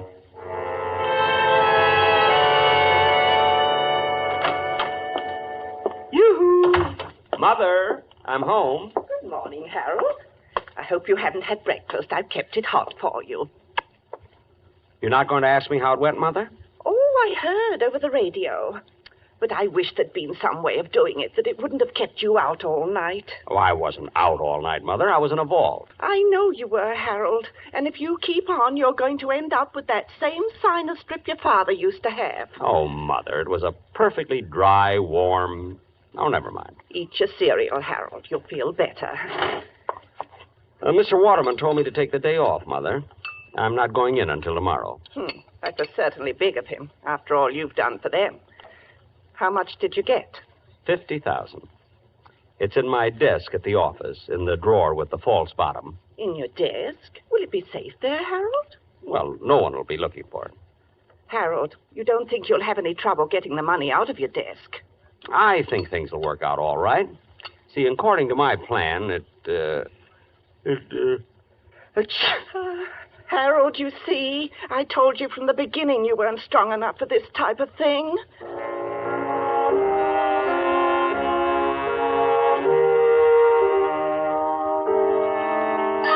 The next morning at 8:43, I punched in at the store. Figuring 308 working days a year, that made 9,240 punches. It was a little strange to think of this being my last. I walked through the store to the elevator, past lingerie, ladies' gloves, and perfume the way I always went. But this morning was different. People looked up when I passed. They spoke to me. They knew who I was. Even the brunette in perfume smiled at me. I almost stopped, but I couldn't think of anything to say. In the elevator, one of the girls asked me how I felt. Still scared, I said, and they laughed. They wouldn't have laughed any harder for Mr. Waterman. I got out at 8, my floor, and as I went into my office, Miss Prentice, Mr. Cartwright's secretary, looked at me. 23 months and 2 days she'd been looking at the top of my head. But this morning, she looked at me. And she smiled. I guess I smiled back. Good morning, Mr. Fenton. Good morning, Miss Prentice. It wasn't much, but I felt it could have been a start. I was almost sorry this was my last day. Fenton, did you hear me? Yes, Mr. Cartwright. I heard you, Mr. Cartwright. All right. A big workload piled up yesterday when you took off, and we haven't anyone new coming in till tomorrow. Not that I want to overload you on your last day. An honest day's work for an honest day's pay, Mr. Cartwright. Oh, good. I'm still trying to find out how much was taken in the holdup, so you're on your own. I think I can tell you almost to the penny, Mr. Cartwright. I'll make my own check. And how about the work Oh, good morning, Mr. Waterman. I was just, Well, Fenton, back at the old desk, eh? Well, I just didn't feel right away from it, Mr. Waterman. Hey, I got a surprise for you this afternoon, Fenton. Going to make a little ceremony out of your retirement. A ceremony? Good for store morale. Right, Cartwright? Oh, absolutely, Mr. Waterman, absolutely. And about that request of yours you made last week, Fenton, I wouldn't be a bit surprised if we can swing it. Oh, you're too kind, Mr. Waterman. Oh, my boy, when you work for Waterman's 30 years, you've got something coming to you. No. Really?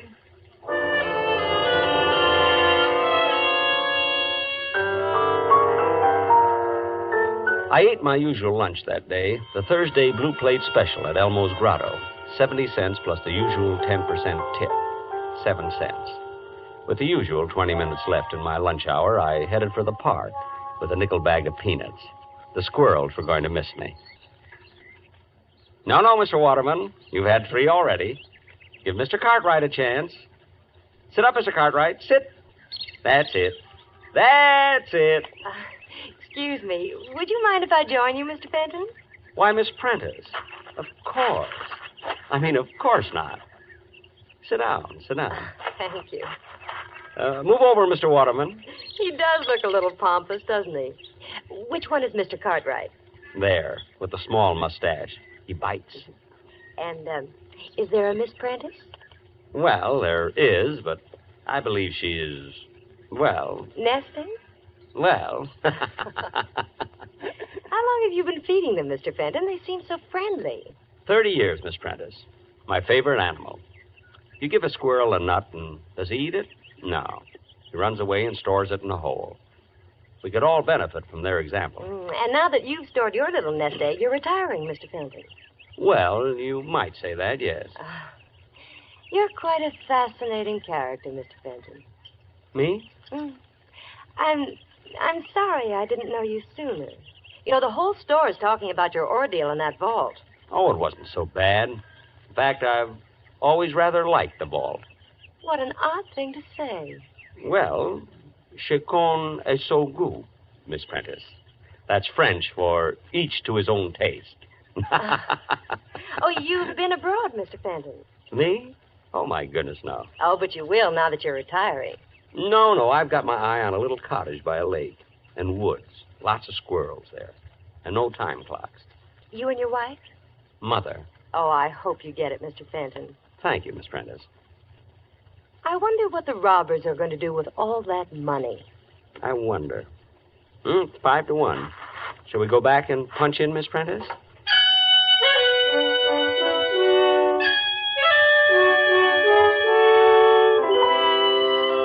She let me walk all the way back to the store with her. And in the elevator, Mr. Bixler, Sporting Goods, winked at me. Funny, for 10 years I'd had the feeling Mr. Bixler didn't like me.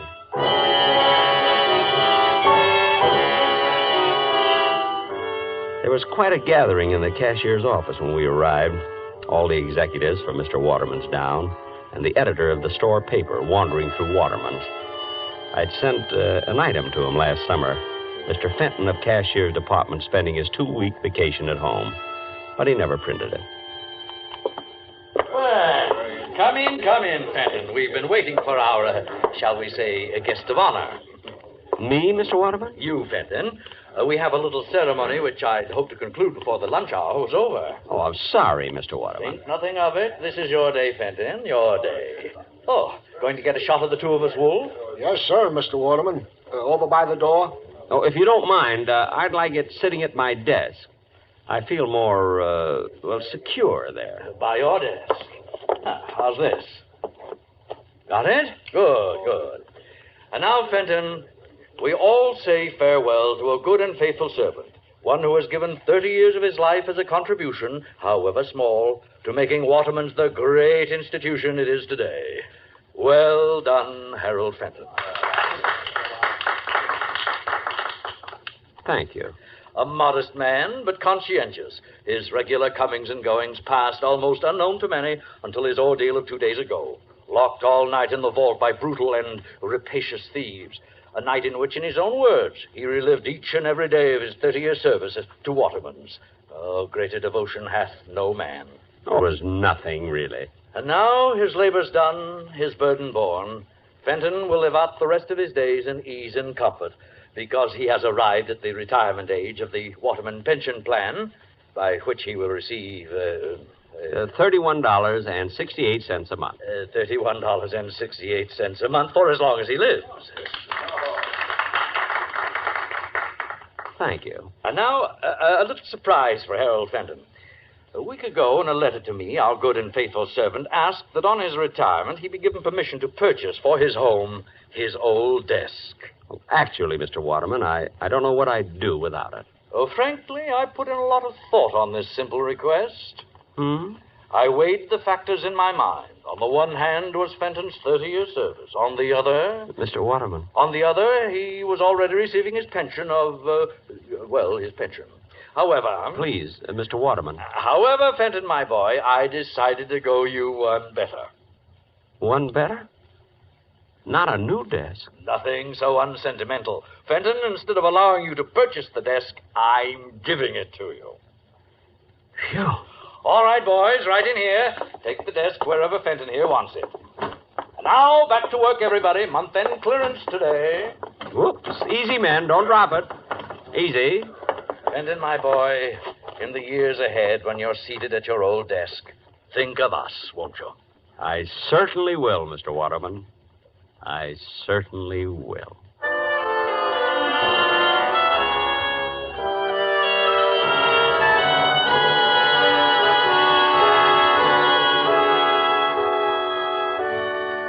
Autolite is bringing you Mr. Jack Benny in A Good and Faithful Servant. Tonight's presentation in radio's outstanding theater of thrills, Suspense.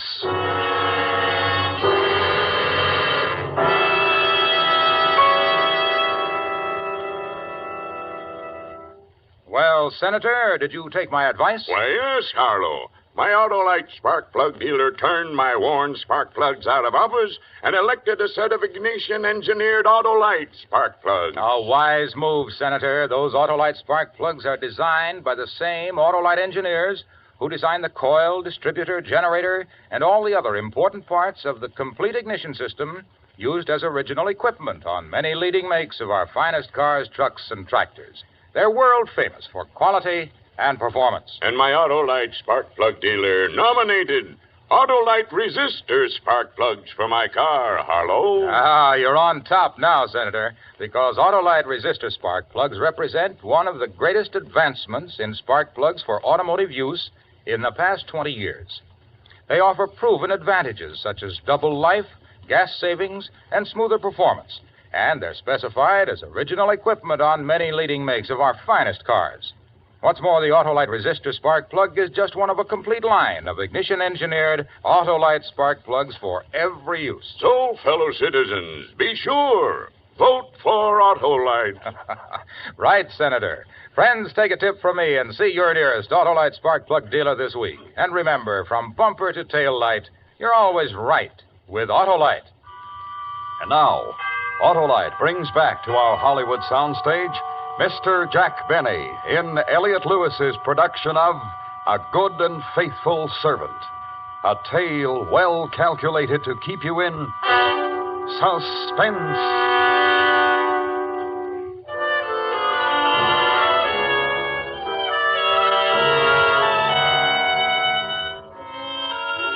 Retirement agreed with me. A walk to the park to see my friends when I felt like it. A leisurely lunch at Elmo's Grotto when I felt like it. And when the need arose, a little gardening. Mother and I were very happy. You've done enough for one morning, Harold. Your back will go out again. All through, Mother. Just cleaning off the spade. What were you planting this morning, Harold? Mother, if anything should happen to me, knock wood. Knock wood. Right in between the beets and the radishes, there's a very rich patch of dirt. Son, aren't we going to get our little cottage by the lake? I have to go in town today, Mother. I might just inquire around. Oh, good. You know, Mr. Waterman is really a very sweet man. The Waterman pension plan. I just wish I could tell him how happy it's made me.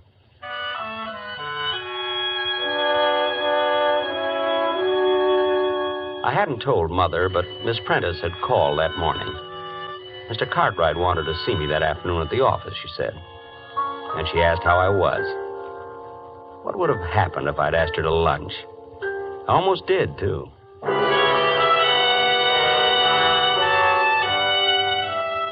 In the cashier's office at the store, Miss Prentice smiled when she saw me, and I smiled back.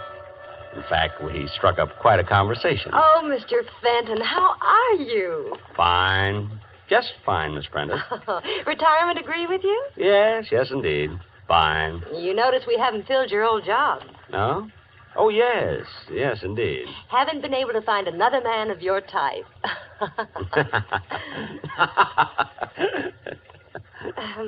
Well... Well... Is that you, Fenton? Come on in here. Coming, Mr. Cartwright. Sit down, Fenton, sit down. Thank you. Just trying to clean up accounts on the robbery. Fenton, what was your final tally again? 50,000, almost exactly, Mr. Cartwright. You're way off. That doesn't check with my audit at all. I'm quite sure of my figures. Well, then you're wrong, that's all. My check shows they got away with 82,000. 82,000? Right. Now, if you'll just sign the necessary statements corroborating my audit... I can't do that, Mr. Cartwright. And just why can't you? Don't you take my word for it? Frankly, no. Fenton, look. You're retired. It's nothing to you one way or the other. You just made a little mistake in your figures, that's all. Mr. Cartwright, are you asking me to help cover up a shortage in your accounts? All right, Fenton, I'll lay it on the line. Temporarily, I'm a bit short. Involvement with a woman, and you wouldn't understand. I most certainly wouldn't. Look, I'll make it worth your while. Shortages are found out sooner or later, Mr. Cartwright. All right, if that's your attitude, let me tell you something, Fenton. I don't like the smell of this robbery of yours. I don't like it at all. What do you think of that? You're implying that I made off with $50,000 belonging to Waterman's? I think it's highly possible. And how are you so sure it was 50,000? Supposing me, for one instant, capable of such a thing, Mr. Cartwright, wouldn't I be much too clever to put my head in a noose by covering up for you? Fenton, if I was talking to an honest man, wouldn't he have taken my story right to Mr. Waterman? I'll give you 5 minutes. Either sign my audit or I go to the police and accuse you of stealing $82,000. Think it over, Fenton.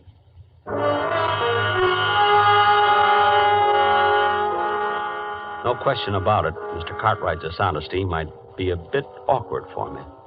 My instinct about the man had been thoroughly sound. I had disliked him for 16 years. Well, there was only one safe way out of it. Well? Mr. Cartwright, if you need money... Yes?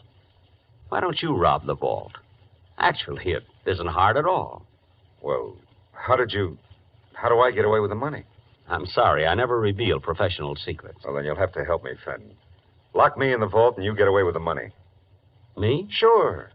Then we're both in the clear for good. Help me out, Fenton. You mean I'm going to clear out the vault a second time? You'll never regret it. Regret it? The fact is, I'd rather enjoy it.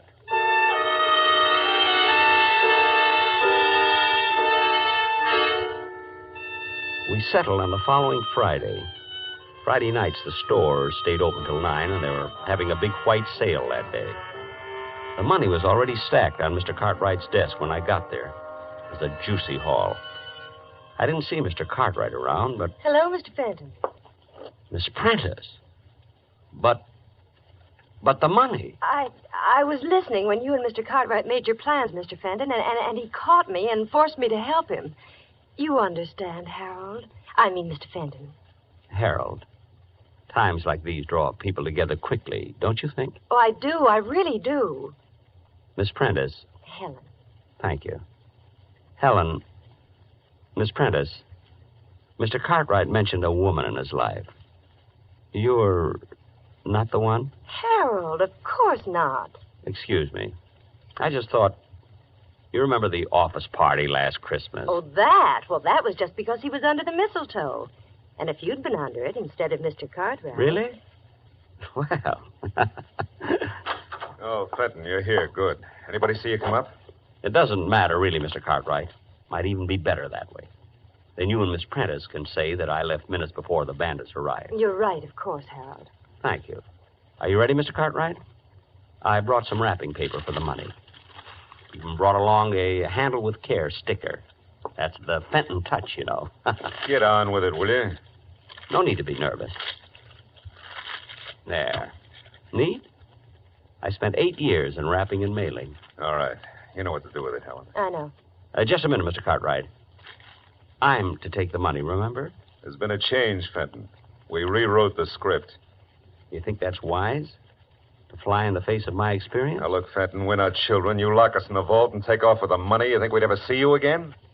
Well, you're questioning my honesty? I'm sure Miss Prentice will vouch for me. We're rather good friends. Miss Prentice, Helen. Unfortunately for you, Fenton, Helen's on my side. Now, if you wouldn't mind getting into the vault, huh? Me? In the vault? But... This is a loaded gun, Fenton. Get in the vault.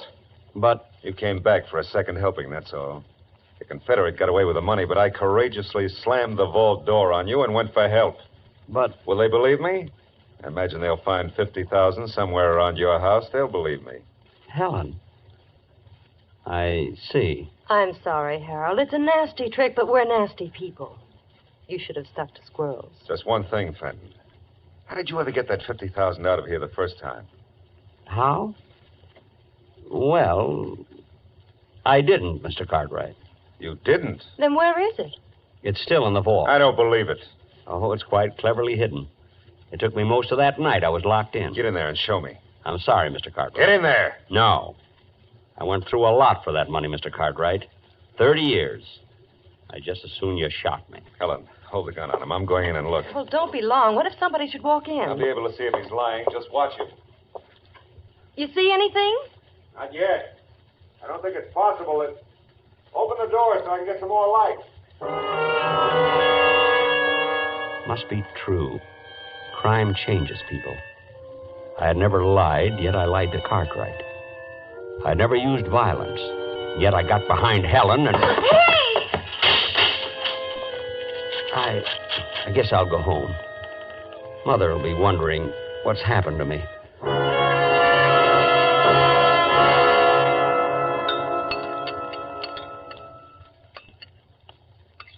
Some more cereal, Harold? I don't think so, Mother. Thanks. What time is it? 8:10, son. Well, they would have opened the vault at 8 this morning. The police should be here any minute. Are you sure those two will implicate you, Harold? It seems likely, Mother. The gun would be hard to explain. And I think Miss Prentice will turn on Mr. Cartwright after a night in the vault. Yes, she's just the type. I'm sorry, Mother.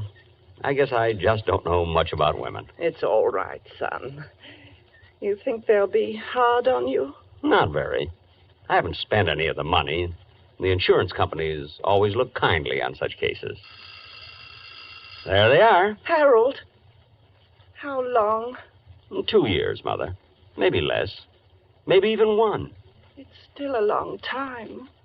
A long time? After 30 years in Waterman's? Hardly. I'll get the door.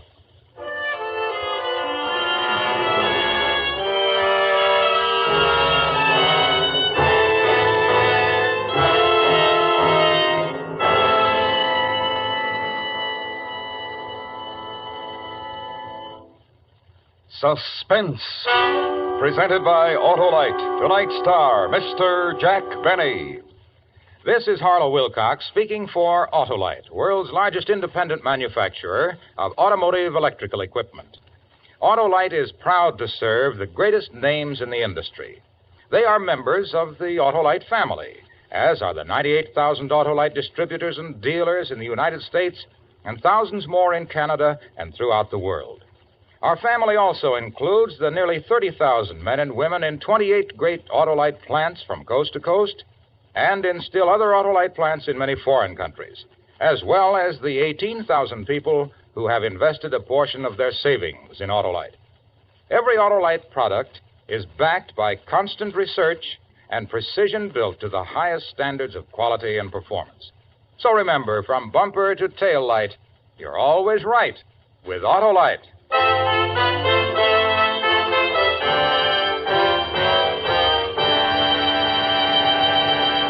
Next week, a story of revenge. The desperate effort of a murderer to destroy the man who had committed him to prison.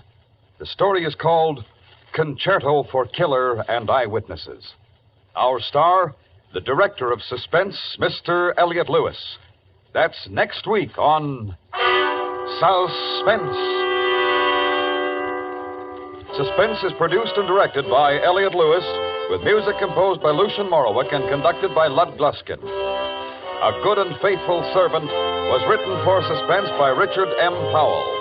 Portions of this program were transcribed.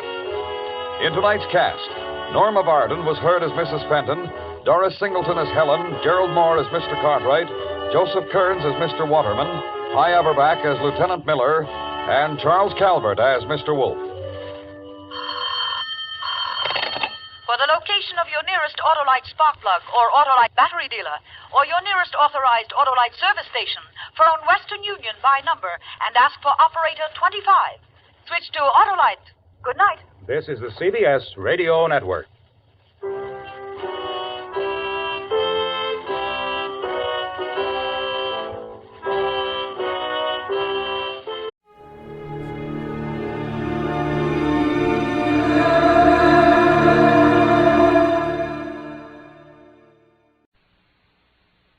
The National Broadcasting Company presents The Adventures of Sam Spade, Detective.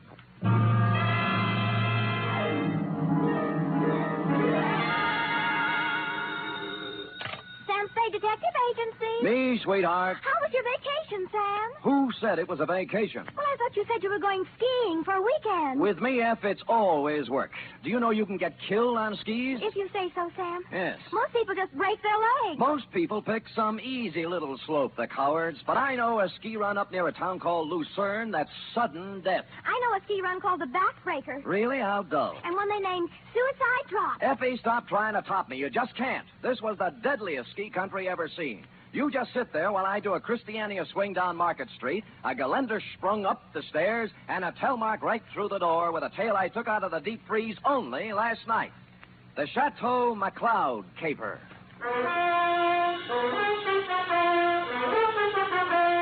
For NBC, William Spear, radio's outstanding producer-director of mystery and crime drama, brings you the greatest private detective of them all in The Adventures of Sam Spade.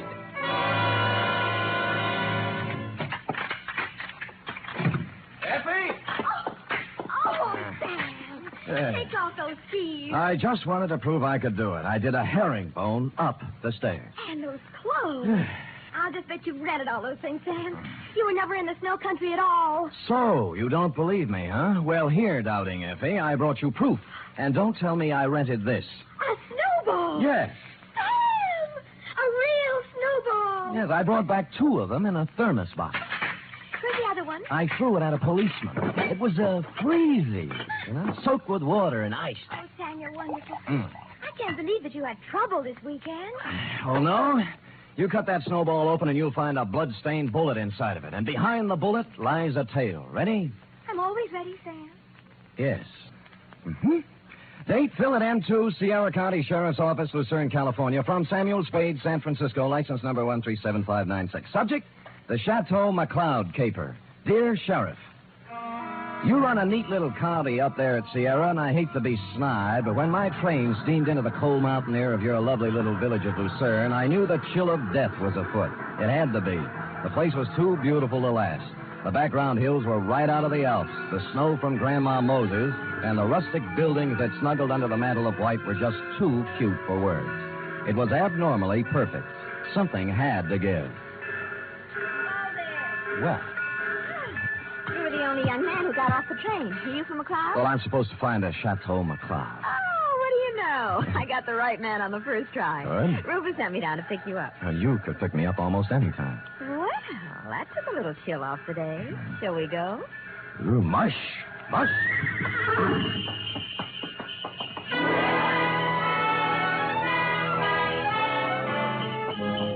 We glided out of the station, runners squeaking on snow, the soft pat of hooves, and the jangle of merry bells. We had a bearskin lap robe. It was a short bear, so we had to move close. Her cheeks were apple red, and her silk brown hair flowed in the stanking breeze. Oh, it was a scene that will forever be etched in my memory. Rufus tells tells me you're an advertising genius. Well, I have placed a few ads in my day, mostly help wanted. Aha, don't kid me. He says you're going to put the McCloud canneries right on top with a new campaign. On top. You know, you're supposed to have a big name. Just 8 letters. Sam Spade. Oh? Well, I'm Rita Parker. I'm supposed to be Rufy's girlfriend. Of course, I think it's only to make his wife mad. But it's fun up here. Yeah, but this is my first trip. Oh, well, then you're in for a treat. That is, if abnormal psychology appeals to you. What does that mean?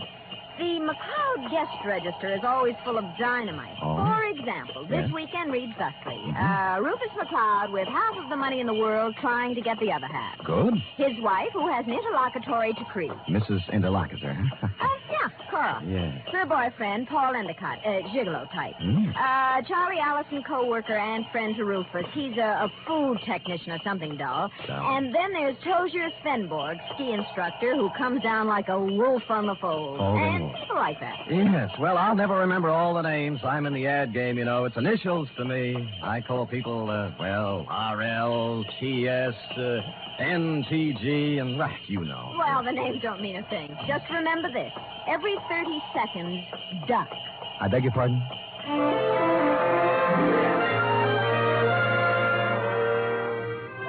The McCloud estate was 8 miles out of town, and it seemed we were there in no time at all. Rita Parker hustled the Alpine buckboard and mare into a stable while I went up to the Chateau to meet my employer, Rufus McCloud. It was more of a Swiss chalet, you know, where the second floor is larger than the first, and I guarantee that no one in Switzerland could have afforded this chalet, even with the second floor the same size as the first. I walked in and found Rufus, big and red-faced, standing in front of a fireplace that could easily have roasted a brace of oxen, rump to rump. Of course, you're Sam Spade. I am, Mr. McCloud. Well, you came at an opportune time. There's no one around to overhear our conversation. I suppose you wonder why I hired a detective for a place like this. Well, not especially. I go where the people go, and the money. You'll be paid well for your time and trouble. I must be quick. In essence, this is my situation. Yes. Earlier this week, I received an anonymous letter saying that if I invited the guest list I'd planned for this weekend, there might be serious trouble. Here's the letter. Keep it to yourself. It's a Los Angeles postmark. I see. Well, we might start by tracing down this typewriter through an L.A. detective agency. Every one of my charming guests is from Los Angeles. One of them wrote it, if you ask me. Very likely. I want to know who wrote it, if I can, but more than that, I wonder what serious trouble the writer is referring to. The girl you sent to pick me up said you had a very volatile group of people assembled. Perhaps they're high-strung individuals, but they're civilized. I'm sure their conflict would never get beyond a cutting phrase or two, or perhaps a punch thrown here or there. Well, then you really don't believe you'll have any trouble? I don't know. I thought it would be advisable to have a man like yourself around. Yes. One who deals in trouble professionally.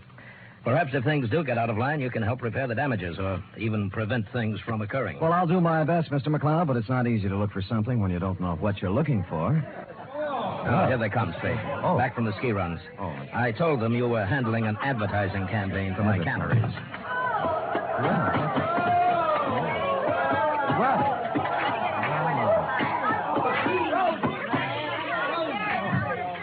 Well.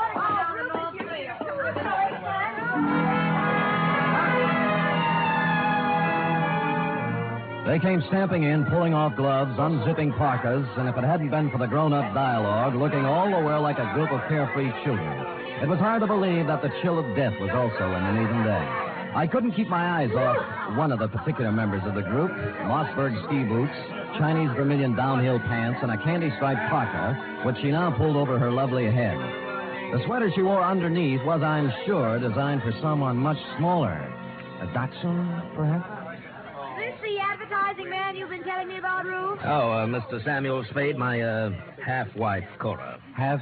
Well, how do you do? Glad you came, Sam. We can always use another sport in the crowd. Hey, everybody, shut up! Introducing the incomparable, fabulous Mr. Samuel Spade. Yeah. Sam. I'll give him to you fast, Sam. Me, Paul Endicott, Rita Parker, Charlie Allison, Tozier Svenborg. Charlie's the one who doesn't ski. I'll take snowshoes any day. I can't get anywhere in snowshoes. You've heard, perhaps, of the tortoise and the hare? Rufus, ring for some drinks. Tom and Jerry's, hot toddies, coffee, grog, something. We're having hot buttered rum. The stuff's warming in the kitchen. Well, get it up, get it up. Right away, Cora. And as for the rest of you, ready? A one, a two, a three. What? Oh, yeah. Oh, Maine, shout till the rafters ring. stand and drink a toast once again. Let every loyal Maine man say, oh, do-de-do-de-do. They took up the song with a gusto, lifting imaginary drinks into the air, and it was all very jolly. For a party that was supposed to be fraught with danger, this one certainly started out in just the opposite direction. The drinks came, and things got even merrier. Lunch was served, and afterwards I slipped into some outdoor gear and strapped on some skis. Everybody scattered different directions. Rufus McCloud and I skied to a place 3 miles away called the Halfway Cabin. Between the chateau and the cabin was a small lake called Royal Lake, completely frozen over. Rufus stood in front of the cabin, firing a .30-30 at a target set up down in the woods to the east. What do you see through the glasses, Spade? 2 bullseyes and nothing outside of the 8-ring. That's great offhand shooting at this range and standing on skis. Well, I can do much better than that. Watch this. See that silver tip on that big Norwegian fur over there? Yeah? I'll cut it off. Hey, look out! What? What? Well, he came swooping out of nowhere, Spade. I swear he did. Well, I think you hit him. Who is it? It's Paul Endicott. No, he's up. Good. There's Cora with him. You told me nobody was supposed to be skiing in that area. Yeah, they're not. Well, here he comes, and he looks plenty mad. What do I care about him? He's just after Cora for the money I give her, that's all. You're going to kill me, you stupid fool. You weren't supposed to be skiing there, Endicott, and it was an accident. Yeah? Well, that was no accident. All right. Knock off the punches. You keep out, or I'll throw one at you. Oh, that I'd love. Paul, now stop it. And the rest of you, quit acting like children. Your boyfriend threw a sucker punch at me, Cora, and even if he is my guest, there's a limit to hospitality. I don't call one punch an even trade for a 30-30 bullet. You aren't hit, so don't start crying. Rufus, I have the feeling you wouldn't mind if he were hit. You wouldn't mind at all. Paul, I've just decided I don't like you without a mustache.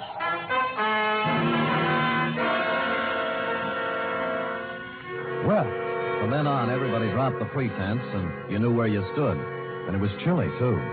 Later in the day, we were all back at the chateau again, and Paul Endicott wove his delicate variation on his main theme. I'll knock your block off. I tell you, Mr. Endicott, you have some delusions. I have no delusions, Tozier. I've seen the way you look at Cora, the way you two are always trying to lose me on the trails. Some people ski faster than others. Yeah, well, let me tell you something. The next time you try to wolf this girl, it's going to be your last. I'm nobody's wolf. I'm a ski instructor. That is what I was hired for. Well, stick to what you were hired for and knock off the extracurricular activities. I don't have to take this kind of talk from you. Anything you'd like to do about it? As a matter of fact, there is. Fellas. Get it. Boys. Men. Stop Fellas. Stop it. Yes. I'll never see the eyes Fellas. of you again. You, Sam. Yes, you want me to stop them, Mrs. McCloud? No, I want you to take me out of here. Oh, all right. Well, Let's put on our skis and get out of here. okay, here, I'll help you. Oh, thank you. Yes, that's it, gentlemen. Well, even so, won't take a minute. Ready? Yes. There we are. Now, where are we heading, Mrs. McCloud? Oh, I thought we might go out to the boathouse. It's on the southern tip of Royal Lake. It's only a mile and a half. Nothing. And my name is Cora. I'm not really Mrs. McCloud anymore. That's kind of rough on you, isn't it, bringing your new boyfriend around all of your ex-husband's friends? Well, I like it up here. Rufus likes to have me. They're not all against Paul. At least they weren't. But he's on the defensive so much, he's going to make enemies of all of them. Yes, he's off to a rousing start, I'd say. You know something, Sam? Hmm? I don't care about Paul Endicott, really. Oh? Or Rufus McCloud, or Tozier Finborg, or anybody. I just care about Cora McCloud. Well, now, that's a good, honest answer. You know, most people wouldn't be that frank. But, Sam, Eh? I haven't known you long. Well, I like your style. Style? I could care about you.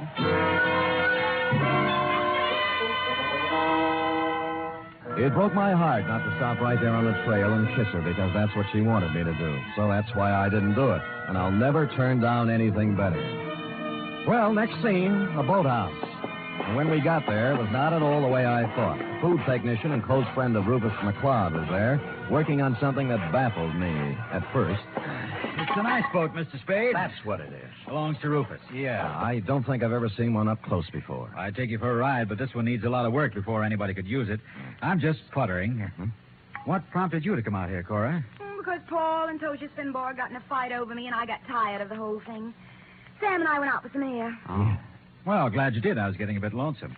You see, Sam, they always leave me in a cloud of snow on their skis, and I just plod along on snowshoes all by myself. Well, maybe we can go walking together sometime. I used to be able to shake a pretty good snowshoe. It's a deal. Tomorrow morning, I'll show you the place. Sam, I think I'll stick around here and help Charlie with the ice boat.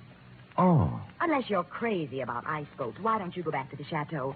We'll be there in time for dinner. Well, I don't need any engraved exvitation. I hope you catch a common cold. The trouble with that girl was that she only wanted one man at a time around her. Back at the chateau, there was no one but the cook, the Marjorie Main part. Too tall.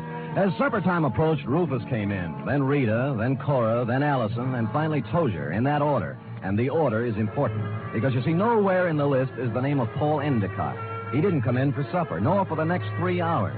It was dark by then, and Rufus McCloud was worried about Endicott. So we fanned out in a searching party. I was alone when I found him. He was lying in the snow, 300 yards west of the halfway cabin. There was a 30-30 slug in him. Period. End of Paul Endicott.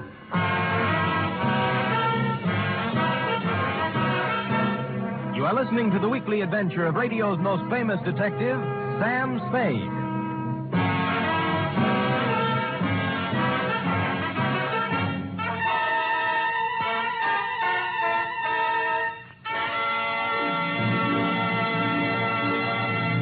This Sunday, Cary Grant and Betsy Drake star in the second of the new Mr. and Mrs. Blanding series over most of these NBC stations. The delightful tribulations of Jim Blandings and his wife Muriel as they built their famous dream house entertained millions as a novel and then as a motion picture. And now you can follow the further adventures of Mr. and Mrs. Blandings every Sunday on NBC. And Sunday also means your weekly visit with the hilarious Harrises on the Phil Harris Alice Faye Show.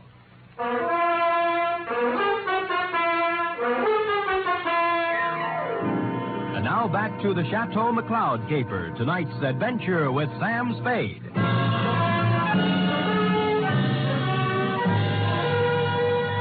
There were no ski marks near the body of Paul Endicott, just his own. Somebody had drawn a bead on him in the dust from some distance. I started to look for the rest of the searching party and then changed my mind. If the body of Endicott wasn't found, the murderer might wonder what happened to it, get worried, and make a mistake.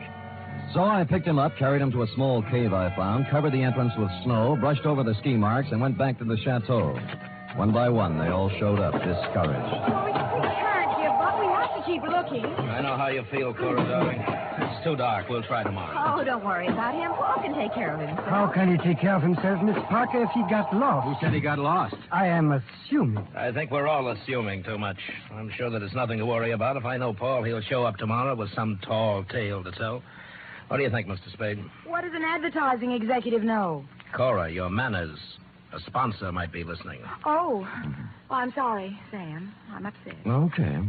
Frankly, I don't know what to think. But if I were a detective, I'd hazard a guess that Paul met with foul play. Oh, nonsense, Spade, nonsense.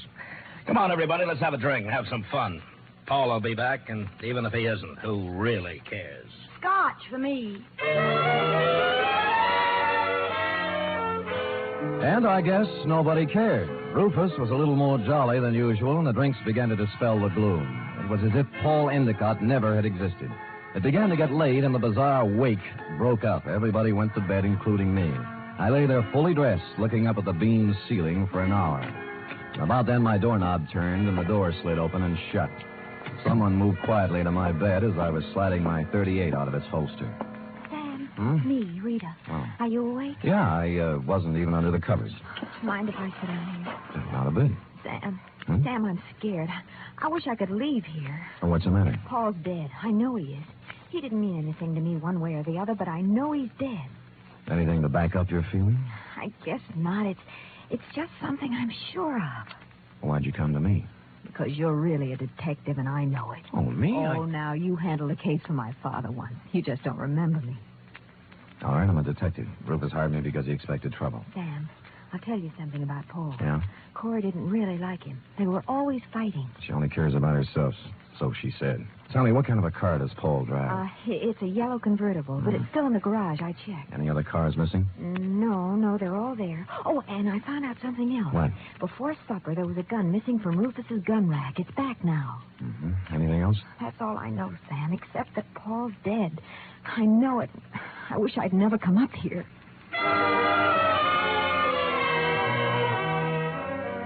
After she left, I dressed for outdoors and climbed through the bedroom window. It was still and quiet, and it was a quarter moon when I skied away from the chateau. I wanted to look the land over myself before the next day, when the clues, if any, were trampled into the snow. When I passed the northern tip of Royal Lake on the trail to the halfway cabin, I saw a new set of ski tracks heading into the woods where I'd found Endicott's body. I followed them, and they went right to the cave where I'd hidden him. And he was gone. I was standing there, pondering this, when I thought I saw something move in the trees to the west of me. I stood stock still. That was a mistake. A bullet splintered a tree next to me, and I shoved off as fast as I could. There was no second shot. I circled around in the trees trying to catch sight of someone. Nothing. I kept in the shadows and made for the halfway cabin. It was dark and quiet, at least until I opened the door. I tried, but he had the advantage of surprise and some kind of a club. I ended up on the floor with someone sitting on my chest. All right, I have your gun. You make one wrong move, Spade, and I'll use it. It's got bullets in it and a hair trigger, so be careful. We could use a little light. As you see, there's Paul Endicott's body. Yeah. How did you find him, Tozier? You're only putting a noose around your neck. You're a very perceiving man, Mr. Spade. How do you figure I did it? I talk better on my feet. Just remember the gun. If you didn't kill him, how else would you know where the body was? Because I know this country like the back of my hand. He had to be somewhere. You are the killer, Mr. Spade. Me? Why, I do Spade. Me? Why, I do not know. You found the body before anyone else could. Hid it, then clumsily tried to hide your tracks. Don't be silly. Why would I come back? A murderer always worries about his crime.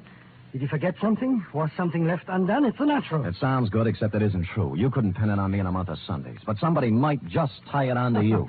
That's what you think. Do you know what I'm going to do now? I wouldn't want to guess. The shots came pouring in through the window, and Tozier Svenborg went down. I saw the flash of a face outside and was gone. I kicked at the lamp, threw the place into darkness, and lay on the floor. Then I crawled over to Svenborg and took my gun back. Well, that was a surprise. It hurt quite a bit. Where'd you get it? Oh, somewhere in the back. Let me see. It's at the shoulder level. Well, he won't die anyway. I'm afraid I misjudged you, Mr. Spade. Go after him. Go after him and catch whoever it was. I can't leave you here. I'll take care of myself. Just leave me your gun for protection. No, I'll stay. Go, please, while there's time. Or are you afraid?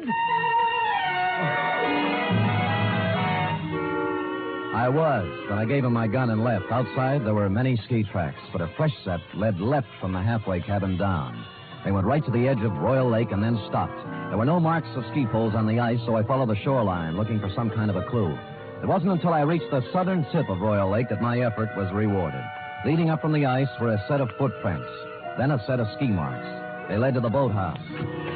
Inside, I found two interesting items. One, a dismantled ice boat with fresh ice on the runners. Two, a pair of skis with snow in the grooves. I made my way along the beaten path back to the chateau. Circled it once, found interesting item number 3, and went in. Well, what were you doing up, Spade? Did you hear the shots, too? Yeah, I thought I'd look around. It's cold. Woke me out of a sound sleep, Sam. What was it, you know? Well, I didn't find out about the first shot, Mrs. McCloud. That was fired at me. But the next 3 were fired at a man named Tozier Svenborg. Oh, no. Tozier? How did it happen, Spade? What's it all about? He found Endicott's body in the woods. Dead? Very. I told you, Sam. I told you. Told him what? What do you know about it? Nothing. I just had the feeling, that's all. You know something. Now tell us or I'll slap the rents right out of your head. I don't know anything. Anything at all. I just had a feeling. Who shot Tozier, Spade, and why? I don't know. I was standing with him in the halfway cabin. Somebody shot through the window. Didn't you see them? Don't you know who it was? I was too busy ducking to look. Just answer me one thing. Have any of you been out? Of course not. No. I haven't, and Mr. Allison's in bed. Of course, they all lied. McCloud's shirt was stained with sweat. He'd been moving fast somewhere. The ski pants sticking out from under Cora's robe were wet, and Rita Parker was now dressed when she wasn't before. I was trying to figure out something to say when Charlie Allison came out from his bedroom, rubbing sleep out of his eyes and pulling a robe on. What's going on here? What's all the excitement about? They found Paul, dead.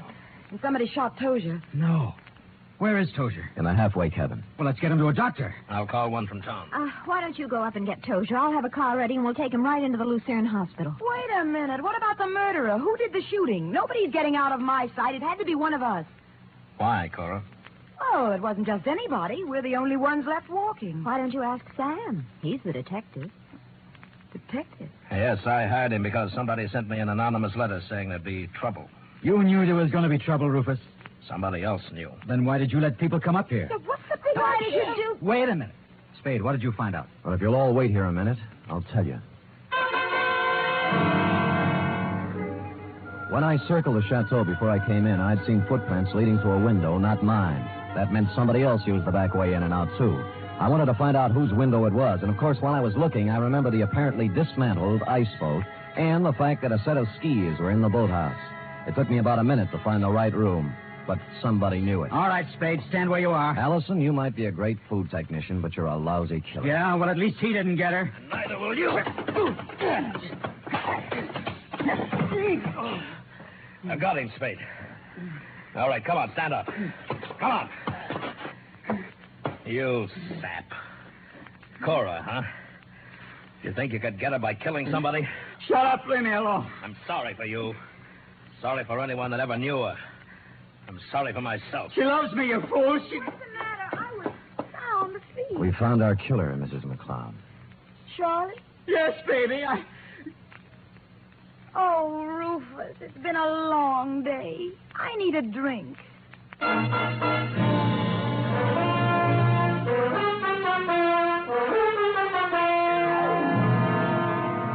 And that goes to show you how cold it can get in the snow country. F. Period. End of report.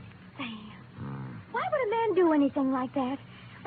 When he knew he couldn't get away with it? Because he was stupid, Effie. People must have told him 1,000,000 times that they told him once, crime just doesn't pay. No. Yeah. Now, go type that up, will you? Go on, scamper. Woof.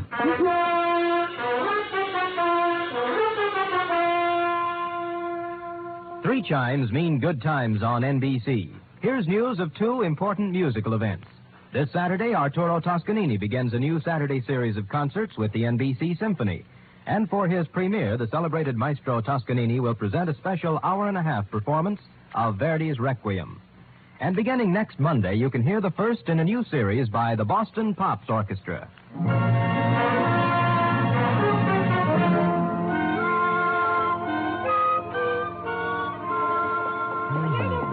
All typed up. All but the P.S. page, that is. What P.S. page? Why should it need a P.S.? Sam, you know that this report, to borrow a phrase from you, is full of holes. My phrase? I wish I'd never said it. Now, for instance, who sent the note to Rufus? Paul Endicott. He expected trouble. That's why he was so belligerent to everybody. All right. Yes. I'm going to come right out and ask you. Good. Why did Allison kill him? Well, I thought it was rather obvious, Effie. Cora was leaving Rufus McCloud for Allison, but because Allison worked for McCloud until Cora's divorce was final, they didn't want Rufus to know about it. So they used Paul Endicott as a decoy love affair. But I'll bet Endicott didn't want to give Cora up. I'll bet that was it, Sam. Effie, I don't know how you ever guessed. Endicott saw in it a chance to pick up a buck with a little blackmail. It's just a wild guess, Sam. Yes. And, of course, Allison did ski, didn't he? What do you think? Well, how else could he get around so fast? And he made such a point about those snowshoes. Sam? Yes? If I'd written the caper, I'd have covered that up a little. Come here. Oh, I'm sorry, Sam. I guess I shouldn't have said that. You certainly should not have. You know there's only one thing around here you're supposed to say. Yes, Sam, I know. Shall I say it? Make it fast. Good night, Sam. Good night, sweetheart.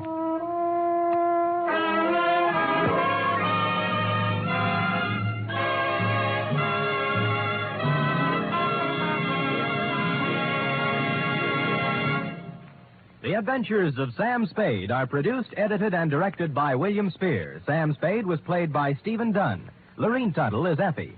Script for tonight's adventure by John Michael Hayes. Musical scoring by Lud Gluskin, conducted by Robert Armbruster.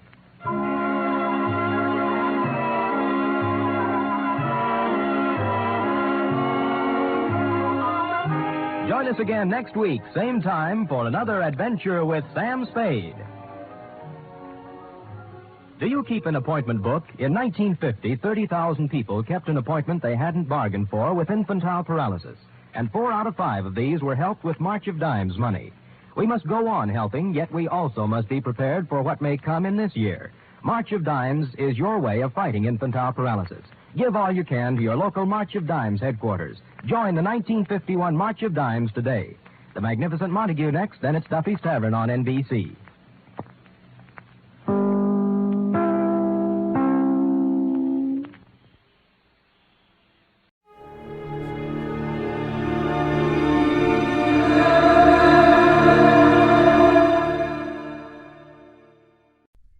Wrigley's Spearmint Chewing Gum, the refreshing, delicious treat that gives you chewing enjoyment, presents for your listening enjoyment John Lund as Johnny Dollar. Philip Shaw, Johnny. Oh, fine. What have you got for me? Mr. Dale Martin is insured with National. He owns a gym, one of those bodybuilding places. Man was killed there. When did it happen? This morning, about an hour ago. Now, we don't know if it's an accident or not. The police are over there now. Anything to work on? Nothing. That's why I called you. Better get over there right away. I'll do it, but I don't take off my shirt.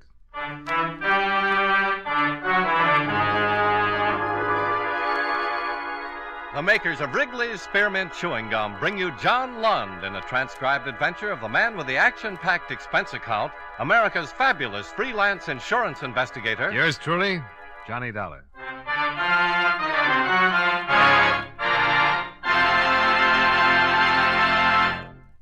Wrigley's Spearmint Chewing Gum refreshes you. Wrigley's Spearmint Chewing Gum gives you real chewing enjoyment. Yes, for chewing enjoyment plus refreshment, it's Wrigley's Spearmint Chewing Gum. The lively, delicious flavor of Wrigley's Spearmint cools your mouth, helps keep your throat moist, and gives you a nice little lift. The good, smooth chewing of Wrigley's Spearmint helps keep you feeling fresh and alert, adds enjoyment to whatever you're doing. So for chewing enjoyment plus refreshment, treat yourself often to Wrigley's Spearmint Chewing Gum. Healthful, refreshing, delicious.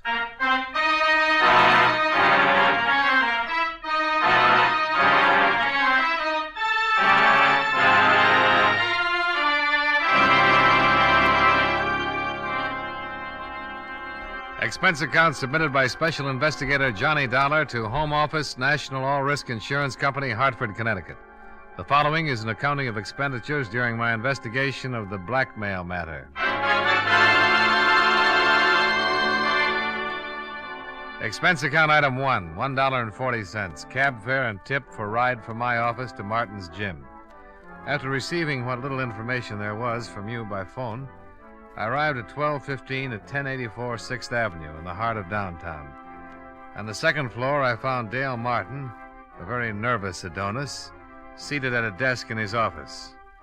A policeman at the door informed me that a Lieutenant Nathan of the Homicide detail had stepped out for a minute and the coroner was expected soon. Mr. Martin? Yeah? I'm Johnny Dollar from the National Insurance Company. Well, that's the outfit I'm insured with. Yeah, I know. That's why I'm here. I want to get the facts in case there's any claim. Now, tell me, what happened? I don't know. I went back to the locker room to check on the towels, and I found him lying on the floor. Found who? His name's Royal, Frederick Royal. He's been coming up here for over a year. Well, why did you call the police and not a doctor? Because I think he was murdered. Why murdered? I've seen a lot of accidents around this gym, but never saw anything like this. It wasn't an accident. What makes you so sure? Well, it looked like his neck was broken. I don't know how it happened, so I called the police. Now, the publicity's going to ruin what little business I have. Murder always ruins something. You got any idea who might have done it? No. Who was in the place when you discovered the body? My 3 assistants and 3 fellas working out. They all still here? Yeah, all of them. Nobody else left or came in? Just the cops. Business is real slow. Does everybody know about it? No, I took the body and put it back in the rub-down room. Haven't even told my boys. Well, the officer at the door won't let anybody leave, so let's have a look at the body and see what we can find out.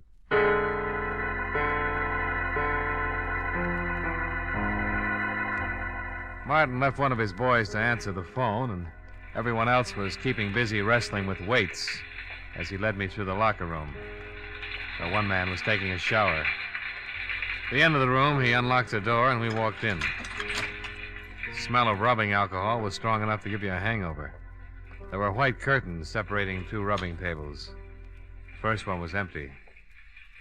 In back of that curtain, Mr. Dollar. Okay.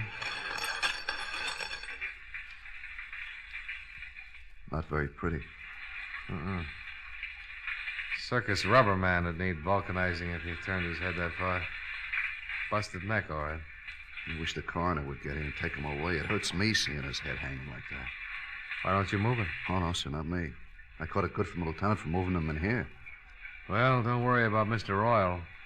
He can't feel a thing.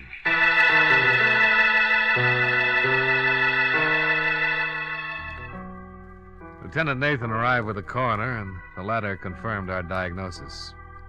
Nathan had Martin keep his clients and assistant muscle men busy. They started comparing biceps and forgot anybody else was there. Nathan was an old friend, so I didn't have to convince him that I was there on business. You saw the corpse, Dollar? Yeah, it took a pair of pretty strong hands to do a job like that. Yeah, that makes everybody around here a suspect. Got any ideas? You'd have to know a man pretty well to let him get that close to you without starting something. Yeah, somebody could have been rubbing a kink out of his neck and got carried away with his work. Yeah. Why don't we start asking some questions? Yeah, I'll go out and round up everybody. Might as well start at the beginning.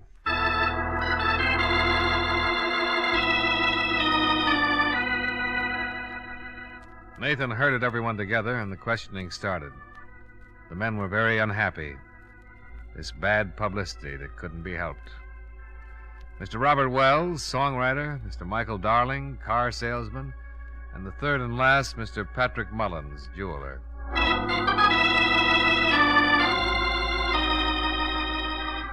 Three prosperous men, three prosperous denials. The assistants came next, the three men who worked for Martin. First, Bernie Carroll, the man who'd instructed Fred Royal, the one who'd put him through his exercises and sent him in to take a shower before he cooled off and got stiff. Sure. I worked him out and sent him in the shower like always. We tell him to take a good long hot shower to relax the muscles. Isn't that right, Dale? That's right, Lieutenant. That's the way it works. Bernie left him, went over to start on Mr. Wells. Bernie's a pretty strong boy. Yeah. Any one of us could have gone to the locker room at one time or another, Lieutenant. You found him, didn't you, Mr. Martin? Yeah. Why did you happen to go back to the locker room at that particular time? Well, I do it every day. Check on a towel, soap, see that everybody has everything he needs.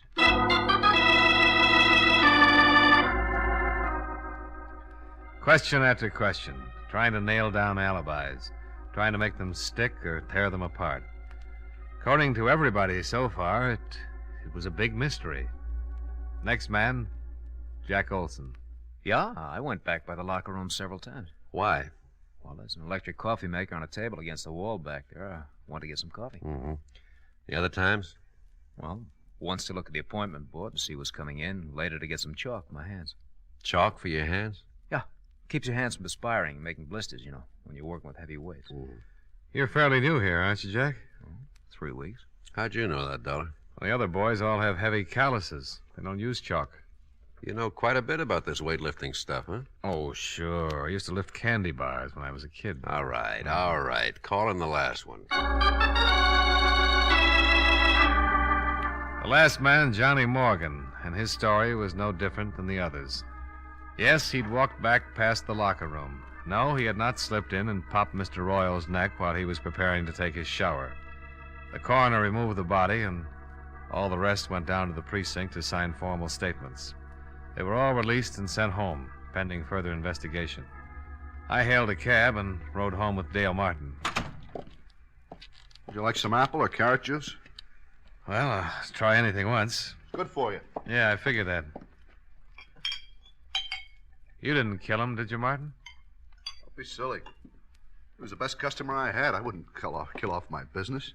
Here. Thanks. You have any ideas, Dollar? Nope. How long did you say Fred Royal had been coming to your gym? Over a year. What do you know about him? Not much. He was a wolf, like the girls. Always talking about the gal he was out with the night before. I got tired of his gab. I put him straight. You know what business he was in? Whatever it was, he had a lot of money. Wore a new suit every time he came around. Oh, excuse me. Hello? Oh, just a minute. For you, Dollar. Oh, thanks. Hello? I got something on the dead man. Got a record. Blackmail. You know where he lived? We're checking. Oh, wait a minute. Martin, you wouldn't by any chance know where Fred Royal lived, would you? Well, I bill to him every month. I got my books here in the apartment. I'll get the address. Oh, Nathan, Martin's got his address. I found something else in his personal effects. Key to a safety deposit box. Boys are checking to see which bank. Here's the address, Dolar. Fred Royal, 673 East Weeping Willow Circle. I told Nathan I'd meet him at Royal's place. I downed my liquefied carrots, said goodbye to Martin. Half an hour later, the lieutenant and yours truly, Johnny Dollar, were tearing Mr. Fred Royal's apartment to pieces. Nothing. Yeah, I came up empty, too. Hey, What's the matter? here's a date book. Good. Maybe we've been working on a holiday. See, here's a name, Barbara Carroll. Carroll. That's the name of one of Martin's muscle trainers, Bernie Carroll. Same name on some of the other pages. The 5th, Barbara, 6 o'clock. Again on the 2nd, Barbara, 8 o'clock. Again on the 28th and the 22nd. Wonder if there's any connection. Oh, might be his sister. Let's give it a try. Bernie and Barbara Carroll. Sounds like something they'd play at the Palace. Well, let's go see their act.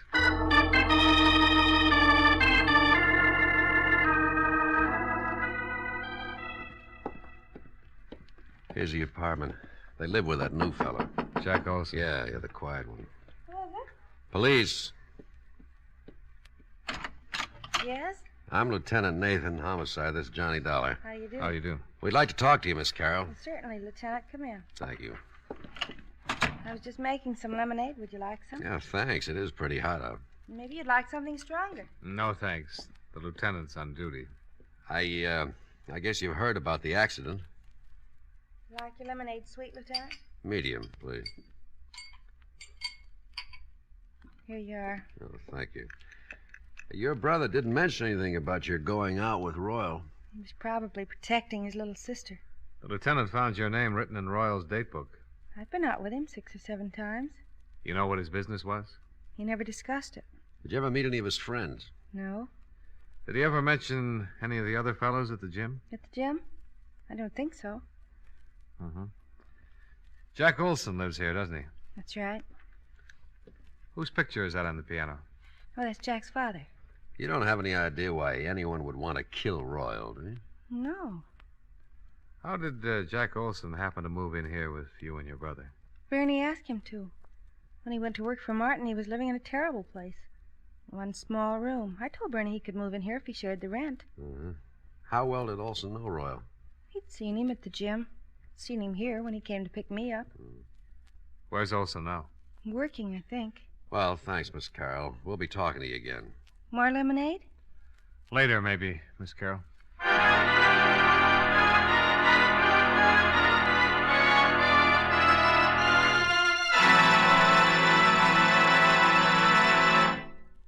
Friends, wherever you are, whatever you're doing, you'll enjoy chewing Wrigley's Spearmint Gum. Chew Wrigley's Spearmint while you're working.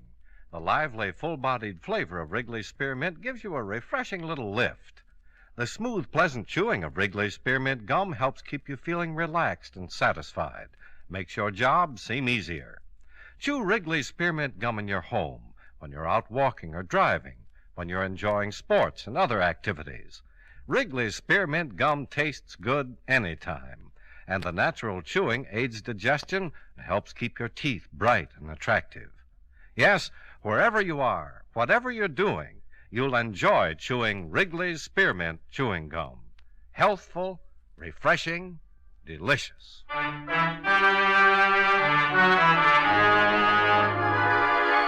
And now, with our star, John Lund, we bring you the second act of Yours Truly, Johnny Dollar.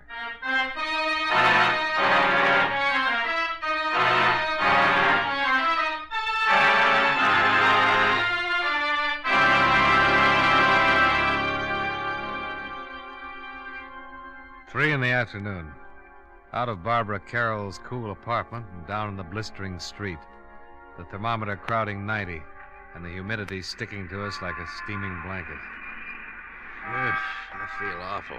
Terrible day to solve a murder. I want to go look through some newspaper files. What for? That picture on the piano. Jack Olson's father? Yeah. I've seen it someplace before. It's a news story connected with it. Yeah, I'll drop you off. I got to get back to the precinct, see if the boys have found the safety deposit box that fits Fred Royal's key.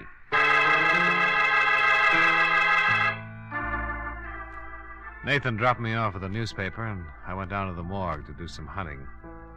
The air conditioning made the job easier, and by 4 o'clock I was headed for Nathan's office.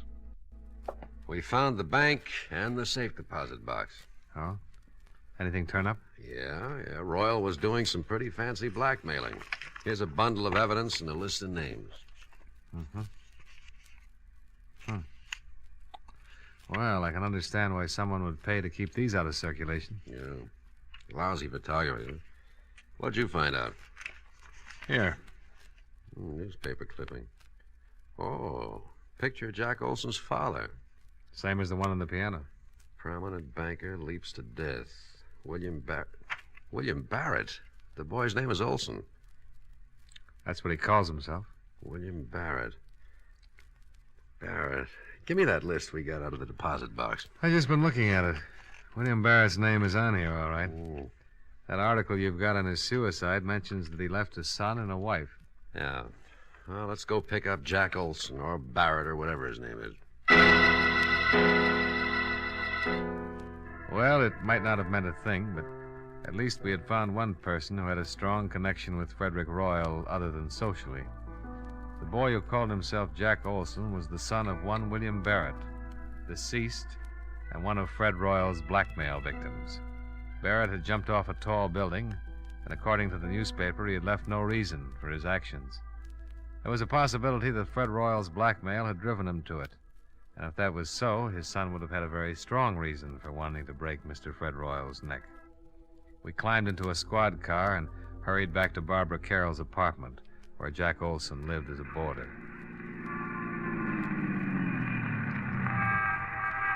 Now, let's go. Hey, wait a minute. Oh, what's wrong? Jack Olson, coming out of the building. All right, we pick him up on the street. He's hailing a cab. Come on, let's see where he's going. Wouldn't it be easier to just ask him? Oh, stop trying to ruin my afternoon. You know, there's nothing more relaxing than a pleasant drive through quiet, peaceful old New England. We started tailing Jack Olson's cab. Across town. Along the Merrick Parkway. Across a bridge. He's headed for Long Island. Well, your Connecticut badge won't be much good over there. We kept going across the Sound, past the outskirts of a couple of waterfront towns and onto a long highway. Pretty expensive cab ride. Pretty expensive. Pretty important. Yeah. Well, they're turning off on that road. Hope we don't lose them.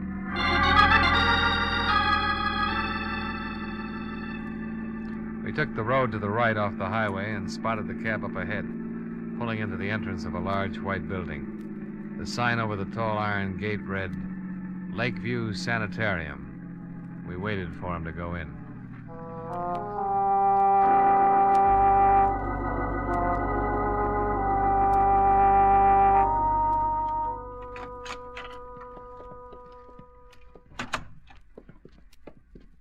Yes?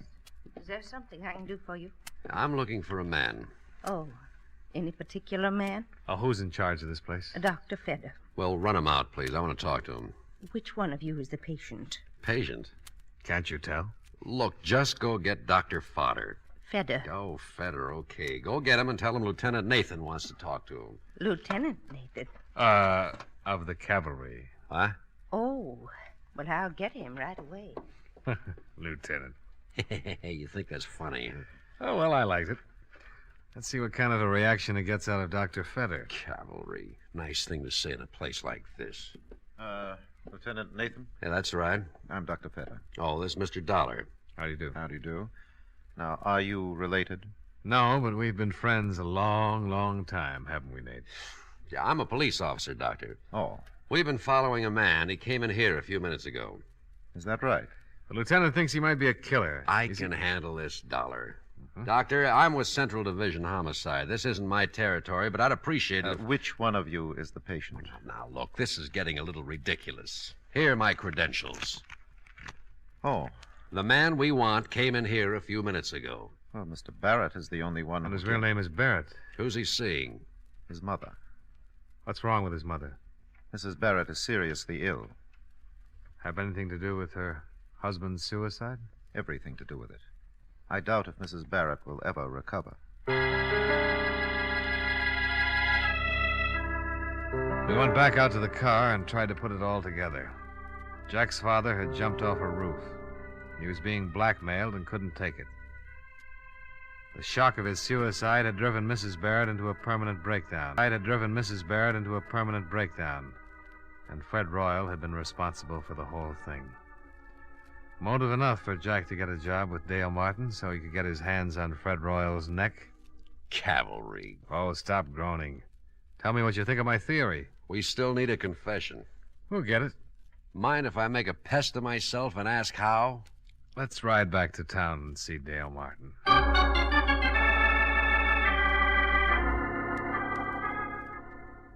You're going to come up and take a workout and a rub tomorrow, huh? That's right, Martin. And I want you to make sure that Olson takes care of me. Did he do it, Dollar? I think so. But why? He seems like such a nice kid.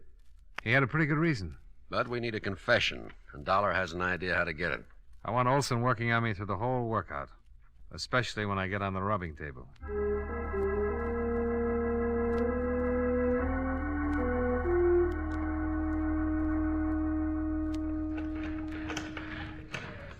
You're in pretty good shape, Mr. Dollar. Well, I'm carrying a few extra pounds. I will knock that off of you in a hurry. Don't try to talk while you're using the pulleys. Hi. Hi, Martin. He's in pretty good shape, Mr. Martin. Now, let's see. Better not do too much on his stomach the first day. I'll see you later, Mr. Dollar. Nice fella, Martin. Yeah, very nice. Tell me, have you found out anything about Mr. Royal's death? Oh, the police have got a few ideas. Lieutenant and I went up to see your roommate's sister. Yeah, Barbara told me. I hope you don't suspect her. She kind of liked Mr. Royal. She wouldn't have any reason to kill him. All right, let's go back to the rub table before you cool off. Huh?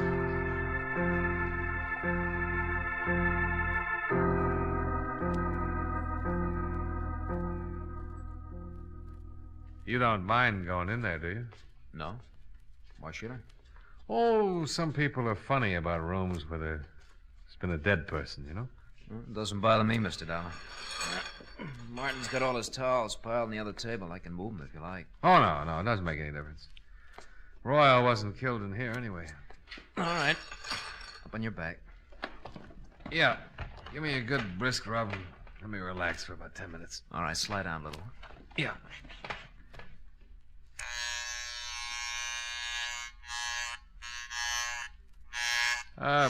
What'd you do before you came to work for Martin, Jack? Oh, not much. Went to school, finally decided to look for a job. Found this one.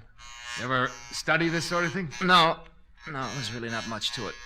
Martin shows us how to use the machines, help the clients, and rub the neck and back. Well, then all you need is a good build, a strong pair of hands, huh? Yeah, I guess so. Your family live in Hartford? No.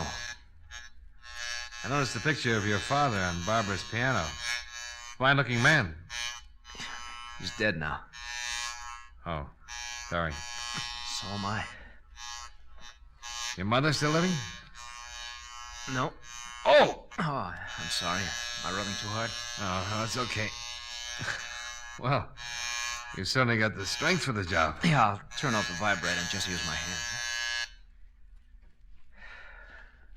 Did the police find out anything about Mr. Royal? Yeah. He was a blackmailer. Ow! Oh, I'm awfully sorry. I'm a little nervous today. Maybe I better get one of the other fellows to finish your rub. Oh, no, that's all right. I'm just a little tied up. The neck is stiff. Try and relax.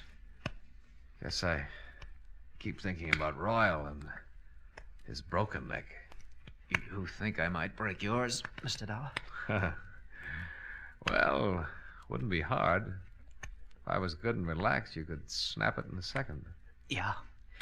Yes, I could. So Mr. Royal was a blackmailer, huh? Yeah, had a record. They're the foulest people on earth. Yeah, they certainly are. Could ruin a lot of lives. Probably why he was murdered. You think he was blackmailing someone here in the gym? Oh, not necessarily. Well, if he wasn't, then no one in the shop would have a motive for killing him. Well, I've got a theory about that. I think someone in this gym hated him so much that they waited until no one was looking and Royal was all alone. And they slipped in on him and twisted his neck until it broke and he strangled. Well, why would they hate him so much if he wasn't blackmailing him? He might have been blackmailing someone very close and dear to the killer. Maybe the person Royal was blackmailing couldn't stand it. Committed suicide. It's an interesting theory. Take your family, for instance. Ouch! I'm sorry. You weren't relaxing. Supposing Royal was blackmailing a member of your family. Your father, for instance. I can't rub your neck unless you relax more. Maybe your father couldn't take it. Maybe he couldn't pay him anymore, and instead of disgracing his family, he committed suicide. Just turn your head a little to the side, Mr. Dollar. That better? Much. Well, if that happened to my family, Mr. Dollar, I guess I would kill Mr. Royal, not mind a bit.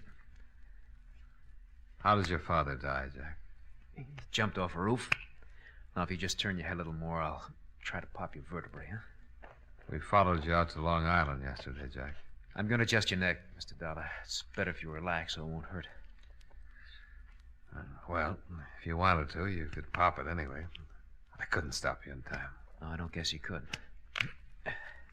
There, now the other side, huh? Did you kill Fred Royal? Yes. Relax. All right, Mr. Dollar.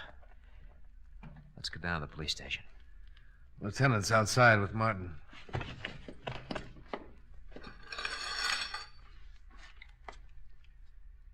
After you, Mr. Barrett.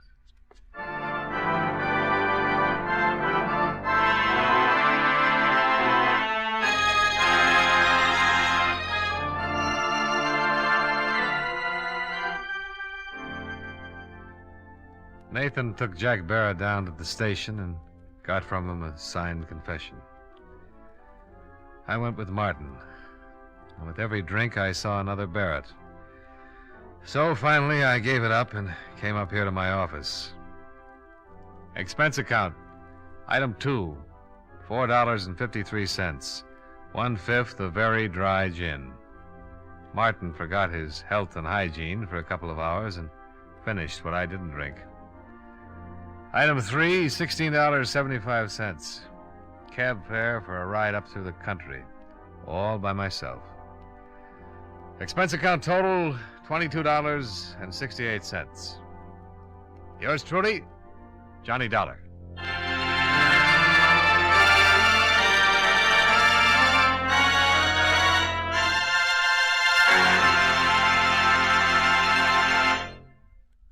Remember, friends, Wrigley's Spearmint Chewing Gum refreshes you.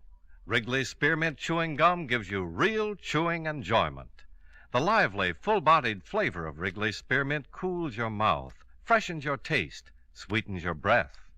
The smooth, pleasant chewing of Wrigley's Spearmint helps keep you feeling relaxed and satisfied, makes whatever you're doing more enjoyable. Yes, for refreshment plus chewing enjoyment, treat yourself often to Wrigley's Spearmint Chewing Gum. Millions enjoy it daily. Get a few packages and always keep some handy. That's Wrigley's Spearmint Chewing Gum. Healthful, refreshing, delicious.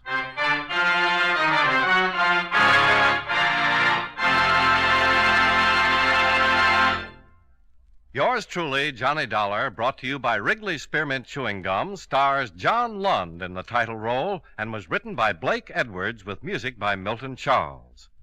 Featured in tonight's cast were Edgar Barrier, Hy Averback, Hal March, Jim Nusser, Tony Barrett, and Virginia Gregg. Yours truly, Johnny Dollar, is transcribed in Hollywood by Jaime Del Valle.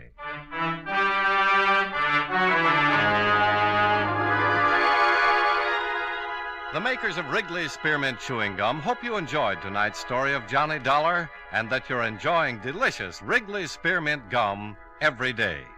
This is Charles Lyon, inviting you to join us again next week at this same time when, from Hollywood, John Lund returns as... Yours truly, Johnny Dollar.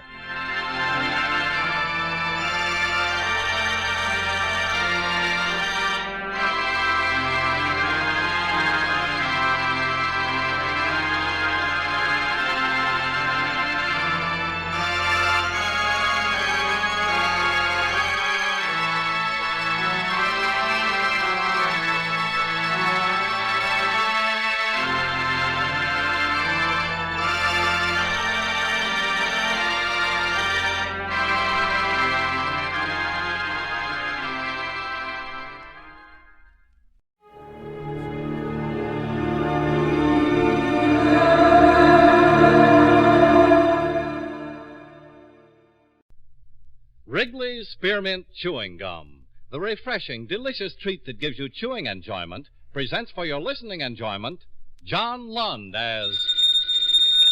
Johnny Dollar. Hanley Conrad, Johnny. Oh, how are you, Mr. Conrad? Fine. Are you employed? Not at the moment. How about catching the next plane for Los Angeles? All right. What is it? We insure a Mr. William McEdwards.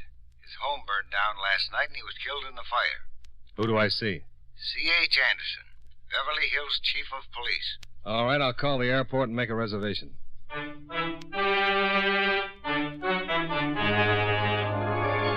The makers of Wrigley's Spearmint Chewing Gum bring you John Lund in another adventure of the man with the action-packed expense account, America's fabulous freelance insurance investigator. Yours truly, Johnny Dollar.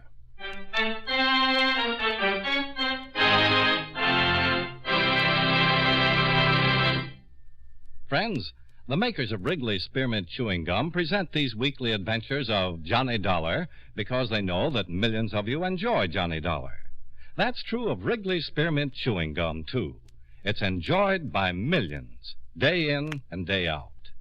People find that chewing on a smooth, delicious piece of Wrigley's Spearmint Gum somehow makes time pass more pleasantly. Whether you're working, driving, shopping, or just taking things easy, that good, tasty chewing gives you enjoyment and satisfaction. So always keep a package of Wrigley's Spearmint Chewing Gum handy. And whenever you want a refreshing, delicious treat, chew a stick. You'll like it. You really will.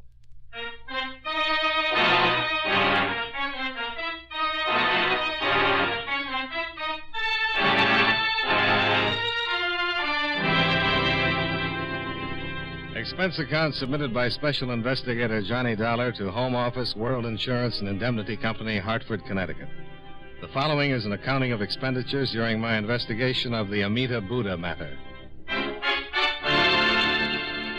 Expense account item 1, $193.55. Plane fare and incidentals between Hartford and Los Angeles. I arrived at the Los Angeles airport the next morning, rented a car, and drove it to the hotel, where I registered and put in a call to Chief Anderson at the Beverly Hills Police Department. An hour later, we were sitting in his City Hall office. Lieutenant Hankins got the call at 7 minutes after 6 in the evening, placed by a neighbor. House was almost completely gutted by the time the fire department got it under control. Hankins found McEdwards' body in the bedroom. He'd been alone in the house? Yeah. His wife returned about an hour later, found her husband dead. Swell homecoming. How'd the fire start? We're not sure. Started in the bedroom. One thing's pretty certain. It wasn't an accident. What do you mean? The first cursory examination by the coroner's deputy indicated the victim had burned to death. This morning, we got another report. Further examination at the morgue showed McEdwards had been stabbed. What? Mm-hmm. Also hit over the head, severe skull fracture. So you think McEdwards was killed first and the fire started to cover the crime? Yeah. That's how I came into it. Ordinarily, Lieutenant Hankins would handle the whole thing. This murder angle is confidential, Dollar, until the coroner files an official report. Sure. Any suspects? No, not yet. Well, thank you, Chief Anderson. I think I'll go out and talk to the widow. If that's all right with you. Sure. But don't mention the murder angle. I won't. Where's she staying? With her mother in Encino.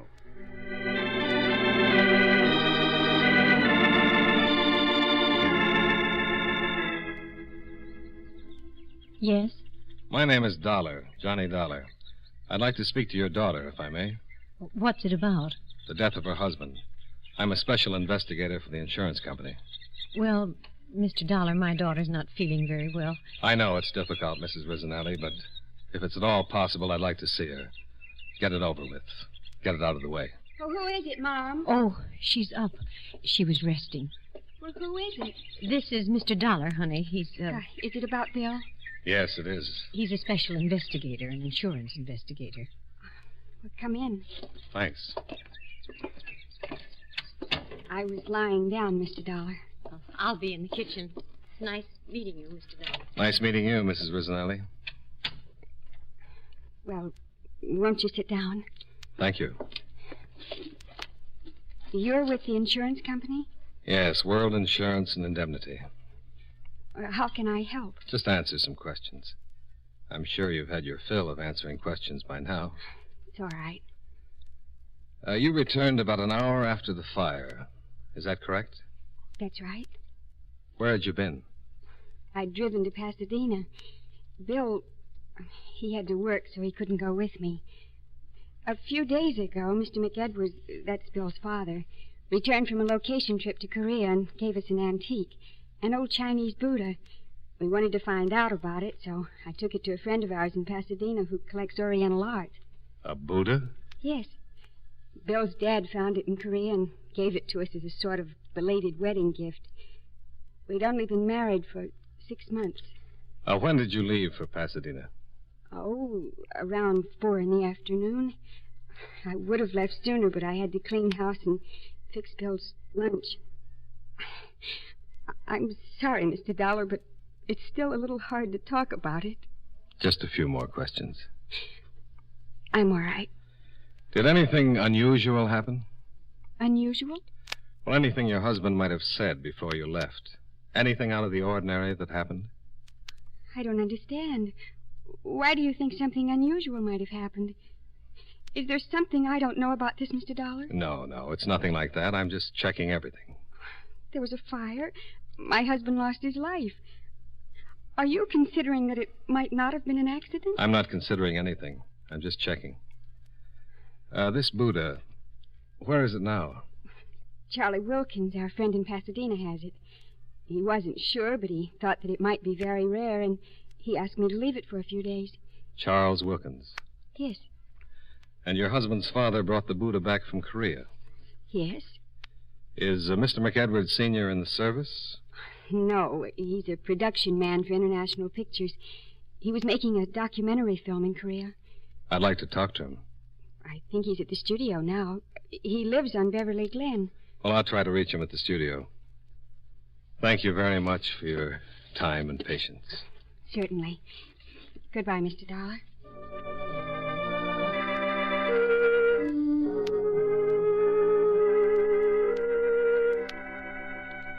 I left the attractive Valley home and drove back to the hotel, where I put in a call to International Studios for John McEdwards, the victim's father. His secretary told me he was at home, but that she'd deliver my message and have him call me. In about 5 minutes, McEdwards called, and I made an appointment to see him. I drove out Sunset toward Westwood Village and turned north on Beverly Glen. John McEdwards lived in a small house in the middle of a lot of acreage. The reason for the acreage met me at the high closed gate. 4 giant Great Danes faced me behind the steel fence. Their owner, a tall, wiry, middle-aged man, bounded down the steps of the house and ordered his animals to be silent. Hush! Easy. Come on, Simpson. You, Mr. Dollar? Yeah. I'll be with you in a minute. Come on. Get over there. Come on, boy. Come on. That's it. My name, Mr. Dollar. Wouldn't it be just as well if we talked out here? They won't hurt you. Come on in. Now, easy, Sammy, easy. Well. Easy. Nice doggy. They're all right. Just as friendly as they can be. Well, by gosh, they are. I'm McEdwards. Glad to know you, Mr. McEdwards. Oh, easy, boy. Sammy, quiet. I'm just shaking his hand. Come on into the house. Fine.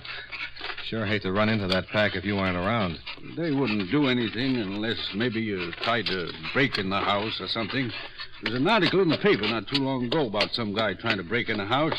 The owner's Great Dane spotted him going in the window and broke his neck. Broke his neck? Yeah. No, Samson. You stay out. That's all. Samson? Yeah. Samson, Delilah, Cleopatra. I call her Patty. And the Duchess. Sit down. Thanks. The Duchess is the mother. She threw 12 her first litter. I kept 3. Well, you didn't come here to talk about dogs. Can I get you a beer? No, thanks. You want to talk about Bill? Yes. Wonderful boy. Terrible thing. I'm just trying to keep busy and not think about it. It's pretty tough. You raise a boy and see him through all these years. Yes, sir.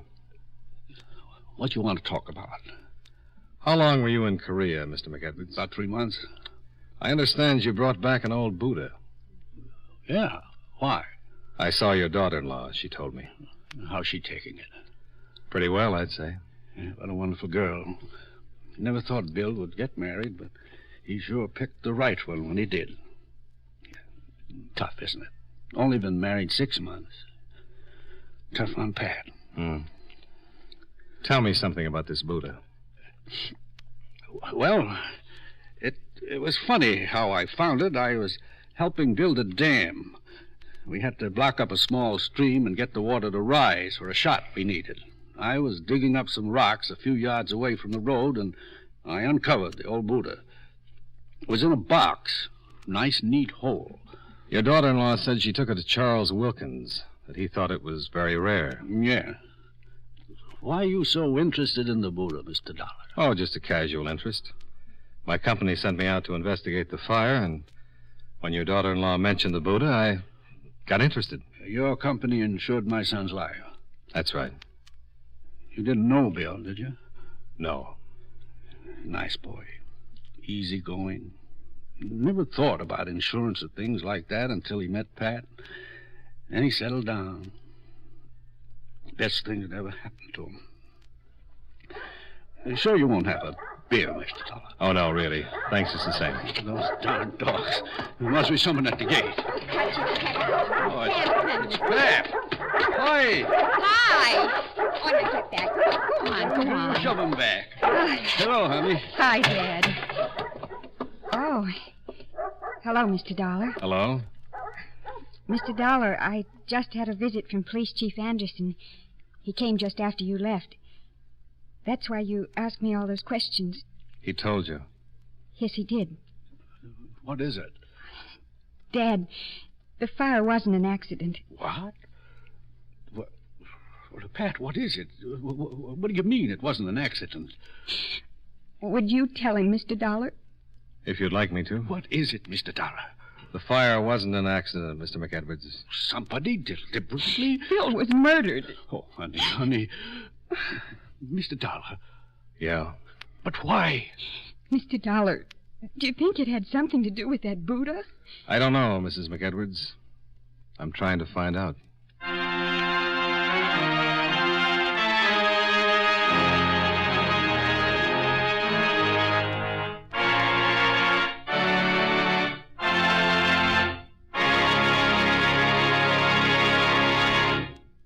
Friends, Wrigley's Spearmint Chewing Gum is a refreshing, delicious treat you can enjoy just about any time. Even when you're busy working, you can slip a stick of Wrigley's Spearmint in your mouth and enjoy that pleasant chewing. The lively, full-bodied spearmint flavor cools your mouth and freshens your taste. The good, smooth chewing helps relieve pent-up tension, gives you satisfaction. As a result, you seem to feel more relaxed and get more enjoyment out of what you're doing. So enjoy chewing Wrigley's Spearmint Gum while you work and at other times, too. Get a few packages next time you're at the store. That's Wrigley's Spearmint Chewing Gum. Healthful, refreshing, delicious. And now, with our star, John Lund, we bring you the second act of Yours Truly, Johnny Dollar.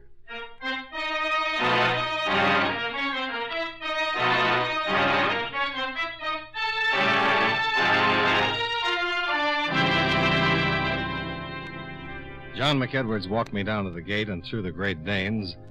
Then I drove to Pasadena and met Mr. Charles Wilkins, a authority on Oriental art? I can't say absolutely. I'm still doing research, but I believe the Buddha to be the original Amita image Buddha. What does that mean? Well, in Buddhism, there's more than one Buddha. Each may have an earthly life, but there is never more than one in the world at any time. And Buddhas come into being at irregular intervals and only when there is a special need for their presence. In the Mahayana system of Buddhism, there are 300 million Buddhas, but the Amita is one of the 5 Buddhas of contemplation. And the Buddha Mr. McEdwards found is the original Amita? Yeah, I'm almost positive that it is. I believe its origin dates back to sometime around 200 B.C. What would you say it's worth? Well, that would depend. To a responsible collector, really no way of telling. Well, let's say you were a wealthy, responsible collector, Mr. Wilkins. Let's just say responsible. How much would you pay for the original Amita Buddha? Well, if I could buy it for, say, 150, maybe 200,000... $200,000? I would be getting a bargain. I would go as high as $500,000 if I had the money. Well, Mr. Wilkins, thank you.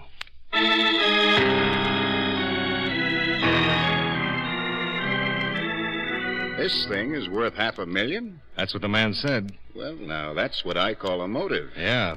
If the Buddha is really an art treasure, then the U.S. Customs Office is going to be very interested. That's their affair. I'm interested in who killed Bill McEdwards. Well, I don't know where this will take us, but at least it's a lead, only real one I've had so far.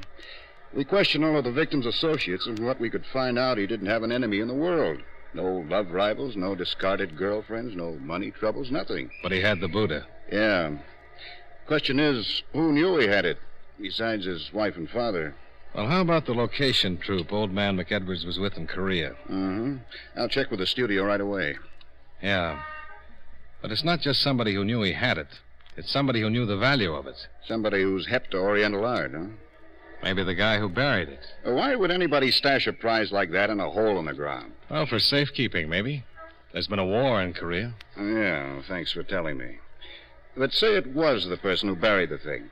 Why would he have to steal it? He could just step up and claim his property. If he was the rightful owner. But suppose he stole it in the first place. Yeah. Well, I like guessing games as well as the next one, but it's time I got to work. Where are you going to start? First, the motion picture company, and then we'll check all incoming passengers from the Orient last week. Ships, planes, military personnel. That shouldn't take more than a month. You got any better ideas? At the moment, no. Then I want another talk with McEdwards Sr. I thought I'd run out and see him this afternoon. Yeah, do that. If you turn up anything, let me know. Sure. If I do.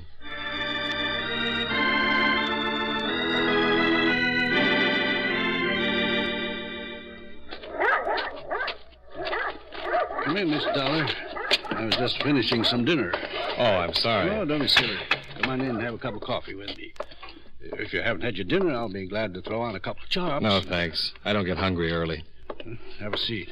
Thanks. You want some coffee, don't you? Yeah, that'll be fine. I'm not much of a bachelor. Wife died 3 years ago, and I still haven't got used to doing things like cooking, keeping house. Usually eat out. You take cream or sugar? Black is fine. Pat was in a pretty bad way after you left, but she finally came around all right. That's tough. Yeah, it is. I wanted to talk some more about... Oh, darn. Excuse me. Hello? Oh, yes, hello, dear. Yes, she worked. She hasn't. Well, she left here about, I'd say about 5:30, maybe 5:45. Well, she might have stopped off someplace. No, don't worry about it. No, she was just fine when she left. Oh, sure. No, I'm all right, dear. Sure, I will. Bye. Funny. Hmm? That was Pat's mother. She isn't home yet. When did she leave here? About 2 hours ago. Well, we're all on edge. Oh, I don't think there's anything to worry about. No. She's taking it pretty well. When she left, she was fine.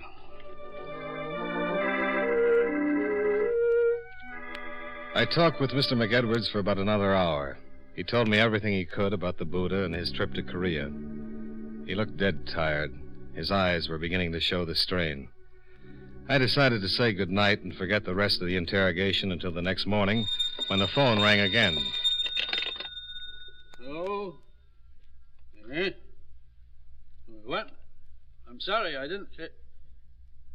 Yes, that's right. Yes. But wait. Hello.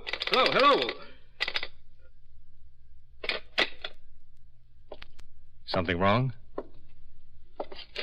I'm not supposed to say anything. What was it? I think you're a nice guy, Johnny. Can I trust you? Certainly. Can I trust you? Certainly. They said not to tell anyone, but I've got to trust someone. I can't think for myself. Too much has happened. You won't take this to the police? I can't promise that. Well, I don't think you will after I tell you. I don't know who that was on the phone, but it was some guy, and he said they've got Pat. What do you mean they've got Pat? Kidnapped. Now, look, exactly what was said. Good gosh, you read about things like this, but you never think they're going to happen. Now, take it easy. Oh, I'm all right. I just haven't had much sleep. I can't think straight. Now, the man that called.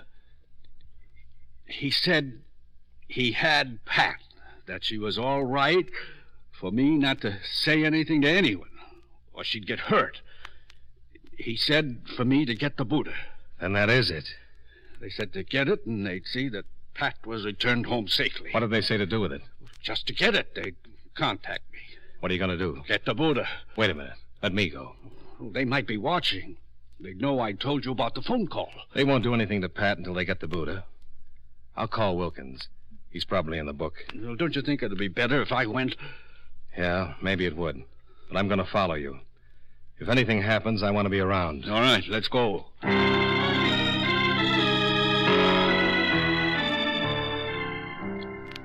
Wilkins turned over the Buddha while I waited outside his house, watching for anyone who might have followed. The drive back to McEdwards' home was uneventful. No single car stayed with us for any length of time from the freeway to Beverly Glen. While McEdwards opened the gates and drove his car into the garage, I parked in a secluded spot some 50 yards away from the house and walked back, where I met McEdwards at the foot of the front steps. You think we were followed? No, I don't think so. Well, I've got the Buddha. What do I do with it? Wait till you hear from them. They said they'd contact you. Yeah? Think I should call Pat's mother and tell her what's happened? No, not yet. No sense in worrying her until we find out what's going to happen. But, Dad... Pat! Good evening, Mr. McEdwards. John McEdwards had visitors, 2 men. One rather slight, fairly young. The other an enormous man, a good 6.5 feet that must have weighed well over 300 pounds. The slight one held a .38 pointed in our direction. Pat started across to McEdwards, but the big man stopped her. Sit down. What is this? Allow me to introduce myself. Alan Sutka. And this is my friend, Don Roach. We've come for the Buddha. I let him in with my key, Dad. I had to. Sure. It's okay. Who's your friend, Mr. McEdwards? Yes, I warned you not to confide in anyone. This is Mr. Dollar. He's just an old friend. How unfortunate for Mr. Dolar. You've gone to a lot of trouble to get this Buddha. Indeed, I have. Nearly 5 years, to be exact. Now, what is your interest in this matter, Mr. Dolar? Purely professional. Are you a policeman? Not quite. I see. Mr. McEdwards isn't responsible for my getting mixed up in this. I was here when you called and forced him into telling me. As I said before, most unfortunate. Now, Mr. McEdwards, I'll take the Buddha. Not yet, you won't. Oh? Perhaps you don't understand. Yeah, that's it exactly. Which one of you bums killed my son? Killed your son? He was killed, Sutka. The fire didn't work. The police know all about it. Indeed. Come on, Mr. Sucker. Let's get this over with and get out of here. Patience, patience. You'll have to forgive my young friend. How did you know Mr. McEdwards had the Buddha? Its discovery made the Tokyo papers. I did some checking, found out when Mr. McEdwards was returning to the States, flew here to meet him. Why'd you kill my son? I don't mind telling you.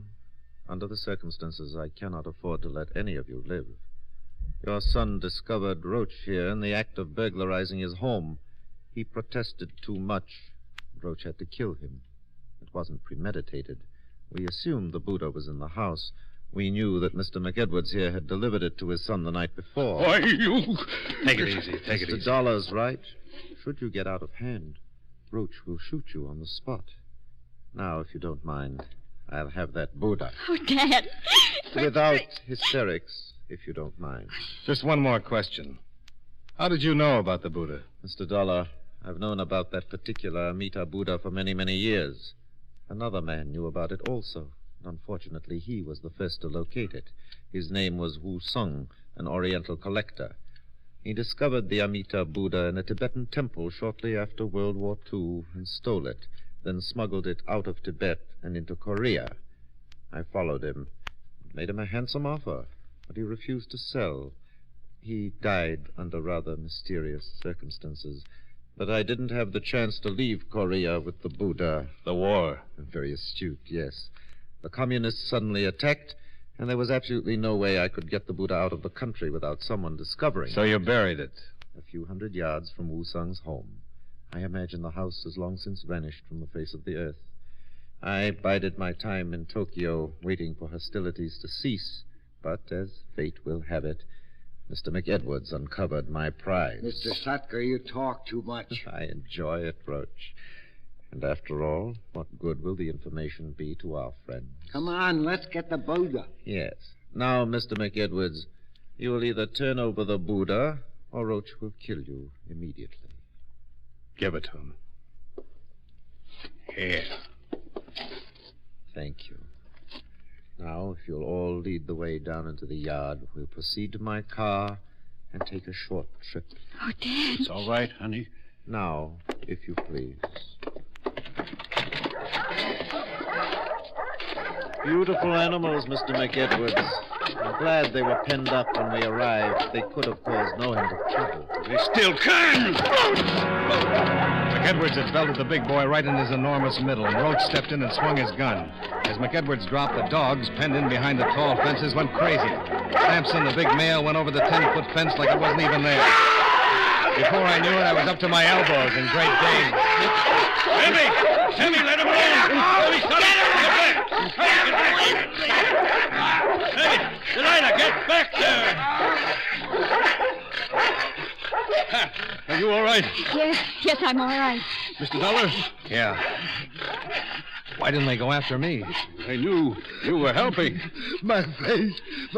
Get a doctor. Get a This doctor. one's pretty bad. How's the big one?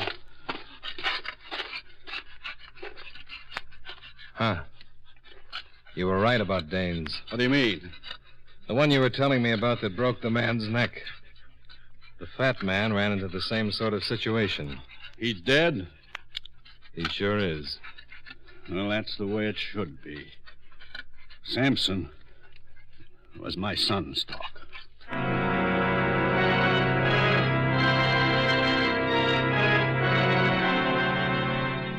Expense account item 2, $33.85 hotel bill. Item 3 and 4, $299.75. Car rental, plane fare, and incidentals back to Hartford. Expense account total, $527.15. Yours truly, Johnny Dollar.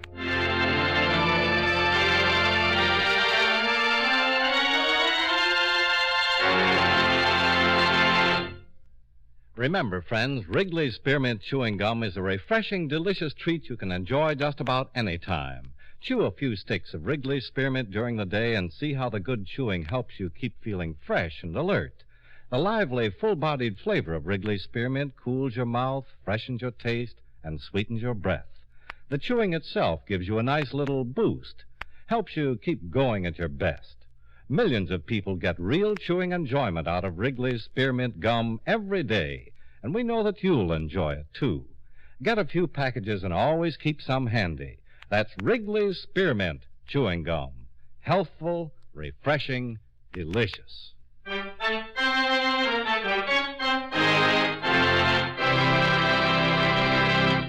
Yours truly, Johnny Dollar, brought to you by Wrigley's Spearmint Chewing Gum, stars John Lund in the title role and was written by Blake Edwards with music by Eddie Dunstetter.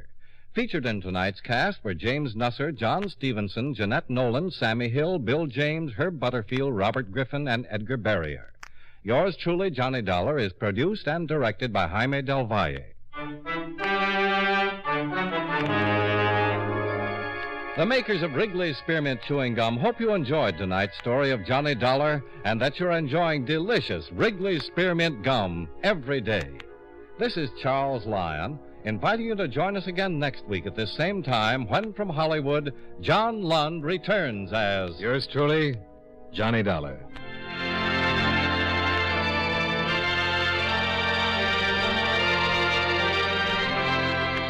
This is the CBS Radio Network.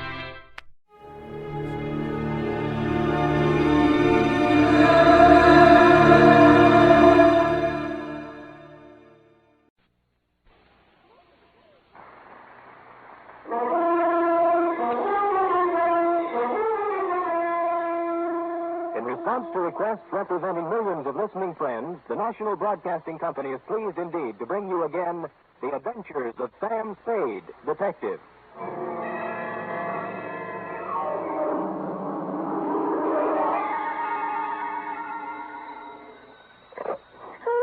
Me, sweet. What number have I got? Sam Spade, Detective Agency. Oh, well, me, sweetheart. Nothing's happened. Call me later, Dwight. The white check. Look, I didn't know you were in town. You didn't write to me or... Effie, F. Yes? This is me in the flesh, Sammy the Spade. Oh, now what? Goodbye. Effie, I'm in a payphone. My nickel is running out. Oh, Dwight, how can you be so cruel and play jokes at a time like this? Wait, listen. Oh, you listening? Yes. I am not dead. Don't believe everything you read in the papers or hear on the radio. You were at my funeral. Is that what you were about to say? Yes. It was lovely. Don't believe that either. Stay right where you are, sweetheart, because I'll be there, alive and handsomer than ever, with an account of a caper which proves you can kill some of the people part of the time. My exaggerated report on the death of Sam Spade.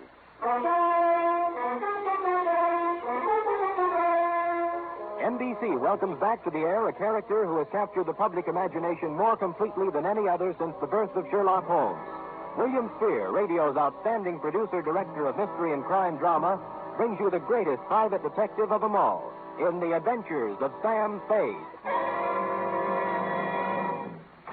Ain't it grand to be bloomin' well dead? Candles at my feet, candles at my head. We're not open for business today. I mean, Mr. Spade's office is closed right now because... I'll wait. You look just like Mr. Spade. What's your name? Spade. S-P-A-D-E. Spade. Sam never told me he had a twin brother. He doesn't. But then you... I'm me, Sam. Oh, wait, come here. Now do you believe me? Oh, what's the use? Oh, you're so much like him. Oh, never mind. Now get your pencil and paper and take it. Date November 17th, 1950. To Miss Effie Perrine. That's me. From Samuel Spade. That's me. License number 137596. You must have been the last one to see him alive. Did he tell you to give me a message? Shut up. Subject, my death. Dear Effie, since the sight of me in the flesh, breathing, hungering, and living doesn't convince you, maybe this report will. Think, if you can, back to last Monday. Now, if you recall, it was about 11 o'clock when, on the flimsy pretense that we needed stamps for the office, you drew $2 from petty cash and stepped out to buy a pair of step-ins. And that's when my client materialized. He was small and thin and carried with him the unmistakable odor of stale flour. His black alpaca suit, string bow tie, elevator shoes, and white gloves had no bearing on his conversation. Oh, dear. My name is Chester Swan. Are you sure? Yes. Well, my name is Spade. What can I do for How you? tall are you, Mr. Spade? 6 feet in my feet. Weight? 178. I always notice a man's bone structure, don't you? Oh, always. Open. Huh? Open. Let me see inside. I could? Mm-hmm. All right. Fine. Oh, well, now that you know me this well, Mr. Swan, what can I do for you? Oh, dear. Perhaps I shouldn't have come here at all. I'm sorry, Mr. Spade. Well, really? Oh, dear. Oh, hello again, Mr. Swan. You wanted to talk to me? Yes, but I can't talk now. Mr. Spade. Still here. There. I live at 8516 Claremont in Berkeley. I'll be there tonight. Oh, dear. This time, as he made his exit, he left $50 on the edge of my desk. And so, stupid me, I was at 8516 Fairmont at the close of the day. It was a small white cottage with green shutters and a white picket fence. There was a hill in back and a brook in front. The sun was beginning to set on it, and it was all very picturesque. In fact, so much so that a girl with red hair, blue jeans, purple smock, oils, and canvas was making it immortal. She liked me immediately. Here, hold this. Certainly. Like it? Oh, yeah. This is my first landscape. I'm a sprouting artist. Obvious. Makes your own? Not when I can get somebody to do it for me. Who are you? Oh, I might be a fellow artist. Don't do that. You're a liar. You're Sam Spade. I saw your picture in a newspaper clipping when I was helping Chester clean out his desk before he moved it. But I... You don't know an easel from a palette. Oh, but I could learn. I take it seriously. Well, then so do I. I doubt it. You've never tried to get away, to stand off, to throw off the shackles, have you? No. I'll have to admit that the urgency of living, the pressure of merely existing, has had the... Catfish, Sam.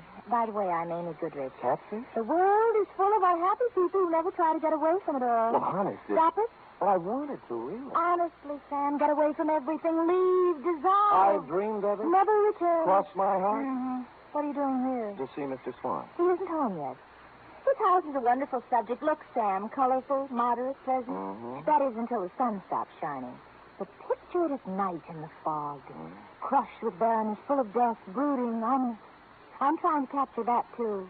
It's what we've got to get away from, isn't it? Absolutely. You and I... Sam, as you start up the hill on Claremont, there's a green apartment house on the right.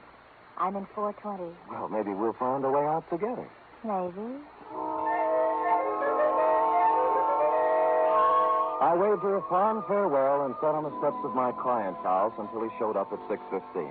He took me inside where the only furniture was an army cot and a portable barbecue. I'm so glad you kept our appointment, Mrs. Spade. I'm so frightened. I've been upset all week long. I didn't know what to do. I just didn't. And what have you been so upset about, Mr. Swan? Well, lately, Mr. Spade, infrequently, for the last week, I've noticed a man. I think he's following me. Mm-hmm. At first, I'd see him in a car following my bus when I went downtown. Then he'd be waiting around at the bus stop in the evening when I came back. I've sold my house, and I'm ready to move. It's unnerved me so much, but... Did he follow you home tonight? No, but Well, would anyone be following you, Mr. Swan? Well, I don't know, Mr. Spade. I don't know. I really don't. All right, I'll try another tack. What does this man look like? He always wears dark clothes and a hat. I'd say he was about your height. 6 feet. I remember. Maybe heavier. Same bone structure, though. Yeah. You haven't been to the police? Oh, dear, no. A man in my business can't afford off-color publicity. No? What kind of business is that? The Bonton Mortuary. Oh. 25 years. Same location. Oh, and I've worked hard. So very hard. And if there's something behind all this, something that has stopped me from being made the executive secretary of the Undertakers Breakfast Club when they hold their annual election next month, I don't know what I'll do, Mr. Spade. I just don't really know what I'll do. I just don't. Oh, go ahead, Mr. Swan. You'll feel better. Just let it all out. Just really do.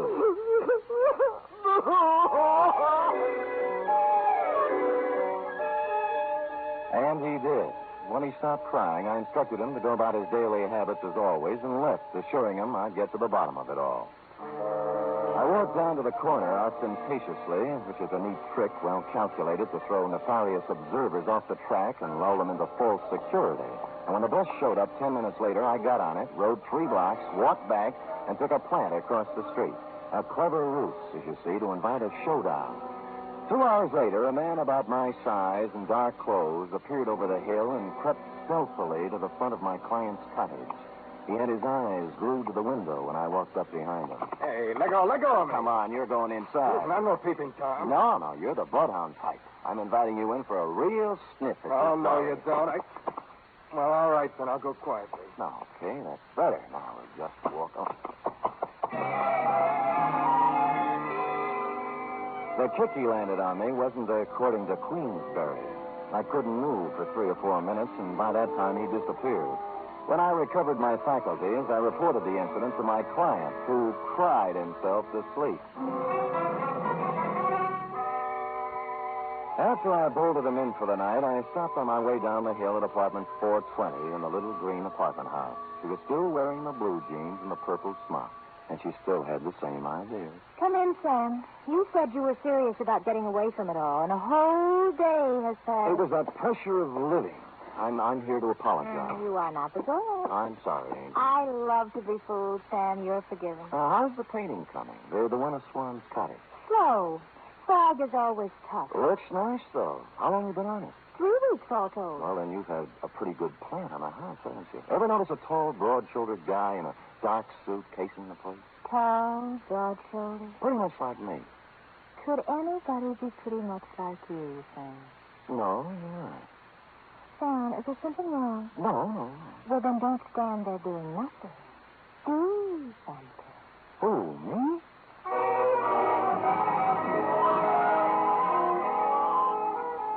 Amy fixed me a small dinner which had a strong turpentine taste to it, and then we mixed oils and painted and made fudge. Next afternoon at the Hall of Records, I did a little spade work on Chester Swan. His application and permit to practice undertaking in the city of San Francisco were dated 1938. Details: unmarried, 52 years of age, graduated from mortician school in Ohio, listed one living relative, nephew, Theodore J. Swan, Toledo, Ohio. I was gathering the above information when I smelled whiskey over my shoulder, which is always good luck. It was Al Torrington, who was also in the private investigation racket in this city, and he was leaning, peering from my face to the card that I held in my hand. He got over to you, too, son? Who got over to me, Al? Him? That Finney with the tears. What's his name? My eyes ain't so good. Swan, Al. Chester Swan. Mortician. Yeah, that's him, Sam. The same one exactly. Came to my office 2 weeks complaining about somebody following him. And he did nothing about it. But I was too fat. Oh, well, you are, Al. Are you sure? Sure, I'm sure. And some other of the boys said he was around there, too. One of the private eye, but he wanted a man who looked just right. How right? Obviously as right as you are, Sam, because it looks like he picked you. Yeah. yeah. Yes, it did look like he picked me. And I thought that over, and I didn't like it.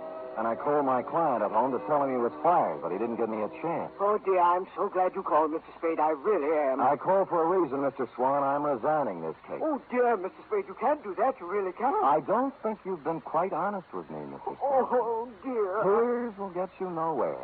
I made a routine check on your reasons for hiring me, and they don't quite fit with the reasons you gave. They really just don't quite, Mr. Swan. It's no game, Mr. Spade. Believe me. He's back tonight. Right now, he's standing beneath the lamppost outside my window, and I'm frightened to death. But please hurry over, Mr. Spade, and let's get this business straightened out. Please.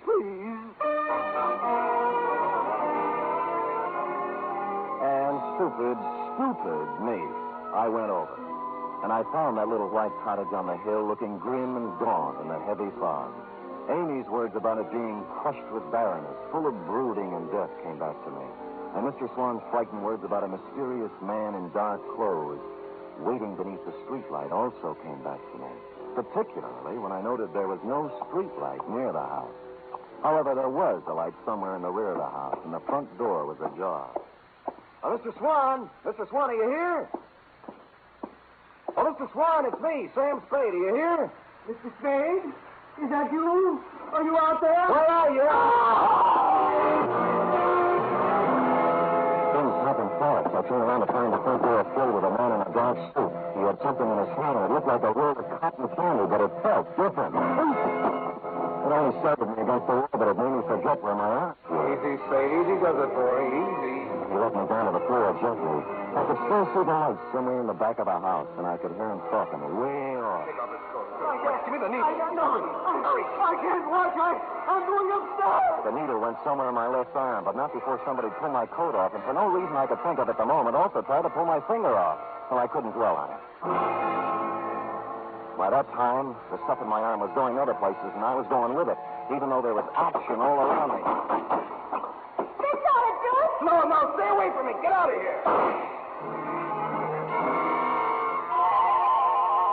Vaguely, somewhere, somebody was shooting Roman candles or having blowouts or playing bebop. I just didn't care at all. I just didn't.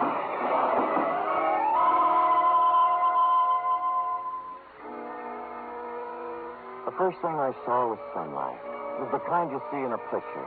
It was a picture of a little white cottage with green shutters. You guessed it. I was in Amy's apartment where we made fudge together. I got to my feet somehow.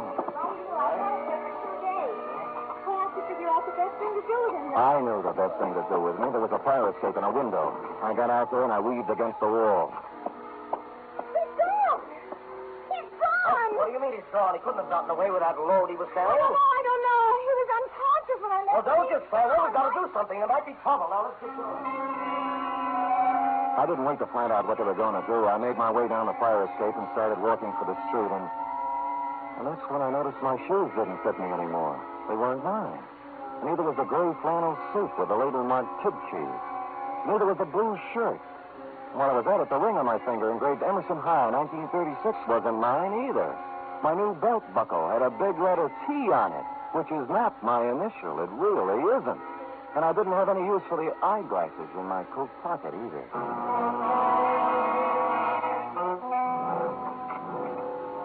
You were out when I walked in the office, F, but you've been there. There was a black crepe done up in a white satin ribbon hanging on the door. The desk blotter was drenched with salt tears. And a newspaper folded back to page 13, and I'll sue the Chronicle on this if it's the last thing I do gave me a 2-inch spread. Item, November 15th, 1950. 15? What happened to the 13th and the 14th? Detective perishes in Berkeley fire. I read it through once. And twice. It was my obituary.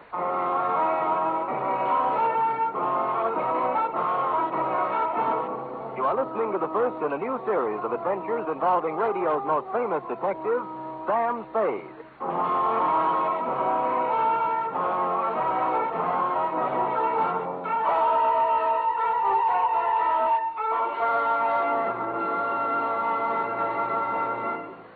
Later tonight on most NBC stations, Duffy's Tavern comes your way with another merry half-hour session, starring Ed Gardner as Archie the manager. There's a full serving of laughs garnished with chuckles and whipped up by Archie and his unpredictable friends, Miss Duffy, Clifton Finnegan, and Eddie the waiter. It's just one of the many great Friday evening entertainment features on NBC. It's Duffy's Tavern, your cue for better listening where the 3 chimes always mean good times. Make it a Friday evening habit to tune early and stay late at your favorite NBC station.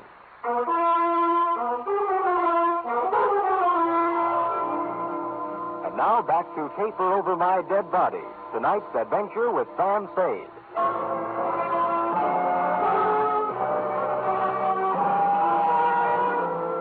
I left the crepe on the door and went out to buy a new desk plotter and some more newspapers.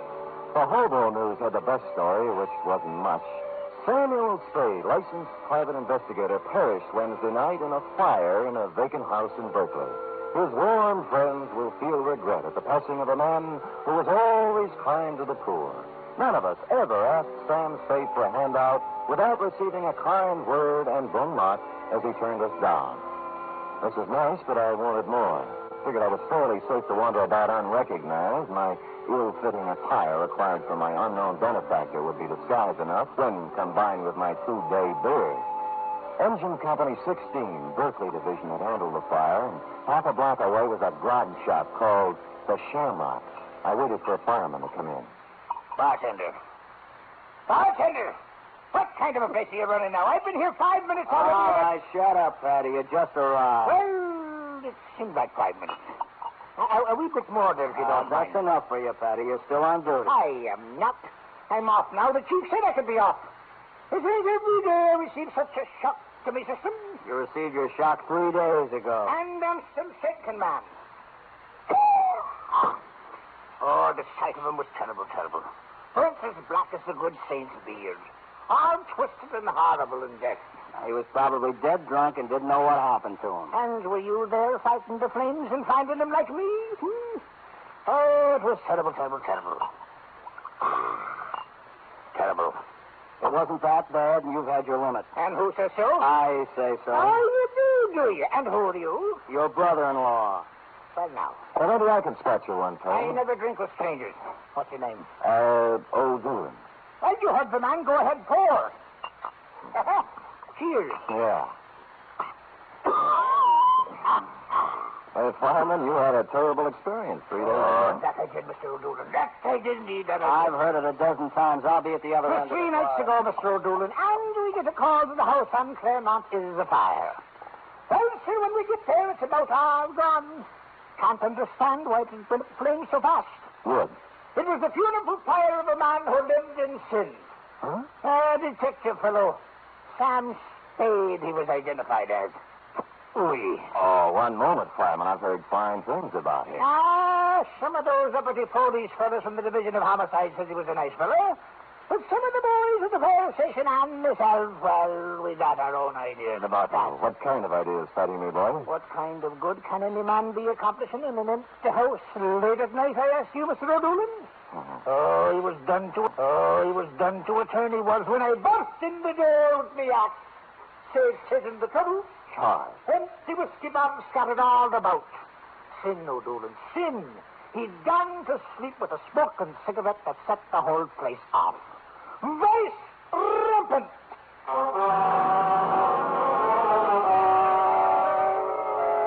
From there, I went downtown to the telegraph office where I sent a wire to Toledo on a long chance. And while I was waiting for an answer on a not-so-long chance, I slunk into the Bon Ton funeral parlor to pay my respects to the departed.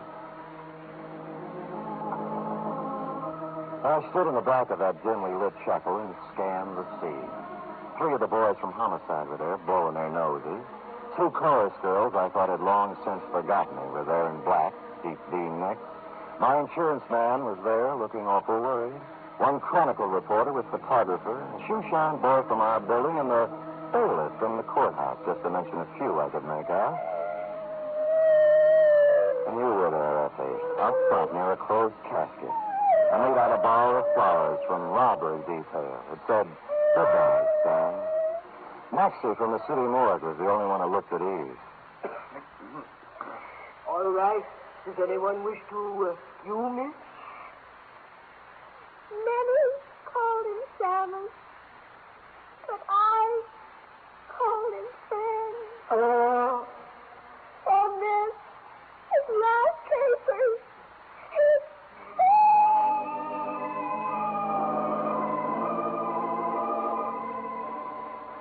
I was touched, Effie, and I would have stopped the whole thing then and there, but I had to find out who was in that casket.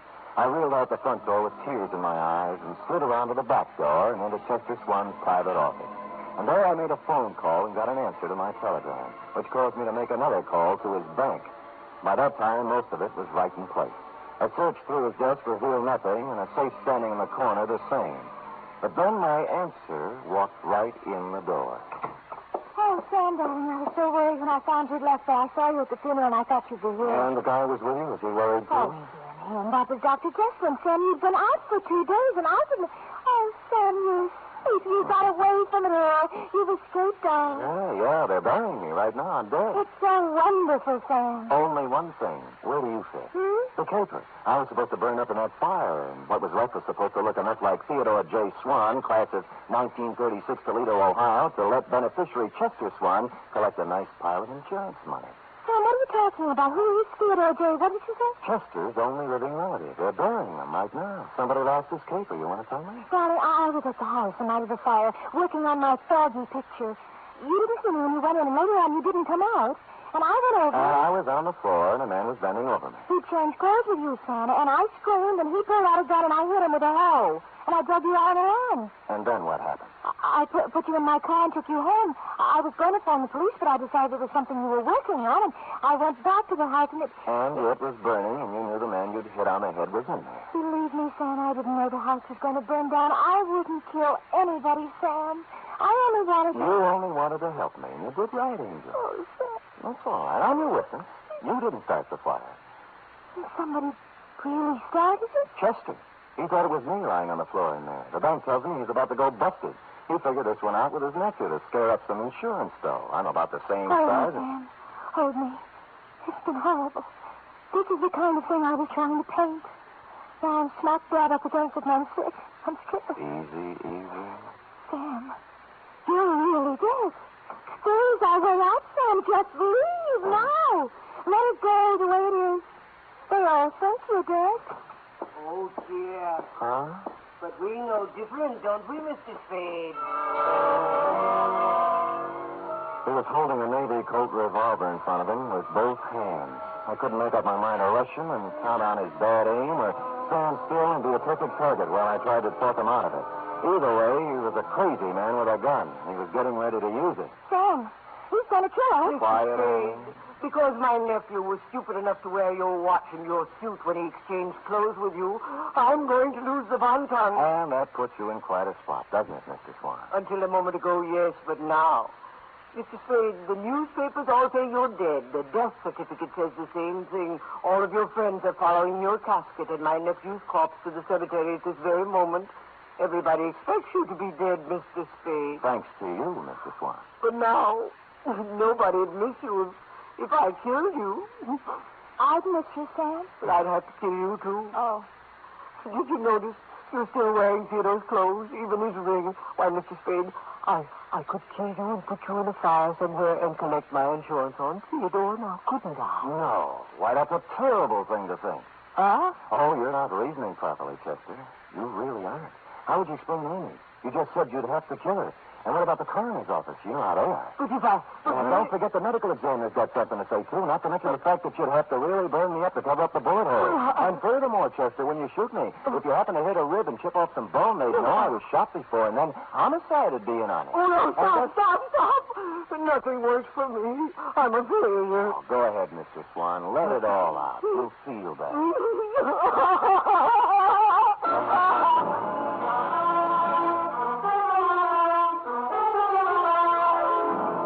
And he did. And he's still crying in his cell downtown. Period. End of report. Oh, Sam, you were so brave. You actually stood there and talked that crazy man out of murdering you. You were wonderful. True, Effie? Amy thinks so, too. She's going to do me in oils when they let her out of the pokey. Amy's in jail? But birthday. Oh, technical charge of an involuntary manslaughter. I'll spring her as soon as the coroner's inquest is completed. Dear Amy. Did she make good fight, Sam? Charge? Oh, that was the least of it. Oh? What do you mean? After the fight. What then? Panucci. Oh, boy. Say, go type that up, sweetheart, while I see if there's any mention of my miraculous resuscitation on the radio page. Go. Oh.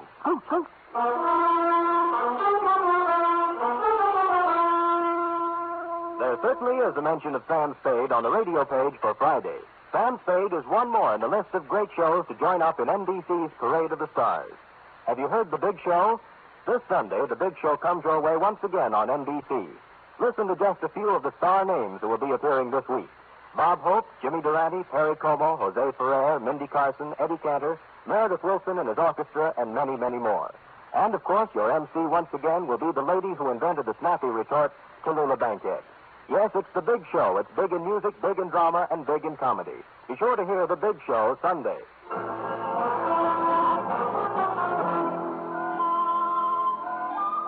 Well, here it is, Sam. All typed up. Good. I will sign it, and you will keep it, always, to remind you that I'm still here. Oh, Sam. Living, breathing, brave, and handsome. A paragon. Sam, what will you do about the mail? The mail? What mail? Where? All the letters and postcards and telegrams and all that came in when people thought you... Oh, way over here. They thought you... Oh, there's been enough tears tonight. Oh, Sam, it's so good to have you back. Will you be the same as you always were? Well, I'm going to try. Because then you can't help but be, like they say, the greatest private detective of them all. We'll see. Good night. Good night, sweetheart.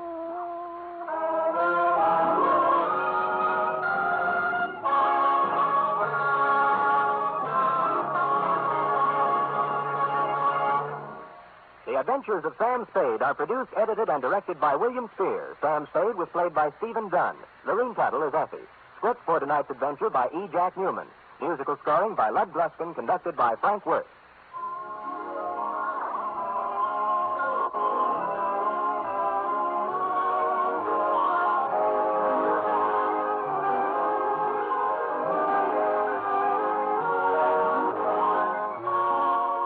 Join us again next week, same time, for another adventure with Sam Spade. Hear the magnificent Montague, then visit Duffy's Tavern on NBC.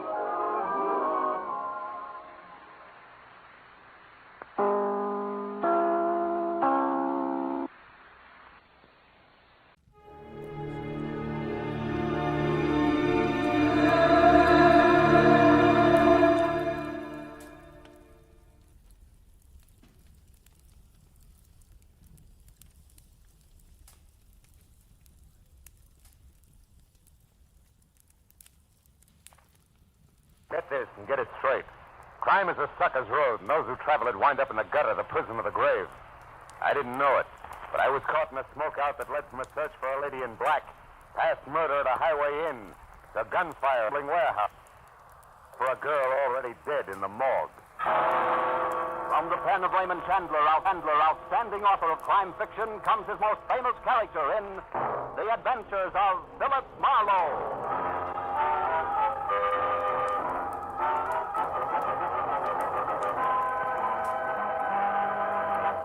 Now, with Gerald Moore, starred as Philip Marlowe, we bring you tonight's exciting story, The Smokeout.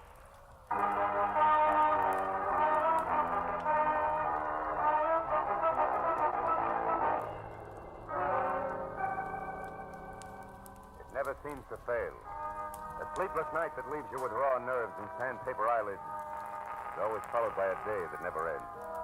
A kind of long, tough day that keeps you on the move until life in the city is finally reduced to no more than a confused, clatterous stink of exhaust fumes and an aimless mob of shallow people milling around, looking for nothing but a chance to con each other out of a lousy butt. And this was no exception. Because when I finally decided to quit, to get out of it, to go someplace quiet and relaxed, I found myself instead in a hurry all over again. I was on my way to a very public building on Spring Street at the stubborn instigation of one Detective Lieutenant Matthews of Homicide, whose phone call 20 minutes ago had caught me as soon as I opened my apartment door. Where you been, Marlowe? Don't you ever check in at that office of yours? And on days like this, Matthews, they don't give me a chance. What's up? Tell me all you know about Vera Hamlin, Phil. Who's Vera Hamlin? A girl. No fooling. Are you real sure you don't know her? Positive. Am I supposed to? Maybe she used another name. Pretty, blonde, about 5'6", a sweet kid, apparently. I can think of a lot of women who fit that description, Matthews. Yeah, you could. But this one wrote you a letter yesterday. I didn't get it. Then I haven't been in my office at all today. Why? She wanted your help. How do you know? Well, we picked it up from the imprint in an open pack of stationery in her apartment. Oh? Better come down and take a look at it, Phil. Take a look at her. Where is she? In the morgue. Oh. She was struck by a car last night. Accident? What makes you ask that, Marlowe? Your dubious tone of voice, Matthews. Well, was it an accident? I guess so. Maybe I've been a cop too long. I get suspicious myself on dark nights. Can understand it. Come on down, Phil. Right away. I'll meet you there.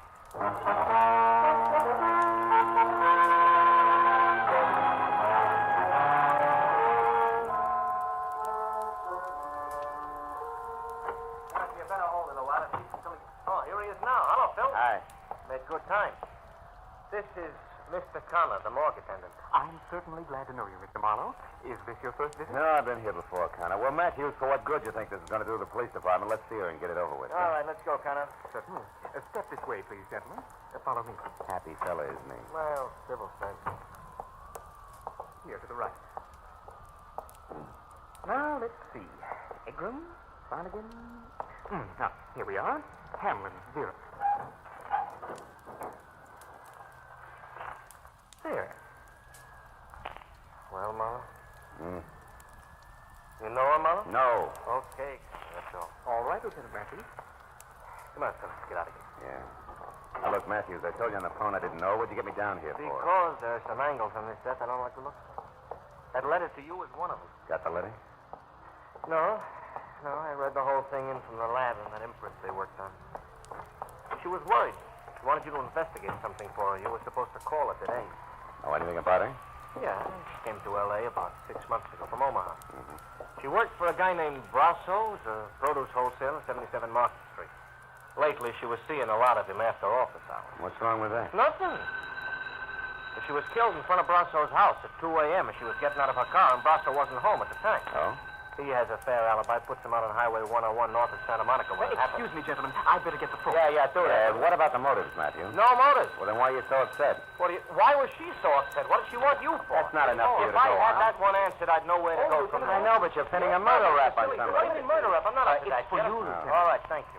Excuse me a minute, Phil. Hello, this is Matthew. Yeah. A witness. Says it was murder. Phil, get a load of this. What? Yeah, give me that again. Yeah, a woman. Saw it happen, huh? Great. Who was it? The lady in black. Where'd you get that? It sounds corny. Where did you get that? It sounds...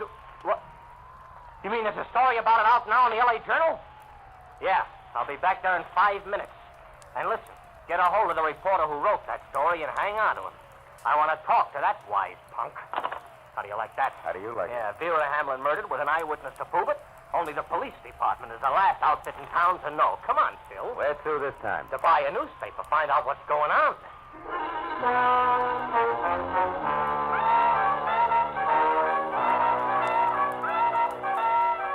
Matthews was boiling as we left the morgue and headed to police headquarters.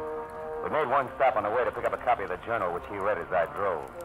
The kind of smoky, well-illustrated sensationalism that clouds issues, doubles police work, and sells papers. Exclusively to the Journal tonight that she was an eyewitness when a mad killer purposely swerved his speeding car into curvaceous blonde beauty Vera Hamlin outside her lover's Brentwood home late last night. If that's journalism, I'll eat my bag. Keep reading. You're a cop, not a critic. Yeah, but I got taste. The lady in black will appear at police headquarters at 9 o'clock to reveal license number and description of the murder and the shocking death which police have already labeled accidental nuts. Come on, Marlowe, I step felt on a this. little sorry for Matthews because the way things were breaking, the Vera Hamlin deal was a cinch to become one of those involved screwball affairs. Where nothing goes according to the book, and I was glad I never got a letter. Now it was none of my business. All I wanted to do was drop Matthews off, get away from the whole thing, and try to forget about it. But when we piled up behind the waiting squad car at headquarters, a gang of night beat photographers draping the stairs stopped us. Give you a right. Lieutenant, is your witness going to show? It's 9 on the button. Where's the lady inside? I know. I didn't find out there was a witness till I read it in the Journal. Yeah, that was a dirty trick. Hiya, Marlowe. Hi, Abbott. You're an old-timer, Abbott. You guys ought to keep punks like the Journal squirt in line. They just make it tough on everyone. Oh, don't blame us for that guy. He's burned up, huh, Marlowe? You blame him? You know as well as I do, the Journal picked up that witness right here. Kept her under wraps until they had time to break the story. Well, he shouldn't let it throw him. You know, guys like that usually hang them. Sure, after the damage is done.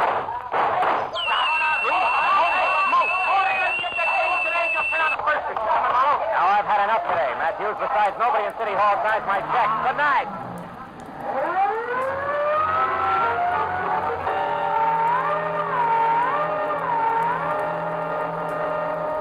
I watched him out of sight and drove to the corner where one of the reporters told me that the green sedan had a lady in black in it. Whoever had fired the shots had gotten away clean. So, with that to think about, I drove back to Hollywood and tried a double scotch in a quiet bar. Yeah, it didn't work. Half hour later, I ended up in my office with Vera Hamlin's letter open on my desk. Enclosed were 5 $10 bills and a souvenir postcard from a place called Moon's Point on Highway 101. Penciled across the back with the words, "I think this place means trouble to Dave Brasso. I don't know why, Vera." Maybe it was the memory of the girl's face in the morgue. Or maybe it was a stack of wrinkled tens on my desk that made me do it. But whatever it was, I went to my car, drove out past Santa Monica, and it took me an hour to get to Moon's Point on Highway 101. An isolated huddle of grimy filling station, rickety six-cabin auto court, and weather-beaten lunch counter and bar, squatting beside the highway. I pulled up at the parking lot and went into the bar where the source of the quaint name Moon's Point met me. Moon himself. He was round, pale, and soft as a lump of green cheese. What can I do for you, mister? Dave around? Dave who? Brasso. Want to see him on business. What kind Private of business. Oh. Okay. Sure, Brasso's here. Out in cabin number 4 there with Mr. Stipple. No? You can got that back there, Doris, there if you want her. But I don't think they'll have much time for you, fella. Why not? The late paper just come in, the L.A. Journal. Is that all? I got much later news than that for him.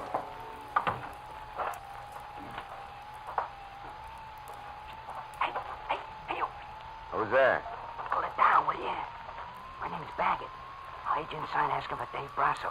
Well, I think you're a cop, and I might be able to do you a little favor. What do you got in mind, Baggett? Well, since there don't seem to be much love lost between you and Brasso, I'll tell you. I believe in an eye for an eye and a tooth for a tooth, see? I used to be a driver for Dave Brasso, only yesterday I got canned. Thrown out. Pulled off my truck and fired for no reason at all. So? Oh, so I've been sticking close to him, just waiting for a chance to pay him back. And I've been finding out things you might like to know. Give me a for instance. Well, for instance, he had a fight. A knockdown, drag-out argument with that Vera Hamlin girl last night. Just an hour or so before she was run over. She claimed he was seeing another woman. What's that prove, Baggett? She was found dead in front of his house, Bud. You added up. And that's not all either. I know why he's hanging around out here. Also, why it ain't gonna do him one bit of good. I got plenty to tell him. Wait a minute. Hold it. Yeah. That's Monty Stipple who opened the door to number 4 here. I gotta get out of here. But I got plenty to tell, Bud, so when you're finished in there, come on over behind the grease rack at the filling station. I'll be waiting for you. I don't know how you feel, Dave. You're on edge. You got reason to be, but running back into town won't help you any. So they got a witness. She's already told it. Wait a minute. There's somebody outside here. Yeah, that's right. I want to see Dave Brasso. And Mr. Brasso is pretty busy right now, mister. Not too busy to see me. Oh, you cop? No. And you must be a crummy reporter, so scram. You look Mr. Brasso up at his place of business some other time. You mean after he skipped town to keep the witness from putting a finger on him? Why, you Hold it, snooping... Monty. Wait. Who are you? What's your dodge, soldier? Name's Marlowe, private detective. I'm here because Vera Hamlin wrote me a letter yesterday. Vera? Monty, get lost for a couple of minutes, will you? I want to talk to this guy. Don't you go think you on, better go let me... on, beat it. Well, okay. All right, soldier. Come on in. You wanted to see me? I'll take a good look. Well? Okay, so you're big, Brasso. Husky enough to run over somebody and kill him without even getting into a car. I'll let that one go by, soldier. Where's the letter? Locked up in my office. What'd she say in it? She wanted something to look into and said this was a good place to start. Jealous little fool. Is that what the fight was about last time? Right. You do find things out, don't you, soldier? That's my business. Well, maybe you know who this lady in black here in the paper is and what she's going to tell. Maybe. Might even know who was jumping up to try to kill her tonight and shut her up. Who was that? You mean somebody... Come on, Brasso. Let's stick closer to the truth. You're a lousy actor. For instance, Vera wanted me to come to this dump because you and Sipple are holed up here. Why? That doesn't concern you. It's business. Sure, and when a girl accidentally gets in the way of business, she's run over by it. Is that the way you work? You keep talking on the same thing, soldier, and I don't like it. I was in love with Vera Hamlin. Maybe you're trying to use that to nail me in a frame. Maybe you're a sneak for that stinking louse Weber. Maybe you didn't get any letter from Vera at all, so get out of here and think up a new one. Your theories are getting way ahead of you, Buster. Who's Weber? Jerk. I said get out. I take that back for an answer, soldier, and you can get more of the same anytime you want it at 77 Market Street.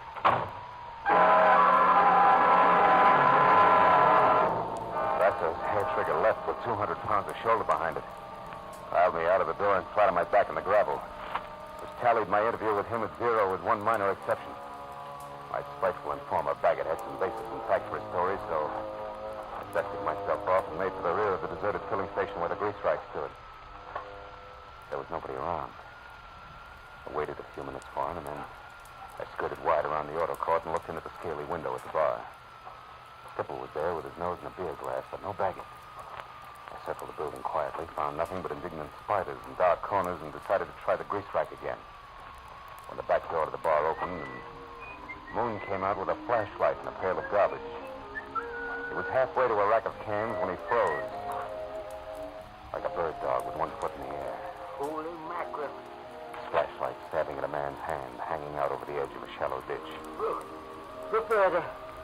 There's somebody laying in the ditch. Yeah.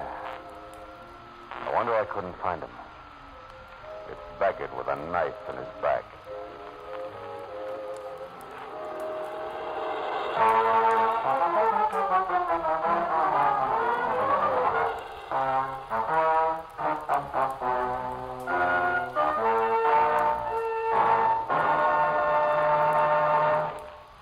Now, with our star, Gerald Moore, we continue with the second act of Philip Marlowe and tonight's story, The Smokeout.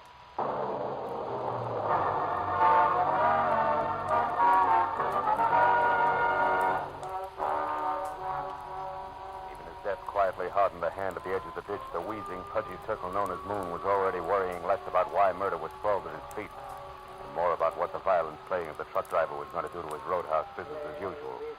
Didn't make for wholesome listening. Dave Brasso, that Monday Stipple, all of them. They can take their trade and their trouble summers up. I got to make a buck like the next guy, but I sure ain't going to do it this way. Why, overnight, Hey, wait a minute, Moon. What troubles are you talking about? Brasso and Stipple, I mean. What is it? Come on, speak up. It may be important. To who? To me and the law. To Baggett here. Maybe a girl who died a little ahead of her time. A girl who what? Hey, mister, you're talking in circles. Yeah, sure I am. And we don't have time for that, do we, Moon? Here, let go of me. Are you going to talk? Well? Okay, I'll tell you. It ain't no international secret. Now, get your hands off of me. All right, we'll make it fast. The setup, what is it, Moon? Too much competition. Another produce outfit run by a guy named Mike.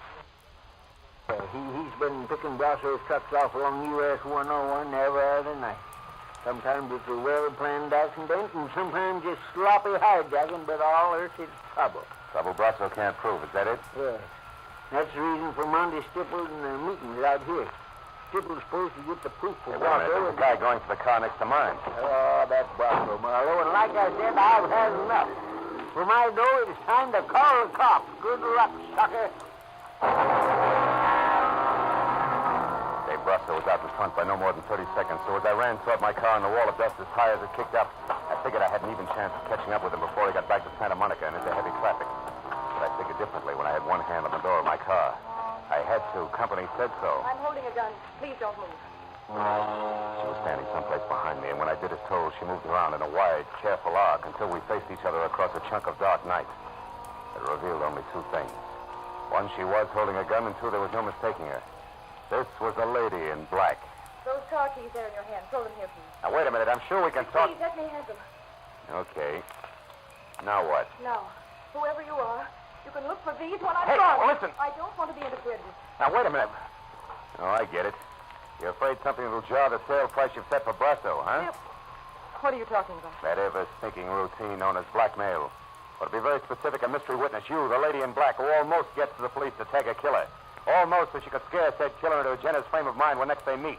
In other words, baby, it was all an act of pressure play on Dave Brasso. Now it's time to collect. Do I go on? No, you don't. You just do as I say. You just turn around and walk. And think a little. Think about the pistol shots that you neglected to mention, which somebody took at me while I almost went to the police. Or did I do that myself? Also for the sake of Mr. Brasso's frame of mind. It's possible. I don't think so. Now go and start walking. You don't make much sense standing here. As I moved away from her, she backed off quickly toward a car that was nuzzling a high hedge near the far side of the roadhouse. So I knew that any move I intended to make had to be done right then and there. But she must have known just as much because that was when the gun she held got mad enough to start spitting my way. I dove for the gravel with my feet, then practically burrowed my way across a dozen uncomfortable yards of chopped rock to the shoulder of a line of trash cans, all of which left me scarred, safe, and in time to do nothing more effective than swear. I had a pair of teasing tail lights on a green sedan that were already winking out of sight. Didn't help much.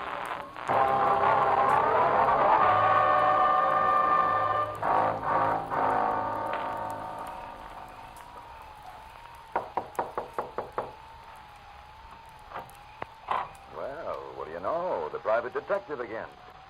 Well, what's it this time? Bill Brasso, Stipple, is he in? No, he isn't. That's funny. No, I don't think so.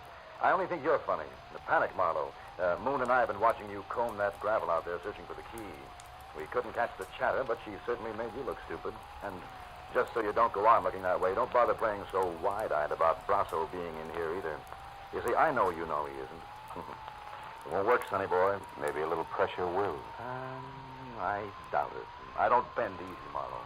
Also, I don't happen to know where Brasso went. But just so nobody gets too upset or quick with a gun, maybe we have to go back over to the bar to chat. Moon's expecting me.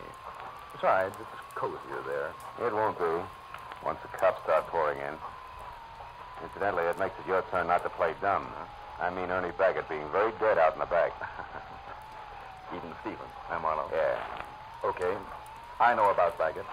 From Brasso? I heard you. Nice night. Marlowe? You know, Stipple, you're making a big mistake. What? Protecting Brasso can't pay off anymore. You said I was protecting him. I worked for Dave Brasso, period. If he knocked off a couple of people, and I'm not saying he has, it's got nothing to do with me. What's done's done. Which doesn't include the girl, huh? Who? That witness? What's the difference? What happens to her? She's living on borrowed time right now, any way you look at it. Why? Because of what she knows? No. Because of the way she handles what she knows. All that gab in the papers. You know, she's lucky those 3 shots that were thrown at her only came out of a pistol. Could have been a howitzer, considering the advance notice she gave. Hey, Moon. What? The cops here yet? No, they ain't. Highway patrol took 5 minutes, 10 minutes ago. I sure wish they'd get here. Don't worry, they will. Tell Marlowe will it be? Hey, private detective. Come out of it. What's up? Around here, Stipple, nothing. Nothing at all. Where are you going? To 77 Market Street. The Brasso Produce Company. Brasso Produce Company. I think it's where both your boss and the lady in black are going to get together. And what gives you that idea? A hunch, Stipple. Just a hunch. Goodbye.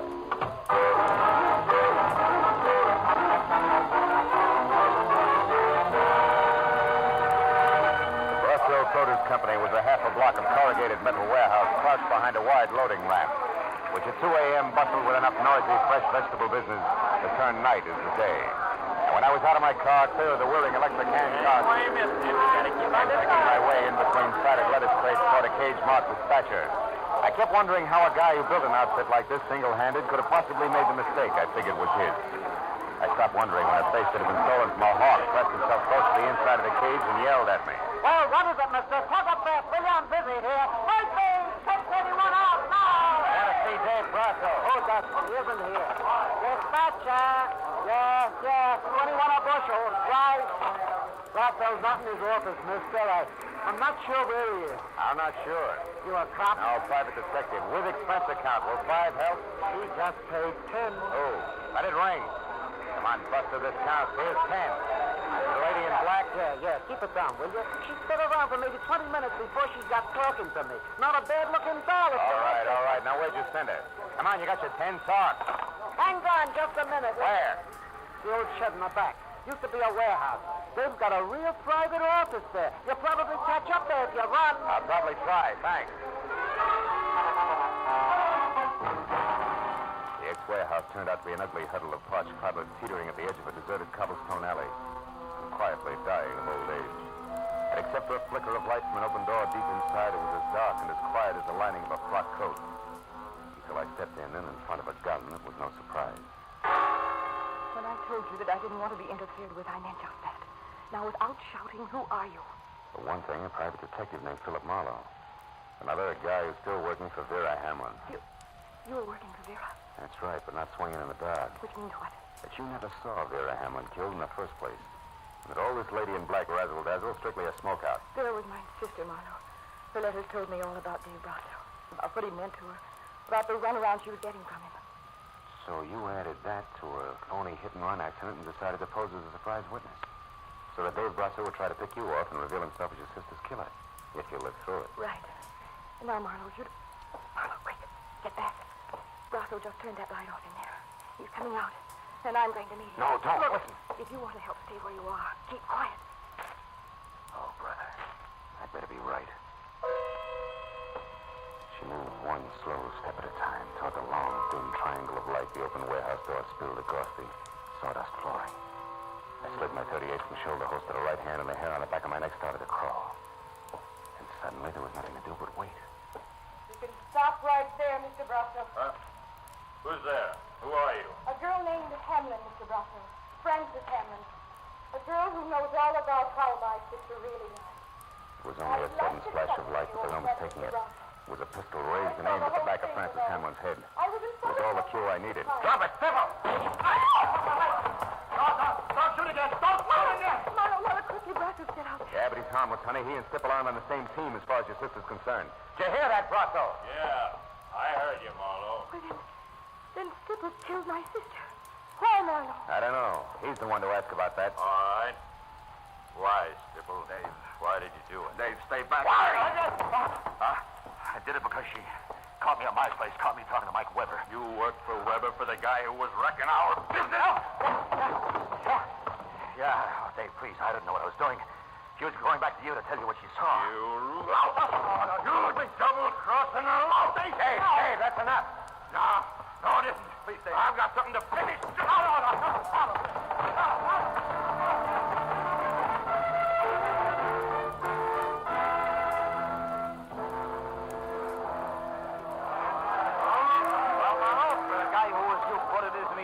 City payroll. You did all right tonight. Hey, but where's Doc Matthews? Hey, Lieutenant, how about the story? We're pushing our deadline on a bulldog edition. Yeah, we work for daily papers, Matthews. You've been holed up in that warehouse with Marlowe and that heavy for a half hour now. What gives? Hey, how bad is Stipple's wound? Look, the wound is nothing. It's a scratch, although I wouldn't say he ain't hurt. But the story, you'll have to wait until I'm down at headquarters. I haven't got it all myself. Oh, Lieutenant, you're kidding. Sure, I got lots of time for it. Listen, have it. Monty Stipple killed both Vera Hamlin and Ernie Baggett. Killed the lady because she found that he was crooked, and he killed Baggett because he was afraid Baggett knew too much. And now, so long. Oh, but Lieutenant, tonight I got something less than love for the gentleman of the press. Hey, Phil, come on. Miss Hamlin's over there. All right. Look, Marlowe, before it's impossible for me to stay away from those dear boys any longer, tell me, where did you run across the switch? I mean, what tagged Monty Stipple for? Mistake he made, Lieutenant. calling the shots when he was blindfolded? Or in other words, what? Matthews, I'm tired. Tomorrow, huh? No. We can talk then. Come on, friend. Marlowe, please. Okay. Well, it's something like this. Back at Moon's Point, Sybil told me how lucky the lady in black was. Only 3 shots were thrown at him. And he had no way of knowing how many shots had been thrown, huh? Attaboy. Unless, of course, he threw them himself. Sure. Francis had a smokeout plan, which was an inspiration to me because knowing Sybil was a liar and proving it were 2 different things. So you led him to the warehouse, and while Miss Hamlin here gunned for Brasso, Sybil gunned for her. You're so right, and good night, Lieutenant Matthews. Listen, Marlowe, Good night, Lieutenant. Okay. Good night, Phil. Good night, Miss Hamlin. Good night, Lieutenant. Thanks, Marlowe. And what? More questions? Uh-huh. But not under vital statistics. Oh. Marlowe, one way or another, my crazy plan has worked, right? I guess so. Well, then tell me. Now that Stipple's caught and, well, it's all over, am I supposed to feel good? I don't know, baby. Maybe that's what's so screwy about revenge. It's got all the permanence of a smoke ring, even when you're positive it's justified. Cigarette?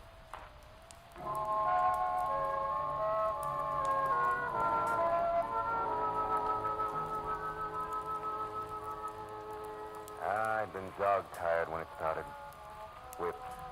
Fed up with the city and the aimless, milling mob of shallow people. Always hungry for a buck that made it move. But now as I drove through the quiet, empty downtown streets and listened to Frances Hampton talk about her sister, who had never been anything but nice, I stopped thinking about those money grubbers and thought instead about the ones like Vera. All the people all over the world who sometimes get in trouble because other people won't realize the world is not for sale. Yeah. The Veras are the ones to keep in mind. And that was when I decided that I was only tired, not whipped, not fed up. All I needed was a good night's sleep. So I went home and got it.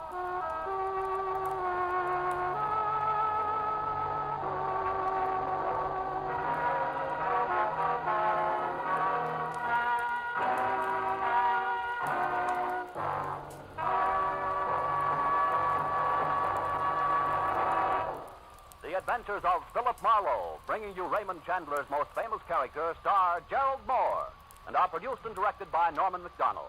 Script is by Robert Mitchell and Gene Levitt. Featured in the cast were Lynn Allen, Barney Phillips, John Daner, Jack Crucian, Parley Bear, Edgar Barrier, Byron Kane, Hugh Thomas, and Bill Raleigh. Detective Lieutenant Matthews is played by Larry Dobkin. The special music is composed and conducted by Richard Orange. Be sure and be with us next week when Philip Marlowe says...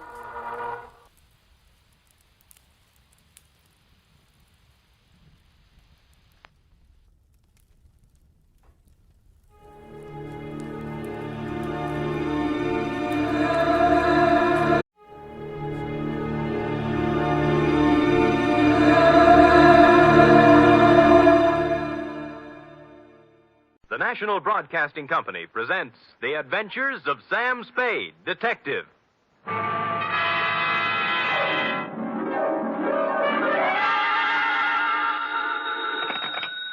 Spade Detective Agency? Me, sweetheart. Oh, you. What's the matter now? Oh, nothing.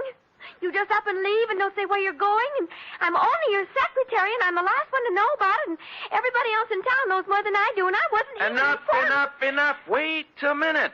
How did everybody in town know about it? Well, it was in the newspapers, that's all. In the society column, no less. Really? Well, imagine that. Florabelle Frolics column. Florabelle. Mr. Spade, the notorious private detective, is vacationing at Westover as a guest of a promising young architect, Garrett Welch. Notorious yet. Well, at least they spell my name right. I suppose you had a great time. Well, it was exciting. What did you do? Just talked over old times, F. Did a little hunting, little shooting. Did you bag anything? F, what's your language? Sam. I see you're shocked. Well, so was I. However, if you have nothing to do, hang around the office, and I will be down with several pages from my diary telling about the whole affair. I've titled them The Civic Pride Caper.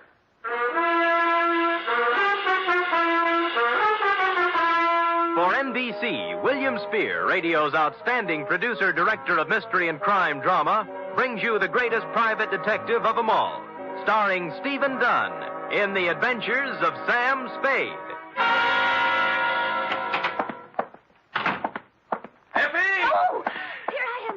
Well, I thought you'd gone chicken and run out on me. You're part of this organization. You're going to bear the bitter with the sweet, along with the rest of us. I know, but I always seem to get the bitter. Friday's when the sweet should be given out. Don't quibble. Don't quibble. This is a nasty job we have here, and we might just as well sit down and get it over with. You care for a drink? You might need it. No, thanks. I don't need false bravery. Lucky you. Well, are you ready? No, but we might as well start. Well, you know best. Date, fill it in, to Garrett Welsh, room 212, Fairchild Building, Westover, California. From Samuel Spade, license number 137596. Subject, the Civic Pride caper. Dear Garrett, I'd never been in Westover before, and I found it, on the surface at least, an attractive, bustling little city. The streets were clean, and the girls were sun-kissed and friendly. Add to that the $150 you sent me by mail, and you can imagine with what pleasant feelings I arrived. I found the Fairchild Building easily enough, and room 212, well, I couldn't miss it. There were sounds of vigorous activity coming out through the transom. And when I opened the door, 2 men were engaged in a fight. One was big and one was little. I didn't know which one was my client, so I automatically reached for the big guy. Go on me. What do you think you're doing? What's it all about? Ask him, he'll tell you. All right, what's the story? I was being foully and unreasonably attacked by this misguided citizen. I ought to kill you. That's what I ought to do. That's what everybody ought to do. Hold still. Oh, you. Why? Oh, let him go. Let him go. Beat it, Carlson. Wait until you can catch me alone in some dark alley. Don't think I won't. Don't you think I won't. I'm sure you will. I'm going to catch you every place and every time I can. Well, I take it your name is Garrett Welsh. It is. And I want to thank you, friend. Nothing. You rescued me from a rather unhappy breeding. And your mouth is kind of cut up. Huh? Oh, there's nothing I can't take care of. Drink? Never touch you. Oh.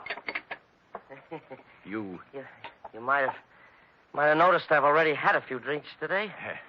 Well, it helps me forget. And it also keeps me from thinking. There you are. No, thanks. My name is Spade. Why did you send for me? Bodyguard? No. Let them have their fun. I don't mind. Maybe I even deserve it. Look, you're paying for my time. Why don't we get with it, huh? Oh, sure. Why not? Good. Come over here to the window. There. Look out there. Where? The far corner. Oh, you mean that building? Pile of rubbish is a better description. Well, what happened? Fire? No. It just collapsed one night. Last week. Oh. There were more than 3,000 people in it at the time. 5 of them were killed. And I don't know how many injured. Well, that's too bad. How did it happen? It just collapsed. Another drink? No, thanks. Pardon me? It was a municipal auditorium built to honor the war dead. It cost over $1 million.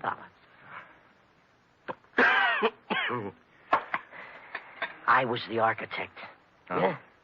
I was picked by the townspeople for the singular honor of designing the fond memorial. Well, now they have something to remember.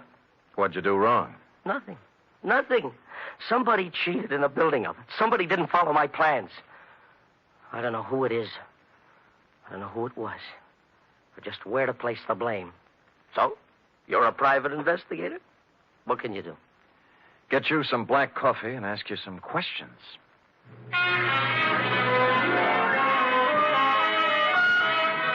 He gave me a list of everybody in town who had something to do with the building. First off, I called on a man named Howard Kessley, whose construction company had the contract for erecting the auditorium. Kessley lived in an elegant house on a well-guarded estate. And after they took my gun away from me, they let me in. I waited in a room tastefully decorated with original oil paintings and oriental rugs.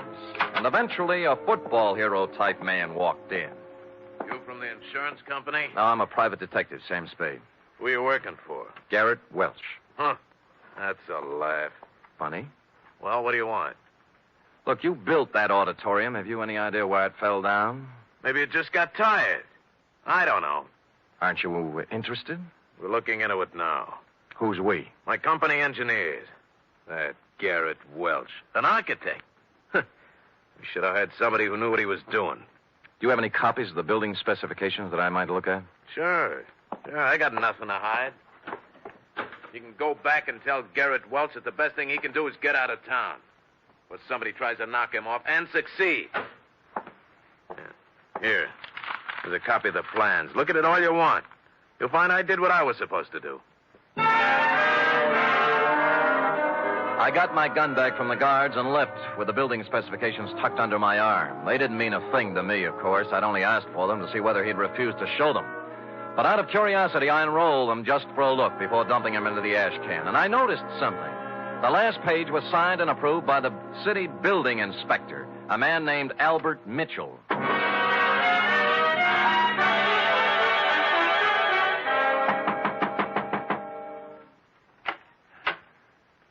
Well?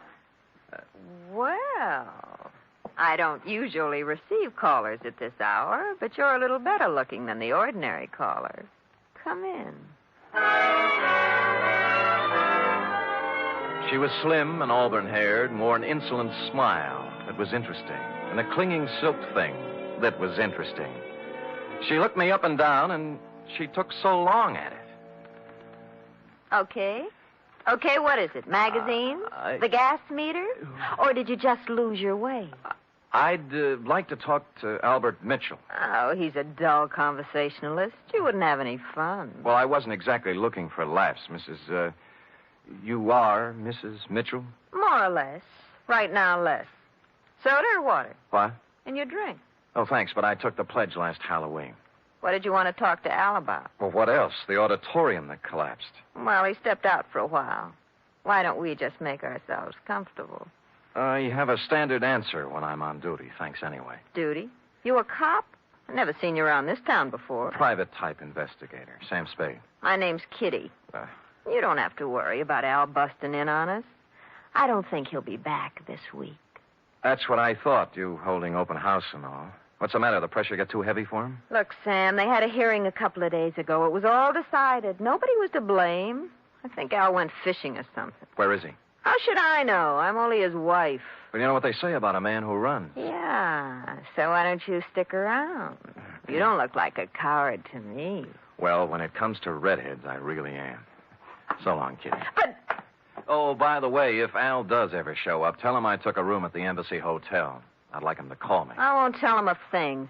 Come back here, you coward. Hey, Sam!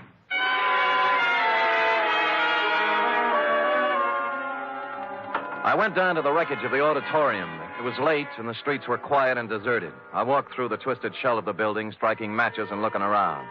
I didn't know what I was looking for, but apparently I wasn't the only one visiting the scene of the crime. I was standing just inside the gutted remains of what was once the lobby when it happened. Gunfire cut loose at the back of the building. I ran toward the noise, and when I turned the back corner, I saw a cloud of plaster dust where the shots had apparently been fired. There were no people or cars in sight, but on the sidewalk, on hands and knees, was a man. Rats. Double-crossing dirty rats. Save me. Don't let me die. Kitty. He grabbed my legs and tried to pull himself up. His face was a gargoyle of pain. I reached down to help him, but he slipped back to the sidewalk, dead. 4 bullets had gone through his back. A billfold fell out of his pocket. It was loaded with identification, and everything said Albert Mitchell, age 40, occupation, building inspector.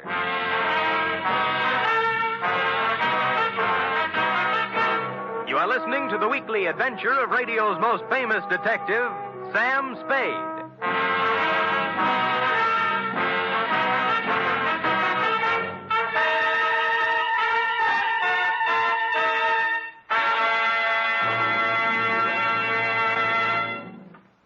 Three chimes mean good times on NBC. This Sunday, Theater Guild on the Air presents an exciting 1-hour adaptation of the Broadway stage comedy Light Up the Sky.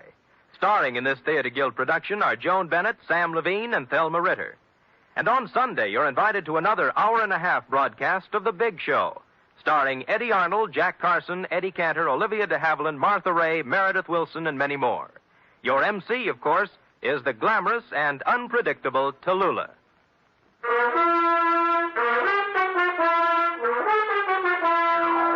And now back to the Civic Pride caper, tonight's adventure with Sam Spade.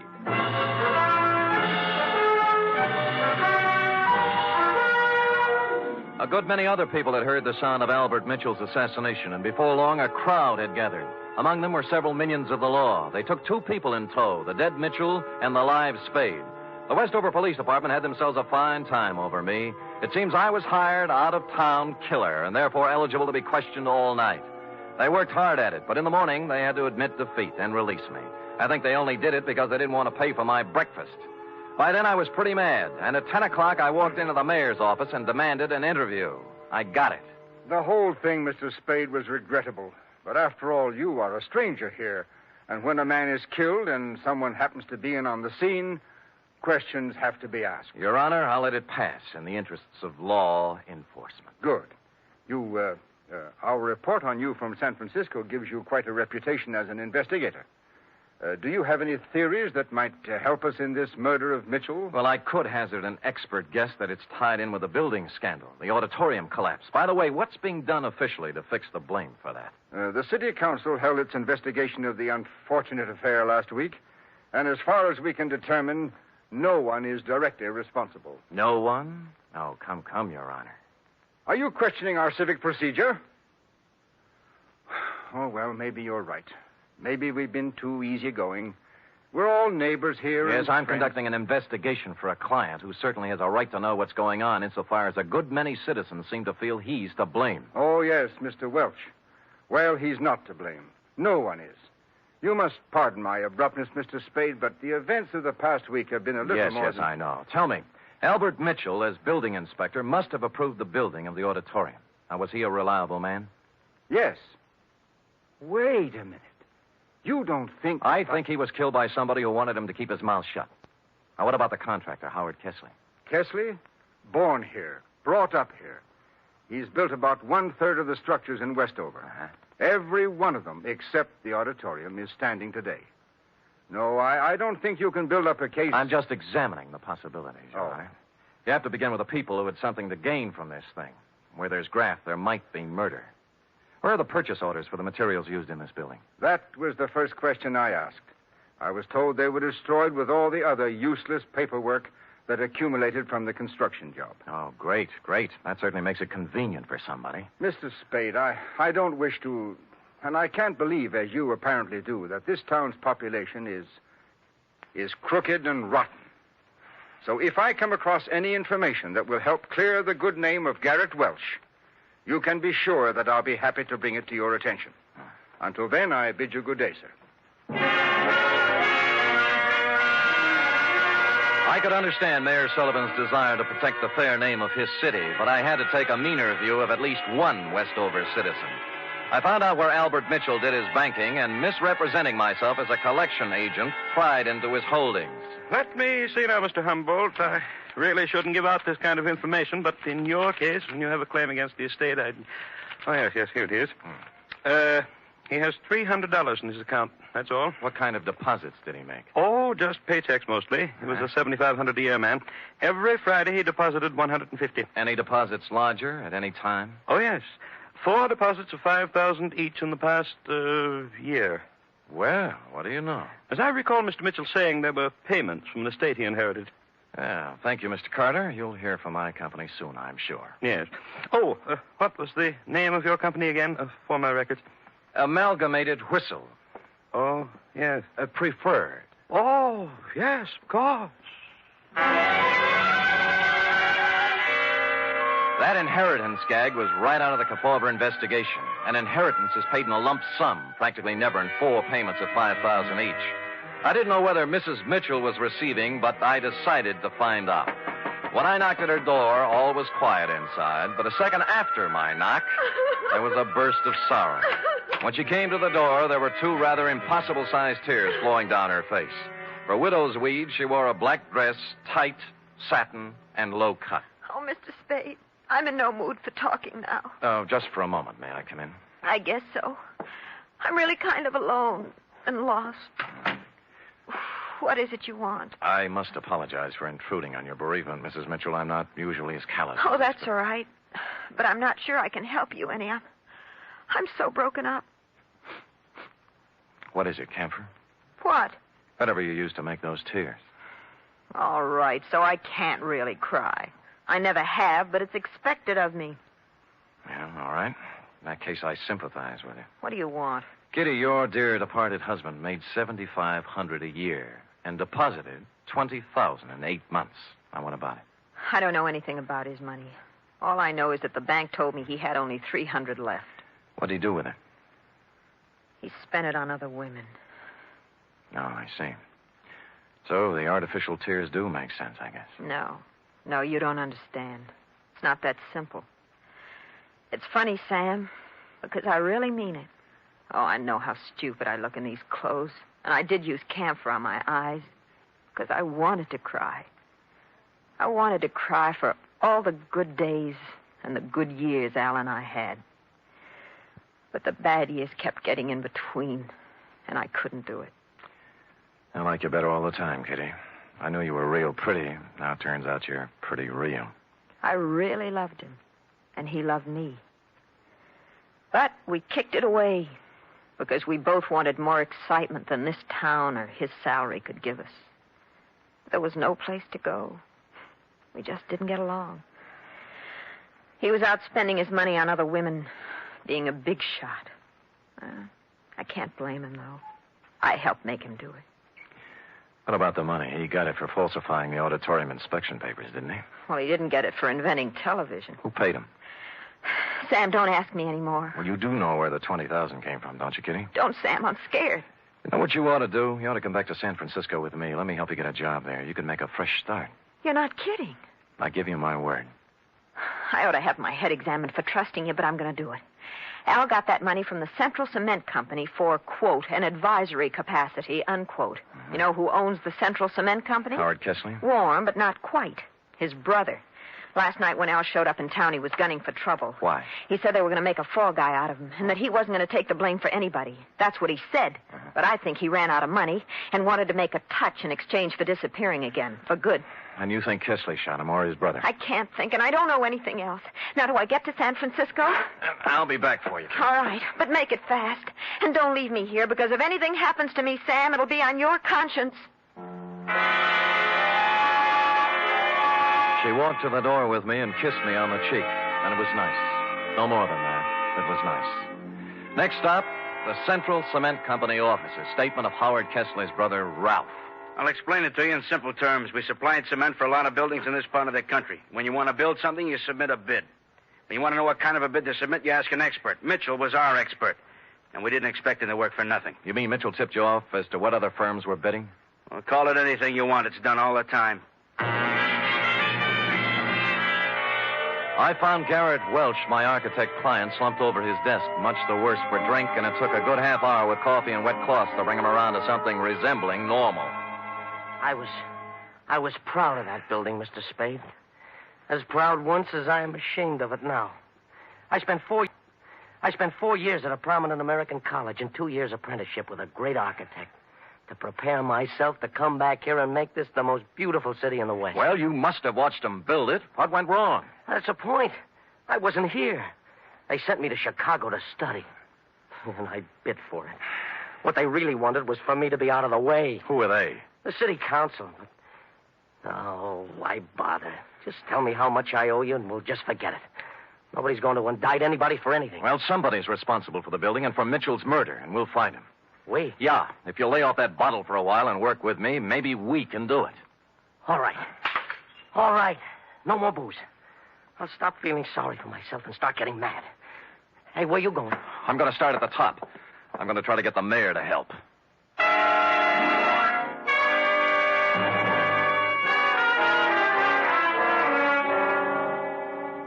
You say you've turned up something, Mr. Spade? A lot of something, Your Honor. I've ferreted out copies of the purchase orders for the materials used in that building. They were generally inferior and below the quality required by sound engineering and the law. Oh, you can't mean it. I do. You can inform your district attorney that in a matter of 2 or 3 days, I will move for an indictment of several people in this community for gross criminal negligence.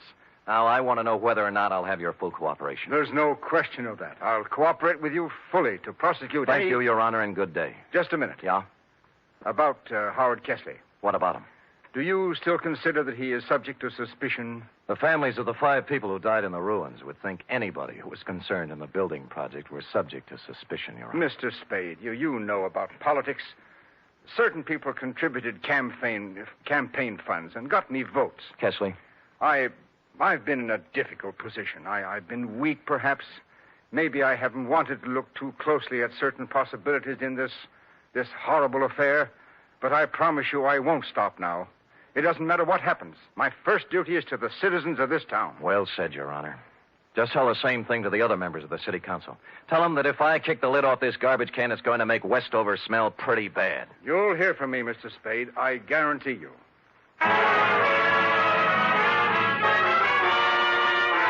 In the course of the next 2 hours, I told the same story to the newspaper, the police, a couple of soda jerks, a waitress, and almost anybody else who would listen. And before the day was out, the results started coming in. Garrett Welch's office and my room at the Embassy Hotel were both ransacked. Somebody started shadowing me, and I had a mysterious phone call offering me money to get out of town. I refused and hung up. During that day, I stayed mostly out in the open, in conspicuous parts of town. But when night fell, I knew I'd need to watch my step. Garrett Welch and I holed up in his office with the door locked and my gun out on the desk. Around 11, we got a little action. Well, speaking. Yeah? Yeah, okay. It's for you, Spade. Hello? Sam, this is Kitty Mitchell. I'm in trouble. What kind? 3 men were just here. They said I gave you some purchase orders. I don't know anything about them, but they said if I didn't get them back from you by midnight, they'd kill me. Who were they? I don't know. Just men. If you've got them, give them to me, Sam. I don't want to die. Look, hang up, call the police, and ask them for protection. Sam, I'm afraid. Why don't you give me the papers? Get in a taxi cab and come up to Garrett Welch's office. We'll talk it over. I'm afraid to do that. Well, you'll have to. I can't leave here. I'm waiting for somebody. Who?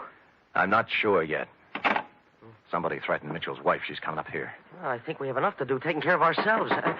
Who's that? Go on, you answer it. Then step to one side. I'll keep you covered. Okay.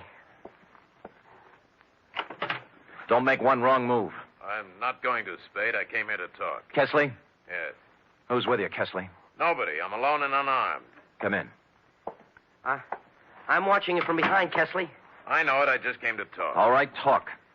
Spade, you allegedly have information as to why the auditorium collapsed, killing 5 people. Suppose I do. Well, I came to make a deal with you. We're not making deals. I think you'll like this one.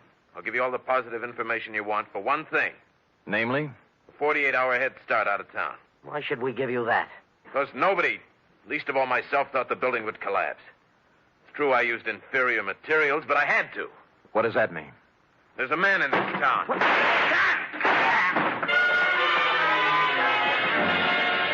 The door was suddenly kicked wide, and a blaze of bullets flew across the room. Kesley's mouth opened in shock, his knees buckled, and he pitched forward, bouncing off the desk to the floor.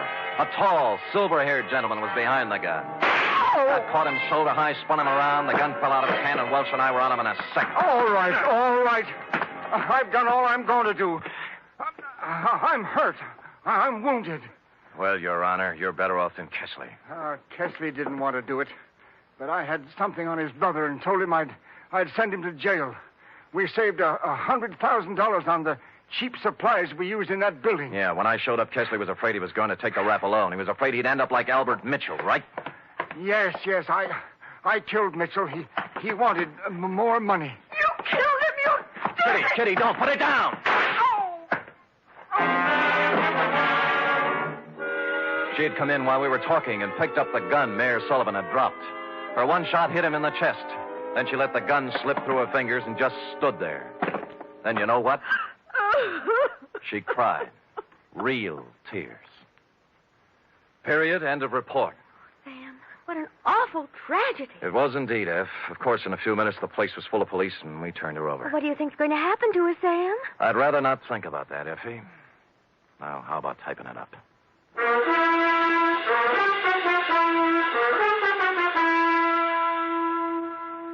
Three chimes mean good times on NBC. There's fun this Sunday with 2 of your favorite families, the Blandings and the Harrises. Mr. and Mrs. Blanding stars Cary Grant and Betsy Drake in the title roles as the owners of the famous Dream House. And the Phil Harris-Alice Faye Show brings you Phil and Alice with more of their merry antics, plus Frankie Remley, Brother William, and the entire cast. You're invited this Sunday.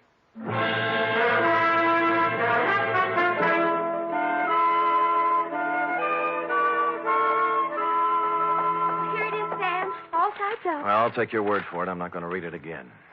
why did the mayor come in and shoot the building contractor in front of witnesses? Why, he threw away everything you worked so hard to steal. Why? That is a good question. Saved by the knock. Come in. This is Sam Spade's office. It is? I'm Lyle Rooks. You expect me to believe that? I'm Western editor of Radio Television Mirror magazine. Well, you know best. I just wanted to tell you that in our annual awards poll, nationwide, the American listeners have chosen Steve Dunn as their favorite detective. Steve Dunn, not me? Be quiet, Sam. So here, sir, is your citation. You may want to frame it. Put it up in your office. Why? Thank you. Goodbye. Well, Steve Dunn. He's the man that plays you on the radio, Sam. Oh, he's handsome. Well, do you love him better than you love me when I'm burning up with passion for you? Are you really burning up, Sam? Well, I'm beginning to smolder a little. Come here and tell me about love. Oh, well, I don't know much about it, Sam. Not as much as I'd like to know. Well, I'm sorry.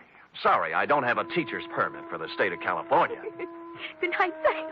Good night, sweetheart.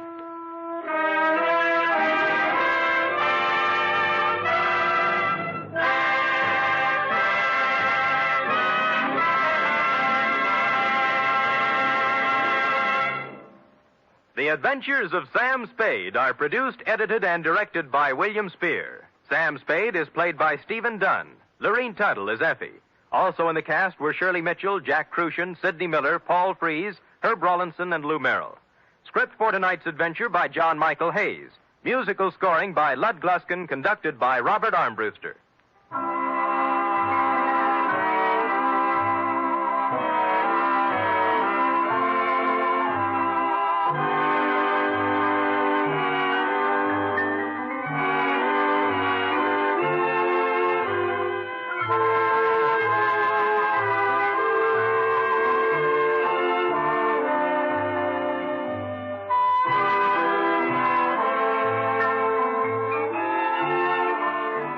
Join us again next week, same time, for another adventure with Sam Spade. Tomorrow, enjoy the exciting Man Called X on NBC.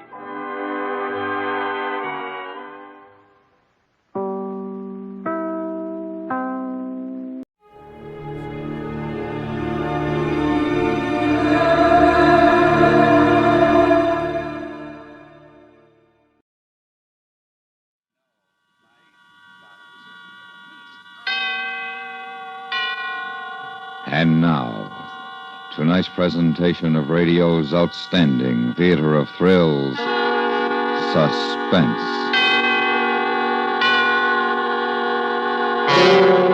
Tonight, we bring you a transcribed story of a convict ship and a bargain that ended in death. We call it A Sleeping Draft. So now, starring Ben Wright with Abraham Sofair, here is tonight's suspense play, A Sleeping Draft.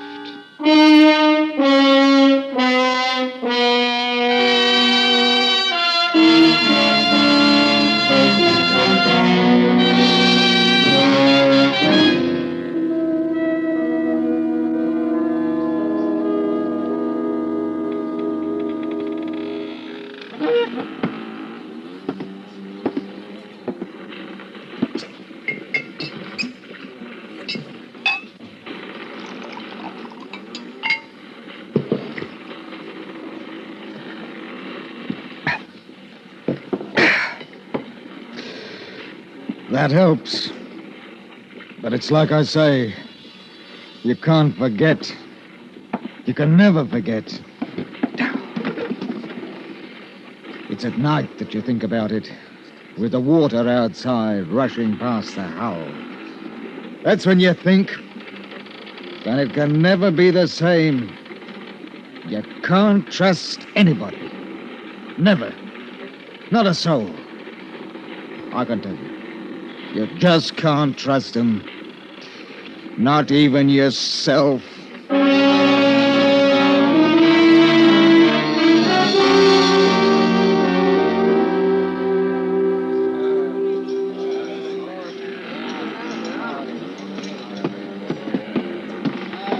What is it, mister? Mr. Finch says he's ready to board, sir. Oh, he is, eh? All right, I'm not stopping him. Sir. He insists on bringing them aboard one at a time. What? Does he think I'm going to miss the tide? There's over 400 of them. It'll take hours. That's what I said, sir. Mr. Finch, come aboard if you please. I'm sorry, sir. I should have resigned. Stinking, filthy, poor devil cargo. Everything high cockalorum, Captain? No, everything is not high cockalorum. What in blazes do you mean ordering my mate about? Oh, no offense intended, none taken, I hope. I want those scurvy wretches aboard now. All of them. Put them below and we'll weigh anchor. One at a time, sir. One at a time. We got to search them, you know. Why didn't you do that before you took them out of jail? Oh, you'll be surprised what those swine can pick up between jail and the docks. We got to search them one at a time. Oh, they're murdering devils, every last one of them, and that's a fact. The convicts came aboard one by one. I watched them. They were going from London to a land they'd never seen. A colony had bought them. Australia. 400. The sweepings and scrapings sorted out from the muck of the jails, with Finch in charge of them. I've carried dirty cargoes, dyewood, for instance, crawling with scorpions and spiders, not to mention snakes. And there's cattle. But this, weeks and months at sea with a human cargo would as soon cut your throat as spit. What made it worse was I felt sorry for the poor beggars. I watched them come aboard until there were two left. Name, Wilkes. Search him. Hey, now, take your bleeding hands off me. I ain't got nothing. They just stole me last farm. Now, shut your jaw. That's enough, Finch. I won't have the cat used on my ship. I've got enough of it where they're going. Oh, you are a trusting soul, you are, Captain. How'd you like that between your ribs, Captain? Touch of the cat's a lot better than letting this swine bring a knife aboard, eh? Take him below. I don't know how they do it. So help me, I don't know. You got to watch him for them, now. Next. Right. Oh, here's a terror. Look at the size of him, eh? Dangerous swine. 3 murders in Australia. Escaped. He's in for it when he gets back. Name? Abbey. Jonathan Abbey. Abbey. Well, a gentleman in chains. I am sorry, your worship. Forgive us for daring to lay hands on your highness. I'm sure as how you've been wrongly accused. That's enough, Finch. Search him, take him below. I want Mr. Jonathan Abbey shackled. He's a prize, he is. We mustn't let anything happen to him.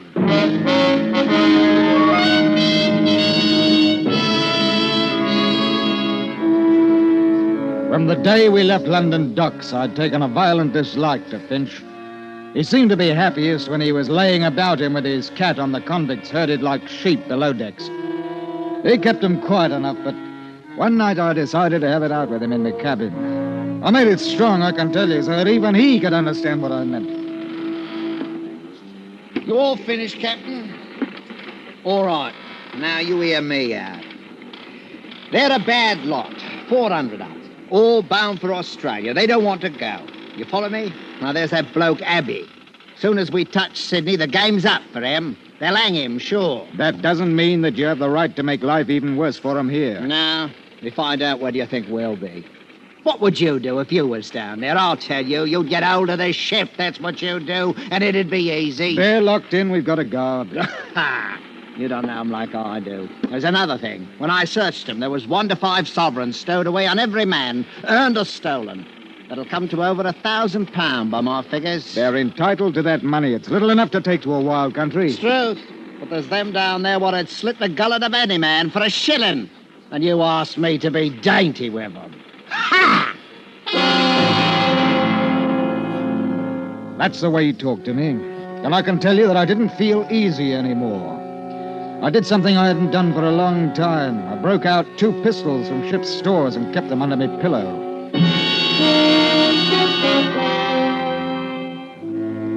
It was when we got round the Horn that the first convict died from scurvy. We had to put him over the side, of course, and there was a lot of grousing. I went down to the hold with Finch. It was hot and stinking.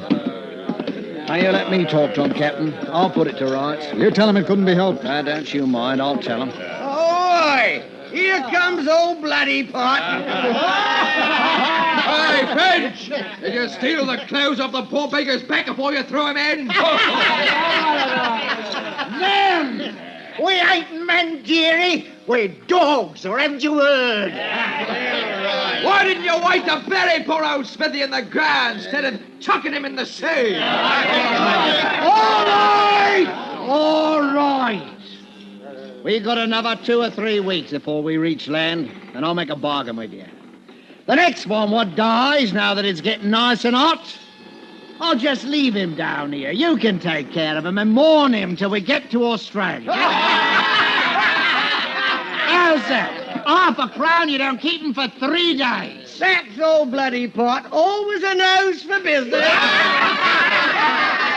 And if you ain't satisfied with that, I'll see that the hatch is closed down tight for the rest of the voyage. And you can boil for all of me.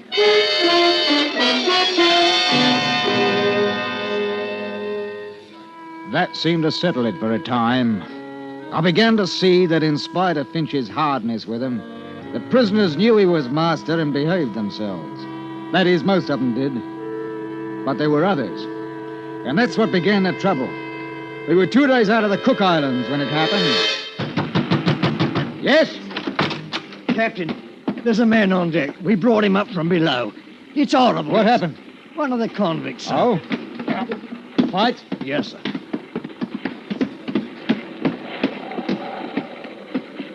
Here we be, Captain. Mr. Darling ain't much of a surgeon, I must say. Oh, I did what I could. He must have been dead before we got him up here. What? Why, he's been cut to pieces. Not half, he ain't. How did it happen?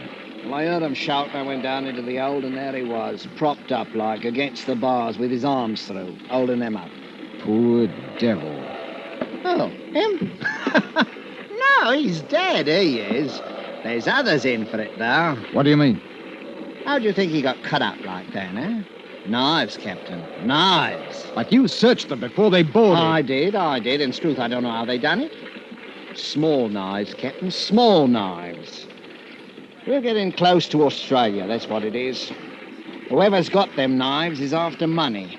The £1,000 or more what's on this cursed ship. I don't see how... Oh, you are a trusting soul, you are, Captain. Maybe there's a dozen of them, maybe 20 with knives. You follow me? They'll run the others and rob 'em blind. Gold sovereigns, Captain. You didn't forget, did you? If anybody objects, cut him up into small pieces, just like this one. We've got to go down there and put a stop to it. Yes, I don't think. How many guns you got aboard? Well, 2 pistols and 4 muskets. That's a fat lot of good. Oh, well, must take the sweet with the sour, like they say. We can try, no harm in that. Mark my words, Captain, before we get to Sydney, all of us will probably have our throats cut. Come on. Finch and I, with 2 seamen, armed ourselves and went down into the hold and stood outside the bars. The men inside were quiet, very quiet. They just looked at us, dark like. You man! I'll talk to him. Now listen to me. We know some of you are carrying knives. I want you to throw them out here. Nothing further will be said about it if you do as I say. Well? Captain, my porridge wasn't hot enough this morning. And please, sir, can I have sugar in it tomorrow? That ain't the way to talk to this scum. The captain's a gentleman. I'm not. You know me, don't you? We know you all right. All right. You, Abby. You listen to me. I'm giving you till tomorrow morning to throw them knives out here. Till morning. If every blasted one ain't out of your dirty hands, I'm going to have you flogged. Every ruddy one of you. 50 lashes. Do you hear me, Mr. Abbey? I'll think about it.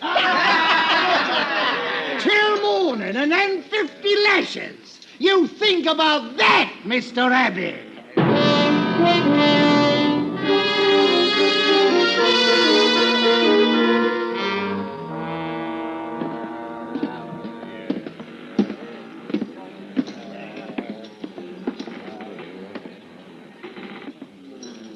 Good morning, Captain dear, and Mr. Finch. You filthy scum! Where's them knives? Where they'll do the most good. All right. I've given you a chance. I've played fair now. Mr. Finch, sir, may I have a word with you? Ah, come to your senses, have you? Bend closer to the bars, 'cause what I got to say, I got to whisper. Well, what is it? What is it? It goes like this.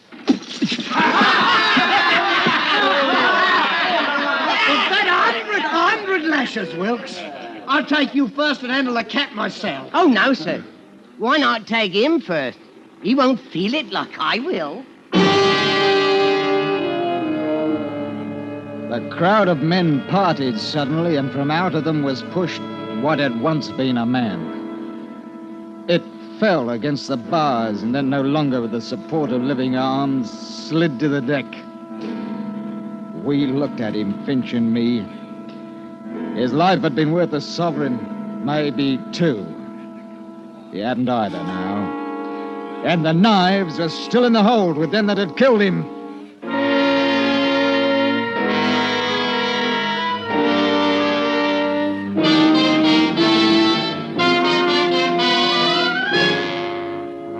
You are listening to A Sleeping Draft, tonight's presentation on radio's outstanding theater of thrills, Suspense.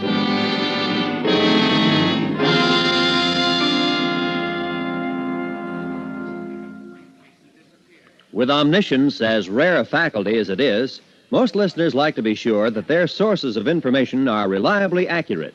And that, in a nutshell, explains why so many listeners make it a point to learn what is happening in the world from members of the CBS News staff.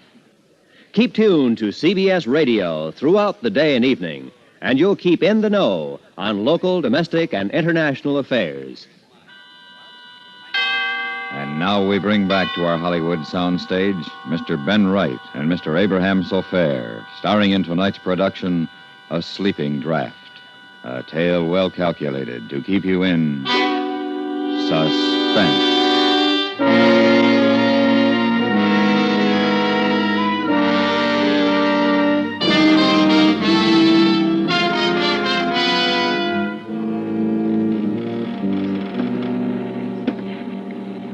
Sees it. We got to have a council of war, in a manner of speaking, Captain. I'll tell you one thing, Mr. Finch. There'll be no more flogging. Oh, I can see you are a sharper, you are. No, that's right. That's right. It's too dangerous. We ain't armed for it, and they're in a nasty mood. We got to be artful, same as they. I wish we could spill the old lot of them overboard. Want to lose your contract for carrying? Not bloody likely. Listen here. I'll get them knives. How? It's Abby. Abby's behind this. He tells them what's what. You get him out, and the others will come round. You mark my words. Are you going into the hold to get him? Well, not yet. Not yet. Wouldn't be safe now. Not for nobody to go in there.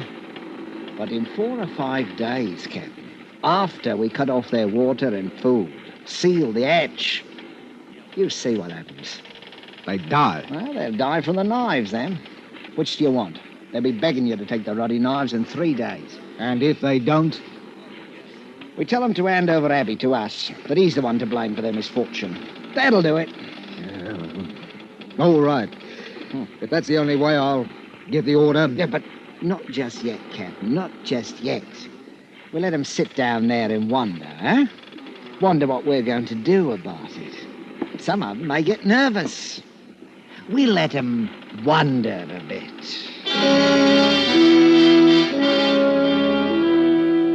I didn't see Finch the rest of the day. The barometer had fallen suddenly, and with it came a storm. I can tell you I had my hands full for the next 24 hours. There was no time to worry about what was going on in the hold of the ship, but I didn't think they'd have much stomach for knifing each other and killing. Next morning at breakfast, Finch didn't turn up. He didn't turn up at all. We searched the whole ship. And then I went down into the hold, and that's where he was. And he hadn't died quickly. Someone had held him against the bars, and the others had... He hadn't died quickly. Present for you, Captain. Who did this? Who did it? I wouldn't waste sleep mourning him, Captain. He was a bully. No better than us, except that he was outside. Abby, I thought you were shackled. I was, but Mr. Finch kindly supplied the key to unfasten me. Oh, you're going to pay for this. All of you! Where are those knives? In here, Captain. Want to come in and get them? You pay for this! You're repeating yourself, Captain. Good morning. The blasted convict had dismissed me, like I was a clerk in an office. And there wasn't anything I could do about it. With Finch out of the way, they knew I was an easy mark. It was the nights that got on my nerves. I could hear things happening. Lots of things. And it was awful. Those devils with the knives. And then each morning we'd have to pull out 6 or a dozen, all cut about and bleeding. Most of them died. And those with the knives were getting money. Money they stole from the victims. I began to be afraid of my crewmen, that one would take a bribe, let that murdering crowd out. I walked around with 2 pistols in my jacket all the time. And then late one afternoon, something very bad happened. I was standing by the wheel. Captain! Captain! Here, bosun. He got out, sir. Got out who? Who? The big one, Abby. 2 of us were standing guard. We heard a scream. It was Abby. Said he'd been stabbed. Benson opened the grill to get him, and Abby bashed him on the head and bolted. What about the others? I got the grill closed in time. They're safe enough. He must be somewhere on the ship, sir. Unless he went overboard. Not that one. He's up to mischief. Take one of my pistols, mister. Aye, sir. Pass out the muskets. I want every inch of this ship searched. If he puts up a fight, shoot him. Do you hear me? Shoot him!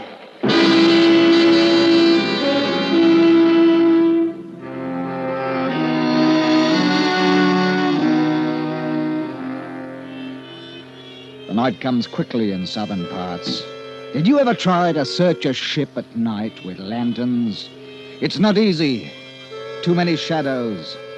Too many sounds. Which could be rats or a murderer who's bigger than what you are and could choke your life out in half a minute. We couldn't find him, but he was somewhere aboard, waiting his time. And because we were short-handed, what with the crew searching, I stood a watch and I thought about Abby. The man whom Finch said had committed 3 murders in Australia.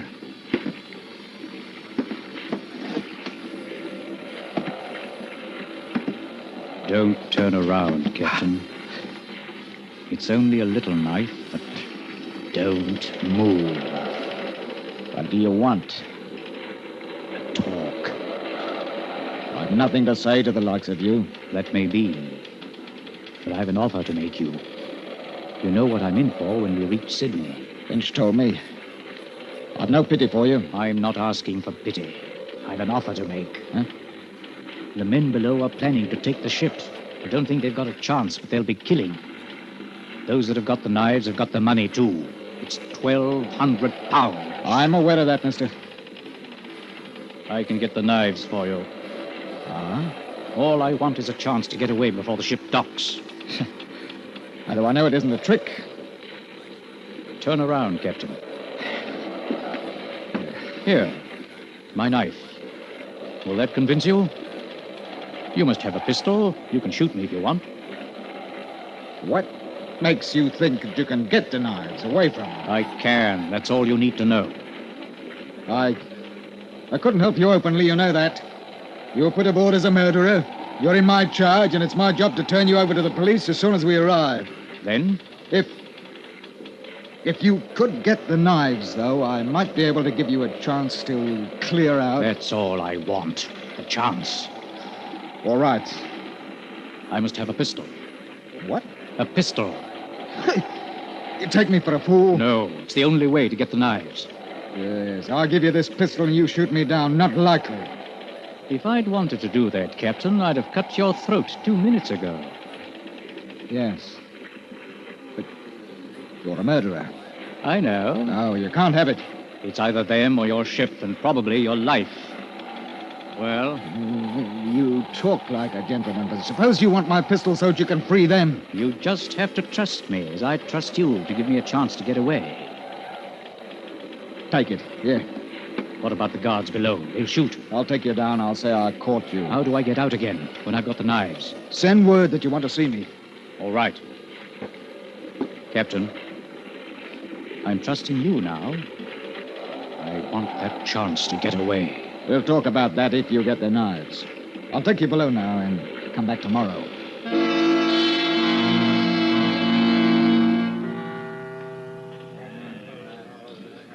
Keep your voice low. They think I'm tricking you into making a bargain. They think I stole the pistol. I told them I had to have the knives to make you believe that we wouldn't make trouble. I said we'd take over the ship tonight. What do you want me to do? Leave me the key to the grill. I'll slip out tonight and bring you the knives.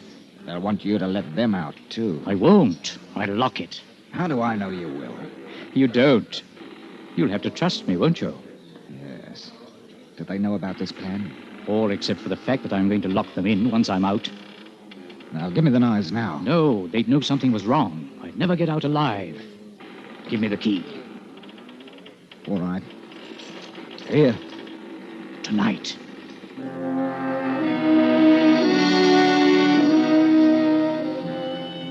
I waited. And I can tell you I didn't like it. The wind came up a bit, and I knew that before sunrise we'd be in Sydney. That is, if I could trust a murderer. At 10 o'clock that night, there was a tap on my cabin door. One of your crew nearly caught me coming down here. I've kept my side of the bargain. Oh, you needn't worry. The knives are all there. Here's your pistol. No. You may need it. Oh, thanks. Now, how do I get away? We'll be in port in about 6 hours if the wind holds. You stay aft in the longboat. Mm-hmm. When you hear the anchor go, drop over the side and swim for it. Very well.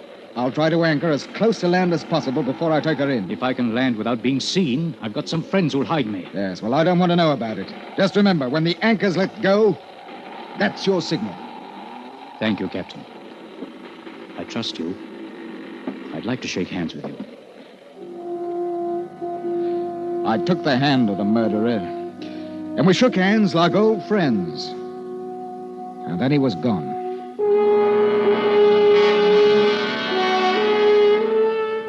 Two hours later, the wind went down, and in its place came fog, thick, mucky fog. I had me hands full, what with danger from other ships and the blasted current that knocks you about off the harbor entrance. By 3 o'clock, the fog had shut in properly. The blessed tide ran us all over the place. It's proper dangerous, I can tell you. We were about 15 miles offshore. I didn't like the look of things. There's shoals thereabout, and I sent the mate forward to heave the lead. I got a proper start when I heard him sing out, "By the deep, we got off course right enough, and at this rate, we'd shear the bottom clean off of her. I saw it was high time to bring the ship up and wait until we could see something. Let go the anchor! Let go the anchor!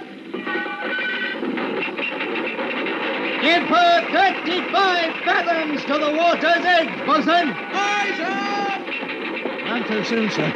She was showering fast. Blasted current must be making 5 knots out to sea. Listen to her. She's holding, sir! The anchor. The anchor! Abby! I ran to the longboat. It was empty.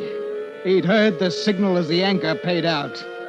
Couldn't see in the fog and had gone overboard into a 5-knot tide running straight out to sea, 15 miles from shore.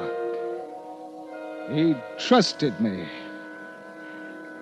That's why I tell you, you shouldn't trust anybody.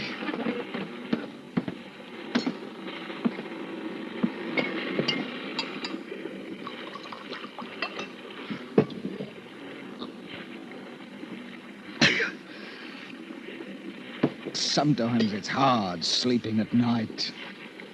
When you hear the water outside, you think. That's when it's hard to sleep.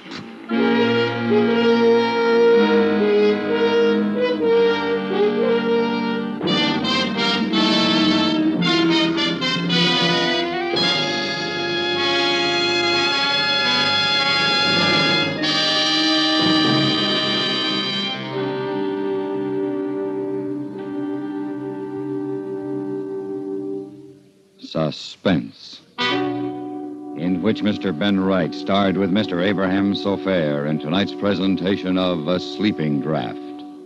Be sure to listen again next week when we bring you another presentation of radio's outstanding theater of thrills, Suspense.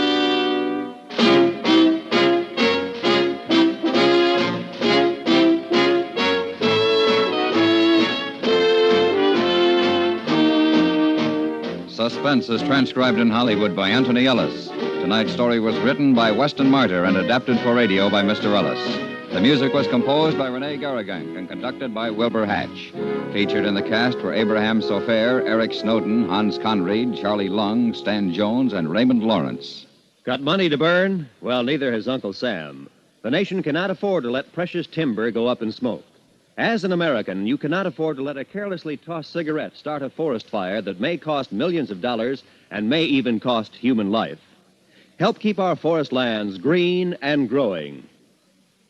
Stay tuned now for 5 minutes of CBS News, to be followed on most of these same stations by My Son Jeep.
Sam Spade heads to the sulphurous heat of Northern California in a case that's truly hellish.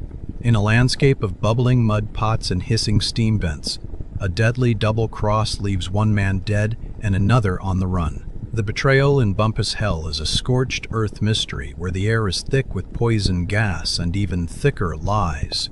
Can Sam find the truth in the volcanic fog before the killer turns up the heat for good? Watch your step, this trail is boiling over.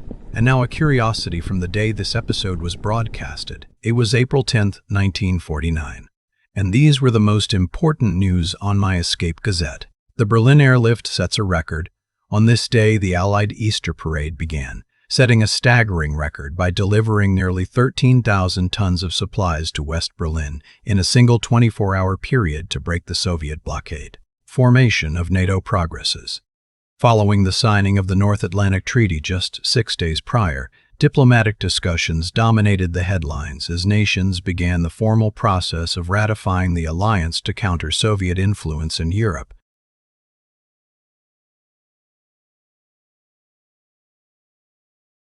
The Adventures of Sam Spade, Detective.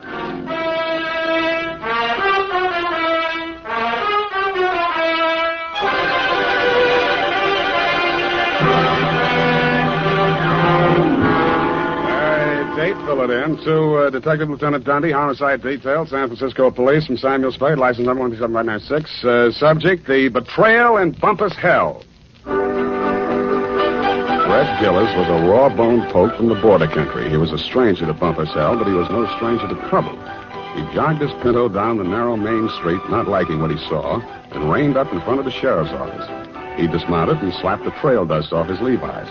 Then he hitched up his gun belt and ambled inside. He looked at the heavy-shouldered, blue-jowled man behind the desk, and he didn't like what he saw. Neither did the sheriff, Rance Blaggett. State your business. I can do it better than that. State your business and get out, he snarled. Red smiled thinly and drawled, I'm looking for my brother. And what be your name outside of Red? Here, I can do that better than that. And what be your name outside of Red? Red Gillis's hand slid toward one of his six-shooters as silently as the sun coming up over the butte. Gillis, he sneered. Red Gillis from the Tonto Rim. That's pretty good. The sheriff's muscles tightened like steel springs and pulled him erect. Ain't no tonto rimmer welcome hereabouts in Bumpus hell, he cursed. That was real good. And then the slap of 4 hands on leather was followed by the simultaneous roar of 4 6-guns. Hey, wait a minute. The sheriff... I'm no order in there. Well, who is it? The sheriff is just... Mr. Spade. Miss Cousin next door. Right in the most exciting part. Mr. Spade, now see here. I won't take no for an answer. It wouldn't be neighborly. What is it, Mrs. Kelsey? Never you mind. Come along. What are you up to here, anyway? Who, me? Oh, nothing. I'm just relaxing with an apple and a good book, I that's don't all. see no apple, and the only reading matter I see is some Western trash. Trash? Now, come on. There's trouble on the 3rd floor. Well, there's trouble in Bumpus hell.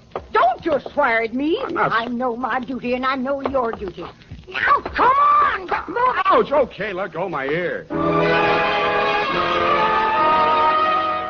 And that, Dundee, so help me, is how it started. Effie had just read a book called How to Relax, and it said there that Western stories were relaxing, and that's how I happened to be at home at 10 p.m., writing herd on a copy of Sheriff and Outlaw, rip-roaring adventures of the Old West. But Bumpus hell hath no fury like my neighbor, Mrs. Kelsey. I left Red Gillis and the sheriff face to face and vice versa, eyes flashing and guns ablaze, and followed her meekly up to the 3rd floor.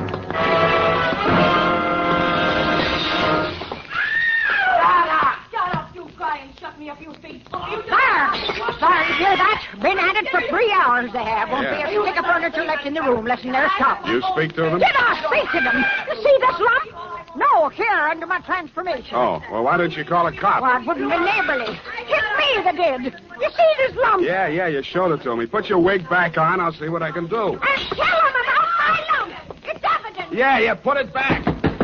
Hey, open up. I would not go back with you if you was the last man on the Hey, open up. Have it your own way. If I catch you with that swear again, I'll tear your hair off. Oh, you had, you boy, you rotter, you cheap grifter, you. Well, you slam out of here before I'm forced to seek the assistance of a couple of flashies. Do not try anything fancy behind my back, you big slob. From now on, you and me is strictly on the cool beady. Well, you unprintable rat. Hey, let go of me. Don't throw it. Hey, wait a minute. Don't I remember you from someplace? No, I'm only being neighborly. Why did you beat up on kind, nice Mrs. Kelsey? That is a gross falsehood. I did not lay a hand on the old wag. It was that odious stinker, Joe Donegan, who was just left. And you can tell him, as for me, that I'm extremely unimpressed with his cheap threats to rub me out, and that I intend to continue on seeing Mr. Hobson or any other Johns which I care to. That's pretty good singing. Oh. Well, you better tell him that yourself. I don't imagine I'll be seeing it. You won't? Hey, wait a minute. Who are you, anyway? Just another tenant. I live downstairs. Oh, well, now I recall whom you are. You are that Seamus, which lives on the 2nd floor rear. Shamus, we call it in the radio. Seamus. Would you care to come in and discuss a certain matter? Well, thanks. Another time. I got to get back to Bumpus hell. Whoever she is, let her cool her heels for a few moments. No, you don't understand. This Bumpus is hell. an urgent matter which I would like to hash over right now and without further delay. Well, May I invite you in for a straight slug? Well, okay, but just one. In a glass. All right, make yourself comfy. Now, say when. Just up to the lipstick mark. Here you are. Well, now to make a long story short, Mrs. Spade, my name is Rosemary Fell, which remains my stage name, notwithstanding the circumstance that I am legally married to that barnacle which has just dusted this joint. Now, being as you are in the detective business... Now, wait a minute. Kindly permit me to finish, honey. Sorry, sweetheart. I'm not the type to jaw about my troubles just to pass the time of day. I'm sure you are. I am an actress. I knew that. And although I'm low in funds, due to being between jobs right now, on account of that knothead making a scene in the last joint at which I worked... Cheap ginger ale. Just to show you how the breaks fall, Mr. Spade, Belita Wilkerson, who just happens to be about the biggest talent agent in this city, if you have the time, I'm impressed. phoned me on the telephone, and arranged an audition. She also advanced me the sum of 100 clams, 100? Which I will pay you to put the B on that dog, Joe Donegan, the rat. Now, which is he? What do you mean, put the B on it? Listen, Sam, that grifter has got a record as long as my arm, and what I have got on him is longer than his arm. Please. In short, I should like him thrown into the can so that I can feel safe to sing on him. Look, Rosemary, so you had a fight with Joe. You're sore. You want to pay him off. Now, Right. why don't you just wait until morning and see how you feel Sam, then? listen to me. If that knuckle duster remains at large, I will be feeling no pain. Now, I know that from my flamboyant manner, You'd never guess it. But that is only the actress in me.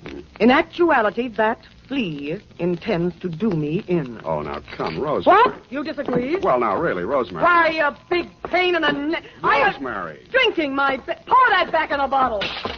Go on, put it back in the bottle. Well, I'll be going now. Only trying to be neighborly. Well, back to Bumpus hell.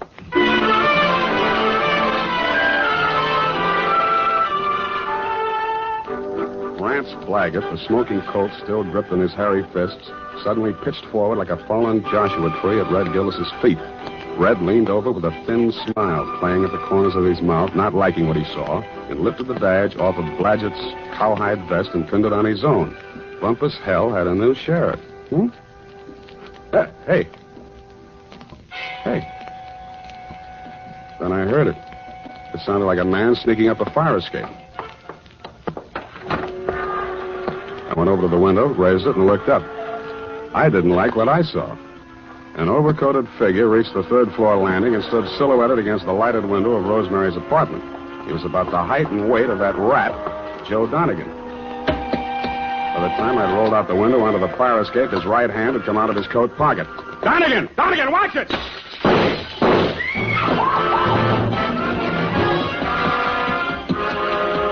He was a floor ahead of me, and I didn't want to get too close to him until I'd passed that lighted window. He made the roof just as I crossed in front of it. The flashes from his revolver told me that. They also told me he had 2 slugs left to throw at me. The only light up there was a feeble glow from the skylight, dead center. I headed for the cover of a brick chimney just to the left of it. I had 2 things in mind. The skylight was his most logical avenue of escape, and I hoped I could tease him into emptying his gun at me. It didn't work. I stuck my head out. No shots. But he did use his gun. I should have stood in Bumpus hell. The United States Armed Forces Radio Service is presenting the weekly adventure of Dashiell Hammett's famous private detective, Sam Spade.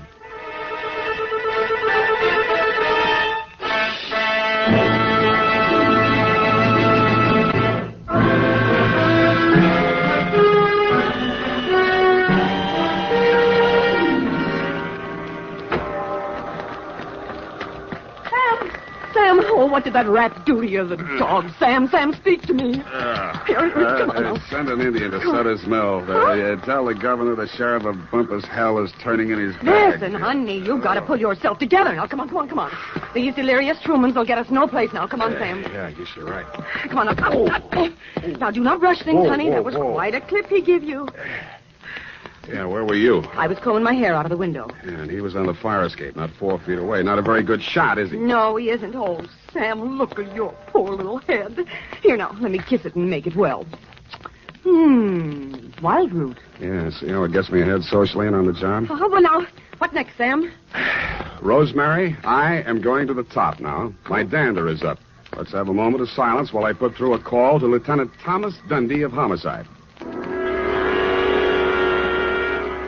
It took your boys less than an hour to locate Joe Donegan and haul him in, Lieutenant. Rosemary's charges were not enough to hold him on attempted murder, and all I could identify was the back of his neck. But you were good enough to bag him anyway, so Rosemary and I could relax. I went downstairs to bed and started Chapter 4. Aha. Red Gillis didn't trust Curly Mallard, the foreman of the Crooked S. Aha.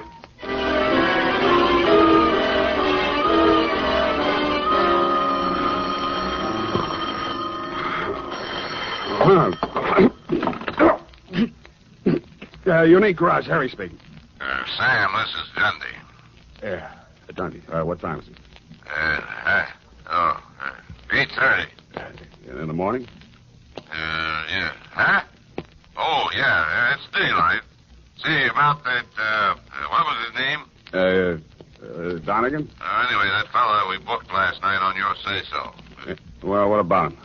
That was a bad beef, Sam. How come? You better tell me. Man was alibied, Sam. When did that happen? Well, a fellow named, got it written down. Yeah, Hobson. Warner Hobson says Donegan was with him at the time. Who else says so? Hobson's word's good enough for the commissioner. Ran for assembly once. Did you know he also ran for Donegan's wife? You don't say. Well, that's a real puzzler, Sam. The human mind is unpredictable, Dundee. Huh? Oh, yeah. Well, I hope you figure it out, sir.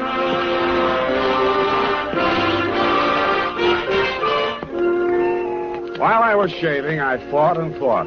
I wondered what Red Gillis would have done if such a situation had cropped up in Bumpus hell. A thin smile began to play around the corners of my mouth as I climbed the stairs to Rosemary's apartment. When I got there, I didn't like what I saw. It was a note pinned to the door. It said, "Dear Sam, I have been called to do another audition. If anything crops up, you can reach me at Graystrom 34292.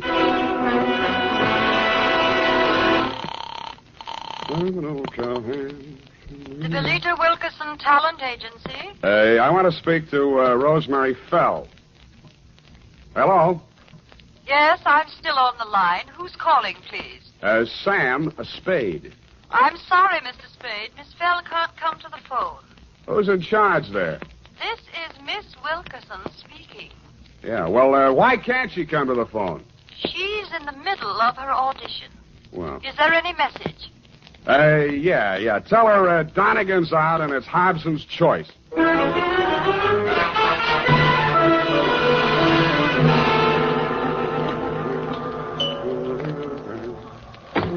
Yes? Mr. Hobson? Yes? My name is Spade. Oh, yes, Mr. Spade. Come in. Why did you phony up that alibi for Rosemary's husband, Mr. Hobson? Huh? Oh, because I knew he's not the man who fired those shots at her. Were you there? As a matter of fact, I was. Would you like to hear about it? I would. Well, first, I'd better tell you a little about myself. Now, for the past year, I've been interested in politics, if I do say so myself. Yes, I know. You ran for assembly. Come to the point. Well, in a way, this is the point. My wife's a professional woman, and her own career keeps her busy a good deal of the time. Well, like the movie magazines say, a clash of careers and so on. That's how I happened to take up with Rosemary. I didn't know she was married, and of course, when I found out, I dropped her like a hot potato. Potato. And then she started blackmailing me. Did you know about that? I still don't. Well, I think I can convince you. Go ahead. Well, I received a series of threatening phone calls from Rosemary. And I finally decided to go to Donegan and tell him the whole story. Oh, he was as mad as a wet hen. Wet hen? Well, he said he'd stop her. And I believed he was the right man to do it. Well, last night he phoned me. He said he'd had a little caucus meeting with her and assured me I'd had no more trouble. But no sooner had I hung up that phone when she called again, making another outrageous demand. I decided then and there to take things into my own hands. So happens I'm a crack shot. And I knew that I could come close enough to frighten her without actually hurting her. You were laboring under a false impression. Huh? Oh, yes. Well, you believe me now? Up to a point. Well, I'm afraid that's all I have for you, Mr. Spade. Well, I have something for you. What's that? Look up here. You see this bruise in my head? Oh. Well, all in the game, you know. Touché. Now, hold it. I only... Lie still. I'll get it. Yeah? This is Rosemary again. Listen, I want to talk... To me, you cheap ward healer. If you don't have that dough for me tonight, I will have no other recourse but to smear your fat puss all over the front page. Yeah, look, Rosemary... And I am just the individual to do that. You may think you are a wolf in sheep's clothing, but in my opinion, you are nothing but a worm. Yeah, well, look... Goodbye, you rat. And rat. Hey, Rosemary. Hello. Nuts. Oh, wait a minute, Spade. Well, what did she say? You're going to read it in my report, along with a bill for my services.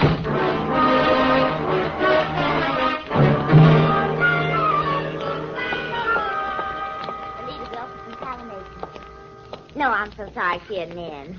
You do that, sugar. Hello there. Likewise. Are you talent or just interested? I could be. In the meantime, is Rosemary Fell still here? Did she have an appointment today? Yes, honey. I called this morning. She was here then. You must be mistaken, darling. The office didn't open till noon today. Yeah. Could I talk to Miss Wilkerson? She isn't here just now. Oh, she never gets in till 1. Not till 1. She's over at KQW cutting a transcription for our new show, Goal of the Girls and Gay. Oh, no. I mean, Gale of the Girl and Gold. Don't you mean Gale of the Golden Gate? That's it. Girl of the Golden Gate. You said it, and I'm glad. Well, anyway, she isn't here. Oh. Good morning, Maggie. Any calls for me? Oh, yes, Miss Wilkerson, your husband... Oh, Miss Wilkerson, I was telling this gentleman you weren't here. Obviously, I am. Did you have an appointment? I talked to you on the phone this morning. Spade. Oh, Rosemary's friend. Well, you might know. She'll be out in a moment. What a distressing business that was last night. Rosemary tells me you saved her life. Well, that's a slight exaggeration. In fact, the whole thing was a mistake. Oh, really? I understood that... Oh, here she is. Rosemary, here's your friend. Sam, I ever glad to see you. Yeah. What's the matter? Plenty. Oh. Well, thanks loads, Miss Wilkerson. I hope the recording is better on this one. I'm sure it is, Rosemary. We'll call you when the client makes up his mind. Oh, well, thanks again. Come on, Sam. Goodbye, Mr. Spade. Goodbye. Sam, what is this new development that appears to be griping you? Why didn't you tell me you were shaking Hobson down? Uh-huh. And who's been feeding you this pile of gross falsehoods? Look, Rosemary, you may be an actress, but with me, your audition is over, and you did not get the part. And just what are your future intentions in regards to me? None whatsoever. I'm sorry I ever met you, and I'm going back to Bumpus hell.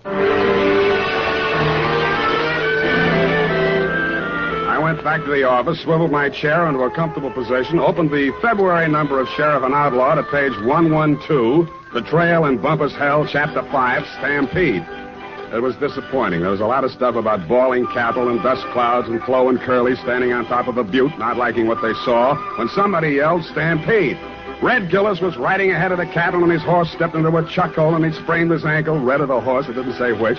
But Red was lying prostrate in the path of the avalanche of tossing horns, not liking what he saw. Hold it a minute. Let's see. Continue on page 113. Learn to be a private... hello. Spade, this is Hobson. Come out here right away. Something terrible has happened. Such as? Rosemary is here, and I think she's dead.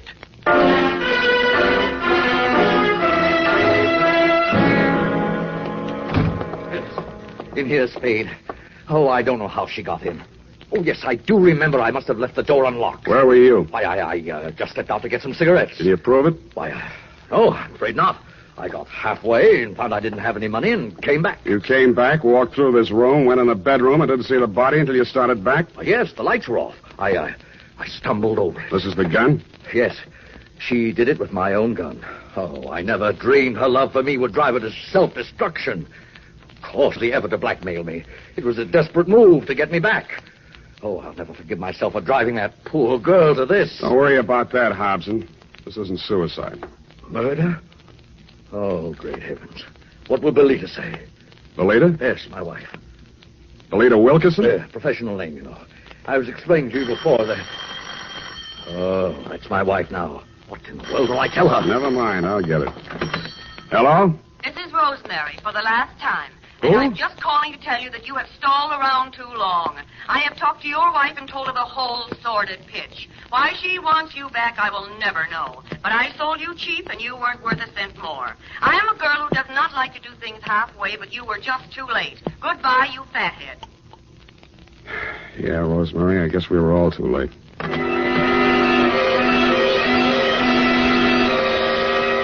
I called you, Dundee, and then, like the rat I am, made off with your prize suspect before you and your boys from Homicide arrived. We arrived at the Belita Wilkerson Talent Agency just as the boss was shutting up shop for the day. She had the recordings under her arm. All right, Belita, I'll take those. Well, what are you... Warner, Mr. Spade. Unlock the door, Belita. We're going back in. Warner, why are you... You'd better do as he says, Belita. Well, all right, but... Give me those I keys. Inside, both of you. Where do you play these records? The recording studio is just through there, but you can spare yourself the trouble. I admit I tricked Rosemary into recording those blackmail speeches and then played them back over the phone to Warner. If trying to hold on to my husband is a crime, then I'm a criminal. Oh, now, Belita, my dear. Come on, stop that. We gotta get busy. I phoned the Hobson house, and you were still there, Dundee. You said it was an open and shut case against Hobson, and to deliver him at once or kiss my license goodbye. But when I told you my diabolically ingenious scheme, you said yes, you'd be glad to, because it was a sure way of getting rid of me once and for all. It took us nearly 2 hours to get things ready in Belita's recording studio. We took the parts of Rosemary's so-called audition records that we thought would fit the occasion and dubbed them onto a single side. We played it back once. Then I phoned you at headquarters. Homicide. Lieutenant Dundee. Spade, Dundee. Everything's ready here. Did you pick up Donegan? Oh, yeah. He's here. Donegan? Hold on. Okay, Belina. Start the record when I give you the nod. Yes, Mr. Spade. I didn't say it, Donegan. That's for you. Thanks. Yeah, who's this? This is Rosemary. Huh? I forgive you for everything, but there are some things I cannot forget. You Rosemary, lied. it sounds like We have you. meant a lot to each other, but after what you have done to me, it is time you take through the nose. Rosemary, I didn't mean it. When I followed you to his house We and have you meant went a right lot in to like each you other, lived but there, after I what just you went have done nuts. to me, it is time you paid through the nose, you Listen. rat. I am a girl who does Listen, not Ro- like to do things halfway. Listen, honey, But you're you not were going to just throw the too book late. at me, are you? And I am I'm just glad to beginning hear your think voice. I too. thought you were We dead. have meant a lot to Okay, each other. kill it. Rosemary, are you listening? Rosemary. Hey, no, she's still on the line. I want to talk to her. Take him, Polehouse. Wait. Take him. Sam, Yeah, Dundee. congratulations. That was a brilliant piece of work. Hey, Sam, you still on the line? Yeah, I'll be all right, Dundee. I just fainted temporarily. Say it again, will you, pal?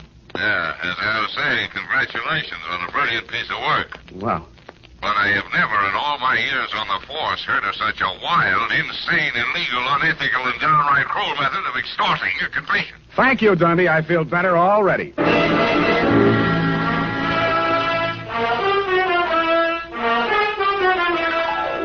Period. End of report. But Sam, what happened? Effie, I thought I had made that abundantly clear. No.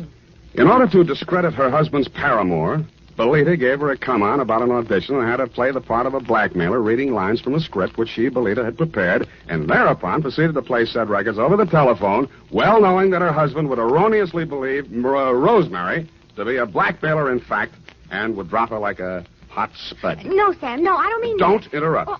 It was my inspiration, I, Sam Spade, to use Belita's fiendish device for a higher purpose. No, Sam, no, Yes. that is what I... No, Sam, I meant the Western story. Betrayal and Bumpus Creek.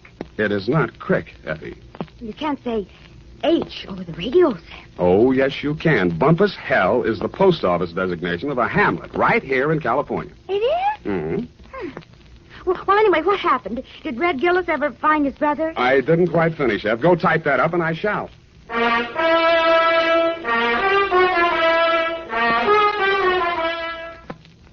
Well, here it is, Sam.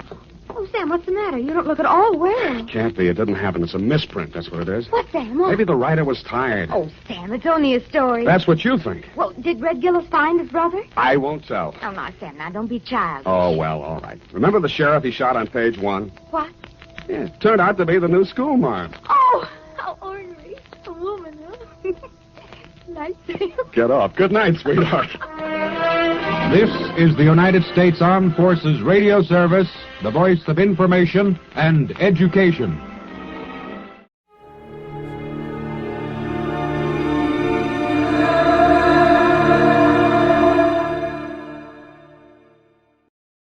Well, anyway, I learned the answer to the question, what does a doctor do when a doctor needs a doctor?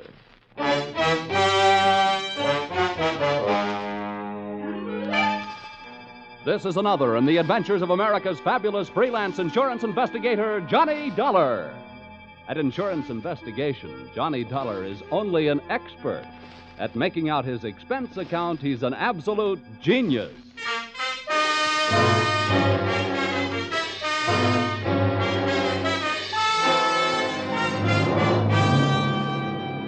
Expense accounts submitted by Special Investigator Johnny Dollar to American Volunteer Liability Insurance Company, Hartford, Connecticut. Attention, Homer Shalley, General Manager. The following is an accounting of my expenditures during my investigation of one of your policyholders, Dr. Otto Schmedlich. Or, an apple a day sent the doctor away. Or, it couldn't have happened to a bigger worm. Expense account, item 1. 80 cents cab fare to your office in answer to your call. Tip to driver, $1. Oh, morning, Mr. Dollar. Hiya. Go right in. Mr. Shalley's expecting. Thanks, dear. Good morning, Dollar. Good morning. Sit down. Thank you. I'm sorry we had that unfortunate altercation over the last expense account you submitted to this office. Oh, that's all Of right. course, it was ridiculous. You're going around tipping cab drivers $1 after a 50-cent trip. Well, you know me, Homer. Just a silly, headstrong, impetuous boy. It was somebody else's money.